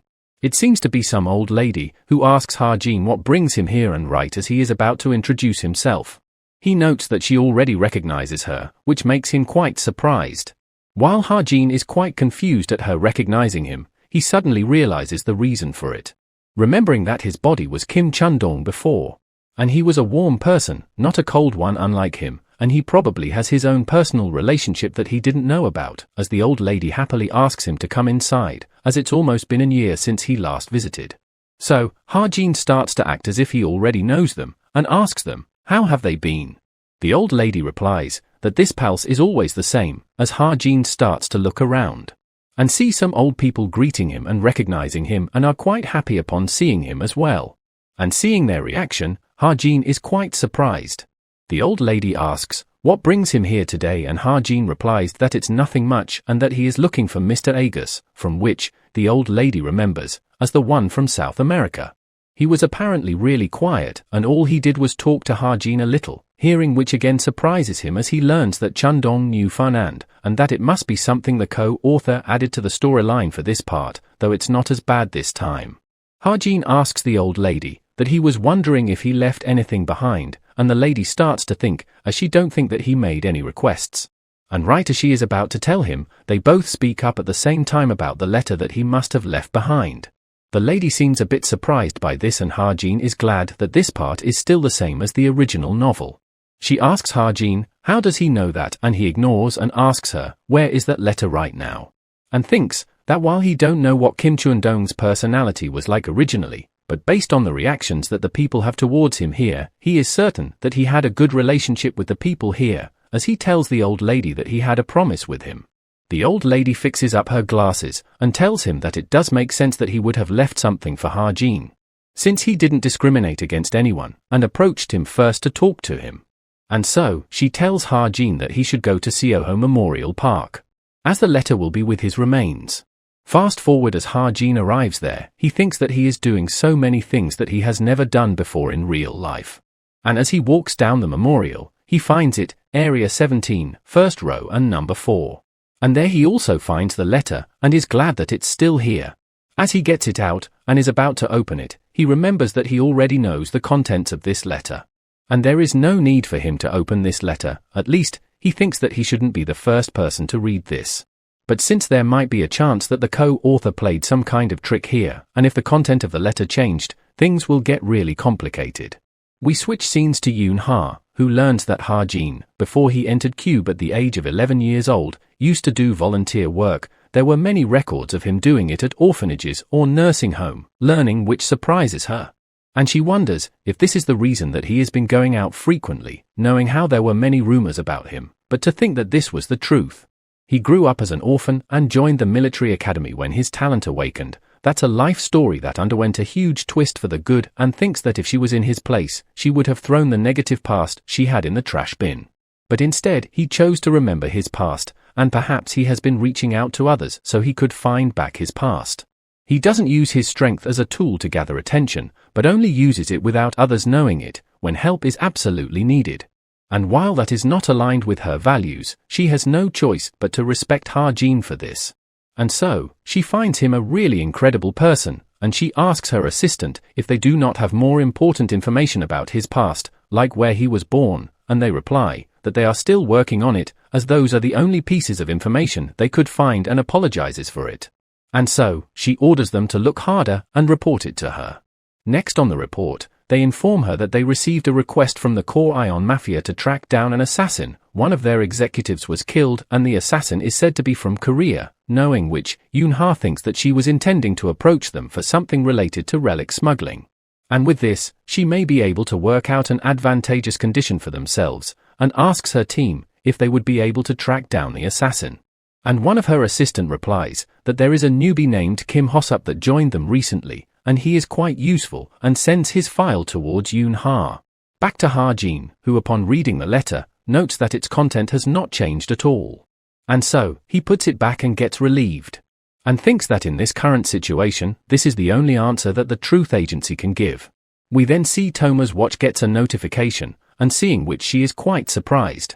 As we learn that Ha-jin has sent her the message through the Truth Agency, that they have found Fernand Jesus.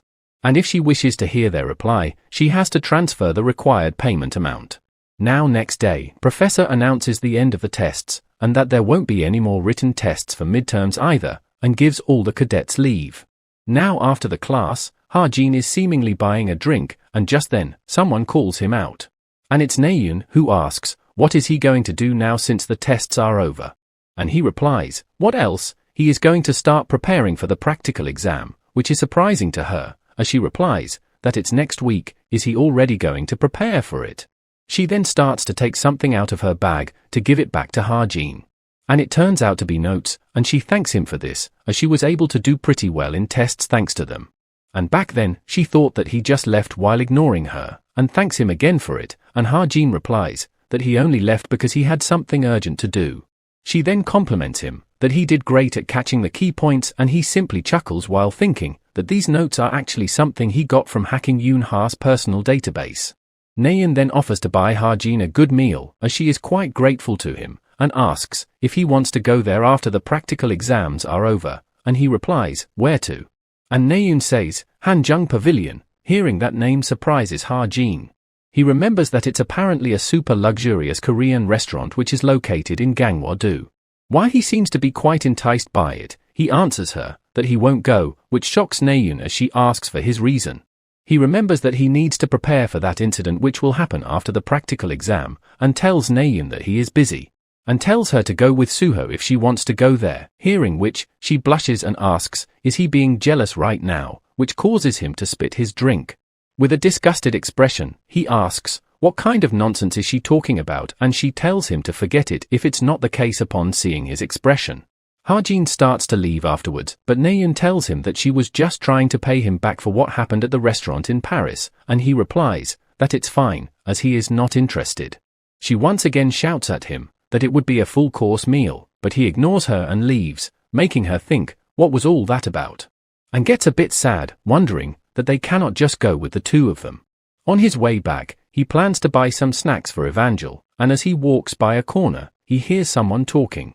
And upon peeking, he sees Toma, who is asking for some advance payment, but her agency is quite furious, saying if she is really asking for that, especially since it has been so many months when she said that she needed 2 weeks to complete her task.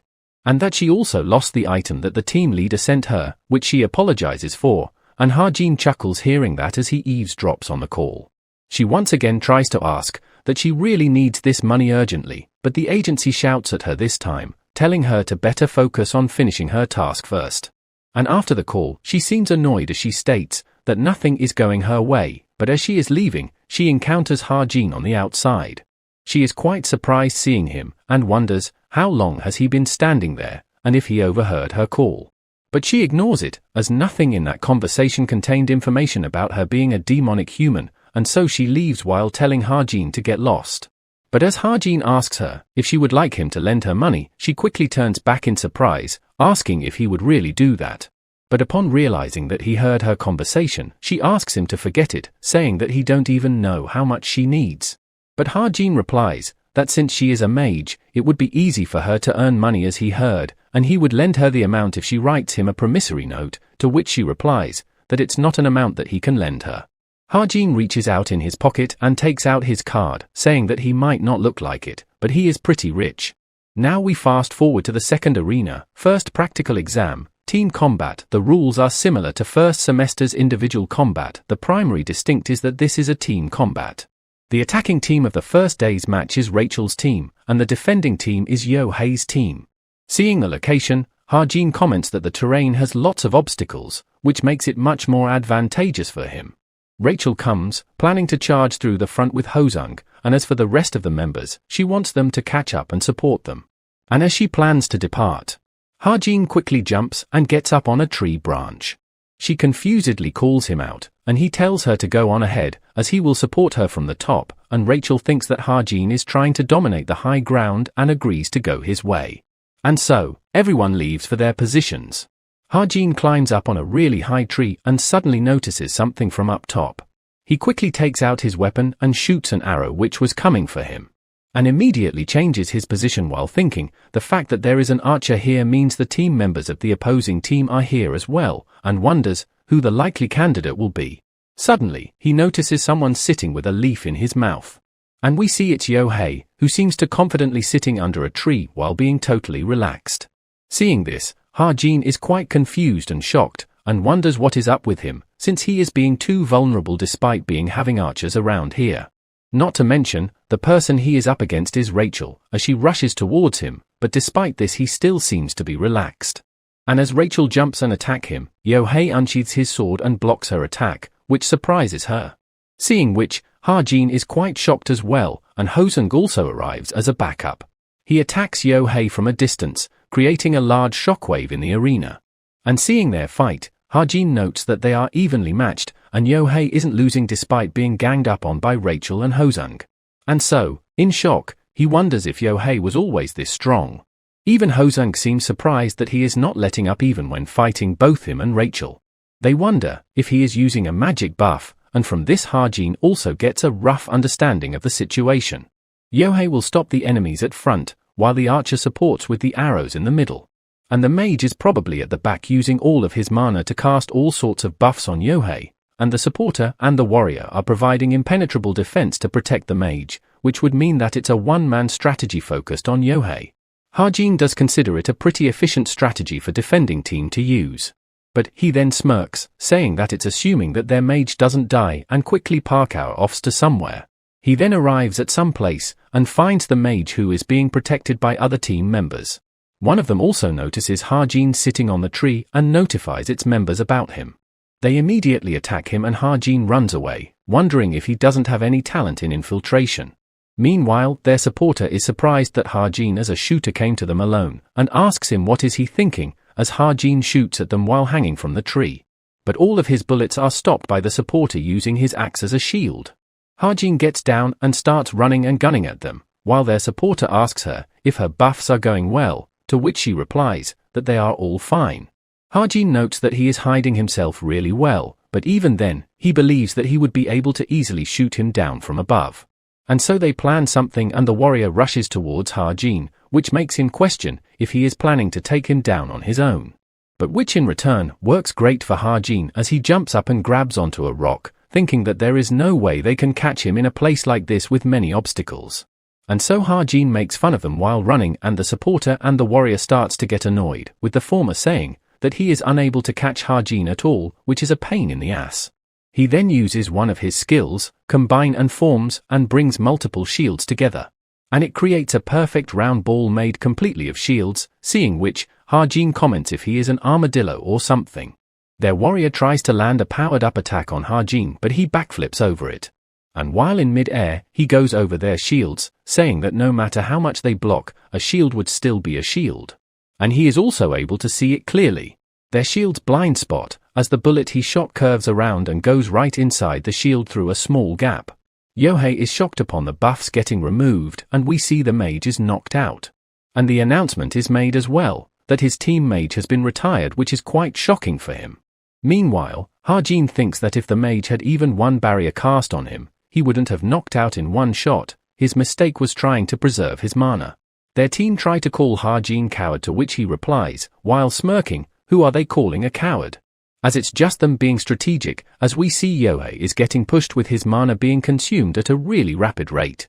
And so he starts to get scared, thinking that he is screwed, and is losing his strength. Meanwhile Toma takes care of their archer and Ha-jin simply hides in a tree up top.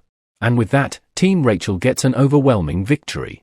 Back in the waiting area, Rachel tells everyone that they did really great, and they tell her that she did great as well. Ha-jin notes that she seems to be in a good mood, and her voice and gestures are slightly different than usual. She then looks towards Ha-jin, saying that he did especially well, as they were only able to win because he took out their mage, and he replies that it was a decision that he made on his own. Hosung comes along and puts his arm around him, saying that if he failed, he would have been a troll, but since he succeeded he is a hero. And their team was apparently really surprised when he said that he would go and bring back the head of the mage, which made them think that he was Guan Yu or something. Now after the match, Ha-jin wonders if he worked too hard, and Naeun arrives from behind and calls him out, saying that Suho told her to tell him that he put up a great fight. Ha-jin asks if Suho said that and she replies, he did, and he just went into his match. She then asks that the shot he just made, his bullet made a turn, how did he do that? And he gives a one-word answer, that it was just his talent, and she replies that it's a boring explanation. She then goes on that she wanted to fight quickly as well, but her match is only in the afternoon and evening, and Ha-jin gives an half-hearted response in return. Suddenly, as they are walking, he notices Shin and Yoon-ha standing. And Shin starts to glare at Ha-jin, questioning, why is he talking to Naeun, and Ha-jin notices his glare, wondering if he is acting in a thriller movie or something with that glare. Naeun looks at him as well, and asks Shin, why is he glaring at them, and he starts smiling towards her. And runs towards him like a dog, saying that he wasn't glaring at anyone. Meanwhile, Ha-jin asks Yoon-ha if she is on his way to her match, and she replies that her team is next. And while walking past by her, he tells her, 5.56mm bullet, around 600 rounds. Hearing which, she asks, why is he suddenly talking about assault rifles bullets, and he replies that he just felt like it could be helpful information to her. She replies that he should know that high-grade magic bullets costs around 200,000 won per bullet, and he replies that 120 million is nothing, and if she is telling him that it's impossible for her. But she chuckles and asks him to not insult her like that, and asks if there is anything that he needs, and he replies, he is good with the rest, he just needs the bullets.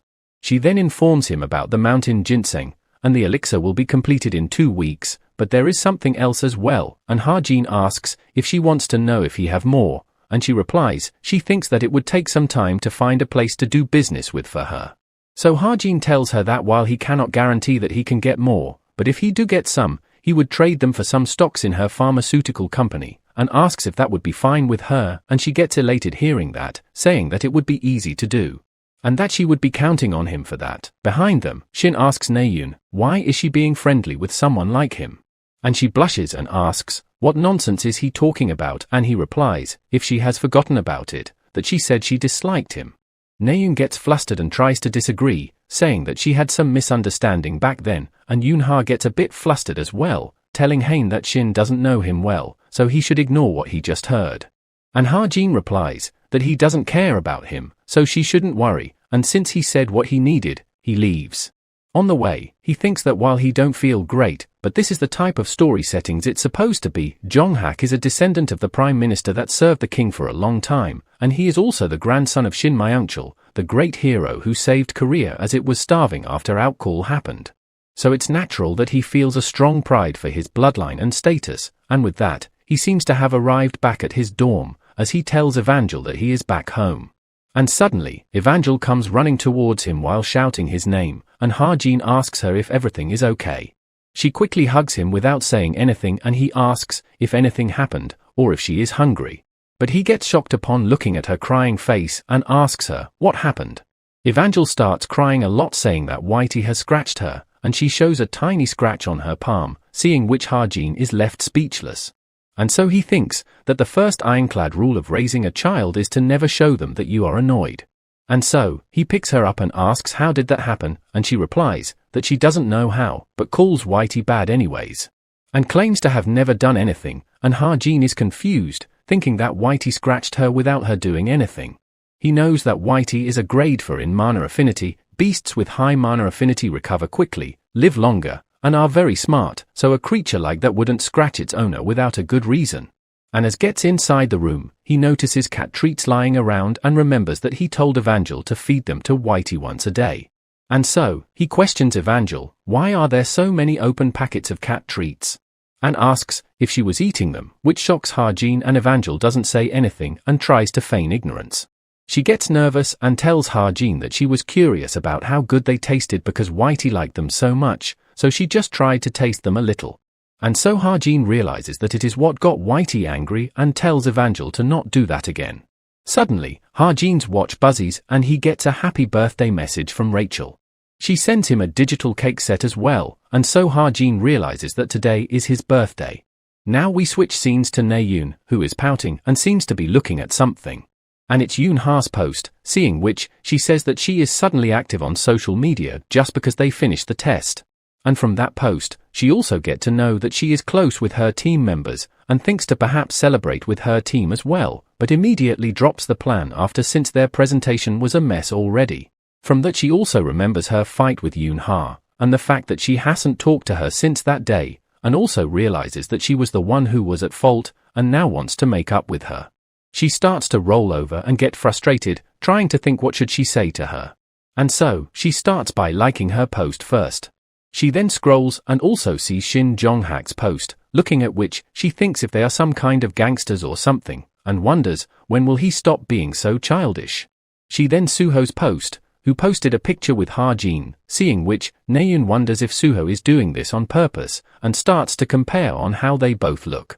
And below their post, she also notices a comment from Yoon-ha, and wonders, what is she doing here, and calls her intention too obvious. But soon enough, she starts to get bored of scrolling, and when she is trying to see if she has any unread messages, she notices something. And sees that it's Ha-jin's birthday today, and thinks to perhaps buy him a digital gift, and a cake at that. But decides not to, thinking that if she is going to give him something, then she should give it in person. But that thought causes her to blush hard and get embarrassed, as she wonders if she has gone mad to do that, and doesn't consider herself to be that close with him to do that. And so, she decides to not give him any presents at all, and simply send a happy birthday message to him instead. Now few minutes have passed since she has sent the message, and she already starts to wonder, why is he not replying? And so, he finally replies, with a simple thank you, which disappoints her. And so, she clicks her tongue and goes back to bed, saying that he is acting all chic, that little rascal, while being annoyed. Now fast forward to Thursday, which marked the end of all the tests, and while Ha-jin didn't do very well on the individual tests, he did very well on the team tests, due to which he was able to rank within 200, which he was aiming for. And with this, he should be able to get a bigger room in his second year, though it's not something that he is concerned about right now. We see him packing a lot of stuff, as he wonders if all of this would be enough. His watch again buzzes, with a notification that Cube will be on break next week, which is a good news for him as they won't be attending classes, which is all because of the external investigation.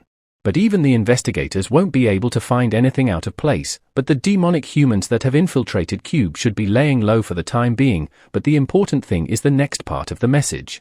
It's the field trip hosted by the Jinsung Foundation, which is the main story this time. On this field trip, the main characters will be caught by the wraiths of the past. It's an important artifact that will provide tremendous growth to everyone, so he has to make thorough preparations. Suddenly, Evangel comes crying to Ha-jin that Whitey ate the chicken, but he consoles her that it's fine, nothing bad would happen to her, and she replies, it's not what she meant. She is crying because it was the last piece of the fried chicken, and Ha-jin, while slightly annoyed, asks if this is the problem. Now fast forward to evening, we see Yoon-ha handing over the bullets to Ha-jin, with the magazines that can hold up to 45 bullets, so she actually put up 900 bullets in there. And Ha-jin thanks her for that. She then reaches her pocket and also gives him another thing. Ha-jin notes that it's a wrist guard, and Yoon-ha tells him that she heard the wrist is the most vulnerable when he is using the firearm. So, since his birthday was on Monday, she got him this, though she wanted to give it to him right on his birthday, but she was busy because of the exams, and Ha-jin once again thanks her for that. And so, she leaves while saying, CYA around, and he replies her back as well. He smiles seeing her go, thinking that it's hard to imagine that he would be receiving gifts from Yoon-ha of all people. But as he looks at the clock, he notices that it's already late, and he is going to be late for his appointment. And so, we see him meeting up with his teammates, as Hosung asks if he is trying to be late because he is the main character, and he apologizes and replies that he had something to do before this. Rachel seems excited and asks if they can go in now, since Ha-jin is here. And so, we see them going to a karaoke, as Rachel peeks into someone singing. Hosung buys the ticket at the counter, and they tell them to go room 17. Rachel seems nervous and starts looking for room 17, and once they find it, they all head in. While going there, we see Naeun coming out of room 16 to get some water, as she encounters Ha-jin. And upon seeing him, she gets quite shocked. She starts to wonder in shock, what is he doing here, and is quite flustered as she dressed casually since she was just coming here to have fun. He asks if she is here to sing as well, and she reluctantly replies, she is. Since written tests are over, she and her friend asked her to come relieve some stress. And she asks him, who did he came with, and upon peeking inside the room, she is surprised to see Rachel. She seems to have gotten a bit annoyed, knowing that he is with her and his teammates. Ha-jin then asks if she is going to the Jinsung Foundation field trip, and she replies, she is, and asks if he is going as well. Suddenly, one of Naeun's teammate comes out, telling her that it's her turn, and so Ha-jin leaves as well, saying they would talk next time again, and she says, CYA as well. though looking at him going to her seems to have annoyed her as she clicks her tongue. Now as Ha-jin walks in his room, he thinks that it's been a while since he went into karaoke. Back when he was in reality, he never frequented the karaoke place much either. Suddenly, Ho-sung's hand comes out as he grabs Ha-jin and tells him to run away with a dreaded expression. He is shocked seeing that, and asks, what is he suddenly talking about, and we see his other teammates lying on the floor as well. And from this, Ha-jin remembers something, that Rachel loves singing, as she notices that he is back. And he also remembers that she is a terrible singer, and wonders, why did he design her like this? Now fast forward, Ha-jin is back in his dorm. He thinks that his plan to put the sapling's dust in the bracelet and giving it to Rachel is perfect. But the question is, he doesn't know how can he give it to Rachel. Originally, he was going to figure out the effects of this with the future Suho, but if he wants to reduce the gap between this story and the original, he would need to give it to her quickly. But even if he were to give it to her somehow, just wearing the bracelet won't have any effects. And just then, he gets a message from Rachel, as he wonders, why did she message him? And she is asking Ha-jin to teach her a little, how can she better control her magic power, seeing which surprises him, as he wonders, why does she have to learn from him? But he soon realizes that this situation works for him. And so, fast forward to night, he meets up with Rachel, who comments that he is already here.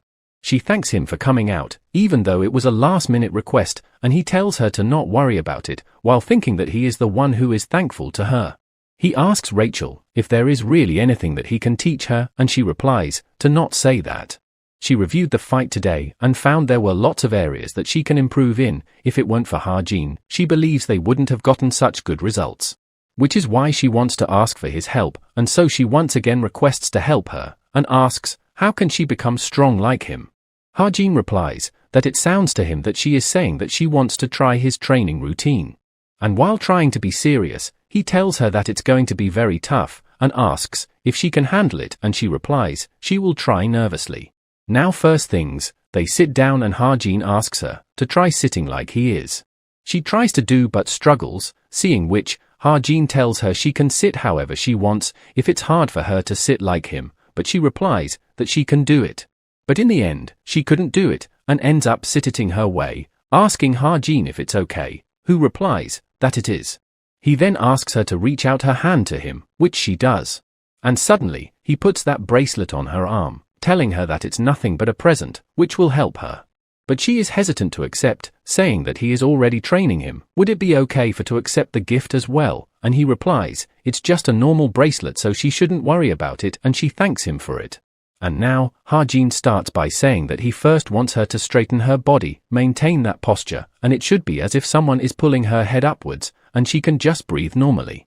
In that state, he wants her to try focusing on the movement of mana. It should be flowing uniformly from her fingers to her toes, and she replies that doing it like this does seems harder than usual.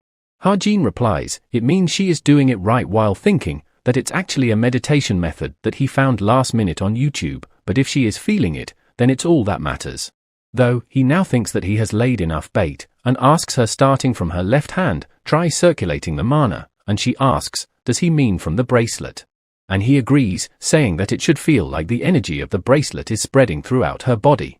And so, she starts circulating it through her body, thinking that it's a familiar sensation.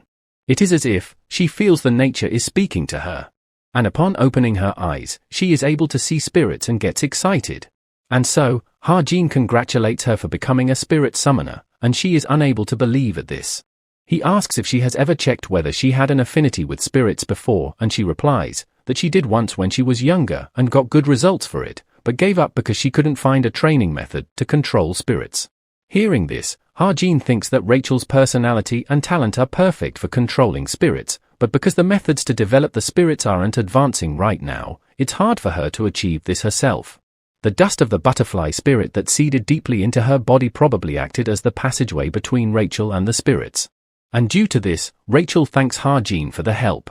He replies that he didn't do much, thinking that Rachel should be able to grow much stronger without too many problems from now on. But suddenly, Rachel stands up and draws her sword, which surprises Ha-jin. And she suddenly attacks Ha-jin, though it was aimed at behind him. She tells Ha-jin to be careful as someone is there, and targeting them, which shocks Ha-jin as he looks behind. And he realizes that there aren't many people who will be after him, meaning that person's target is not him.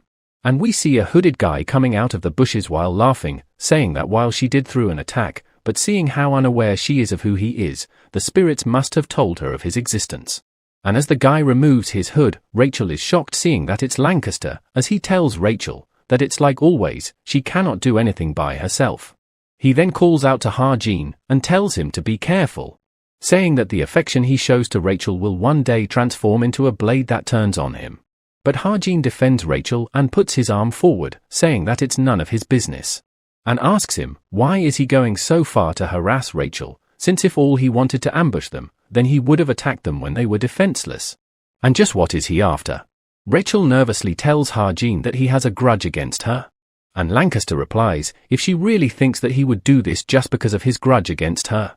In shock, Rachel asks, what does he mean? And Lancaster calls her arrogant for having such thoughts, and tells her that she is not even his target of revenge. The targets of his vengeance are those who threw away, insulted, framed, and even exiled those who offered their lives to them, which is none other than the imperial family themselves, while she is nothing but one of the means by which he can take his revenge. Rachel grips her sword tightly and replies that he was someone who had more pride as a knight than anyone else. So, does he really have to do this? And Lancaster replies, doesn't she know it well? What he did for a certain someone, and how it ended up for him. But he is apparently only here to talk today, so there is no need for them to worry according to him. And suddenly, he throws a person towards them, calling it his farewell gift. And he seems to be dead, seeing which, they are both shocked and filled with fear. That person is one of the agents that have been protecting Rachel like a shadow, and so Lancaster leaves, while saying that he will always be watching her, she should never forget that. Ha-Jin wonders if he really left, meanwhile Rachel seems to be still in shock after what happened.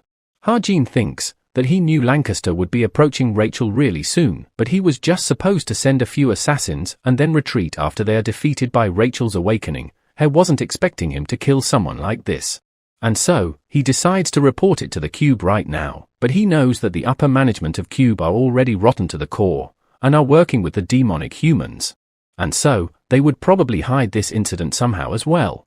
Now fast forward, and Rachel is in her dorm, talking to her butler, and informing him what Lancaster said, and she also tells him that she cannot believe he really just left, something is not right, as before he even sent assassins to harm her. The butler asks if she can tell him more details about the situation, and she replies that back then she was training with a friend in the park, and her friend gave him a bracelet before training. The butler inquires about it, and she continues that he said it would help her in training, which gets him thinking. And so, he tells Rachel that he thinks that Lancaster has wrong idea about her relationship with his friend, which surprises Rachel. Lancaster lost someone important to him in the London incident, so perhaps he wants her to experience the very same pain that he did. Which gets Rachel to shout, why? And why would he have such a ridiculous misunderstanding? And she thinks if the butler's guess is right, then Lancaster is too mistaken, since right now she believes she is not in a position to have feelings for someone. She remembers what Lancaster told Ha-Jin before, that the affection he shows to Rachel will one day transform into a blade that turns on him, and thinks that back then, she wasn't able to see what expression Ha-Jin made. So she questions, what expression did he have, and would he hate her, seeing her like this? The butler asks if she is alright, and she replies, she is. She thinks that it's for the better. If Ha-Jin is disappointed in her, then he would naturally distance himself from her, which would be better for everyone. And suddenly, the butler starts to chuckle, telling Rachel that she sure have changed, and she is confused hearing that. And he replies that she always liked running around recklessly, and she gets embarrassed and replies that it was when she was still childish, and he continues that back then, she was just a child who would go and play right after finishing her homework. But regardless, the butler plans to hold a meeting to decide on whether they will give her more bodyguards, or hire skilled mercenaries to guard her from now on. And Rachel agrees with him, but also asks if the agent who died in the line of duty today had a family, and the butler replies, he did not. So, Rachel asks him to give the best treatment possible, and she will attend his funeral as well. Now after this, she again lies on her bed, thinking that another person has died because of her, and wonders, how many times would the situation repeat itself? And so, she retorts that she has to become stronger quickly. She then notices the bracelet that Ha-Jin gave her, and remembers him telling her that it's just a normal bracelet, and smiles upon remembering that. And so, she quietly closes her eyes and sleeps. All the while, she is holding on to it. Meanwhile, Lancaster seems to be standing on top of a building, telling Rachel that affection isn't something that she can avoid just because she don't wish to give it to anyone. Now fast forward to after some time, they reached a milestone of the main story. We see Jong-hak getting angry at Ha-jin for being 2 minutes late, saying that he has gotten too cocky and he simply apologizes to him. Other than him, the rest of the field trip participants were as same per the novel. Their destination is Wind Mountain, which is located on the outskirts of Seoul, and 800 meters above sea level. And the summary of the main story this time is: everyone, including Kim Soo-ho, will be caught by the wraith of the past on the Wind Mountain. And that wraith will send everyone back to the 1970 when the outcall occurred. But technically speaking, it's a magic dimension that reenacts a part of the history, and Naeun asks Jong-hak, what are they going to do there? And he replies that there is tons of things to do. His family owns the Wind Mountain, and 50 years ago, a magic explosion took place on it, so the mana density there is super high. So they would meditate on top of the mountain and do some sparring, which makes Naeun excited. Meanwhile, Ha-jin thinks that while he don't know if it would be fun, it would definitely be eventful. And although everyone had a tough time in the novel, he believes that it would turn out fine since they have him this time. And so with a smug face, he mentally tells everyone that they should be thanking him, and seeing him like this, Yoon-ha is quite disgusted. We now get a flash forward, as everyone wonders, why is the ground so flat, despite them being sure of climbing the mountain? And Soo-ho looks behind with nervousness, asking everyone if they have seen Ha-jin. And Ha-jin narrates that back then, he had forgotten of what might happen. We go back in time a bit, as all of them arrive at the Wind Mountain, and Yoon-ha is quite amazed upon seeing it. Naeun seems to be humming and in good mood as well, saying that it's a good place for picnic, which Ha-jin kind of agrees with. But seeing Ha-jin's mild reaction, she asks if Jong-hak has rubbed off on him, and he replies, that's not it, making Shin annoyed at her remark. Their assistant then tells them that there is a house on top of the mountain, and the master that Jong-hak has invited would be arriving late at night there. Naeun excitedly asks Jong-hak, who is that master, but he simply tells her that she would be shocked upon seeing him, and tells everyone to get to climbing since they would need to reach there by 3 p.m. While walking they seems to be enjoying and looking around the mountain. Fast forward a bit and they all start to pant, as they question how long they have been walking, and asks Jong-hak if it's supposed to take this long to climb up. But he replies that he thinks they might have gone in the wrong direction, and Ho-seong thinks something is weird, as they have definitely climbed the mountain, and yet he questions why did the ground become flat. And Soo-ho notices Ha-jin is missing, and asks if anyone has seen him. Naeun replies that he has been following them all this time. But when they look back, he is nowhere to be found, making Naeun think that he is pranking them, and Yoon-ha gets nervous as well, as he was just behind them a moment ago. Naeun realizes that he has really gone missing, and Jong-hak tells her to calm down, while saying that Ha-jin is an idiot, so he probably couldn't catch up properly, and must have gotten distracted by all the precious herbs here. But regardless, they decide to find him first, since he might have gotten lost. But suddenly, the ground starts trembling. They wonder what is happening, and as Yoon-ha looks up in the sky, she gets terrified upon noticing the sun. Suddenly, the whole landscape changes, and they all seems to have gotten surrounded by tall grass. But Ho-seong notices that the earthquake has stopped for now, and Yoon-ha wonders if nature magic did this. And as she is trying to their eyes on what happened, Soo-ho stops her, as they see someone approaching them with a light. The person, upon noticing them all, says that he thought it was some mountain beasts, but they are just kids. And we see it's some middle-aged guy, who asks them, what are they doing here? And then asks if they lost their way, while telling them that explosions can happen anytime here, since it's danger zone. Ho-seong wonders if it's mana explosion, and Yoon-ha wonders if he is talking about mana explosion that they read about in textbook. Though, she does say that it's a phenomenon that happens rarely. And Soo-ho comments that there are too many things that they don't know about, but for now, he suggests to follow that guy to get out of here, and they should be able to meet up with Ha-jin at the destination they are supposed to be at. As they get to the city, they are quite confused, seeing as how everything is destroyed, and wonders, what and where is this place? The guy replies that it's the only safe place near here, and asks if they don't know about Gwangmyeong City Hall. Hearing this surprises Soo-ho, and Naeun asks if it's the same place that they passed by in a car, but this one is in total ruins. Soo-ho then nervously asks the guy if he knows what date is today, and he replies he doesn't have any idea, as they don't have energy to keep track of something like that. But Soo-ho asks for a rough idea, and upon thinking, he replies that it's around 1972, which shocks all of them.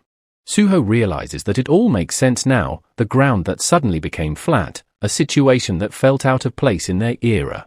They have somehow gone back to Gwangmyeong City in 1972. Though, he questions, how did that even happen, and suddenly someone grabs Naeun by her arm, telling her that it's dangerous to stay outside, but she gets angry and tells him to let go of her. Jong-hak arrives and pulls the guy, while angry telling him to let go of her. Suddenly, the middle-aged guy snaps his finger and others arrive as well, as he tells Jong-hak to not be too harsh, as they are not bad people with a wicked expression. Realizing that it's a trap, Suho quickly takes out his weapon, but notices something wrong. He notices that he cannot gather any mana, and same thing happens with everyone else as well, while their ambushers gets ready to attack them. And as they are all completely surrounded, Suho asks them the reason for doing all this. And the guy replies, who knows, it's perhaps they could become a threat to them. But suddenly, someone fires a bullet at them, as they notice that it's an ambush. And we see it's Ha-jin with his bike and shotgun, and seeing him they all remember him and get scared, calling him the monster that eats human. Due to him, they all try to run off, as the guy plans to report this back quickly to Azura. But before they all run away, Ha-jin fires his shots and takes care of all of them. Everyone is left quite shocked by this. And Suho questions, who is that person, as he doesn't recognize his Ha-jin. But Jong-hak immediately rushes to attack and unmask him, since Ha-jin is not doing himself. He tries to tell him to stop, but Jong-hak lands a solid strike on his helmet regardless. And as his helmet flies away, we see him getting a slight scratch from the strike. As he tells them that he should give him a chance to speak before attacking him. And greets them by saying, long time no see. We go back in time a bit when Ha-jin disappeared. He realizes that he was wrong, since just because they were in the same time period and space, he thought he would be sent back to the same point in time as them. And as Ha-jin turns his head around to look at Frog, the next moment, he is transported back in time. In that brief moment of letting his guard down, the place he arrived in the past was Gwangmyeong, but way before Suho and others arrived. A whole 5 weeks earlier at that. At first, he fell into despair, but the situation was better than he thought. He apparently overlooked that in the original novel, only 5 people were sent to the past, so the current situation is actually the correct version. The demonic humans that were trying to rule over this place were way stronger than expected, and he had many things to do before Suho and the rest arrived. He set up his base at a distance from the enemies where he was still able to observe them. And he attacked them, and prevented them from growing any stronger. Just like that for 40 days, he ate meals by himself, shot at enemies by himself, grew stronger by himself, and ran away by himself. And finally he met up with the others, as everyone starts to follow him and Suho asks if it's really that place. And Ha-jin agrees that it's really Gwangmyeong in 1972, a living hell where outcall had only taken place 1 year and 3 months ago. Suho asks, how long has he been here? And Ha-jin thinks and replies, a year, which shocks them all. But seeing their reaction, he quickly takes back his lie, and answers correctly that it was about 5 weeks. But they all don't seem to believe in him, and Ha-jin replies that he is serious and had a decent life here as well. Jong-hak asks if he has figured out what caused the phenomenon, and he replies, he has roughly. But he tells them to head to his base first before they talk any further. Jong-hak mockingly asks if this his base, and Suho with a crying expression asks if he really lived here for a year, and Ha-jin gets annoyed, saying that he should believe him when he says that he was here for 5 weeks.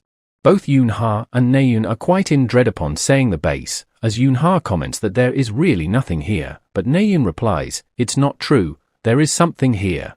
And it's a cockroach, seeing which, they scream on top of their lungs. Yoon-ha almost passes out, while Naeun gives Ha-jin a thumbs up saying that she really respects him now, and Ha-jin sighs while telling them to wait a bit. He infuses his mana into the magic tent and it inflates it to regular size. Naeun is quite surprised seeing a tent appearing, and Ha-jin asks them to eat since they must be hungry, and everyone gets excited learning he has food as well. But Ha-jin then states there is a problem, they would need to slaughter to eat. Everyone is quite surprised hearing that, and Ha-jin says that he ate all the food that he brought in case of emergency, so there is nothing that can be done about it. Suho volunteers for it, stating that he is good at it, and Ha-jin asks Young-han to help Suho out as well. Jong-hak makes fun of Suho, saying that it's the perfect job for him, and Ha-jin hands him over a bucket, telling him to get them water from a stream nearby. He gets angry upon getting an order from Ha-jin to do that, but Ha-jin asks Naeun to go along with Jong-hak, which immediately causes him to change his mood as Naeun gets ready to go. Yoon-ha gets annoyed as Ha-jin sent Naeun along with Jong-hak, and seeing her reaction, Ha-jin wonders if she is upset because he sent Naeun with Jong-hak instead of her. And so, Ha-jin states that after they bring back water, he plans on cooking ramen. Yoon-ha confirms if he just said ramen, and he replies and asks if it's not up to her rich standards. She immediately gets happy, saying, while that it cannot be helped, it's better to eat it instead of starving to death. Now fast forward a bit and they have settled up the tables and tents. Suddenly, Yoon-ha remembers and asks Ha-jin, why can't they use mana here, as they could have done this all in minutes if they could. Ha-jin replies, in this time period they cannot use mana that they brought from future, but if they wait for a little, it would start accumulating again. The mana density is way higher and richer here since the outcall happened recently, but it's way rougher and harder to control, so it would take about a week for them to get used to it. And so, all the rich kids here should stop being fussy and start eating the food, as they would need to eat up so they can fill up mana faster. The beasts here contains a lot of mana. And so, Jong-hak finally takes a bit, surprising Naeun that he is eating that. Since looking at the food, she feels like she would get an upset stomach if she eats it, but regardless, she decides to eat it since she doesn't have any choice. And upon taking a bit, she finds really incredibly delicious as her whole expression changes. She loudly exclaims, how is this so good? And Ha-jin replies, that mana density here is higher than mana density on Baekdu Mountain in the present, so the meat here should be better than most high-quality meat. And hearing that, Naeun quickly picks up a lot of meat at once, seeing which Yoon-ha thinks that she needs to eat quickly, or she won't have enough meat. Now after they are finished eating, Ha-jin begins explaining them the situation. He explains that they were sent back to the past by a wraith, which Jong-hak finds absurd, as traveling to the past is a top-tier miracle, and how can a mere Roth do that? Ha-jin replies, originally a Roth wouldn't be able to do that. And ask Jong-hak if there is a Tower of Time on the Wind Mountain, and he agrees, saying that his grandfather conquered it in the year 2000. Ha-jin explains that the moment the tower was conquered, an unimaginable amount of mana was condensed, and it was left in the present world, which is similar to the floating crystal of the Clancy Islet, in the form of a magic crystal, and so the Roth used the tower's remnants. The mana that was left from the tower leaked out and would become crystals over time. The Roth then used the power and brought them to the recorded world, and Suho asks about the recorded world. Ha-jin explains that they haven't been sent to the past, but are in a magic space that re-manifested the past of this area, and in this place, there is a demonic human that has been caught by the Roth just like them.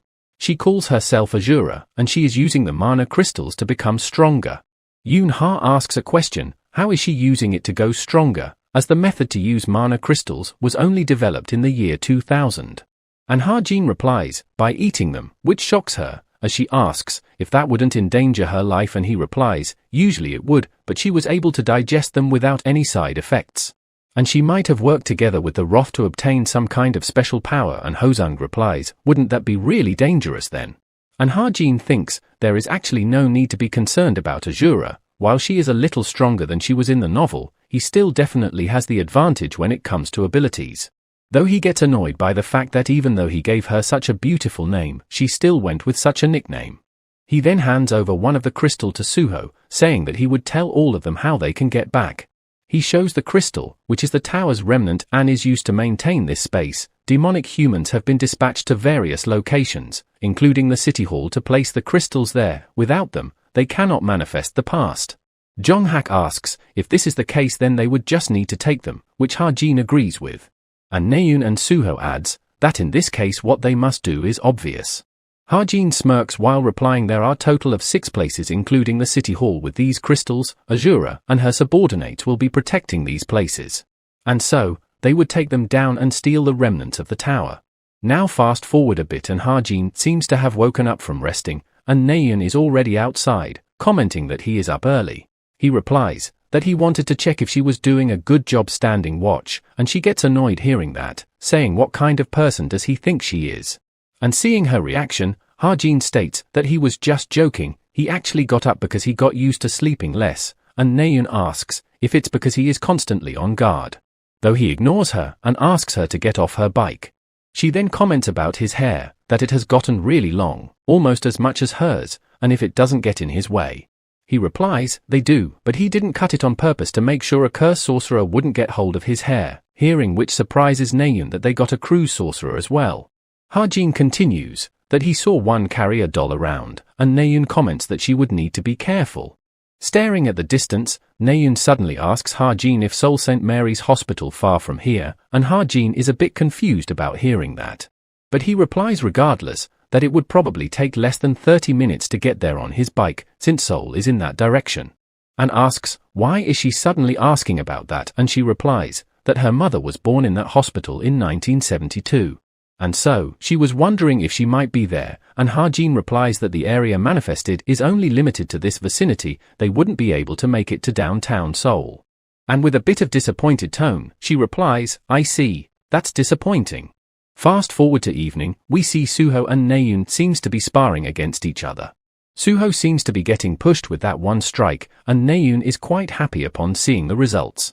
Apparently, after following Hajin's instructions on moving her mana, she'd gotten used to living in the past now, and at this rate she would be back to her original power soon enough. Suddenly, Suho gives off a confident smirk, and quickly takes down Naeun with a single strike, as she states that she lost again. Suddenly, Jonghak throws over his clothes to her, as she asks, why is he giving her this, and he replies, that she is a girl, so she should be more careful. Suddenly, Yoonha turns back with drool in her mouth, and we see it's Hajin who has brought food, and everyone gets excited seeing him. Suho thanks him for that, and Naeun asks, what did he bring today, and Hajin tells her to check it herself, while Yoonha is embarrassed at herself for salivating just from hearing the bike engine. Seeing the dishes, they all get really excited as Suho tells everyone to eat up. And so, they all sit down to eat. Naeun states that she won't be able to enjoy the food in the present now, and Hajin tells her to eat up and move a lot as it's how she would be able to digest the high-density mana. From this, she asks, why does it hurt a lot when she tries to use mana, and Hajin replies that it's because too much mana is gathered there, she needs to use up the mana to move around it. She then questions, why are they the only one sparring, and why is he not doing that, and he replies, that he already did a lot of fighting before they even got here. While thinking that he also got a physical buff, thanks to the high-density mana here, he was able to gain an additional 0.25 times the XP for 50 days. And he got all that without having to work for it. And while they are not in any rush since a year here is only 1 hour on the outside, but starting from the 4th week, the invasion that occurred in the past will begin, so they cannot stay here forever. And so, Hajin starts to briefing to go and secure the crystals. He starts explaining, Kim Minjio at the Northwest Tower, Ju Parang at Southern Tower. First, they would attack those two places, which have weak fighting force, and they would move out in 3 days. The two teams will be led by Suho and Jonghak. They would take the route at night and ambush them. Now fast forward to 3 days later, Jonghak is super annoyed at being paired up with only Hajin. Naeun tells him to not act like a child, and Younghan says that Hajin must have a plan, which is why he made the decision. Jonghak angrily turns towards Hajin and asks, why does he have to be paired up with him? From this, Hajin notes that Kim Minjio is about the standard of a lower intermediate hero, so he is not someone who can be taken down alone, but Suho and others won't kill people, even if it's just a recreation, and so he tells Jonghak that he is the weakest here, so it's natural to balance out by teaming up with the strongest. And hearing this, his mood immediately changes, as he states that he would take this one for the team. Fast forward, and they arrive at the water tower. And he tells Jonghak to hurry up as he told the others that they would have to clear the mission in 2 hours, but Jonghak seems to be quite disgusted, stating that he cannot accept the fact that he sat as a pillion to Hajin, and when Hajin questions about it, he angrily replies, the fact that he rode on the same bike as him pisses him off. Suddenly, someone discovers them, and questions their identity, and tells them to go back now. Jonghak blames Hajin for this, and Hajin replies, if he is serious, all the while they ignore the guy. The guy then prepares to attack them by taking out his nunchucks. Jonghak gets annoyed, and the next panel, we see the guy is knocked out. Hajin states that he would deal with the ones on the outside, as there are about 20 guards around the tower, and Jonghak replies, who is he to tell him what to do? But once again, Hajin strokes his ego by saying that he needs to take care of the small fries, so the big shots can fight peacefully. Now as the 2 guards are resting, one of them gets hit right in the head. The other one panics seeing it, but before he realizes what happened, Hajin shoots him as well. With that, Ha-jin has taken down a total of 5 people, while thinking that it's still too much of a toll on his mind, even though they are not really living people. And he is simply unable to get used to it. But setting the thoughts aside, he wonders if the others are doing well. We now switch scenes to Suho's team, and they are wondering, how should they proceed with the plan, and Suho asks Yoon-ha for suggestions. She notes that the steel tower has been imbued with magic, taking it down with her whip would be difficult. Meanwhile, Naeun notes that there are around 40 enemies, each around the same level as a cube cadet, and Young-han gets a bit scared hearing that, wondering if it's really possible with just the 4 of them. Yoon-ha notes that there is a difference of rank within the hero grades, meaning that someone of a certain rank would be able to beat 10 people a grade below him. But the difference between their abilities aren't that big, except for one person, which is Kim Suho. And so, she asks Suho to draw as much attention as possible. While a couple of them might stay where they are, most should come after him. And while Suho buys them time, they would subdue the rest of them, and then join up to subdue even more of them. Naeun asks if it's not too dangerous for Suho, and he replies that he thinks she suggested the best solution. And so, he gets ready to go and rushes off after flaring his magic power. And when he arrives at the location, he starts off by punching one of them right in the face. The guy gets sent flying and everyone notices Suho and alerts others. They all get distracted by Suho and Yoon-ha notes that her plan worked. And so now, they all jump in from behind as well. Fast forward a bit later, and they have taken down most of the enemies. They start to leave to take care of the tower, and Naeun asks Yoon-ha to come as well. But as Yoon-ha turns back, suddenly the guy behind that she took down suddenly gets back up. But she is able to stop him in time, though she does get a part of her hair cut off. She gets quite pissed off from getting her hair cut off, as it took her long time to grow them out, and plans to just crush his head, since he is not a real living person anyways. But decides to let him go in the end, and simply knocks him out, when he asks her to spare his life. And tells him that she is only sparing him because she doesn't want to feel bad after this. We then see Suho and Young-han climbing up the tower to take care of it. Now fast forward to 2 hours later, they all cheers as their raid went smoothly. Young-han asks Ha-jin if he is not going to eat more, and he replies, he doesn't have much appetite. While both of them note Suho and Naeun eating up like crazy, as if they haven't eaten in quite a while. Regardless, Ha-jin commends everyone for doing a good job, and they should keep going like this and secure the crystals one by one. Suddenly, Yoon-ha starts coughing and Naeun asks her, what's wrong, and she replies, that her chest is feeling stuffy. Ha-jin quickly takes notices of it, and gets a bad feeling about it, and notes that she doesn't seem injured anywhere, but notes part of her hair missing. In worry, he quickly stands up and asks about her hair, and she replies that it got cut off while she was fighting, surprising Ha-jin. He gets worried, thinking that he made a mistake, as he already knew that they won't kill anyone, yet he gave them a proper warning. The enemies must have gathered her hair when the main squad came back, and it must be in the hands of the cursed sorcerer now. And a curse by the sorcerer in this situation would most likely be a curse of weakness. Seeing Ha-jin's expression, Yoon-ha asks, what is wrong, stating that she is not so sick that he looks like that, and Ha-jin informs them that they have a cursed sorcerer by their side. If they got hold of her hair, and what is she experiencing right now is the symptom of the curse, then her life could really be in danger, hearing which scares both Naeun and Yoon-ha. Naeun also remembers that Ha-jin told her about this, but she has forgotten about it since she thought that it wasn't important. Ha-jin replies that it was his mistake, as he only mentioned it briefly to her. And so, the atmosphere gets tense and everyone goes silent. Yoon-ha smiles, asking about their serious looks and saying that they don't know if it's a curse for sure yet. And that she actually has pretty high resistance for magic, so she can easily overcome something like a curse. But Jong-hak comes in and pats her head, telling her to tell them if she is in pain. And it causes her to blush really hard as she stutters while saying that she doesn't think she is in any pain, while Jong-hak calls it out as a lie. He gets quite pissed, saying that they would be busy reorganizing the place they just raided, so he thinks that it would be best for them to destroy other places completely before dawn breaks. And asks if anyone agrees, and Ha-jin does, saying that if it's really the curse of weakness, then they don't have time to take things slowly, so Suho gets ready to depart quickly as well. Yoon-ha tries to go as well, but Naeun tells her to rest. She tries to argue, but Ha-jin says that with all of them going, they would be back soon. Thinking that Jong-hak has a trait that increases his physical ability the angrier he gets, and it's time for that ability to shine. We now switch scenes to Azura, who is informed by his henchmen that the water tower and the weapon storage were raided and all the crystals were stolen overnight. They apologizes to him, and he tells them to not make a fuss, as they have already found out who they are. He knows Suho and Jonghak, the two promising cube cadets, an unexpected harvest for him. And if he were to offer both of their heads, becoming the executive of the evil of destruction won't be far off.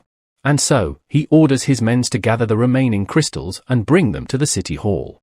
He knows that if they retrieve the crystals, then the people of the past that are in charge of them will be weakened, but since they have a cursed sorcerer on their side, it's the best solution they have.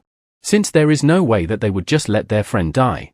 He then gets up and starts walking, calling them pitiful brats, assuming that they would ruin their own plans being swept away by emotions. Now day 1 after the curse of weakness activated, just as it was expected, Yunha lost her strength. And by the time they realized that there was something strange about the crystal, Azura had already retrieved all the crystals and taken them to the city hall. On day 2, the life began to drain from Yunha's eyes. And by the 3rd day, she couldn't even stand up, while Suho informs Hajin that there are no movements from Azura from inside the city hall. And a week later, she is unable to even eat things. And at this rate, her life could really be in danger. Jonghak and Suho comes back, informing Hajin that today was the same as well, no one came out of the city hall. Hearing this, Hajin is quite surprised as he wasn't expecting Azura to take a different strategy than he did in the novel, and assumes that he probably wants them to go there themselves if they don't want to see their teammate die. Jonghak angrily states that they don't have a choice, they need to do what that Azura wants them to do. Younghan asks if they're going to charge in the city hall then, as they have only 4 people while they have a lot more. Hajin replies that it won't be a problem, since if the crystals are gathered in one place, then the past will become unstable. And since the residents are manifestation of the past, they will get weaker as well, so there should only be around 200 people to fight, and among them, only a handful of them are to be wary of, including Azura. And if the 4 of them charge in there, they would have a pretty good chance at winning. Naeun angrily states that 200 people are nothing, and plans to kill all of them herself. Suho speaks up about the main problem, which Hajin also realizes. The fact that they cannot leave Yunha alone, as there is a chance that they might attack her. Someone has to protect her until they kill their curse user, and they cannot bring her along either on the battlefield. Suddenly, Hajin gets an idea and realizes something, noting that they can use the magic crystals that they stole. And so, he tells everyone that he would protect both Yunha and the crystals. Younghan replies that they don't know how many enemies might come here. But Hajin says that it would be fine as he has his bike as well. If something goes wrong, he is confident that he can bring Yunha with him and escape. And with this, he asks for their opinions, as he thinks that it's the best strategy they have, so Suho also agrees to it, as it's the only choice they have right now. Younghan also agrees, and tells everyone that they should get their bodies warmed up since they're going to be attacking at night. And an angry Jonghak states that he will rip Azura to shreds. Now fast forward to night, as all of them arrive at the city hall. Naeun notes that the grass here is withered, which makes her wonder if this is what Hajin meant by past losing its strength. Suho notes that even thought the city hall is right up ahead, there is not a single person in sight, and if they are this close, they should have noticed their presence, and Younghan calls it an obvious trap. Suddenly, a bunch of guys appear on top of a bus, saying that they should know children are not allowed here, and asks, what are they doing here? They note that he is the closest aide to Azura whom Hajin mentioned, Yo Dong-sok. Jonghak tells him to step aside and asks for Azura's whereabouts, and Dong-sok calls him a rude kid for that, and goes on to say, what if he told him that Azura isn't here? But Jonghak doesn't believe him and starts preparing to attack while saying that he won't be asking him again. Noticing the dark red mana emitting from Jonghak, Dong-sok wonders what is up with the color of his mana. Jonghak then angrily attacks him, shouting to bring him Azura. But Dong-sok is able to dodge the attack by jumping upwards, and compliments him for a fierce attack. But he again tells Jonghak that Azura isn't really here, but Jonghak doesn't believe him still, saying, where else could he be? And suddenly realizes what is happening, and Dong-sok smiles while saying that they have left their crystals behind, didn't they? Along with an injured one at that, asking what gives them the confidence to leave them behind, hearing which, they all get scared, as they guessed that they could be targeting their hideout, but not the fact that Azura went there personally. Younghan turns around quickly, saying that they need to get back quickly, but he gets a sword pointed at him, and we see all of them are completely surrounded. Both Jonghak and Naeun are quite anxious and flustered, with Naeun thinking that if they don't get back quickly then Yoon-ha and Ha-jin would be in trouble. But Suho suddenly starts laughing hearing that. Naeun is shocked seeing that, and wonders if Suho has gone crazy. Dong-seok asks Suho if he has gone crazy and asks the reason for his laugh. Suho smiles, while confirming if he just said that their leader went there alone. And we see Ha-jin also smiling while encountering Azura, as he had waited and prepared a trap for him. He knew that Azura, who is after the magic crystals, will come here personally to look for them. And he actually took his bait as well, while we see Azura laughing thinking that he won. Yoon-ha tugs on Ha-jin's clothes and asks him leave her behind and run away. But Ha-jin smiles and tells her to not worry, while on the other side, Suho tells everyone that everything is under control, while openly stating that Ha-jin is even stronger than himself. Azura notes that it's like the Wraith told her, he has the crystal and the injured person is here as well. He then smirks, thinking that this fight is going to be easy and calls Ha-jin a pitiful human, saying that human like him are the reason that he gave up on being one. He hates getting unnecessarily emotional, but Ha-jin tells him to shut up in between his monologue, and asks if he came here alone, and before he tries to say anything, Ha-jin again cuts him off, saying that he don't see anyone with him.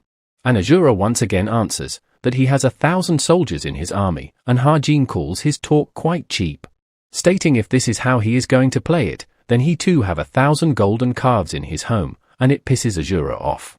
He then shouts and calls Ha-jin an arrogant brat and tries to show him his power. And we see some monsters appearing out of a portal, which Ha-jin already expected, as he knew his abilities. He consumes his own mana to call forth a being from the demonic realm. Waves of demonic beasts. Yoon-ha gets up and tells Ha-jin to leave her behind and run away. But he tells her to not worry, as it would be all over soon. He would be fine as well, so she should rest here, and she falls asleep again while apologizing to him, saying that she would leave him to it. Ha-jin also gets ready to fight and uses his stigma, and transforms his handgun into an assault rifle. Noting that with the attack damage increase from Ether, he was able to increase the inherent attack power of his Desert Eagle, and he won't use up any mana or stamina either, he just needs to pull the trigger. Furthermore, he uses Identify on his weapon and lands a jackpot there as well. And now he infuses a little stigma mana into the crystal, and it causes a large release of mana, and also the surroundings around him changes. And we see the path around him is blocked, and the monsters and Azura are right in front of him. And Azura comments that Ha-jin knows how to use the crystal, but says that it won't make a difference still, even if he changes the surroundings. Ha-jin points his weapon, while saying that it will make a lot of difference. We now get a flashback of Yoon-ha, as apparently, her family was called hunting dogs. As people around her laughed at her, Yoon-ha thinks that they can laugh all they want, but in the end, they would all bow down to them. But for that to happen, she has to succeed, and bring greater fame to her family. It was a long wish that she had to fulfill alone. She wonders if it's because how Ha-jin's back looked. Seeing how he took everything by himself made her feel that she was looking at herself. And we see Ha-jin quickly dispatching all the monsters quite easily with his new weapon. Looking at which, Yoon-ha is really impressed and calls it incredible. Noting that he created a terrain that makes it impossible for him to be surrounded, and he is shooting vital points of the monsters coming at him accurately. The monsters that are flooding like black wave are disappearing like bubbles. He is not giving them time to attack or get closer. It's a flawless shooting technique. And with this, she starts to feel warmth. It feels so peaceful to her, knowing that someone is protecting her. On the other side, Suho seems to be fighting against the right-hand man of Azura, as his attack blows away the guy beside him, and then he clashes directly with Dong-seok. Dong-seok asks Suho if he was telling the truth before, and Suho asks, what does he mean? And Dong-seok replies, about when he said that the one who stayed behind is stronger than him, and Suho replies, that he don't like to lie. It makes Dong-seok ask Suho that he must have sparred with him a lot, and he replies, just once, which surprises him. Suddenly, they both hear a scream, and when they look back, we see it's Jonghak, who is shouting at everyone to get out his way. And Dong-seok asks if he is also as strong as Suho, and he chuckles in replies. Dong-seok thinks that their plan is completely foiled if the boy over there with his boss is even stronger than these two here. Suho tells him that it's still not too late, they don't have to fight, as they're just being made use of by evil after being possessed by Ghost. But Dong-seok replies that it's not important in this era, strength is justice. But Dong-seok replies that it's not important in this era, strength is justice. And Dong-seok seems quite intrigued, saying that Suho has been hiding something interesting. And so, Dong-seok also drops his weapon and starts to change his form in return, stating that it's time for him to show his trump card as well. We switch back to Ha-jin and Azura, as Azura thinks that he didn't sense anything great from Ha-jin. He was just some kid who was struggling after being driven into a corner, or so he thought at least. And yet, he keeps taking down every monster that comes his way. Azura calls it all impossible, and questions, why is that even after he summoned so many demonic beasts? But Ha-jin has yet to receive a single injury. And what on earth is his power and reaction speed? He is unable to believe that there is not a single opening against him, even when he is swapping magazine. And at this rate, he won't have any demonic beasts left, and suddenly, Ha-jin speaks up, that there is too many of them, and asks, if it's due to Wraith, what does he want, is it revenge or is it wealth and success? Though whatever the answer is, the results won't change, as Azura starts to get visibly concerned. But soon enough, Ha-jin runs out of bullets. He takes out the magazine and checks and it's seemingly empty. And Ha-jin tells Azura that he doesn't even hate him, he does understand him, he probably had no choice but this in order to become stronger. Ha-jin knows that the reason that Cheon-hwa became a demonic human is simple, it's because he wrote it that way, as Azura smirks saying that the reason was Ha-jin talking so much is that he ran out of bullets. He had no backstory, he was just a tool that was to be used for the growth of the protagonist, as he tells Azura that he still have some bullets left. And no matter what kind of life he had, there is where his story will end, and Azura replies that he is doing everything he can to buy time, isn't he? And believes that Ha-jin cannot do anything, as the magazine doesn't even fit his weapon. And right as he tells Ha-jin that he would rip him apart, Ha-jin again starts shooting and bringing down his demonic beasts. As Ha-jin thinks that no one would have to think if Azura can even be called a villain. He was just an extra, as he tells Azura that is over for him, it's just how the cliché goes, and apparently, Ha-jin also feels a little sorry for him. A bit later, Naeun arrives calling out Ha-jin's name and asking if he is alive, and he waves at her, while Azura looks scared and nervous. And along with her, everyone is here, even the villagers, as Azura wonders, what are they doing here? And they are surprised to see that Azura really lost. Azura gets angry, thinking that they all betrayed him. And wonders just how much mana and time he wasted on single brat like him. As he realizes that there is no longer a chance for him to win. Suddenly, the Wraith seems to be coming out of Azura, as he tries to convince that he can still go on. The Wraith comes out in the form of floating skeleton, and seems to be flying away. They all get worried seeing it, and Ha-jin tells them to not worry, as the Wraith cannot do anything on its own, and quickly calls out to Suho. Suho smiles, as we get to know that Midterms is able to become stronger by gathering souls. As Suho uses it to absorb the escaping Wrath into his weapon, and that Wraith will now stay with Suho forever within the Midterms. Ha-jin finally falls on the ground from being tired, thinking that he don't know how Suho managed to convince the people of the past, but the ending of the story is somewhat similar to the original, and states that his mind is also tired, and just then, we see he has gotten a bunch of rewards and upgrades to his skills. He also obtained 330 SP, which again gets him back. While having Master Sharpshooter at rank 5 is great, the attribute Understanding has now been added to Ether will definitely have effects on his Desert Eagle weapon as well. And as he is analyzing and thinking about his new ability, he slowly opens his eyes and looks in front. And Naeun and everyone seems to be quite surprised, and Ha-jin asks, why are they looking at him like that? And Naeun asks, does he think that the situation makes any sense, as we see they were looking at the number of monsters that Ha-jin just killed. And he tells her that they would disappear since their source of magic power is gone, and Naeun replies, it's not what she is talking about. And she blushes slightly, stating that he is making her feel embarrassed for worrying about him.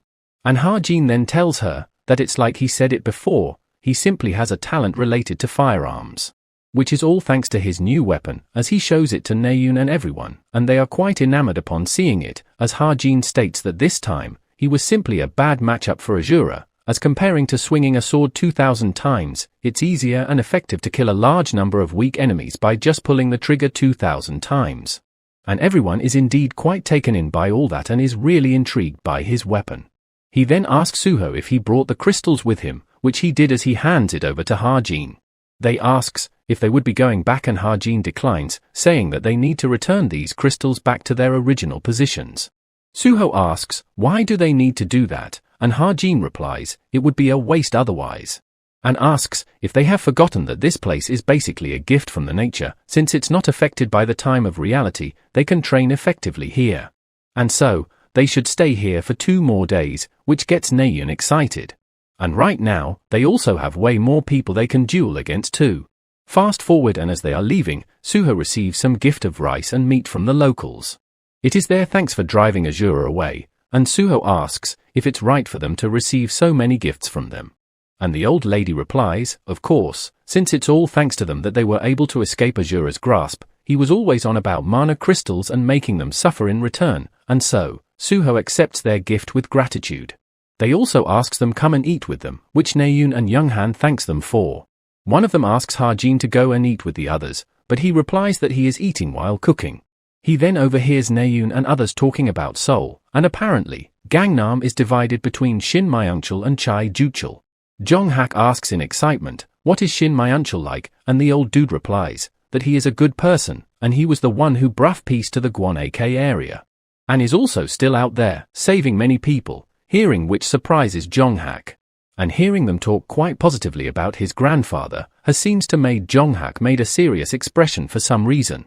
Naeun asks about her grandfather, Chai Juchul, and they reply that he cannot be trusted, and he knows it because he lived in Seoul for a short time, but he always felt like a snake. Hajin notices Jonghak leaving into the forest, and wonders why did he react like that when they talked about Shin Myungchul, as Jonghak's character is supposed to revere his grandfather in the story. Thinking that there might be a problem with the storyline, he quickly rushes off to Jonghak, leaving the cooking to Younghan.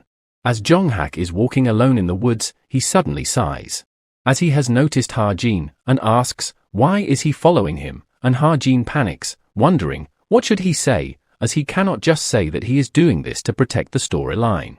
Jonghak once again asks him, and Hajin replies, that he wanted to tell him that his meat is ready.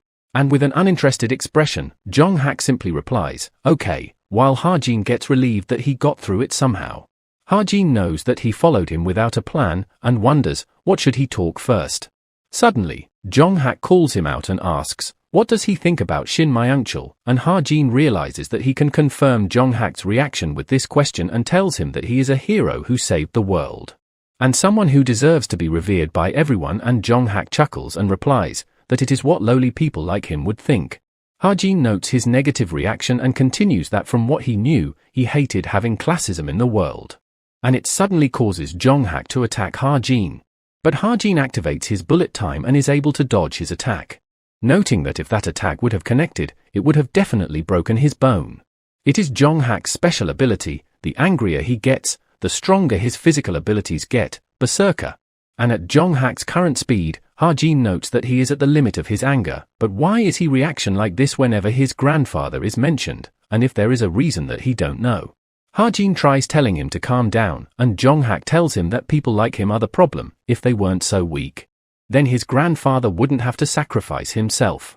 He would have been still with them, hearing which takes Hajin by surprise as he blocks a punch from Jonghak. Hajin finally crashes on the ground, and tells Jonghak that despite this, he thinks that his grandfather never regretted his decision. Jonghak angrily grabs him by the collar for continuing to talk about it, asking, what does he even know, and Hajin replies, that he protected his family, didn't he?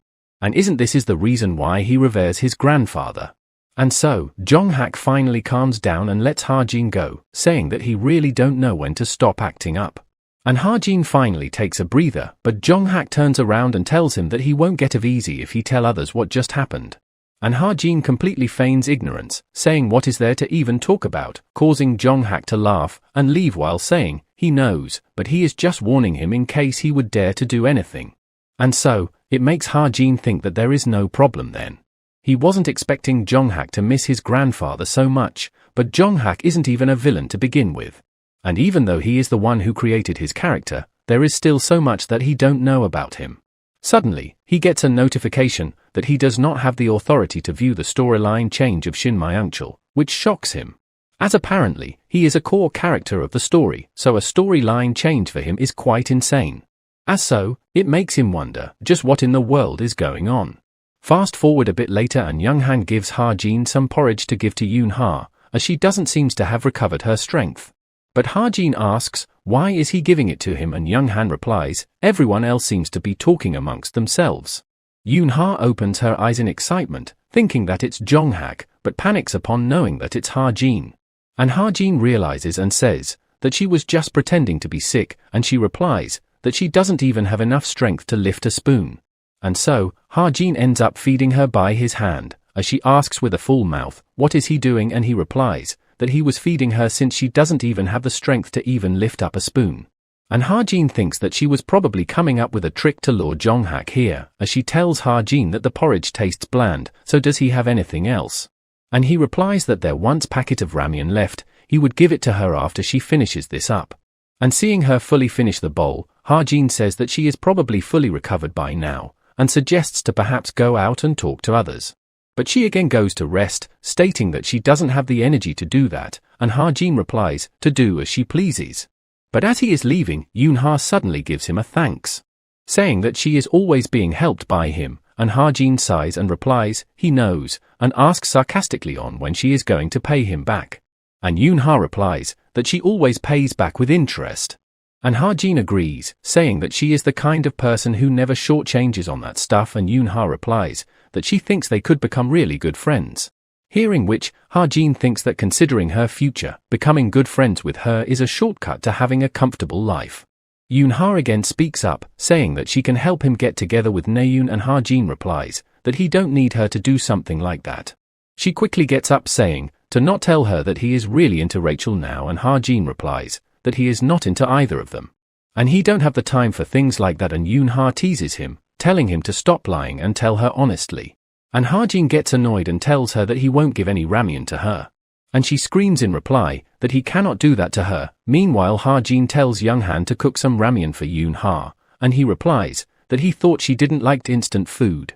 And we can hear them in the background, with Young-han asking Yoon-ha if she wants some ramen, and she acts all tsundere, saying that she would have some if he is cooking, while Suho asks Ha-jin, where is he going, and he replies that he need to go and get something.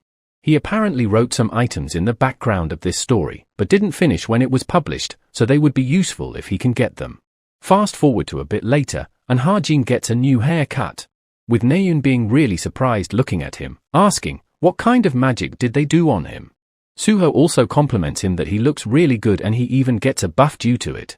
And so Ha-jin asks his hairdresser's name, and he replies, it's Kim Woo-seok, and Ha-jin asks him if he got any children's, making Naeun laugh. And he replies that he does have a son who is 8 years old, and Ha-jin decides to find him no matter what in the future. One of the villager compliments him that he looks really handsome, and others also join in that he is the one who completely defeated that tyrant after all. They tells him their goodbye, and finds it quite pity that they are leaving today. And apparently, that's not the only thing they did. They drove out the villains that rode on the cattails of Azura, and brought peace back to this era. Anytime there was even slightest invasion of monsters, they would stop them, and since they did all that, it was inevitable to get closer to them all. Yoon-ha made use of those new friendship to find anyone who might be the ancestor of famous figures in the present day. Young-han and Naeun played with kids every day. Jong-hak created another clique of his own. And Suho helped the residents with repairing all sorts of facilities, which is so like him. However, it still doesn't change the fact that he killed a lot of people of the past. He is not sure if the City Hall's people actually know that or if they are just trying to ignore it. They really welcomes Ha-jin and treated him nicely as well. With simple and helpful people, the sunshine beaming down on them, and the refreshing wind, they were able to make some good memories. But it was then time of them to leave, as Ha-jin thanks everyone for what they did for them. And they reply that they are the one who should be thanking them, and asks if they would be able to see them again. They believe that they will do great things, and they might read about them in the newspaper, and looks forward to see what they would achieve. With Ha-jin thinking that it's better for them to now know things, this place is in the past, all of them are nothing but records of the past. Now at evening, Jong-hak gives Ha-jin a crystal. His clique seems sad to see him go, and he also replies that he won't forget them all, as they give him a hug, and Young-han calls out to Ha-jin and tells him that he would be throwing a crystal towards him, so he should make sure to catch it. And Yoon-ha and Suho also arrives and hands him over the crystals, and Ha-jin asks, why is she wearing high heels? And she replies that she got them as a gift. there are a lot of people who likes her after all. And upon noticing Naeun coming, she quickly drags Suho with her as he tries to give Ha-jin the crystal. And Naeun upon reaching Ha-jin comments that she seems to be the last one. She also asks Ha-jin if she can look around, since they're going back now, and Ha-jin tells her to do as she likes. Meanwhile, Ha-jin starts infusing his stigma mana into the crystals. And it creates a small ball which Ha-jin destroys. And with this, we see the past is getting destroyed. Suddenly, Naeun calls out to him and asks if they would forget everything that happened, and Ha-jin replies, what is she suddenly talking about? And she replies, she was just wondering if memories just fall apart as time passes by. As no matter how hard she tries to recall it, she cannot remember her mother's voice. And even her happy memories with her have begun to get fainter. She was wondering if they are all going to go away like this. And Ha-jin tells her to not worry about that, as there is a saying, flowers that don't wither has no fragrance. Memories are precious since they can be forgotten. Memories must fade and wear down to some extent so that they can become someone's precious memory. And Naeun clicks her tongue and replies that it's not comforting at all, and Ha-jin knows that he understands how scary it can be to forget. He hands her over something, stating that he wants her to do it instead, and she asks, what is it? And Ha-jin replies, it's a ticket that allows her to go and see the flowers for a little while. Naeun asks about the time capsule, and he replies that she can change the number on it to go back to the past. Though it's more like exploring memories buried in her subconsciousness, but Naeun tells him that it's not what she is asking. She is asking if didn't he looked for it, since he could use it for himself, and while he agrees with it, he tells her that it's no use for him, since he don't know how they look like anyways. He was holding on to it in case his memories of his parents started to fade. There are many items that he wrote in the settings book for this timeline, but he couldn't find a use for it in his novel. But his current body is of Kim Chuan-dong's, so he don't know whether this would work even if he uses it, so he believes it would be better to let Naeun use it than wasting his mana. But Naeun replies that she won't be using it either since that's the case, causing him to get shocked as he asks for her reason. But she replies, if one of them doesn't use it, then other wouldn't shouldn't either, and calls it loyalty, which is confusing to Ha-jin. But regardless, he pushes her to use it. Before she regrets it later, she still hesitates to do it. But he tells Het it won't break because it would be kept cherished deep within her heart. So, she shouldn't worry and just use it. He then asks what time would she would like to travel to, and she replies, 2013 March 13th. And we see she has traveled to her birthday party on that date, with her being quite amazed that she actually traveled back to this date. She gets really happy seeing her birthday cake, and someone arrives from behind, asking her if she is already eating it. She should wait so they can all eat together. And as she looks behind, she is left shocked. And we see it's her older brother who wishes her happy birthday. Seeing him, she wanted to cry, but she doesn't, believing that she cannot cry on a happy day like this. Because today was the only day where her entire family was together for her birthday. And soon enough, another person arrives with her gift, commenting, have they already started? And seeing her, Naeun's eyes are filled with tears as she wishes her happy birthday, and we see it's her mom. Naeun quickly runs to her arms and hugs her tightly, and starts crying really loudly, as her mother asks, what is the matter? Her parents asks if she was worried that her mother wouldn't come, though they find it understandable since she is still young.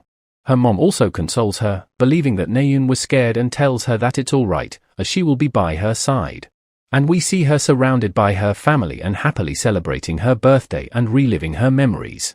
They all then prepares to blow out the candles, with her mom telling her that her wish will come true if she closes her eyes before blowing out the candles. Naeun thinks that her wish actually has been granted since she got to meet her mother again. But she decides to get a bit greedier and wishes to let her cherish these memories forever, and also to let her meet her older brother again. We now see Ha-jin is back to the present. When he reopened his eyes, he was back at the mountain. Naeun is also back, as she shouts his name from behind, with him noting that everyone has returned safely as well it seems. The time capsule didn't disappear even though Naeun already used it, but for some reason, required mana recharge appeared. It needed around 15,000 mana, and since it's too much, he decided to give it to Naeun. Ha-jin suddenly gets a message, while Naeun wonders where everyone else is, believing that they gotta be somewhere close. And looking at Ha-jin go, she asks him, where is he going? And he replies that he is heading home, to which she asks, what about training? And he replies that he is too tired, which makes sense to her, and so he asks her to tell others for him. But before he leaves, she also smiles and thanks for everything he did today, and offers to treat him something nice sometime, which he agrees for, and notes that she looks happy, as he wonders, what kind of happy past did she saw? And now, we see he has gotten a request from Toma for the money, and decides to finish this task as well. Before coming to the mountain, he made Toma sign a loan agreement and a mana oath. And as soon as he transfers her the money he offered, we see she has immediately completed the transaction, and has deposited the money into his truth agency. And so now, Harjin decides to simply switch out Fan and Jesus to the fake name, Agus Benjamin. Suddenly, he hears some footsteps and looks behind in him, and sees Naeun running down in shock with her panicked expression. He wonders, where is she heading off to in such a hurry? And suddenly, he realizes that the only thing that can cause her to make such a serious face, as he wonders if it's related to Chai Jin-yoon.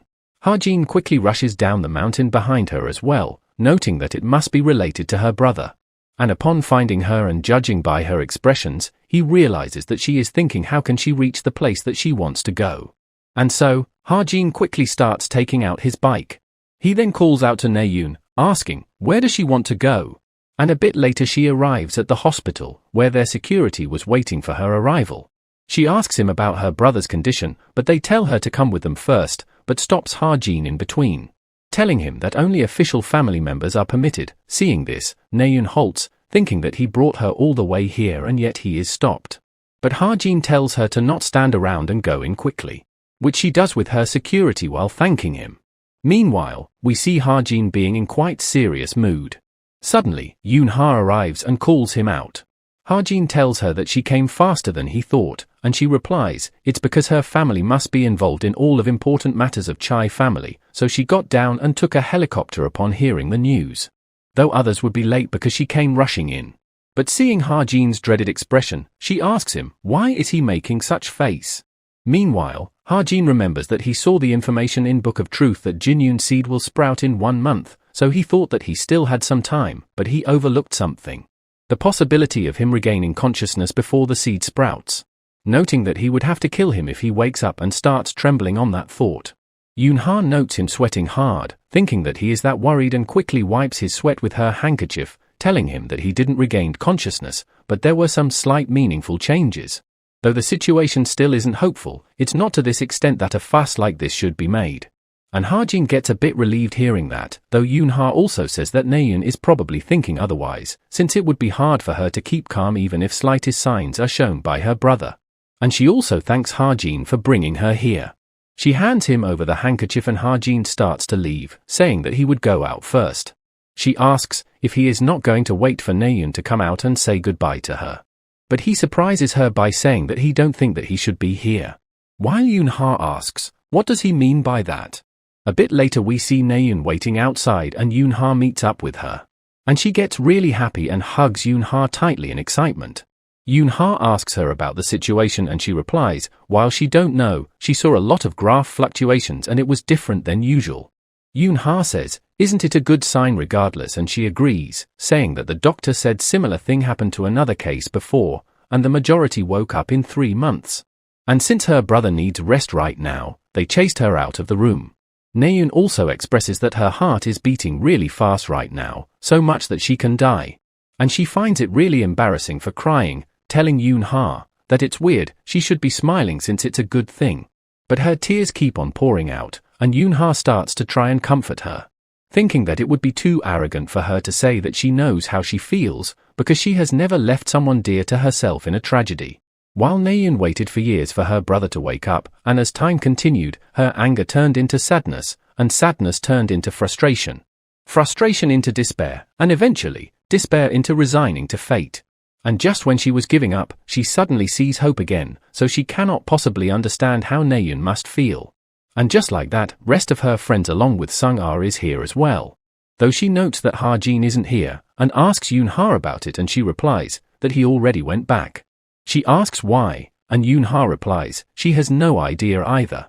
While thinking that he was really worried about Naeun, so he should have waited a bit more for her to come out, as he looked so concerned. She also remembers that he was too much out of breath and in daze, despite not running here, and wonders if it was because he was too nervous. Suddenly, Harjin gets a message from Captain, about creation of his new ID for Violet Society. Reading which, he thinks that he got really lucky today, but he really might wake up next time. And between someone who is lying in bed and in a coma, and someone who can walk around consciously, it is obvious which one is easier to kill. And so, that incident has really hit him, as Captain asks, when can he accept next mission? And we now switch to the warehouse, where the captain is residing. And she gets a message from Ha-Jin that he can take a mission on right now, as he thinks that this could be the only rope he can grab a hold of. We now switch scenes to Creationist Benevolence Guild office. We learn that Young Ah has become global 250th ranker, and is being congratulated by her assistant. And she thanks him for that, while commenting that time flies really quickly, and asks if there has been any news happening recently. Her assistant informs her about a rumor that a new mercenary has joined Geronimo, causing her to get a bit excited. As she says, that demonic human extermination requires a lot of mercenary help, so it's quite good for them, and asks about the skills of that person. The assistant replies, it's assassination and sniping, with Sung Ah commenting that he must be a specialist if he got into Geronimo, and asks if he hid his identity. And her assistant agrees, even the intelligence agents only know of this little piece of rumor, there is very little information about him, which Sung Ah finds quite interesting. And they also barely found out his code name, Demonic Wolf. Back to Ha-Jin, who finds this code name quite grand sounding, and realizes that it must be reference to Fenrir, the mystical wolf that appeared in Northern Europe. And when he asked about his code name, she gave him a nonsensical answer according to him. Suddenly, Evangel calls him out to herself, as he comes around and asks, what is the matter? She then shows him a wolf that she made. Ha-Jin praises her for it, commenting that it's really well made, and she offers it to him as a gift. And he is quite surprised upon hearing that. She then asks him to watch what she is doing and she brings the wolf to life. Ha-Jin is quite surprised seeing it, while the wolf suddenly pounces at him. He gets taken back by it, but the wolf goes inside him, much to his shock. Evangel starts laughing at him and Ha-Jin tickles her for playing a prank on him, while she laughs and tells him to stop. A bit later and she tells him that she didn't play a prank on him, and in shock, Ha-Jin notices a mark of wolf on his chest. As he wonders, what is it, we see he got the spirit of wolf dwelling inside him now, and it even provides him with various buffs. Ha-Jin wonders if Evangel did this because she wanted to show him her new ability. And so he tightly hugs her and calls her sweet while apologizing. Though upon not receiving any response, he notes that she has fallen asleep already. But regardless, he hugs her warmly and thanks her doing all this for him. He tucks her into the bed, and Whitey arrives as well, whom Ha-Jin asks if she wants to sleep besides Evangel as she yawns as well. He was wondering if he shouldn't have brought Whitey back since the two of them always bicker, but he is glad to see it wanting to be by Evangel's side, meaning they are actually good friends. And back when he came back from the Wind Mountain, Evangel didn't want it to be with him due to his new hairstyle. He was really hurt by all that. Suddenly, he gets a notification of getting an item delivery, a message from Violet Society it is. He guesses that it's the reward that the captain talked about and receives it. And we see it's a top grade Under Armour. And seeing its information and stats, Ha-Jin is quite surprised and elated. He quickly wears it and starts infusing his mana into it. And notes that it's covering his whole body with mana, and it's something that is just worth 300 million, but at least 3 billion, and thinks that he knew he could trust Captain for it. Among the messages, she also informs him that his next mission has been decided. We switch scenes to Toma, who seems to arrive at the orphanage, and tells the receptionist that she is looking for a certain patient. Argus Benjamin, a Latino like herself, and pretty old. And when the receptionist doesn't recognize, she shows her a photo, and the receptionist then recognizes him. Though she hesitantly informs Toma that he has already passed away, which shocks her, and it's been 2 years to that as well. And this causes Toma to realize that the nonsensical reply was actually the truth. Thinking that he ran away after throwing her life in a pit, lived a comfortable life himself, and then died peacefully. It angers her a lot, as she asks the receptionist if he left any memento or last words. And the receptionist asks her to confirm her relationship with him first, and Toma replies that his real name is Fernand Jesus, Argus Benjamin is a fake name. And she is Toma Jesus, and Fernand is her biological father, which she vouches for with her mage qualification ID. The receptionist tells her that she don't know much about him either, as he only interacted with a male student that came here as a volunteer. And that student also came here not too long ago, so he might have heard something from Benjamin. Toma asks her if she can tell her who he is. And the receptionist tells her to wait till she looks at the records. Meanwhile, we see Toma is getting lots of messages from the agency, and they seems to be demoting her, though she doesn't care anymore, as she already got what she wanted. The receptionist then reveals to her that it's Kim Ha-jin, a cube cadet, hearing which causes her to get shocked. As she wonders in shock if he is really the Kim Ha-jin that she knows. We now see a bunch of couples being all lovey-dovey with each other, with Ha-jin sighing and trying to ignore them and notice the falling autumn leaves instead. It's a place where they put a lot of effort into landscaping and mana concentration, but it has become the most popular spot in a school where dating is banned. And as he is wondering how it would all look in the spring, someone calls him out by touching, saying that he was so deep in thought that he couldn't hear them calling him. And we see it's Yoon-ha, who gives something to Ha-jin. He asks her about it and she replies that it's the ginseng that he gave her last time. She refined half of it into an elixir. But Ha-jin asks about the half part, and she replies that she planned to use the rest for research and development. And in return, she offers to give him some shares of her company, and even an equivalent amount in elixirs, causing Ha-jin to think that she used that ginseng as she pleased, and she is so calm about it as well. Though he don't mind since she isn't someone who would stab someone in the back. If anything, she is someone who would get stabbed in the back instead. Right now, she has a tendency of being too trustful of those she considers to be her people. It's understandable since she is 17, but the guild's internal power struggles will make her face a filthy political battle. And from that, Ha-jin also remembers about an incident that it's going to happen around winter break, Yoon-ha's power abuse scandal stemming from that incident. But upon hearing her telling him that he should take 1 elixir a day, he snaps back from his thoughts. As she tells him that 1 pill costs around 1 billion, which greatly shocks him, as she informs him that they are made by condensing mana crystals and wild ginseng after all. He asks if it's really that valuable, and she replies, it's not, but it's how marketing works. They could make same dose of other medicines about 300 to 400 times, while this one can only be made about 20 in comparison, so unless they are selling it at that price, it would be a loss. And upon seeing its stats, Ha-jin finds them better than expected as well, and decides to return the favor to her in that case and give something to her.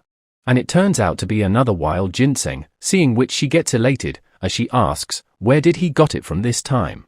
And he replies, Wind Mountain, which surprises her, so Ha-jin says, then he should give it to Jong-hak instead by the principal, but she panics and tells him to wait instead, stating that Jong-hak once forgot her birthday party, so it would make up for that.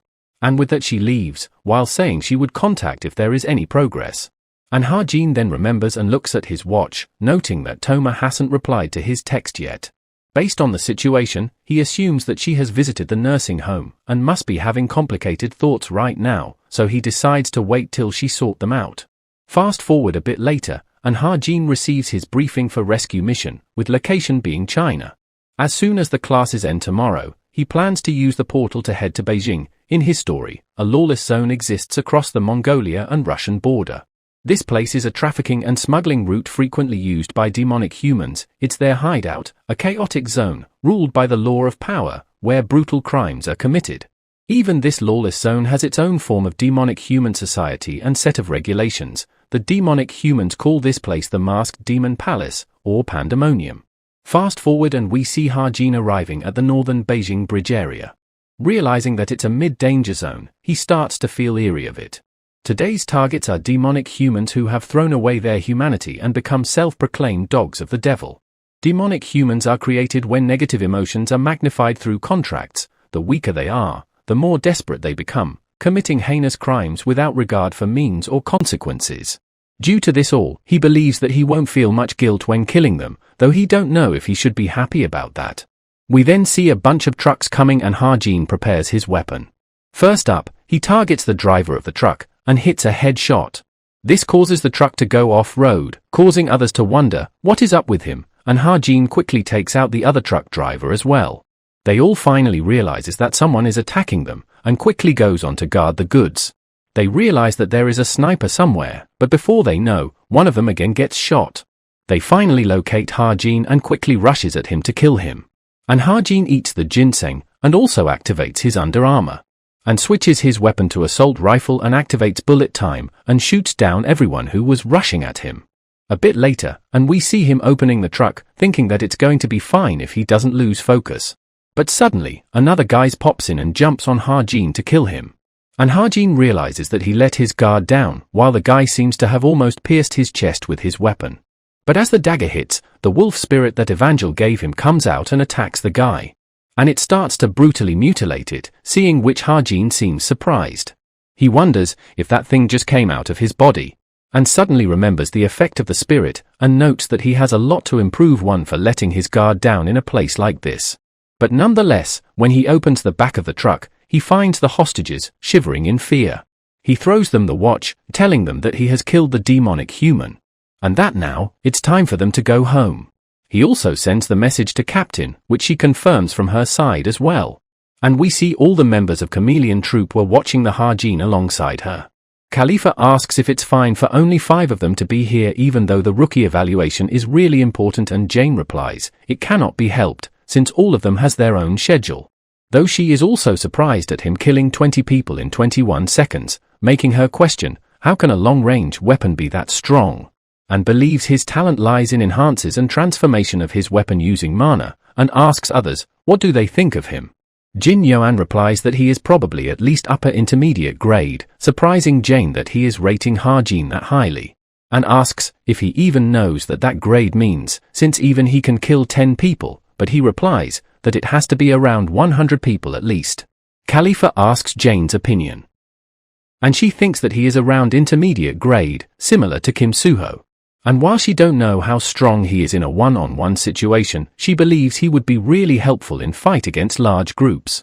Yoan says that Jungyang is good at evaluating someone's ability and asks if he is still in demonic realm, and Drun replies, he is, and it doesn't seem he has any intentions of getting out either. They all wonder if he is not sick of it, and one of them replies that he should come back after having some fun instead of just staying there. But regardless, Jane asks Drun if he figured out what that spirit wolf was just now, which he replies that it must be his pet with a straight face, causing Jane to question, would a pet really come out of his chest? Captain replies that she would ask him directly about it, and Jane questions if he would just tell him. And she grins and replies that Ha-jin will tell her since he trusts her a lot, which Jane really doesn't buy. Back to Ha-jin, who tells a sleeping Evangel that she really saved his life today. And when he saw the wolf stat, he at one point that he should be wearing the armor instead, since his stats are that good, which makes him think that it really might become a demonic wolf. Evangel seems to have woken up and reaches out her hand towards Ha-jin while chuckling, and asks for delicious food again, and he tells her to sleep a little more and eat the food later, while thinking that he cannot remember when, but Evangel started becoming a deep source of comfort for him. It's only been a year to him since he fell into this world, when the main story comes to an end and he returns to his reality. He wonders if he would really be able to go back to his original life. Can he forget everything that happened and everyone that he met? Fast forward and he is back to school and also very tired since he only slept for an hour. He thinks about Toma, who hasn't contacted him since her last message. And when he visited the memorial park, he prepared something that would help him get Toma as an ally. Fernand's grave is surrounded by the flowers that he gave as a present as well. And he wonders if she hasn't found a letter. Suddenly, someone starts to sit beside him. And when he looks to the side, it turns out to be Toma, who seems to be writing something on a paper. She passes him the note, asking if he did any volunteer work ever, a question which takes him by surprise. And he agrees that he has, and she then asks if he met someone named Agus Benjamin at a nursing home before. And he agrees to that as well, and adds that they were quite close, which makes Toma make a visible change in her expression. She then asks, what was he like, and he replies that he always seems kind of lonely. She digs in further, asking how did they become friends since he never opened up to the nurses there. And he replies it was because they were in a similar situation, he also didn't had any family members. Ha-jin then questions her, why is she asking about him, and she replies that he is her birth father, as Ha-jin realizes that Toma has found out. She asks if he is surprised, since she never imagined that she would actually find someone who knows him. She then expresses her anger of him for killing her mother and running away. She was curious as to why he did, but he died before she can find out. No one knows why, and so Ha-jin is the only she could ask, and asks if he left anything behind, and Ha-jin realizes that she has not seen the letter yet from the way she is talking. And he knows that Fernand actually didn't abandon Toma. And so, he tells her that there was a letter, which causes her to ask, where is it? and he writes down the address of Seoho Memorial Park. And soon after the class ends, she gets up and tells him that she is leaving Cube today, but she would still definitely pay him back, so he shouldn't get the wrong idea. And Ha-jin replies that he wasn't worried at all, hoping that she can manage on her own now. He starts to take a breather, knowing that it all ended on a good note somehow in the end. And right as he is planning to get lots of rest for this weekend, Naeun pats his back suddenly. He asks her, what is it, and she excitedly tells him if he hasn't forgotten about tomorrow, and tells him to not be late, leaving Ha-jin in complete confusion. Seeing his confused expressions, Naeun asks if he forgot, and Suho reminds him that they planned to eat together. And he remembers when Naeun invited him over. He tries to say that if it wasn't just Suho and her planning to go and eat, but she argues that she said it would all of them together. Yoon-ha arrives saying the same as Naeun, which Ha-jin also doesn't remember. But as Ha-jin is trying to decline again by saying that he don't have time on that day, Naeun gets all close with him and pats his hair, and tells him that he better come that day or she would invite him into the group chat. We now switch scenes to Toma, who is at the memorial park and is searching for the grave of her father. And after a bit, she finally ends up finding it. Though upon noticing quite a few flowers on his grave, she wonders who did it, and soon finds out it was Ha-jin, wondering if he kept coming here years after he died, and even infused them with mana so they don't wither. Noting that her father died peacefully in a cozy place and is being honored like this, which makes her angry since he killed her mother, and throws the flowers away. She questions herself, until now, what did she even do all that for? And she then remembers about the letter, and upon seeing it, she seems quite surprised, as it seems to be addressed to her only. He felt in quite conflict when he was writing it. One part of him hopes that she never reads it, and another part hopes how she would feel when she reads it, believing that now words can heal the wounds she carry, but as her father, he didn't thought that it would be right for her to live without learning the whole truth, and reveals that his wife and her mother sold her soul to a demonic human. We now get a flashback with Toma, who seems excited to see her dad, while he seems nervous. She tells her dad that their mom is taking them to the amusement park, but he asks her to let's go home first, and Toma tries asking if something is wrong. And her dad nervously replies that he and her mom needs to talk. A bit later, we see him being angry at her mother for trying to sell their child to a demonic human. But she doesn't believe there is anything wrong with that, surprising Benjamin. She believes that it would make her stronger, and she can do even worse things then. And her child will understand that too someday, which makes him call her insane. And after that, she tries to leave while calling herself a busy person and calls out to Toma as well to take her with herself. But her dad disagrees and tries to pull her back, causing her to slip and fall and seemingly die, with all of that happening in an instant. Toma comes out asking about her mom, where she went, while her dad gets worried, knowing that if it's discovered that his wife is a demonic human, then even Toma wouldn't be safe. And so, he asks her to go outside and call someone for help. Toma tries asking, what is going on? And her father tells her that she hit their mom, reading all of which causes the present Toma to cry. Furthermore, he wanted to live a stable life in Korea, and gave everything he had to his friend and asked him to take care of her. But years later, when he came to Korea, Toma was gone, and he tried everything to find her, but he couldn't, neither her nor his friend, though Toma doesn't believe it all, questioning if he is really expecting her to believe such shit now, and crushes the paper. And suddenly, she notices another thing and remembers giving her dad a gift for his birthday.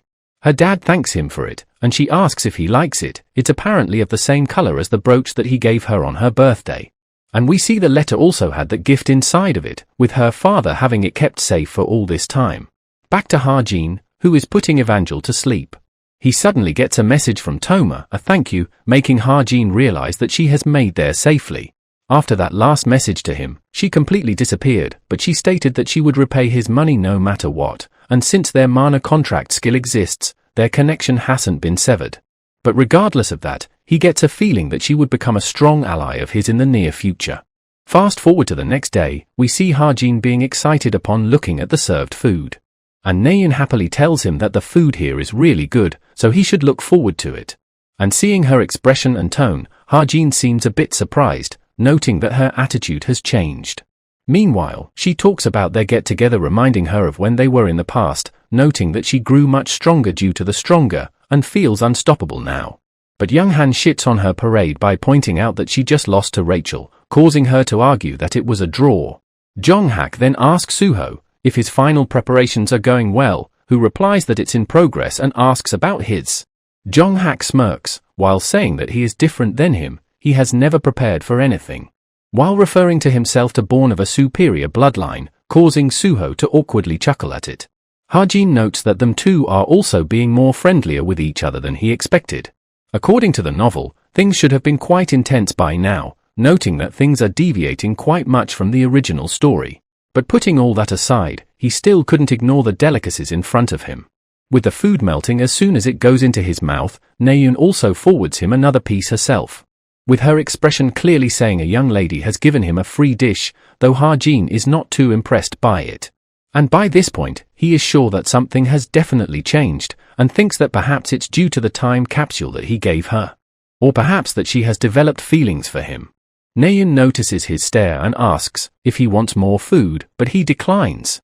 But regardless, she still calls the waiter to get him some more, even though he keeps on declining, and seeing her behave like that, he convinces himself that it's the gratitude for giving her the time capsule. A bit later, and we see all them going to the karaoke as Yoonha suggested, with Ha-jin singing captivating everyone around, even people who were online. Seeing how Naeun is out of it, Yoonha wonders if she is still caught in lingering emotion from Ha-jin's song. She also does think that Ha-jin sang incredibly well, and just then, her watch starts to ring. And it's from Ha-jin, who asks her to come out as he got something to talk about with her. Outside, he calls her buddy in English, causing her confusion as she asks, why is he suddenly speaking in that, to which he replies, that buddy means comrade. Though she tells him to stop joking around and get to the point, and he chuckles and hands over something while saying that he wants some bullets. She asks about the envelope and he replies that he wants her to grind what is inside that into the bullets, and asks if she can. Yoonha smirks, saying that they got cutting-edge compression technique that can inject mana even into bullets smaller than a finger. And upon opening up the envelope she finds a leaf inside of it, causing her try her luck, saying that he wouldn't tell her about it even if she were to ask, would he, and he replies that she knows him well. But regardless, she agrees to do it and he thanks her for that. He also asks her to tell everyone that he is leaving first. She asks if he is going already and he replies that ever since he finished singing, Jong-hak's eyes have been scary. And with that, they both part ways. Suddenly, Yoonha gets a message from her subordinate with something urgent to report. While investigating Ha-jin, they have discovered a suspicious incident, which she finds quite shocking. During the year that he was born, there was an incident known as Gwang-o incident, and for some reason, all related materials for that incident have been concealed. And during the incident, one of their agents was attacked as well. She asks about their condition, and they are apparently fine and are recovering without any major issues. She asks him to first submit all the information to her and suspend the investigation for now, since the safety of their agents takes priority. The name of the incident sounds familiar to her, and she suddenly remembers something. She saw something similar in her father's diary a long time ago. Back then, she couldn't read Chinese characters, so she didn't understand the content, but her dad scolded her for reading that day's diary entry. And if Ha-jin is really connected to that incident, then she believes she can truly return the favor to him as a real comrade. And luckily her dad is also on a business trip, so she plans to check the diary at home. Suddenly, she encounters Naeun and asks her, what is she doing outside, and she replies that they all didn't came back in, so she came to check. Naeun starts to look around and Yoonha tells her that he already left, which surprises her. She asks him, what did they talk about, and where did he go, and bunch of other questions. This causes Yoonha to burst into laughter, which embarrasses Naeun, as she asks what is wrong with her. And Yoon calls her really cute when she is not being honest, which again makes her blush, as she calls it all a nonsense. We now switch scenes to Yoonha's home, where she greets the butler and asks, how has he been? He replies that she has came back after a long time, and informs that both her parents are out right now, though she tells him to not mind him. As today, she just needs to check out one book in her father's study. Inside her father's office, she remembers that it's been a while since she has been here, and remembers the book being under the desk, hidden with a cloak. Though, there she finds a safe instead, and it wasn't there last time she saw it. But since it's her dad, she thinks that the password might be her birthday. And when it doesn't open, she tries her mom's birthday, but it's not it either. And so, she comes to the conclusion that there must be only one answer, and with that one, the safe finally opens. As it turns out, the password was the combination of both her and her mom's birthday. She finally founds her dad's journal as well, and also gets a message on her smartwatch, which is the complied information about Ha-jin. From their investigation, they discovered that after the Gwang-o incident, Ha-jin was entered into an orphanage near the Gwang-o shelter, which makes her think that they're getting closer to truth. She opens up the diary, remembering that she has seen that before, and tries to search it up, and finally finds it. It was September 9, 2008. A report about Gwang-o was filed. It was a day which her father stated he would never forget. What happened that day in Gwang-o for the rest of his life, reading which her expression starts to turn a bit grim. Back to Ha-jin and Evangel, who notes that both her and Whitey are fully focused on the TV. And Evangel aside, even Whitey is watching it like she understands, as he notes that her intelligence must be really high. From which, he remembers about Toma's ring, which enhances intelligence. He notes that there is no rule written on it that it can only be used on humans and decides to test something out. He tries to reach its maximum value, which is costing him 40 SP. And for humans, it's costing 250 SP. But regardless, looking at them play, he starts to smile. And thinks that it might not help him, but it would help Evangel, and puts the ring on her tail to see how smart Whitey gets. Back to Yoon-ha, whose expression is now filled with complete grim as sweats roll down her face, while questions, "What is this?" The journal continues that an assassin was hired and her father was entrusted to a massacre, reading which she is left in absolute shock. Jin Young-han was an upright man, respected by many and a righteous person who always stood against injustice. President Kim Seok-ho, who saw him as a thorn on his side, branded him as the beginning of the demonic humans, or maybe he just feared that his own corruption would end up being exposed. But the real problem was that Chai Ju-chul also wished for Jin Young-han's death. He agreed with the president's claim that he was a demonic human, and to avoid suspicion of assassination, he ordered a complete eradication of those who followed him, and then hired an assassin and entrusted the massacre to him. And on September 8, Jin Young-han's urgent radio message came in. They requested for backup, but since he had staged that monster attack, he ordered a focus on rescue operation and drove them straight to their deaths. Jin Young-han and his comrades tried to protect the civilians in the Gwang-o shelter, but around 8 p.m., an assassin infiltrated. And they were all slaughtered. Reading all this make Yoon-ha tremble in fear and shock, as she questions, what is she even reading right now? The fact that her dad was part of the massacre was shocking to her, while he tried to bury this secret deep in his heart. But on the very next day, he received a report that a heavily pregnant woman was among Jin Young-han's subordinates. And as Yoon-ha turns the pages, she starts to realize where it's getting, and tries to deny that there is no way they can be Ha-jin's parents, and the report that her father received was shocking to him. It contained a detail that there were signs of childbirth in the shelter, but no newborn's body was ever found. And immediately after the incident, the baby was registered at an orphanage near the Gwang-o shelter. And when he questioned the assassin hired by Chai Ju-chul, he said he didn't kill the baby but abandoned it instead. But that baby was fated to die that day, so her father sought him out, and tried to kill him with his own hand, reading which, Yoon-ha is left absolutely disgusted. Back to Ha-jin, who receives a text from the travel club about an upcoming trip to Busan Festival. But he doesn't want to go since wherever the travel club goes, trouble follows. Though he still accepts, since it was written in the original novel so there can be some rest. He then thinks if it's from the Saturday onwards, he asks Evangel if she wants to go out next Friday. Who gets really excited hearing that and immediately leaps into Ha-jin's arms. Back to the journal, her dad suddenly remembered a little girl that was born in April, a mysterious existence who couldn't do anything on her own but made him happy just by existing. And that was his daughter, Yoon-ha. Which caused him to deliberately left out the report about that baby. But even then, he knows the fact remains that he abandoned a child to his death and killed his parents. He knows he already lived his life in cowardice, so a little more filth won't change anything for him now. And yet, the reason that he is recording in his journal right now, he believes it to be his last shred of conscience perhaps, or a coward's self-justification even. Or maybe even a silver of guilt towards Chai Ju-chul, he is unable to tell anymore. In absolute shock, Yoon-ha drops the diary and remembers her own words to him that they could be good comrades. She knows that Ha-jin risked his own life for her, and also remembers when he called her buddy. This causes her even more despair, as her face turns to disgust from the fact that he called her his comrade. And with that, she is overcome with disgust and anger, as she puts her face down and screams in guilt. Fast forward to Friday, and we arrive at Busan's top hotel, Lotus Hall. And Ha-jin seems to be staying there along with Whitey and Evangel. As soon as his class ended, he came to Busan to enjoy the festival with Evangel. With him noting that his room is usually really hard to book even if one is willing to pay the price, but he got really lucky since someone cancelled their reservation at last minute. So he finds it all really convenient when he has high luck and enjoys the view. But just then, he notices two people walking down on the road. And he uses his eye ability to peek at the guy, noting that he looks strange. But the person is able to notice Ha-jin looking at him and glares back at him, surprising Ha-jin.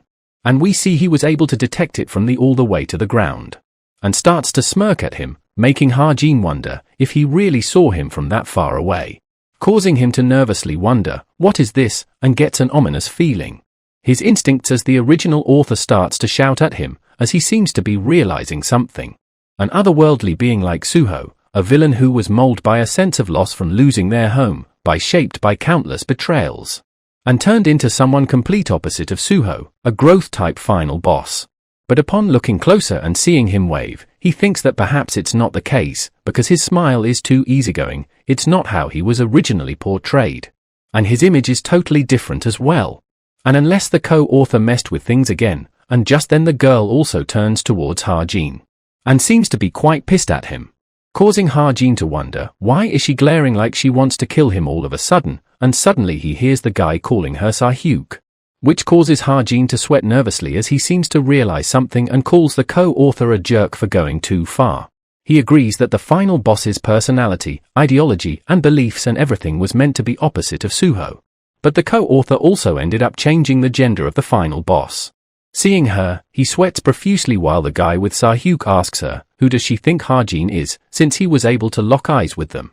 And she replies, probably a nobody, while Ha-jin remembers her as someone on the same level as Suho or even greater potential than him, growing rapidly, destined to be the greatest threat in the final arc. And if he had a bullet with a Mistilteen's leaf in it right now, he would have burned through all of his SP just to take her down on the spot. But he never thought that she would show up with that appearance, in a situation where he is alone, though he wonders, who is that guy with her? Meanwhile, the guy tells Sahyuk to improve her observation skill, since if someone who can look down from that height on them and meet their gaze without flinching, he would have the guts to fight them, meaning he is no ordinary person. And so, he tells her to stop glaring like that, but she argues that he started it first. He replies that perhaps Ha-jin is just into her, so she should give him a wink or something, which angers her, as she replies that she would give him a death wink instead, causing Ha-jin to label them insane. But regardless, the guy decides to not respond to her reply and starts to take his leave with her while glancing back at Ha-jin once more. And when they finally leave, Ha-jin sits down thinking that it took 10 years of his life from this. Though it's a relief that he was able to identify her, but he still wonders, who is that guy with her, and seems to be someone on par with her, or perhaps they have an even deeper relationship. Suddenly, Evangel arrives asking Ha-jin if she can swim in pool with Whitey, and he gives the permission not without asking if Whitey can swim, which she can. And so, Evangel quickly changes her outfit using magic, causing Ha-jin to label it really convenient while thinking there is no point to the original story if it's going to deviate this much. But regardless, since he would be facing her soon again, he plans to find out then. Fast forward to next day, we see Ha-jin waiting on the travel club members. With his early arrival being commented on by the president, to which Ha-jin replies that he figured that he should be early sometimes. When they returned to Seoul early Saturday morning, instead of going to the Cube, they got her apartment in Seocho district, though while he feels uneasy to leave Evangel alone, but Whitey is with her, so he believes she would be fine. And since Evangel was cheerful, he believes that his night out with her was a success as well. Back to the travel club, rest of the members arrive as well, with Suho also commenting on Ha-jin being early, to which he says that he was excited. And he also overhears Naeun informing the president that Yoon-ha isn't feeling well, so she would be joining them later. Ha-jin asks if she is sick and Suho replies she even got hospitalized. Young-han asks if it was stress-related gastritis and Naeun replies it was, and she even stayed up all night taking care of her. She hasn't looked well all week, and whenever she asked her what is wrong, she wouldn't answer. Ha-jin also remembers that he haven't run into her at all this week, he didn't knew that she was sick. But Naeun does tell him that she would join them later, so Ha-jin gets a bit less worried. Thinking that she might have her upset stomach since she loves food after all. We then see all of them arriving at Busan, with the president telling them all the spots that Busan has. Ha-jin also seems a bit excited and plans to check out an antique shop since he might be able to find some unexpected treasure there due to his high luck. Suddenly, Naeun arrives and puts a hat on his head, causing him to lash out and asks, "What is she doing?" and she replies that it looks good on him, so she would buy it for him. But he tells her no thanks and starts taking it off, but Naeun tells her to not since she already paid for it. And it apparently costed her 350,000 won, which Ha-jin finds really expensive. And so, he ended up wearing it. She also offers him street food to eat while speaking in Busan dialect, and shoves it into his mouth, though he tells her to drop the dialect since it doesn't suit her. He also asks her why is she not eating, and she replies if she does eat street food, she would get upset stomach. And so, she plans to give it all to him instead, and seeing her bright mood, Ha-jin wonders if it's because Jin-yoon's condition has been improved. Or if there is something else, as she starts to pull Ha-jin to places. This all got Ha-jin wondering if it's really okay for him to be this close with her. Because even if they get along, it would only make her feel more betrayed and hurt worse, which is why he needs to maintain a certain distance. Yet, he questions, how did things ended up like this, as he starts to seemingly blush and tells her to wait a minute. Thinking that he needs to keep his distance now, yet Naeun puts on a scarf around him, causing Ha-jin to think again that he really should keep his distance, but dark and cowardly feelings are starting to creep into him, with Naeun giving him the scarf while telling it's going to get cold soon, and ends up also complimenting him that he looks surprisingly good in any color, and says that perhaps she has good tastes, and all of this interaction made Ha-jin wonder that as long as he don't get caught, maybe it's okay for them to be close. But regardless of all that thoughts, he quickly runs away telling her that he don't want it. But she again tells him that it's getting cold and tries to call him out, but he runs away even while she asks him, where is he going? Now fast forward to night, at the final destination, an amusement park. A place that should be filled with dreams and fantasy is currently a hotspot for smuggler transactions. According to the original story, things will go south and the smugglers will cause a scene, and Jin Sa-hyuk will approach Suho amidst the chaos. Suddenly, Naeun tells everyone that Yoon-ha is almost here, and notices her car stopping right behind them. And from it, she gets out with a seemingly grim expression, and Naeun asks if she is feeling better, and she agrees. The club president tells everyone to line to get their wristband, and when they do, Ha-jin starts to stare at Yoon-ha. He asks if she is still sick, and she replies that she is okay, but Ha-jin notes that she doesn't really look that way, and wonders if she gets seriously hit with food poisoning or something.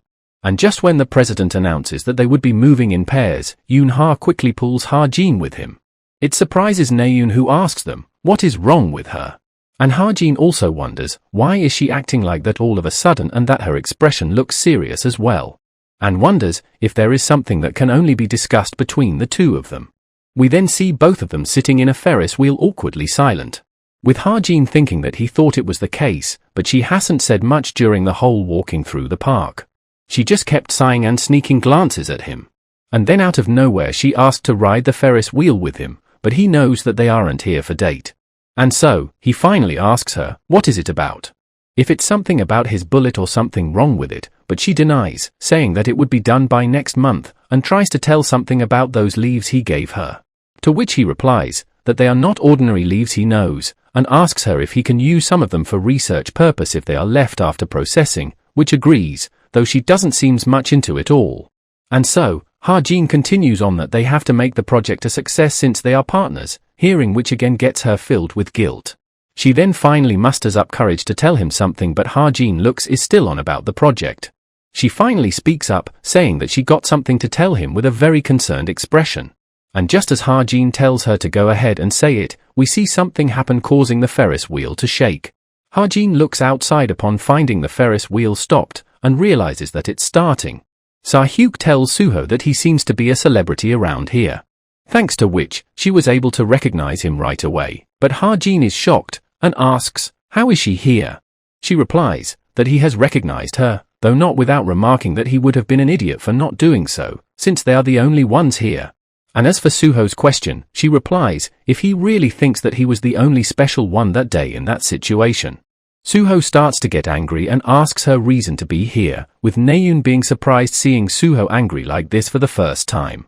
While wondering who is that girl, Sa-hyuk tells Suho that it's none of his business to know, and asks if he forgot how to show her respect. Because no matter how much the world changes, he shouldn't forget their past relationship. But Suho replies that after all this time, she don't have the right to say that. But she replies that she always have the right with a confident smirk and plans to fix Suho's attitude since he is acting too arrogant despite being a lowborn thing. Naeun gets pissed and speaks up, saying that she don't know what is her deal with Suho, but if someone like him is angry, then 9 out of 10 times she is the one who is garbage in the situation, making Sahyuk pissed. And as she tells her to get lost, Sahyuk immediately attacks her and sends her flying all the way back. And Suho is left absolutely stunned by this, as he looks back at Naeun in shock. And we see Sahyuk is about to use her power again, this time to attack Suho, who is checking up on Naeun, causing Sahyuk to get angry again since he is showing her his back. And we see her forming and summoning tons of weapons around her, leaving Suho nervous. Meanwhile, Hajin is surprised to see Naeun go down in one hit like that, since no matter how strong Sahyuk is, it shouldn't be possible. And so, he plans to interfere again and tells Yoonha that they would be talking later. And breaks open the gate and prepares to jump out. But as he tells her that he would be heading first, she grabs his hand and tells him that she don't think this can wait. Her hand starts to tremble, as she is almost breaking down while saying that if she don't say it now, she don't think she would ever be able to say it. Hajin gets worried for her as well, and wonders what is going with her. And assumes if it's the start of the Yoonha abuse scandal part already, as it would explain stress-induced gastritis, and she must have a rough time. And so, he breaks free from her hand, and tells her that she don't have to say it then. Telling her that it's okay even if she don't say it.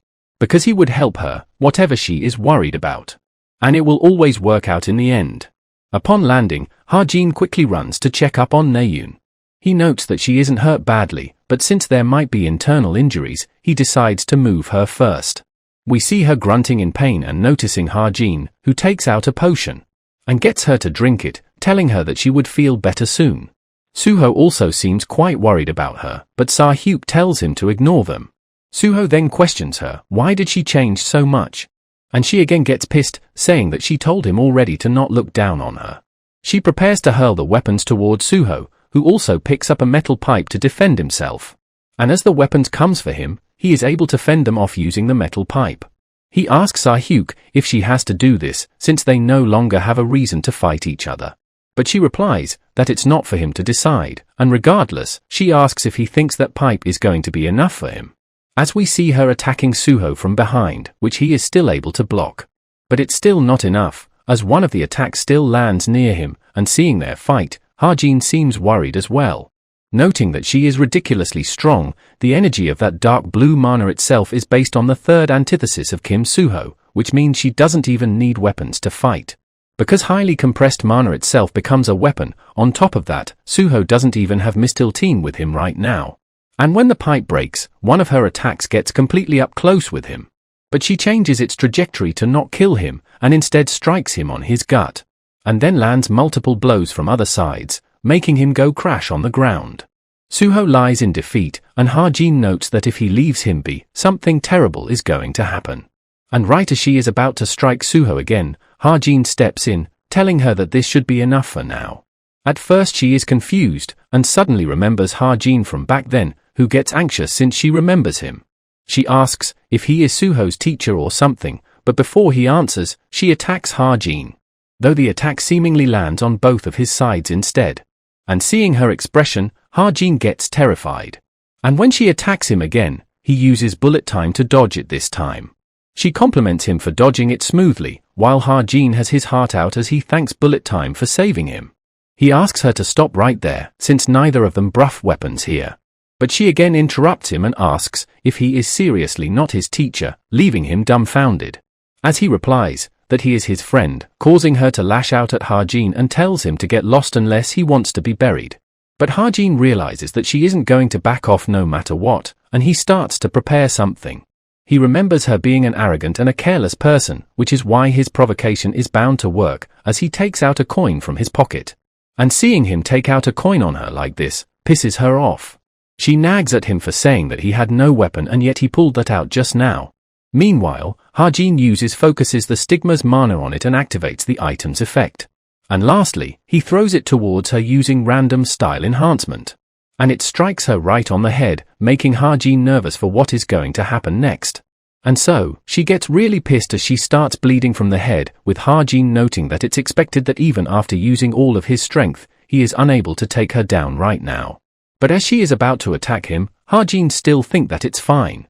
As we see the guy with her stops her, telling her that it's enough now, which is something Ha-jin expected.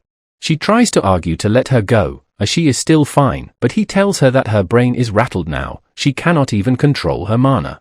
And with a single strike on her neck, he is able to put her to sleep. He smiles while telling Ha-jin that she is so much trouble, and also remembers meeting Ha-jin before, who is hesitant to confirm it. But he thanks him, because of him, he probably won't let his guard down next time. And jumps away with Sae-hyuk. And as the tension is released, Ha-jin drops down as well with a big sigh of relief. The guy watches Ha-jin from up above, noting that he was able to figure out Sae-hyuk's personality and provoke her in an instant. He also figured out that mana control would be disrupted if the brain receives impact. Which puts a smirk on his face as he turns around while thinking of Ha-jin as interesting. Suddenly, we see Jane is here in a disguise, asking the guy where he is going while greeting him. The guy agrees that it's been a long time, and upon noticing asks if the kid is not here. And she replies that she didn't bring him here because he might die, since even the leader cannot win against him after all. The only reason she came here was to see how well was he living his life. But to her it seems that he already found a new child.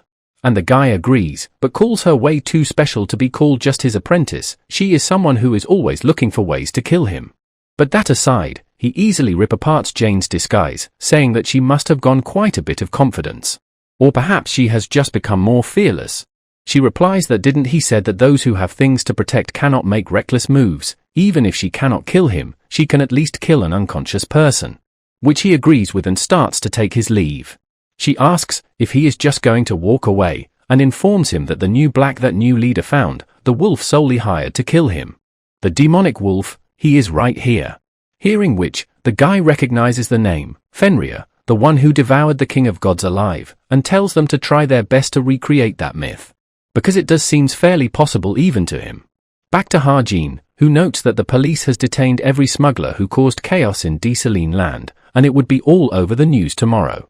Sae-hyuk's group hasn't been caught, Naeun is safe at the hospital, only one left is Suho.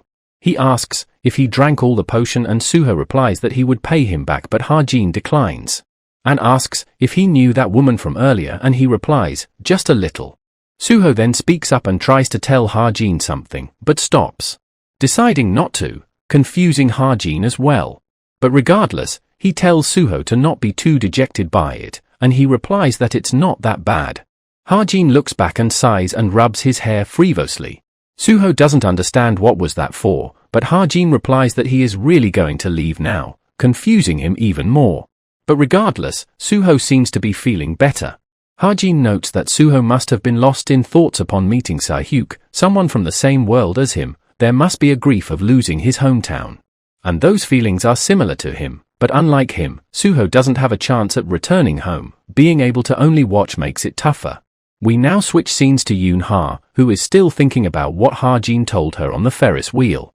She seems annoyed that she wasn't able to say anything, hearing which, Naeun barges in, asking about it.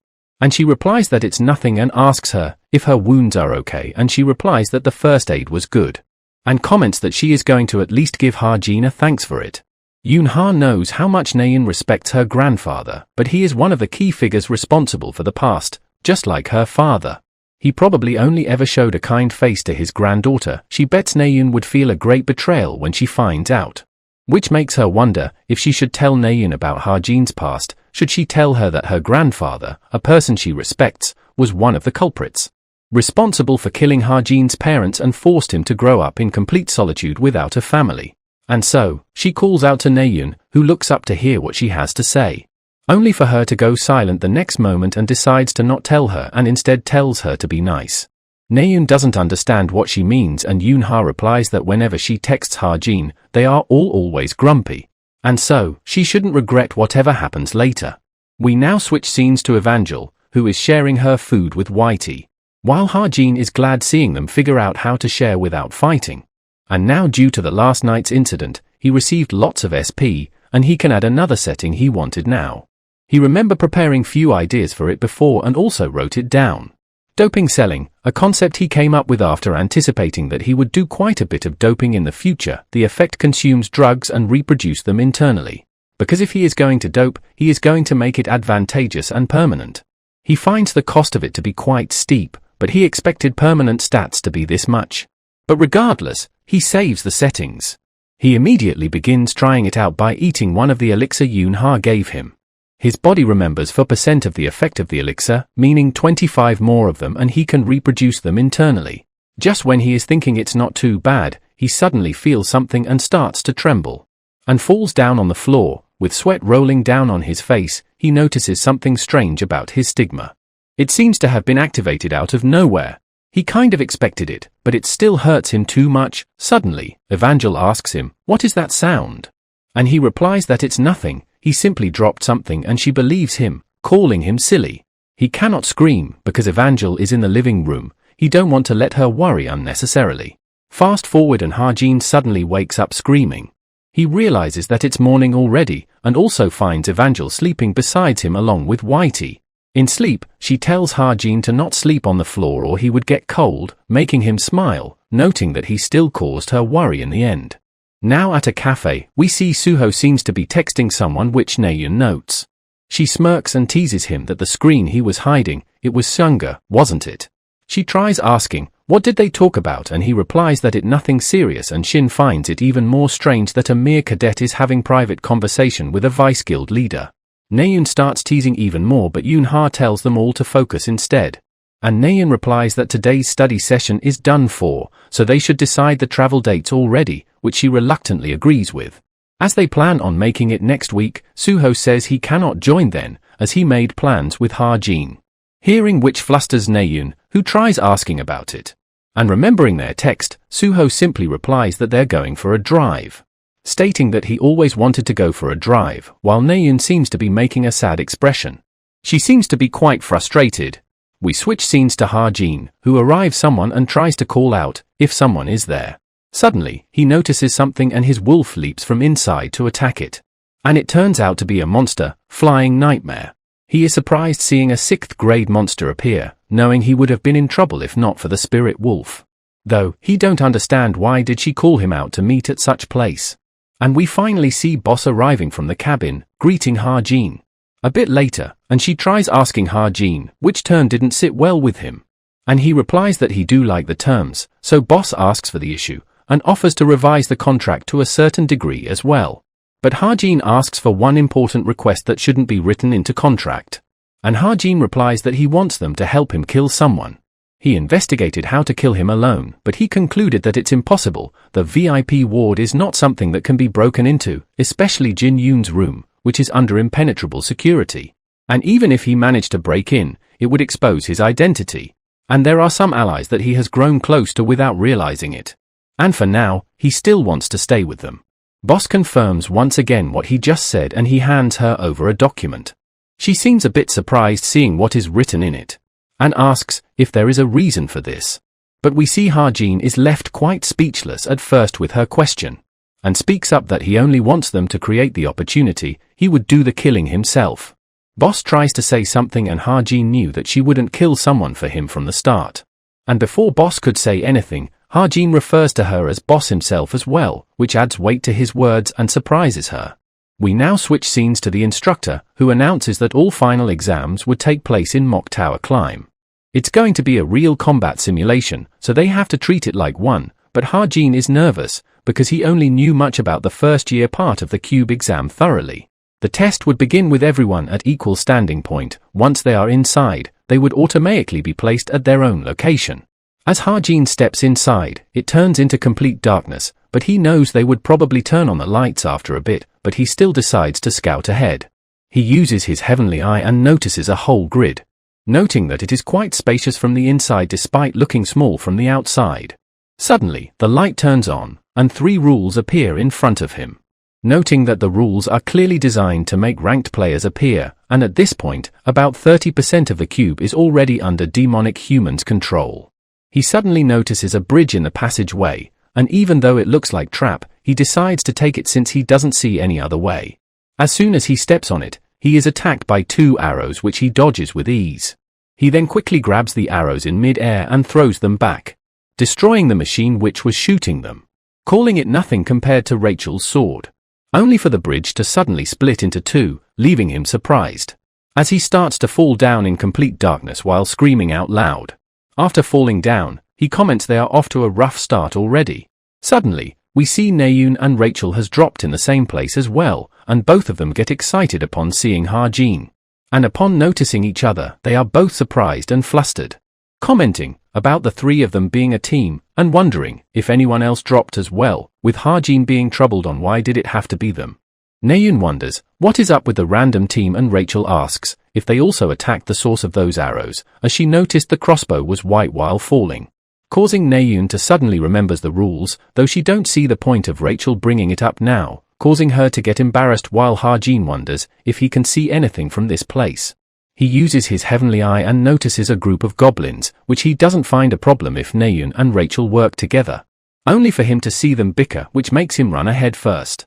It surprises them both, they try to question him and quickly runs behind him. Naeun tries to warn him that there is a cliff, only for Ha-jin to ignore and jump. They look below in surprise and calls out his name, but also jumps behind him, with Ha-jin noting that this dungeon is created for teamwork, so they would have to cooperate to clear it. Rachel tells him to stay behind since he is a marksman, and Ha-jin makes up an excuse that he didn't expect it to see many enemies, and plans to go to the backside again, which Naeun instructs him to. He quickly climbs up a tree and sees them both fighting, and we see them easily making short work of the goblins. Ha-jin notes they are more in sync than he expected, and perhaps they wouldn't even need his help. But he still wants to do his part and quickly finds out the location of the leader instead. But while he was doing that, Naeun gets attacked by a goblin from behind. Ha-jin panics, realizing that he got distracted and shoots the goblin, but Rachel is able to save Naeun in time. The goblin dies in a headshot, while Naeun and Rachel falls on the ground. They both stare at each other for a moment, as Naeun tells her that she didn't needed her help, and Rachel replies she also wanted to focus on her own battle. Ha-jin also says that she would have been fine by herself, angering Naeun, who tells him to do his job properly as a marksman. Which Ha-jin agrees with, as she stares daggers at him, and quickly moves on with her annoyed expression, confusing Ha-jin as to why is she so mad now? A bit later and we see they have took down all the goblins. Suddenly, Ha-jin hears a sound and upon looking behind, they find a huge goblin standing behind them. It makes them all sweat and shocked, but Ha-jin instructs them to stay calm, as he would cover them so they need to kill it. Naeun asks if his weapon would be enough, which he replies, it would be, because there is nothing to worry about since she is here, noting that he is being carried by both of them. Hearing that compliment from him, makes Naeun happy as she excitedly rushes towards the monster. They both jump on it, and lands a flurry of attack. But it doesn't do anything and it counters back, only for Rachel to dodge and attack again, which she misses, and gets captured by the monster, which annoys Naeun. But suddenly, she hears Ha-jin shouting Rachel's name with much concern, who tells Rachel to hold on for a bit, as he is unable to find a good angle, noting a shot from below wouldn't work due to its durability. Naeun simply stands and looks over at Ha-jin, who is frantically running to save Rachel. She doesn't understand what is wrong with her, and while she is lost in her thoughts, Ha-jin shouts at her, telling her to focus, which seems to make her even more mad.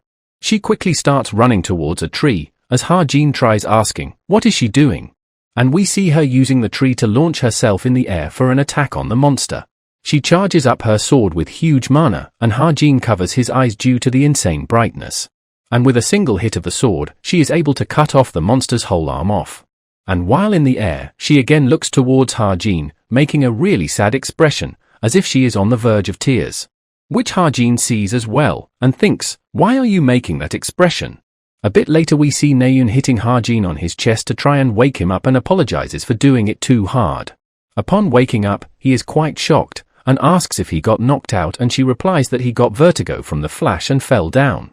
He asks, how long was he out for, and she replies that it's been 30 minutes, which surprises him. He suggests that they should have gone ahead, and she replies, he was the one who was talking about teamwork few moments ago, and she considers whatever happened her fault as well. He then asks about Rachel, which again pisses off Naeun, who replies that she went to scout since they needed to save time, while she was looking after him, and Ha-jin replies, they would wait for her then. Naeun asks if he likes her that much, since he has only been talking about her. Does he really think there are only 2 people on the team? Ha-jin is surprised, believing that he was being inconsiderate since the two of them are rivals, and tells her that he does that because he don't need to worry for her too much, which again surprises her. She finally snaps and shouts, "What does he mean by that? First he told her that he couldn't be friends with her and now he is completely stopping to even care for her as well." Hajin doesn't get what she is talking about and replies that it's a misunderstanding. He said that all because she is already strong enough that he don't need to care about her, which surprises her. Hajin apologizes for upsetting her and only paying attention to Rachel, but clarifies that he didn't meant it that way when he said that he don't need to care for her. It's just Rachel is learning a new fighting style. He helped her with training as well, and Naeun finally realizes the reason the two of them hung around each other often. She then goes on and asks if he admits that she is stronger than Rachel then, and he reluctantly agrees, causing her to fly to heavens about her talent, as Hajin tells her that back then what he said was a joke. She then again confirms if he isn't avoiding her just because he hates her, right? A question which comes as a surprise to him as he looks at her anxious face, which makes Hajin realize that he made a mistake and replies, why would he hate her, which is not a lie, since he has a sense of attachment to all these characters.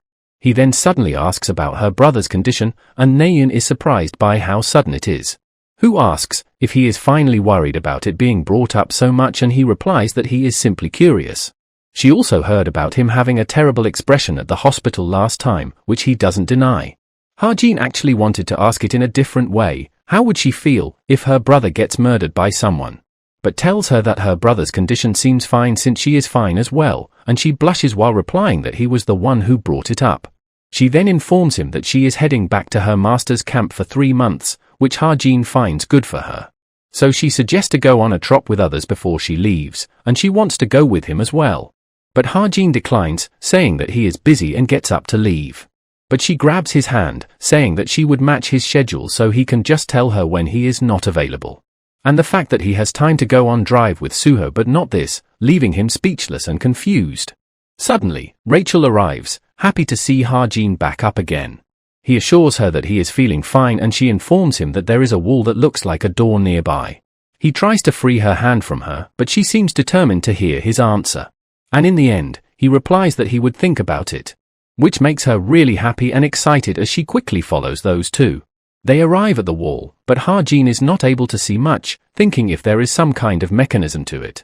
He asks Rachel to summon her spirit for a second, as they should look over the door just in case. Even though spirits are duller than humans, they can scan large area through emotions. And so, Rachel gives it a try. She sends her spirits inside and is able to find something, detecting killing intent, surprising both Hajin and Naeun. She warns them to move cautiously, with Hajin noting that it must not be her instructor behind the door since Rachel has detected killing intent. They all start to slowly move inside, with Hajin wondering, who could it be? But whatever it is, he knows that it's going to be annoying enough to develop the storyline, as we see a guy in a robe welcoming them as cadets. The guy introduces himself as the instructor for final stage, Black Lightning, but Rachel is quick to point out his lie. So he suggests them to face him head on to find out and creates a bunch of clones. Naeun tells them to focus on the main body, and Hajin asks if she would be alright alone. And she replies, of course, as he was the one who said all that before and he also trusts her with it then. Hajin quickly goes on to take his position, while the guy also prepares to attack them. He sends some flying swords towards Hajin, only for Naeun to block them. She tells Rachel to try and find the real body using her spirits, and she goes on to do just that. And her spirits are quick to figure out which is the real body. And so, Rachel also doesn't spare any time and attacks the main body, cracking his shield. The guy commends Rachel for having sharp instincts, never expecting her to grow to this extent. And seeing the mark on his hand, Rachel recognizes it to be that of Dark Moon of Death. She asks him about the person who gave him the order to do this. The name also rings bells in Hajin's head, who also remembers them. They are one of the secret organization tied to the Chameleon Troop. The Chameleon Troop had many connections with many different groups and organizations. But rather than relationship, they were more like deals, and none of them had any idea who they were dealing with, and the Dark Moon of Death is one of them. But they are usually active in Pandemonium, so he doesn't understand their reason to be here. But the guy comments that they have become really famous for the princess herself to recognize them and start summoning some object in his hand. Hajin wonders if it's some magic device and the mana flow feels similar to him. It's like when he was falling into the test. And so, he quickly tries to shoot it, only for it to get blocked. The guy starts to activate it and Harjin shouts at Rachel to get away. As the device opens, creating some large tendrils, as it turns out to be a teleportation device. But Naeun comes in clutch and is able to save Rachel from it. And asks about the situation, and Rachel briefly explains about the guy they are fighting. Harjin shouts at Naeun to take Rachel far away while she asks, what would he do? And we see him taking out his ether and grabbing the leg of the guy. And quickly pulls him, planning to take the device, knowing that it would only teleport to close location. And so, he quickly slams the guy against the wall, leaving him quite damaged. The guy grunts in pain as Harjin tells him to stand down, since his mana is still on him. He knows that their target is Rachel, but he has no idea of their intentions, but since their leader is based in England as well, he believes Lancaster has made some kind of deal with him. He questions the guy about who sent him here and he mocks Harjin for trying to scare him with a mere cadet gun, causing him to get angry and uses his stigma and transform his weapon. The guy now gets a bit scared and Harjin again asks him to talk. He asks Harjin if he is really just an ordinary cadet and he replies that it's none of his business. The guy finds him to be in quite the bind, and Harjin warns him that he would die if he trying to scheme anything. Harjin wonders, what would he do if the guy keeps his mouth shut and regrets not writing in detail about this event. Suddenly, Naeun shouts out to Harjin to warn him, as we see the teleportation device is activated. The guy has secretly activated it under his robe, leaving Harjin worried and the guy smirking. And we see Rachel and Naeun are watching from afar in shock as the device starts to envelop Harjin inside of itself. And soon enough, both of them disappears, leaving Naeun to shout Harjin's name in worry. A bit later and we see Harjin has been transported to someplace else. But he is relieved because it doesn't seem to be outside the tower. Suddenly, he feels an attack coming and quickly dodges. Harjin finds the guy really persistent, who is also annoyed as he was only planning on taking the princess, but he interfered. And so right now, he really wants to make Harjin disappear, as he summons lots of swords.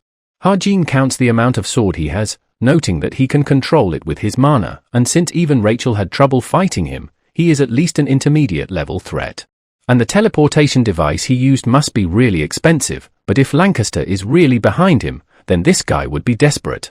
Harjin sighs, thinking it's better anyway since Rachel would have trouble fighting this guy using her spirit. But he should be able to defeat him using his stigma. He then uses his drug recreation ability and applies body strengthening to himself. He finds the effects quite good, never expecting to having it used so soon.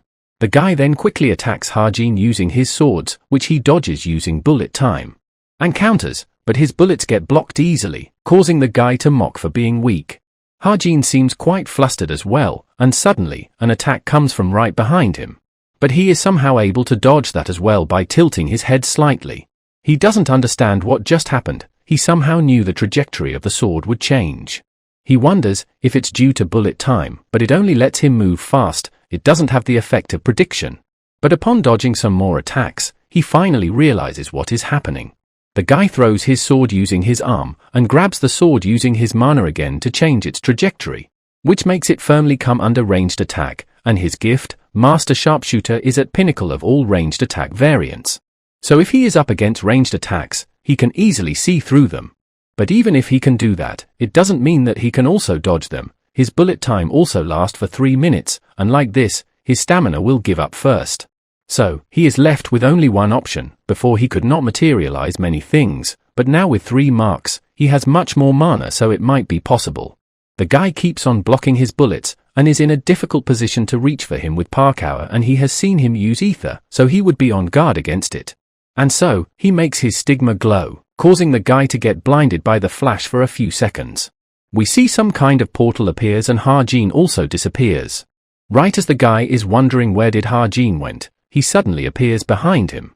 The guy looks behind in shock, wondering how did he got there, and Harjin takes his shot. But the attack is blocked again, with the guy commenting that his attack would never work as long as he parries those bullets. But Harjin smirks, and finds his opening. And his chest starts glowing, as the spirit wolf comes out, whom Harjin instructs to bite black lightning. The wolf obeys Harjin and starts munching on the guy while he screams. But before it kills him, he quickly recalls the wolf back. He then steps on the guy, once again asking if he is not going to talk. And this time, the guy is more visibly anxious, and since he doesn't speak up, Ha-jin tells him that he is simply going to shoot him. The guy finally gets scared and tells Ha-jin to stop. But suddenly, the bell rings, and the end of test is announced, with the cadets being summoned back. And Ha-jin is perplexed by it, while the guy chuckles in satisfaction, with Ha-jin commenting that he is surprised to see someone even luckier than him. But he also thinks they would soon meet again. If he keeps something up, he would deal with him properly then. But regardless, he plans to report it to the boss at once. After getting summoned back, we see other cadets are here as well. Ha-jin finds it a waste, thinking he should have at least shot him once. Suddenly, Naeun comes running towards him, shouting if he is all right. She frantically questions what happened to his face as he looks even uglier than before. He tries to assure her that he is fine, but she tells him to wait till she gets him a potion, which she quickly runs off to get, while Ha-jin comments that she really don't have to. Suddenly, he gets a notification. It's from Boss, who had a meeting with the squad about his request. He gets a bit anxious for them to contact him at this time and place. The result was 5 in favor and 5 against it. Ha-jin knew that even for them, killing someone like Jin-yoon is a bit much, yet the vote is split 50-50. But the boss hasn't made her decision yet. She tells him that he has killed many people already. It was for mission, but most were evil enough to deserve death. But this time, he has said he wants to kill someone himself, regardless of reason. A kill carried out by his own will, it would leave a psychological scar on his heart. Would he really be able to handle that? She questions and suggests to talk privately later about this. Seeing the mighty chameleon troop hesitate like this is making him hesitate as well. Suddenly, he starts to hear some crying noises and wonders if he is hearing it wrong. But looking over, he finds Rachel, who seems to be teary-eyed, and he expresses his relief of her being safe. The instructor tells her to not make a scene, but she gets pissed, trying to explain that there was an intruder instead of a regular agent, but he doesn't seem to take her seriously. The instructor tells the higher-ups that headcount is confirmed only for Rachel to call him an idiot, but Ha-jin tells her that it's fine, as they would tell the homeroom teacher later. But she still isn't convinced, but upon looking at his face, she is left speechless for a moment. And finally calms down and asks, how did it go with that Dark Moon of Death guy? And Ha-jin replies that he won, surprises Rachel. But regardless, it seems to relieve her a lot. Fast forward to some time later, and we see Suho and Ha-jin on their supposed drive. They are finally done with the monster and starts cleaning it up. Ha-jin gets a new feature called Spell Imprint, which he got from fighting Black Lightning, which he kept on delaying, but now he is getting alerts and plans to go imprint teleportation for now. And upon doing it once, he feels tired already. Suho asks, aren't dungeons fun, because they get to see bosses they never seen before, but Ha-jin doesn't find it a normal thing to say and tells Suho to not say it in front of others. He also questions his decision to tell people that their dungeon trip is a drive, and he replies that he didn't thought to casually say they are going to a dungeon, and Ha-jin is annoyed because people are thinking that they are dating due to this. Suddenly, Suho gets a text and tells Ha-jin to hold on because he needs to reply to it. Ha-jin asks if it's Sunga, and Suho looks away while feigning ignorance that she is their senior, and Ha-jin smirks, while replying that he is not denying it. Suho acts all innocent, replying that there is no way someone like Sunga would be interested in him, only for Ha-jin to get annoyed, thinking that Suho could live off his face alone for 30 years. But more importantly, he confirms if Ha-jin is really not coming to trip with them, and he asks if he really likes trips that much. But Suho really wants him to come and offers him the reward they got from the last town. And it's the Pot of Desire, something which Ha-jin does find tempting, with Suho replying that they won't see each other for 3 months if he leaves.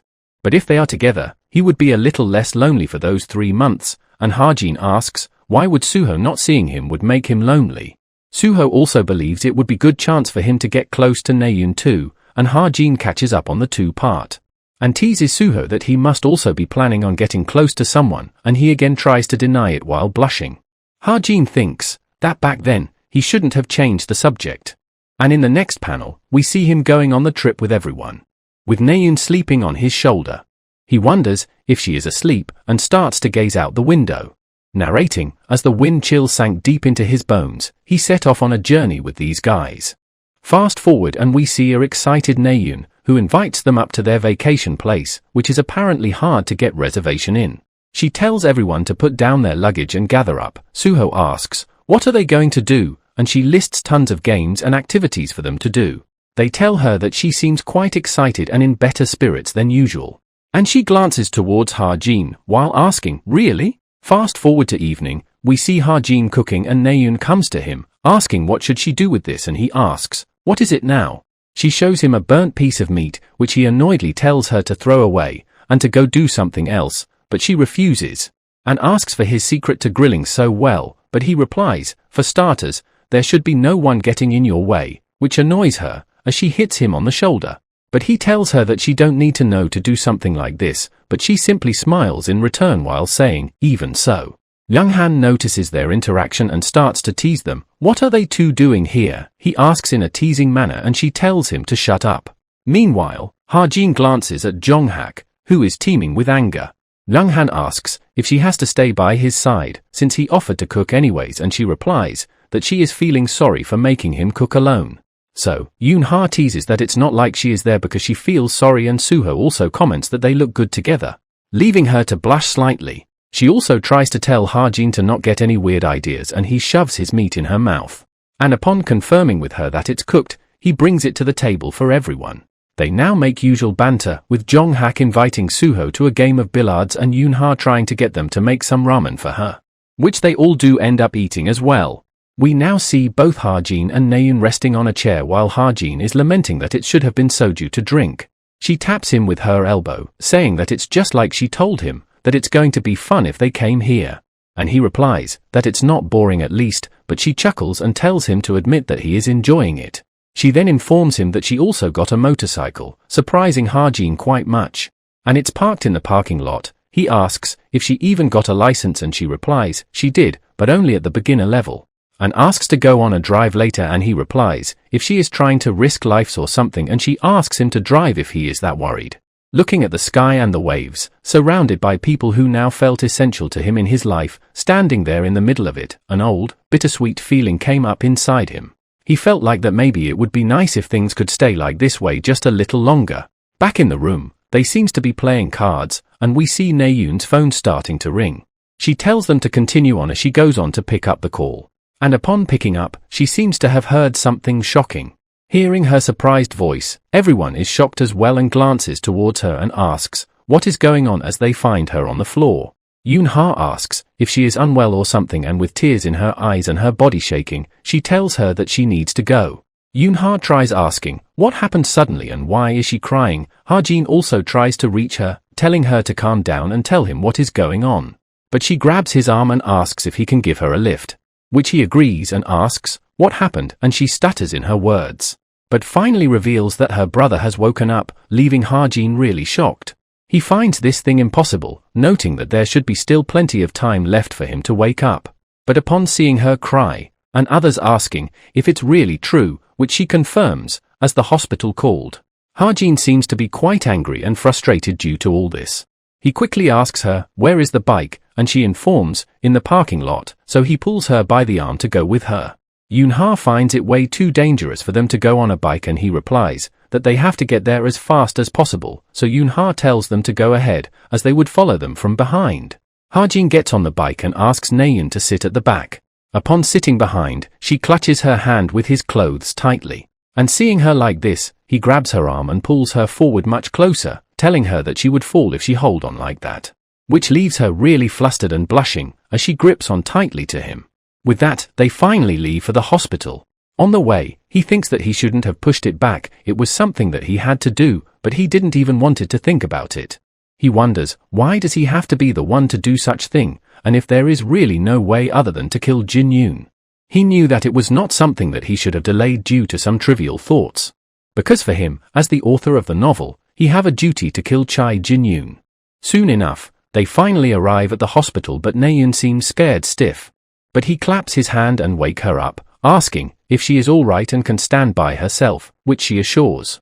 He asks about her other family members, and she replies that they would be late since they are overseas, leading him to comment that even the chairman cannot open portals any time, which he replies goes without saying, since being a chairman is not everything.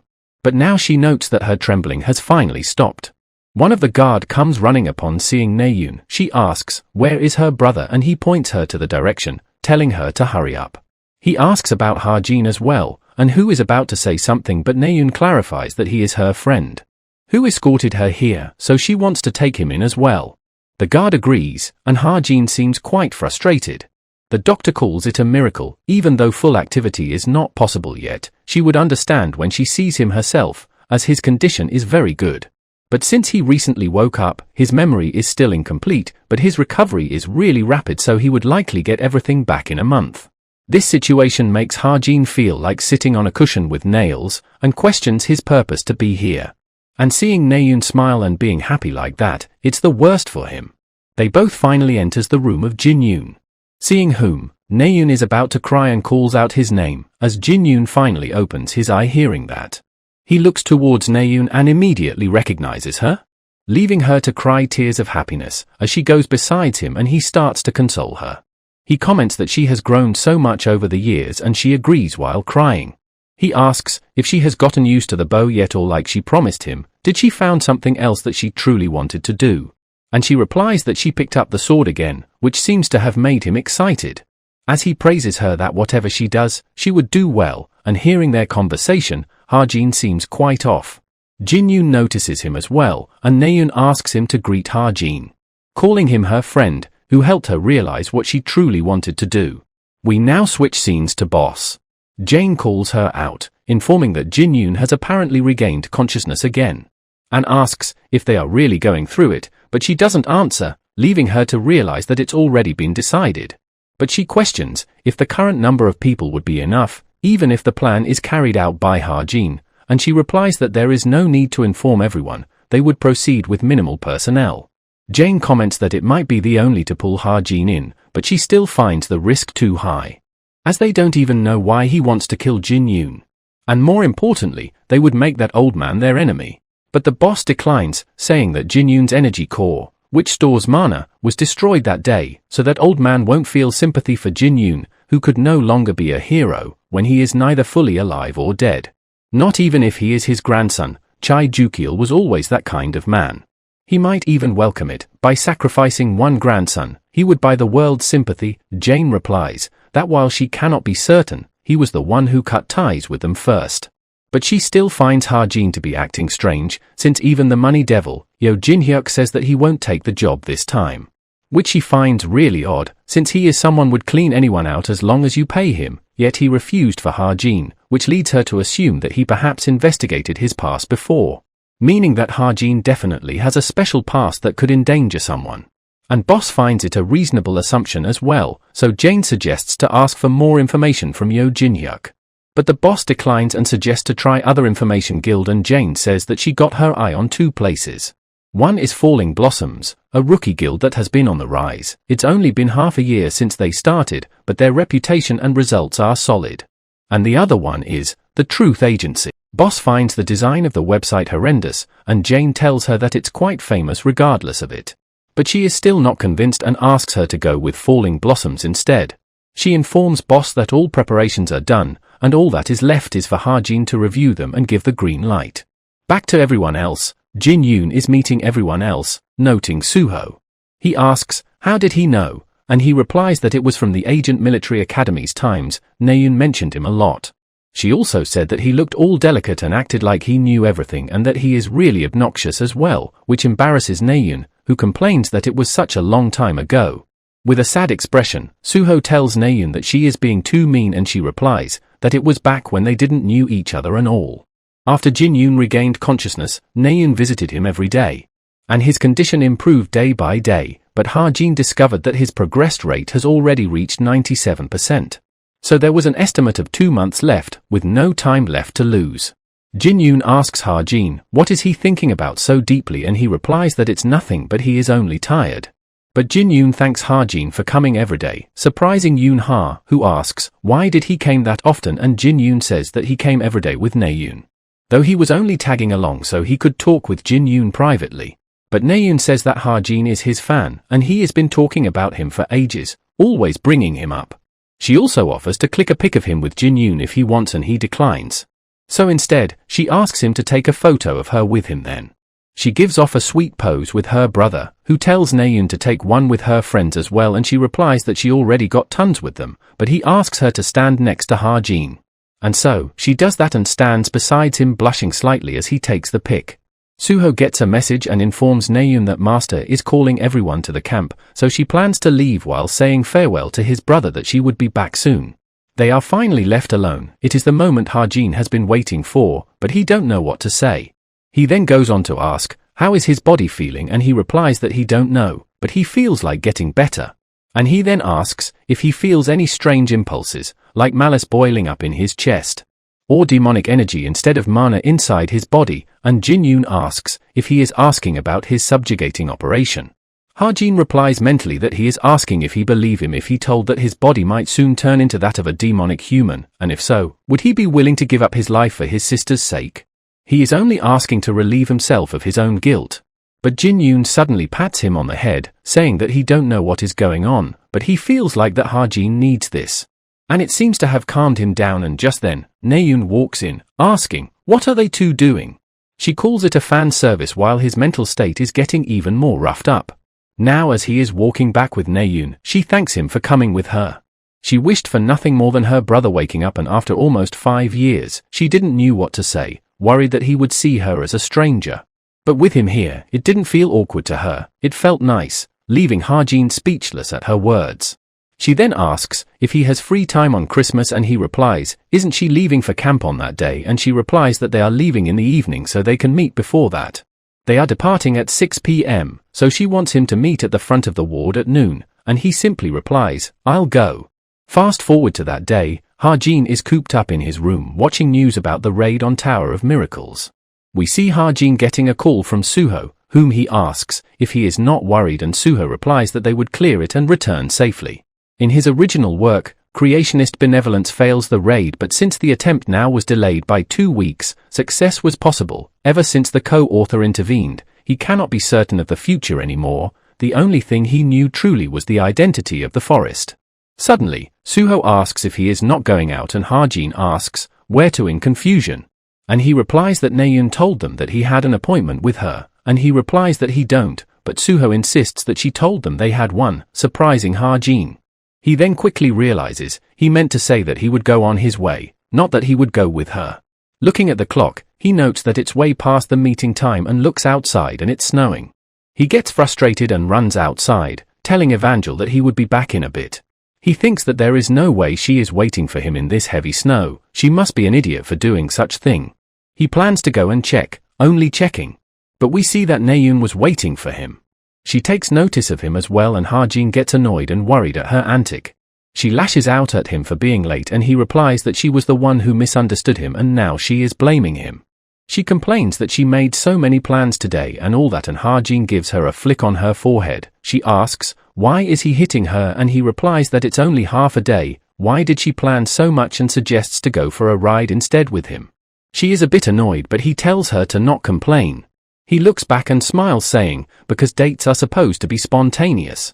We now see them both on a ride, with Naeun sitting behind Ha-jin, hugging him tightly, looking at the scenery. They both then have some snacks and it gets evening as they look at the sunset. Naeun found today to be quite fun, and Ha-jin is glad to hear that, leaving her to chuckle. She is then about to say something, until she arrives, but suddenly stops, saying, never mind, we'll see each other soon anyways. She then forwards her hand and Ha-jin asks, what is she doing, and she replies, a handshake. Ha-jin indulges her and we see her happily smiling.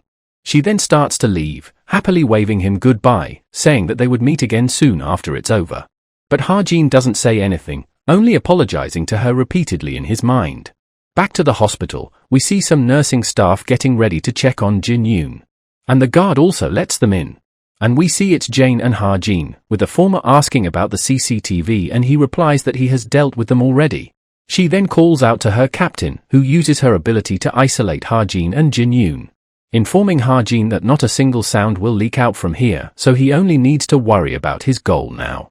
And in case the mercenaries notices something, Jane would buy some time for him, hoping that he would finish it as soon as possible.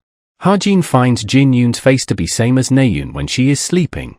But suddenly, he wakes up, calling out Ha-jin's name, and tells him that he was waiting for him, much to his shock, as he asks Jin-yoon, what does he mean? His hand starts to tremble, as he realizes that Jin-yoon knew. And he simply smiles in return, saying that after he woke up, he found himself engulfed in senses that he didn't experience 5 years ago. Everyone told him that it would take him time to get used to things because he haven't moved in 5 years. But he felt like something fundamental has changed within him. Those senses were more like impulses to him. Which is what Ha-Jin was talking about to him. What is this strange sensation and why did he ask him such a thing? After thinking it over, he realized that Ha-Jin would come to find him again, and hence asks Ha-Jin if he can tell him why must he die. And with a troubled expression, he replies, because his body is destined to become that of a demon. The seed of a demon, it's probably a concept that has not yet been established in the world, a kind of evil god seed that takes root in human's body. Once it germinates, the vessel loses its consciousness, will, and body and is completely taken over, becoming the demon itself. Jin-yoon asks if the unfamiliar sensation that he felt up till now was that of the seed sprouting, and Ha-Jin agrees, and before he can explain the only way to stop it, Jin-yoon replies that it's for him to die. He simply looks at Ha-Jin with a smile even after knowing that, and thanks him for making such an incredibly difficult decision. And even if he had told someone else to find another solution, he knows that his grandfather would never allow it, because he knew better than anyone that kind of effect it would have on their family. So, he tells Ha-Jin that it's not his fault, it's the choice that only he could make. And if anything, he believes that he is sacrificing himself for the world, but Ha-Jin stops him in the middle, shouting that it's not true, stating that he is only doing it for his own sake, because he wants to go back safely. Jin-yoon holds his hands, saying that if it was truly for his own sake, then he wouldn't even have explained all that to him. Ha-Jin starts to get even more emotional, and just then, something starts to happen to Jin-yoon. And much to his shock, we see demonic energy seeping up on Jin-yoon, noting that with this level of energy, it wouldn't be strange if the seed already consumed him. Which means that Jin-yoon has been suppressing demonic impulses purely with his own willpower. He starts to pant and tells Ha-Jin that he wanted to wait until Ha-Jin was ready to do it. But he cannot hold it back any longer. Ha-Jin finally points his weapon at him, thanking him for holding on, and also apologizes. And with a bright smile, Jin-yoon utters his last word, "Please take care of Naeun." And with that, he finally shoots him, as blood starts to splatter in the air in front of him. And we see Jin-yoon lying covered in blood, as the demonic energy starts to recede. Ha-Jin starts to break down and tremble. Thinking that it was Jin-yoon's will, he should have never betrayed it, because he cannot let his effort go to waste. He tells himself to get a hold of himself, trying to convince himself that it's just inside a novel. And upon seeing blood in his hands, he starts to fall, realizing that in the end, it's all his work. Sometime later, we see Ha-Jin waking up again at some place. The boss is beside him, commenting that he finally woke up after sleeping for 2 days straight, and assures that no one knew that it was him. She also got all of his equipment with her, which he can collect later. He asks, where is he? And she replies that it's her mansion, an island which is on the eastern sea, and the whole island is hers, so he can just relax and rest. She also informs him that she heard the funeral would start from today. And with a depressed look, Ha-Jin decides to go back. We now switch scenes to Shin-hyuk, who seems to be rushing at some place. He asks the investigator if he found the culprit yet, and he replies that it's been 11 years since they last met. And he still haven't found the culprit yet, believing that they deployed a barrier. Shin-hyuk asks if he could be the work of a demonic human. And when he replies that he is not sure, Shin-hyuk gets angry, thinking that he has been taken as a fool since Jin-yoon's arm. But the investigator reveals that while it's hard to believe, the demonic energy originated from inside of Jin-yoon's body, much to Shin-hyuk's shock. He explains that it ignited within his flesh and spread through his veins and then stopped. The reason for stopping was most likely his death. Shin-hyuk again asks, what does he mean? And the investigator replies that he should know what he means, the fact that Jin-yoon became a demonic human. He has never seen anything like it. His arm was sturdier than usual demonic human, and even after death the demonic energy didn't dissipate. He asks if something happened during the suppression operation for years ago.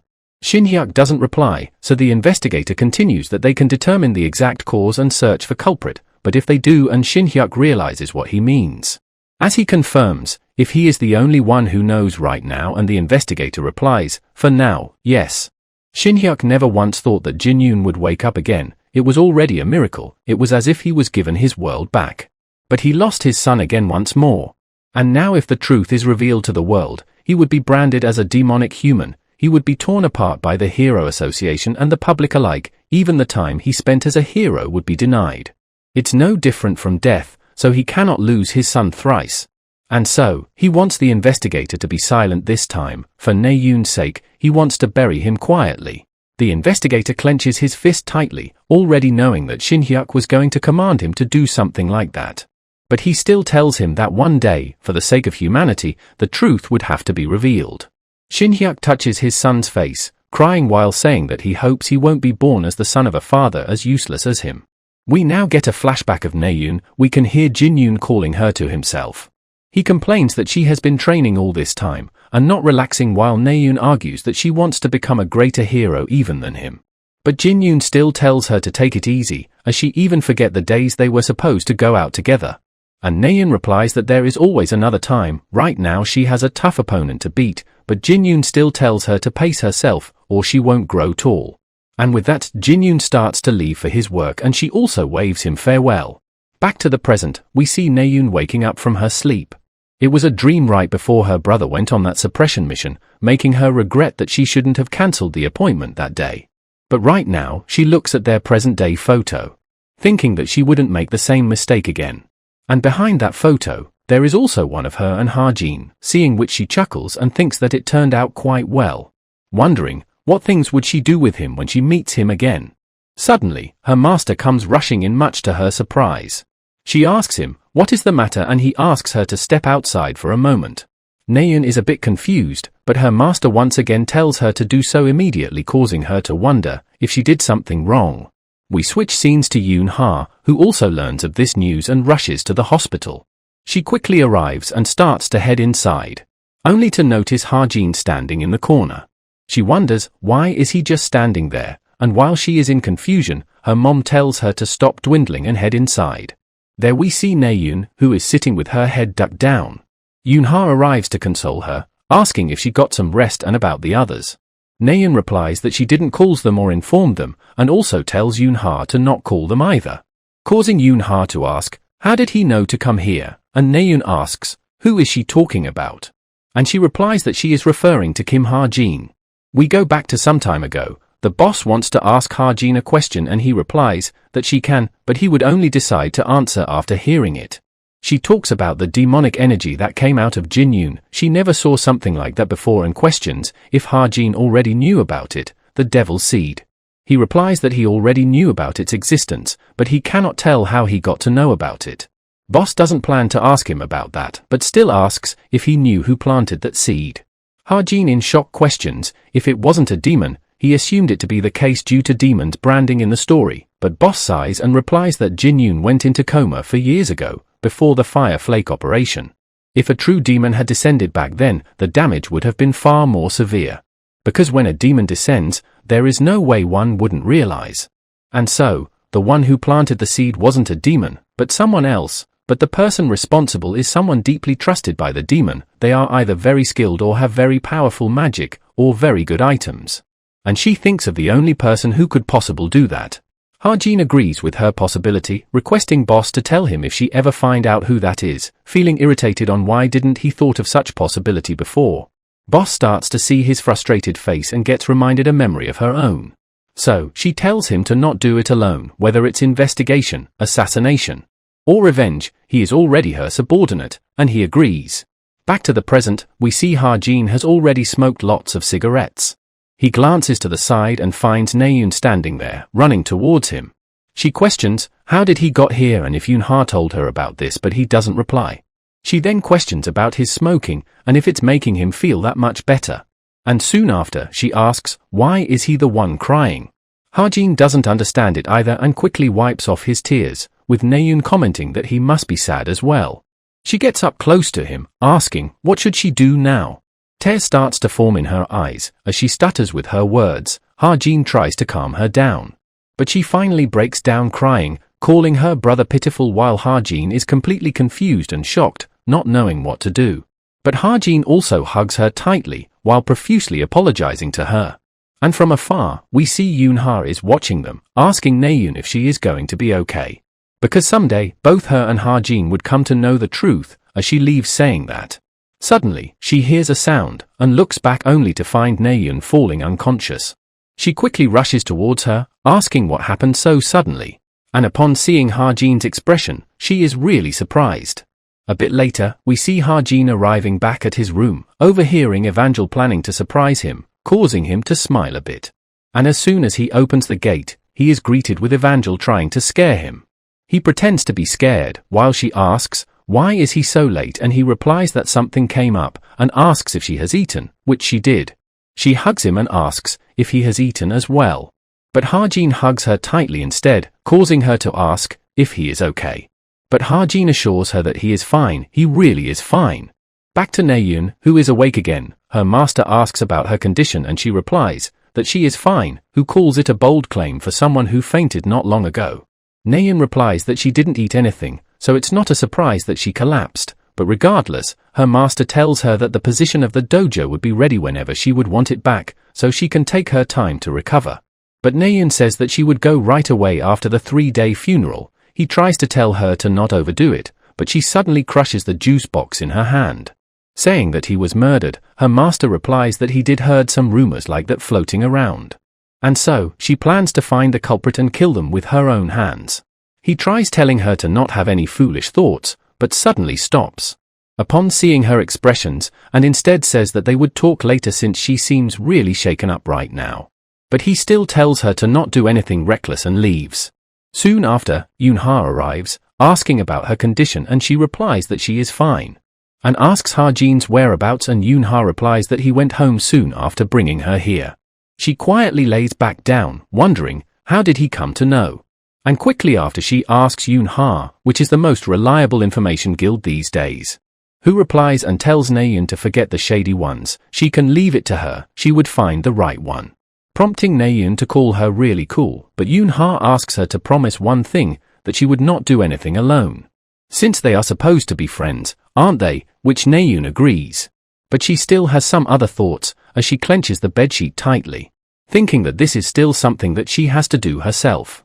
We see Naeun's grandfather, Chai Juchul, who seems quite pissed that his grandson was practically murdered in his own backyard. He glares at Manager Kim, which makes him piss himself, as he stutters in his replies, that he don't dare to imagine someone doing that, and neither does Chai Juchul. He profusely apologizes, assuring that they did everything they can for the security, but since it already happened, Juchul calls everything he says plain excuses. But seeing how his hot-blooded son has been quiet all the time, he believes his grandson must have some kind of problem as well. Manager Kim ends up telling him about the demonic seed, and asks for what they should do. Juchul orders him to call Yo Jin-hyuk. Heeding the order, Kim asks for what price they should offer. Juchul is pissed hearing that, instructing Manager Kim to tell Jin-hyuk to look at his head that is still on his neck. For him, it's a matter of saving face. He cannot allow someone to leave who laid hands on the bloodline of Chai clan. Back to Ha-jin, he is here upon getting a message from Naeun to meet her at the park at 3 p.m. Again remembering her brother's words, he doubts that he has the right to accept the request of taking care of Naeun. Suddenly, Naeun arrives, leaning on his shoulder. When asked, what is she doing? She instead questions Ha-jin, what is he thinking so deeply about, and if he is mad that she is late, and he replies that he was just thinking about some stuff. She suddenly puts her hand over her nose due to him smelling like cigarettes. Ha-jin tells her to get off if that's the case. But she instead pushes in him more. Ha-jin then asks for the reason that she called him here. And she replies that she just wanted to see his face, much to his confusion. Though she quickly reveals that she just wanted to tell him goodbye before she leaves. He asks if she is going to be okay like this. And with a smile, she assures that she will be. And to wait for her for a month, he asks, what is she going to do if he does, and she replies that it's a secret. So Ha-jin promises that he won't run away. And suddenly, she gives him a tight hug. And quickly leaves afterwards, leaving Ha-jin quite surprised. Making him smile and question, why is she doing something that she never does? Seeing how strong she is, Ha-jin decides to steel himself as well, calling what he did the best option. Because if Jin-yoon had become a demon, a lot more people would have gotten hurt or died, and she would have been one of them. So, he convinces himself that what he did was the best option, for her too. He suddenly gets a notification that chapter 1 of the story will soon end. Making him immediately realize that he didn't do it for her, but for himself. It's just so he can make it back home safely. Back at the cube, students are talking about Ha-jin's rank having another huge jump, from 334th to 121st this time. A rumor also goes around that he is going to become a mercenary. Ha-jin, who is quite pissed with all this, curses the damn story. And if it's for that reason that Jin-yoon had to die, Naeun getting hurt, and him suffering right now, then he will make sure to get whatever ending the co-author decided on. We now see the former owner of Black Seat, Bell, who is surprised learning about Jin-yoon's death, missing it out by staying at Pandemonium for too long. His assistant asks about him, and he replies that it's some rich family's young master, someone who was supposed to remain alive but died. He knew that he had a demon seed which was about to be awakened, but he was murdered like this. Even though there shouldn't be many people in this era who knows the existence of the seed, he tries to think if it was some kind of power struggles between demons or a faction with a grudge against Chai clan. And if it was neither, he wants to know whose doing could it be. He knows that Jinhyuk is Jukiel's hunting dog, and the Chai clan has enemies with clear grudge, and these days, Yoonha is also focused on expanding their influence. And if Jin-yoon died, there is only one cadet below him who isn't interested in fighting. It can be judged that way, so for now, he decides to shake this side first. He then asks his assistant, Rumi, to do him a favor. Sometime later, a breaking news emerges. It was revealed that Captain of Hero Straits, Yo Jinwing, is entrusting the guild to his young daughter. Seeing this, Yoonha seems quite frustrated. And quite angsty as well, throwing her cadet watch away, already having mountain of things to think about. She really don't know what to do in this situation. Next on the news, after the death of Jin-yoon, his father stated that they will continue to fight on. She remembers hearing that a culprit was a demonic human. Knowing the situation, she decides that it's not time for her to be sentimental. Given how the information leaked, she assumes that it was the work of someone from the vice captain's faction. They should have noticed the attack like this before it happened, but she is surprised at herself that they overlooked the possibility of an enemy among them. She knew that the vice captain was at odds with her dad, but since she was only gathering influence and making no obvious moves, she let her guard down. With Jin-yoon's death, Daehyun took a hit, and the same goes for them, who are under that clan, and Hero Straits couldn't escape the fallout either. In a situation like this, doing something like this is basically saying to let's all die together, which is why she didn't expect it. Her head starts to burst from overthinking if someone paid them to do this or if they are trying to leave and start a new guild. Suddenly, one of her attendant informs her of someone here to see her. She replies to just throw them out if it's a reporter, but the attendant replies that it's a cadet, who said that she would know who he is. If told that he is her colleague, she quickly realizes that it's Ha-jin and asks his attendant that she would go out herself. Opening her door, she finds him standing on the main gate, waiting for her. He smiles seeing her, saying that her bullet delivery is here. She doesn't understand what it means. And looking inside the bag, it's all the things she loves to eat. But once again shouts at him that she don't like these kinds of things. When asked if he just came here to give this, he replies that it's for when she crashes out mentally and stop eating for days. She is surprised that he knows something like that, and he then hands over something she would know what it is when she opens it. It's from the Truth Agency. She found the name quite weird though. Looking inside, there is a list of people who planned her abuse of authority scandal. First up, Park Sang-ho, who secretly recorded the Jinwing family's dirty laundry and uploaded it to his personal database, and also participated in many of Vice Captain's illegal dungeon raids. There is also a video recording proof. In shock, Yoonha asks Ha-jin on how did he get this information. Ha-jin simply leaves, while telling her to also check the materials on the USB stick he left inside. But regardless, it makes her mood much better, as she plans to do the right thing now. In the news, she revealed the terrible action of the vice captain's faction. The narrative shifted from suspicion surrounding Yoonha to the vice captain's corruption. A bigger fire swallowed a smaller one, but even though the target changed, it was still a scandal for the whole guild, so a short-time drop in ranking was unavoidable, but the root cause was all taken care of. There will be nothing left but a ruse. Yoonha would make sure of it. Evangel asks about the news, and in simple terms, Ha-jin explains that it means people did bad things. He also get a message from Yoonha, who thanked him for all this and again asked how did he got this information. He assures her that it's fine, but Yoonha doesn't plan to stay in debt, and plans to help him with whatever he needs in the future. But to her, he also looked kind of pale, so she asked about his condition and he assures her that he is fine.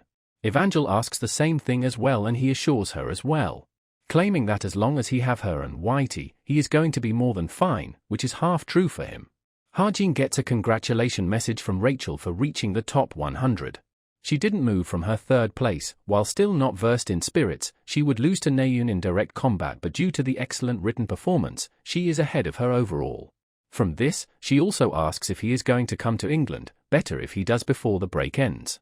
He did put it off for a bit due to various incidents, but he wants to make Rachel proficient in spirits as soon as possible. Though he can only teach her basics, and needs to find a good teacher for her instead.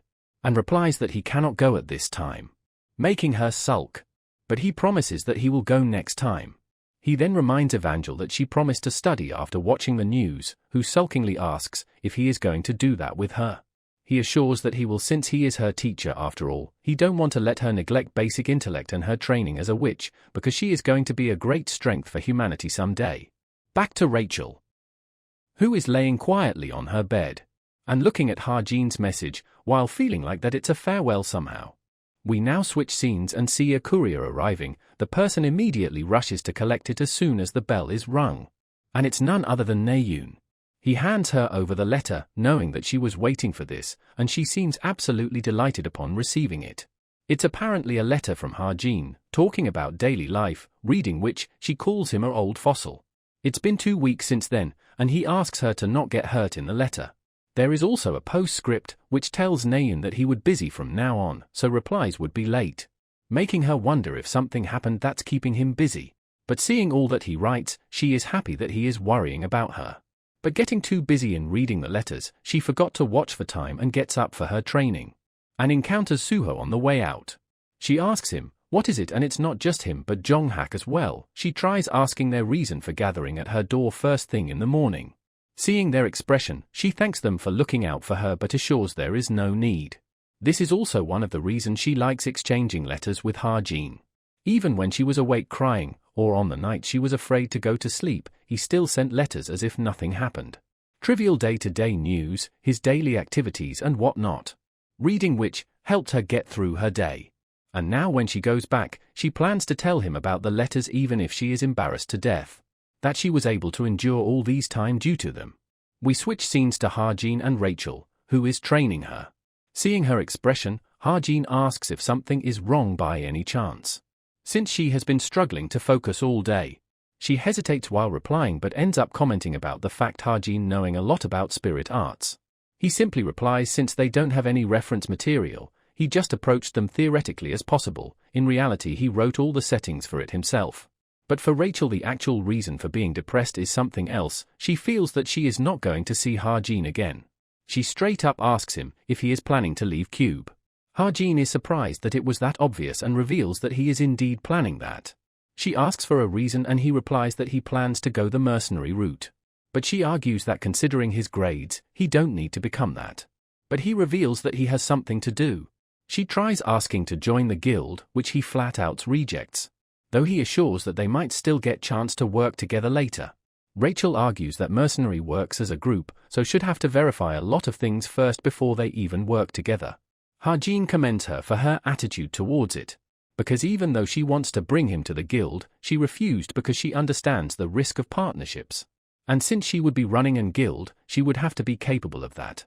And if she keeps showing her this side like she does to him, he is sure someone better than him will come to her. After saying which, he quickly leaves. She almost denied what Harjin just said out loudly without thinking. She wanted to ask him many things. What is the thing he had to do? Why is he being so lonely and tired lately? But she also knew that he wouldn't answer. He is someone who always helped her out every time, never asking anything in return. She has been looking away but now she feels feelings blooming in herself as well.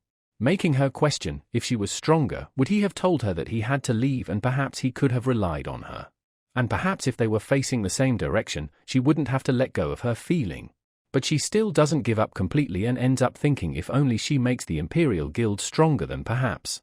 From afar, we see Lancaster, who calls out the princess that things have gone exactly as he said it would.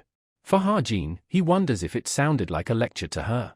Since the person who is most worried about the guild is probably Rachel herself. So he hopes that she don't take it the wrong way. But when he looks at her, he keep wanting to do things for her, which might be due to how she looks like Evangel. He also had a person in mind for her new teacher, which he would meet in the next arc. But the problem is going to be in persuading that witch. And now that winter is almost over, he has 2 months left after which he would disappear from this place. Fast forward and we are back in class. A new teacher Youngjin is here. He is going to be their instructor for this year. From this year, the way their classes work would change. There are going to be additional classes in addition to morning assembly, and a couple of common classes. Meanwhile, Yoon-ha seems more interested in Ha-jin rather than the lecture and starts to look at him from distance. He seems to be making a plan for the future, increasing the number of cards he can play, not knowing what would change in the next incident. He plans to clear a dungeon with Suho again, and to keep up spirit training with Rachel while Naeun and Jonghak would be fine since they just finished their training at Baekdu. He also plans to raise his sharpshooter skill, with his goal to become as powerful as possible by collecting many gifts as he can. Though he does feel kind of tired by all of this. After the class, we see an annoyed Naeun who is annoyed by the long-ass orientation. She asks Suho if he is also here to see the new instructor, to which he replies that Ha-jin asked him to come, much to her shock. And seeing him, we see Naeun already starting to blush. He casually meets up with Suho like old-time friend. Seeing which, she is left quite confused at first. She quickly jumps in, asking them both on what are they talking about. They simply ignore her question and Ha-jin tells Suho that he would text him later and he leaves. Naeun asks if it's something she is not supposed to hear, but he assures that it's nothing like that. She is angry at the fact that he ignored all of her messages and yet called Suho. Ha-jin argues that he did send her letters. She replies, she meant after coming down from Mount Baekdu, she wanted to do many things with him. Ha-jin starts to walk away saying that he was busy, and he is going to be like that for the future as well. She asks, what is there to do for him since the semester just started? She wanted to ask him out to eat with her and he simply pulls his arm away saying that he has things to get done. And we see her quite stumped by his actions. But Ha-jin instead grabs her by the shoulder and tells her that next time, he would set aside an entire day for her instead, leaving her completely love-struck and stumped by his actions and words. And he leaves right afterwards, leaving her face full of red. She also quietly turns back and starts running away all happily. Back at his home, we see Ha-jin has finished up his packing already. Evangel asks about all of this, and he replies that they're going to live here for a while now, and he can go outside to play with her as well since it's not a dorm.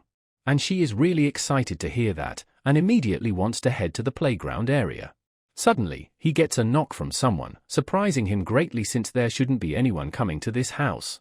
And when he goes on to check the camera, we see it's Yoon-ha, much to his shock as he wonders the reason of her being here.